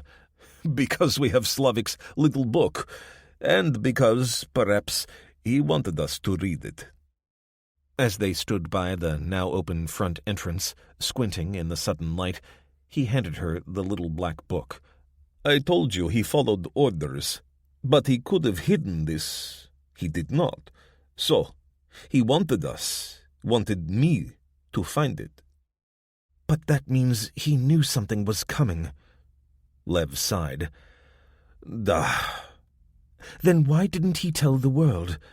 Who would believe him? He took data to the Americans. What did they do with it? Who knows? You wait here while I shut off batteries. We may have to come back sometime. She sincerely hoped not.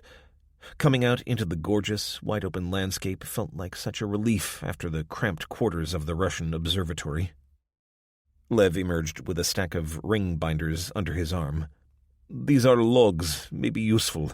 Here, you take little box. Keep it safe. Together, they walked toward the crater's rim, and Lev paused for a moment, looking across the huge bowl. I guess we must check other observatories. Professor was alive. Maybe others. Hannah found herself unsure how to respond. Lev was right that if they left it any longer, any survivors like Professor Akihiro would die. On the other hand, searching the other observatories would take time and expose them to risk, both of misfortune and, potentially, attack. Who could tell how far any survivors might fall in their desperation? And she had work to do. With any luck, Lev would be able to download the data from the flash drive and help them interpret it. Then they could get down to working out what the Russians had discovered, and whether that told them anything about the chance of further Aurora displays. She had a mental image of humans as rats, scurrying for cover whenever the rainbow appeared in the sky. "We can talk about it when we get back," she said.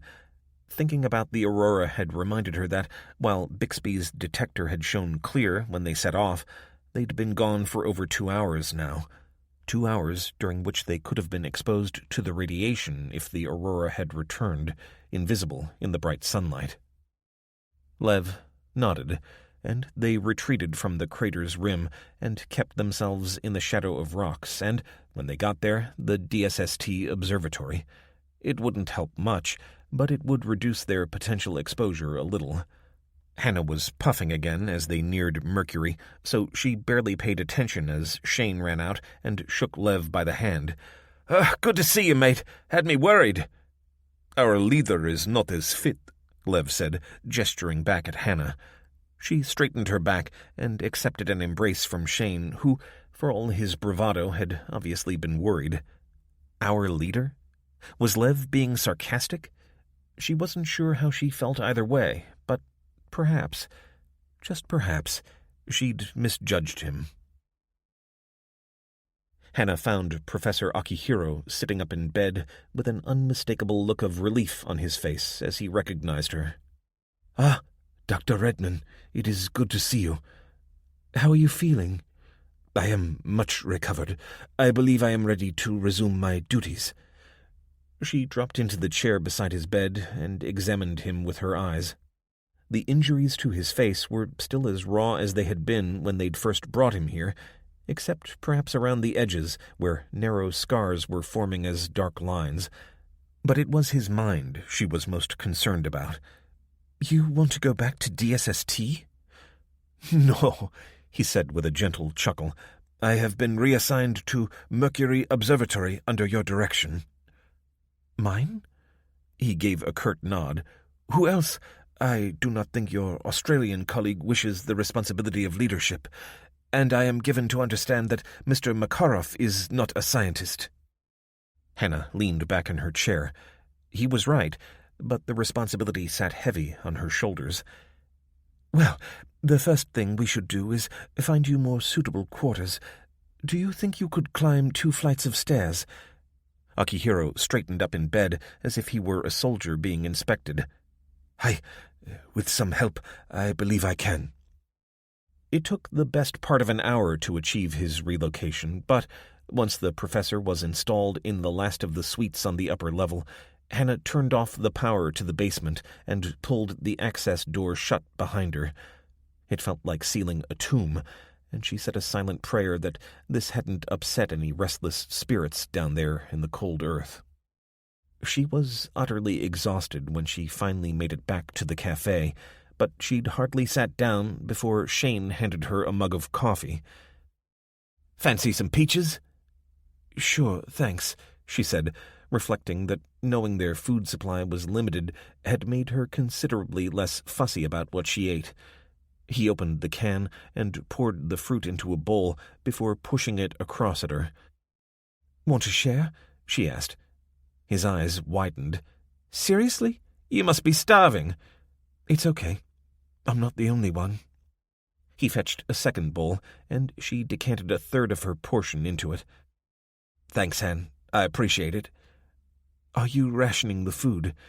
He shrugged. "Look, we're not exactly going to get a delivery any time soon, are we?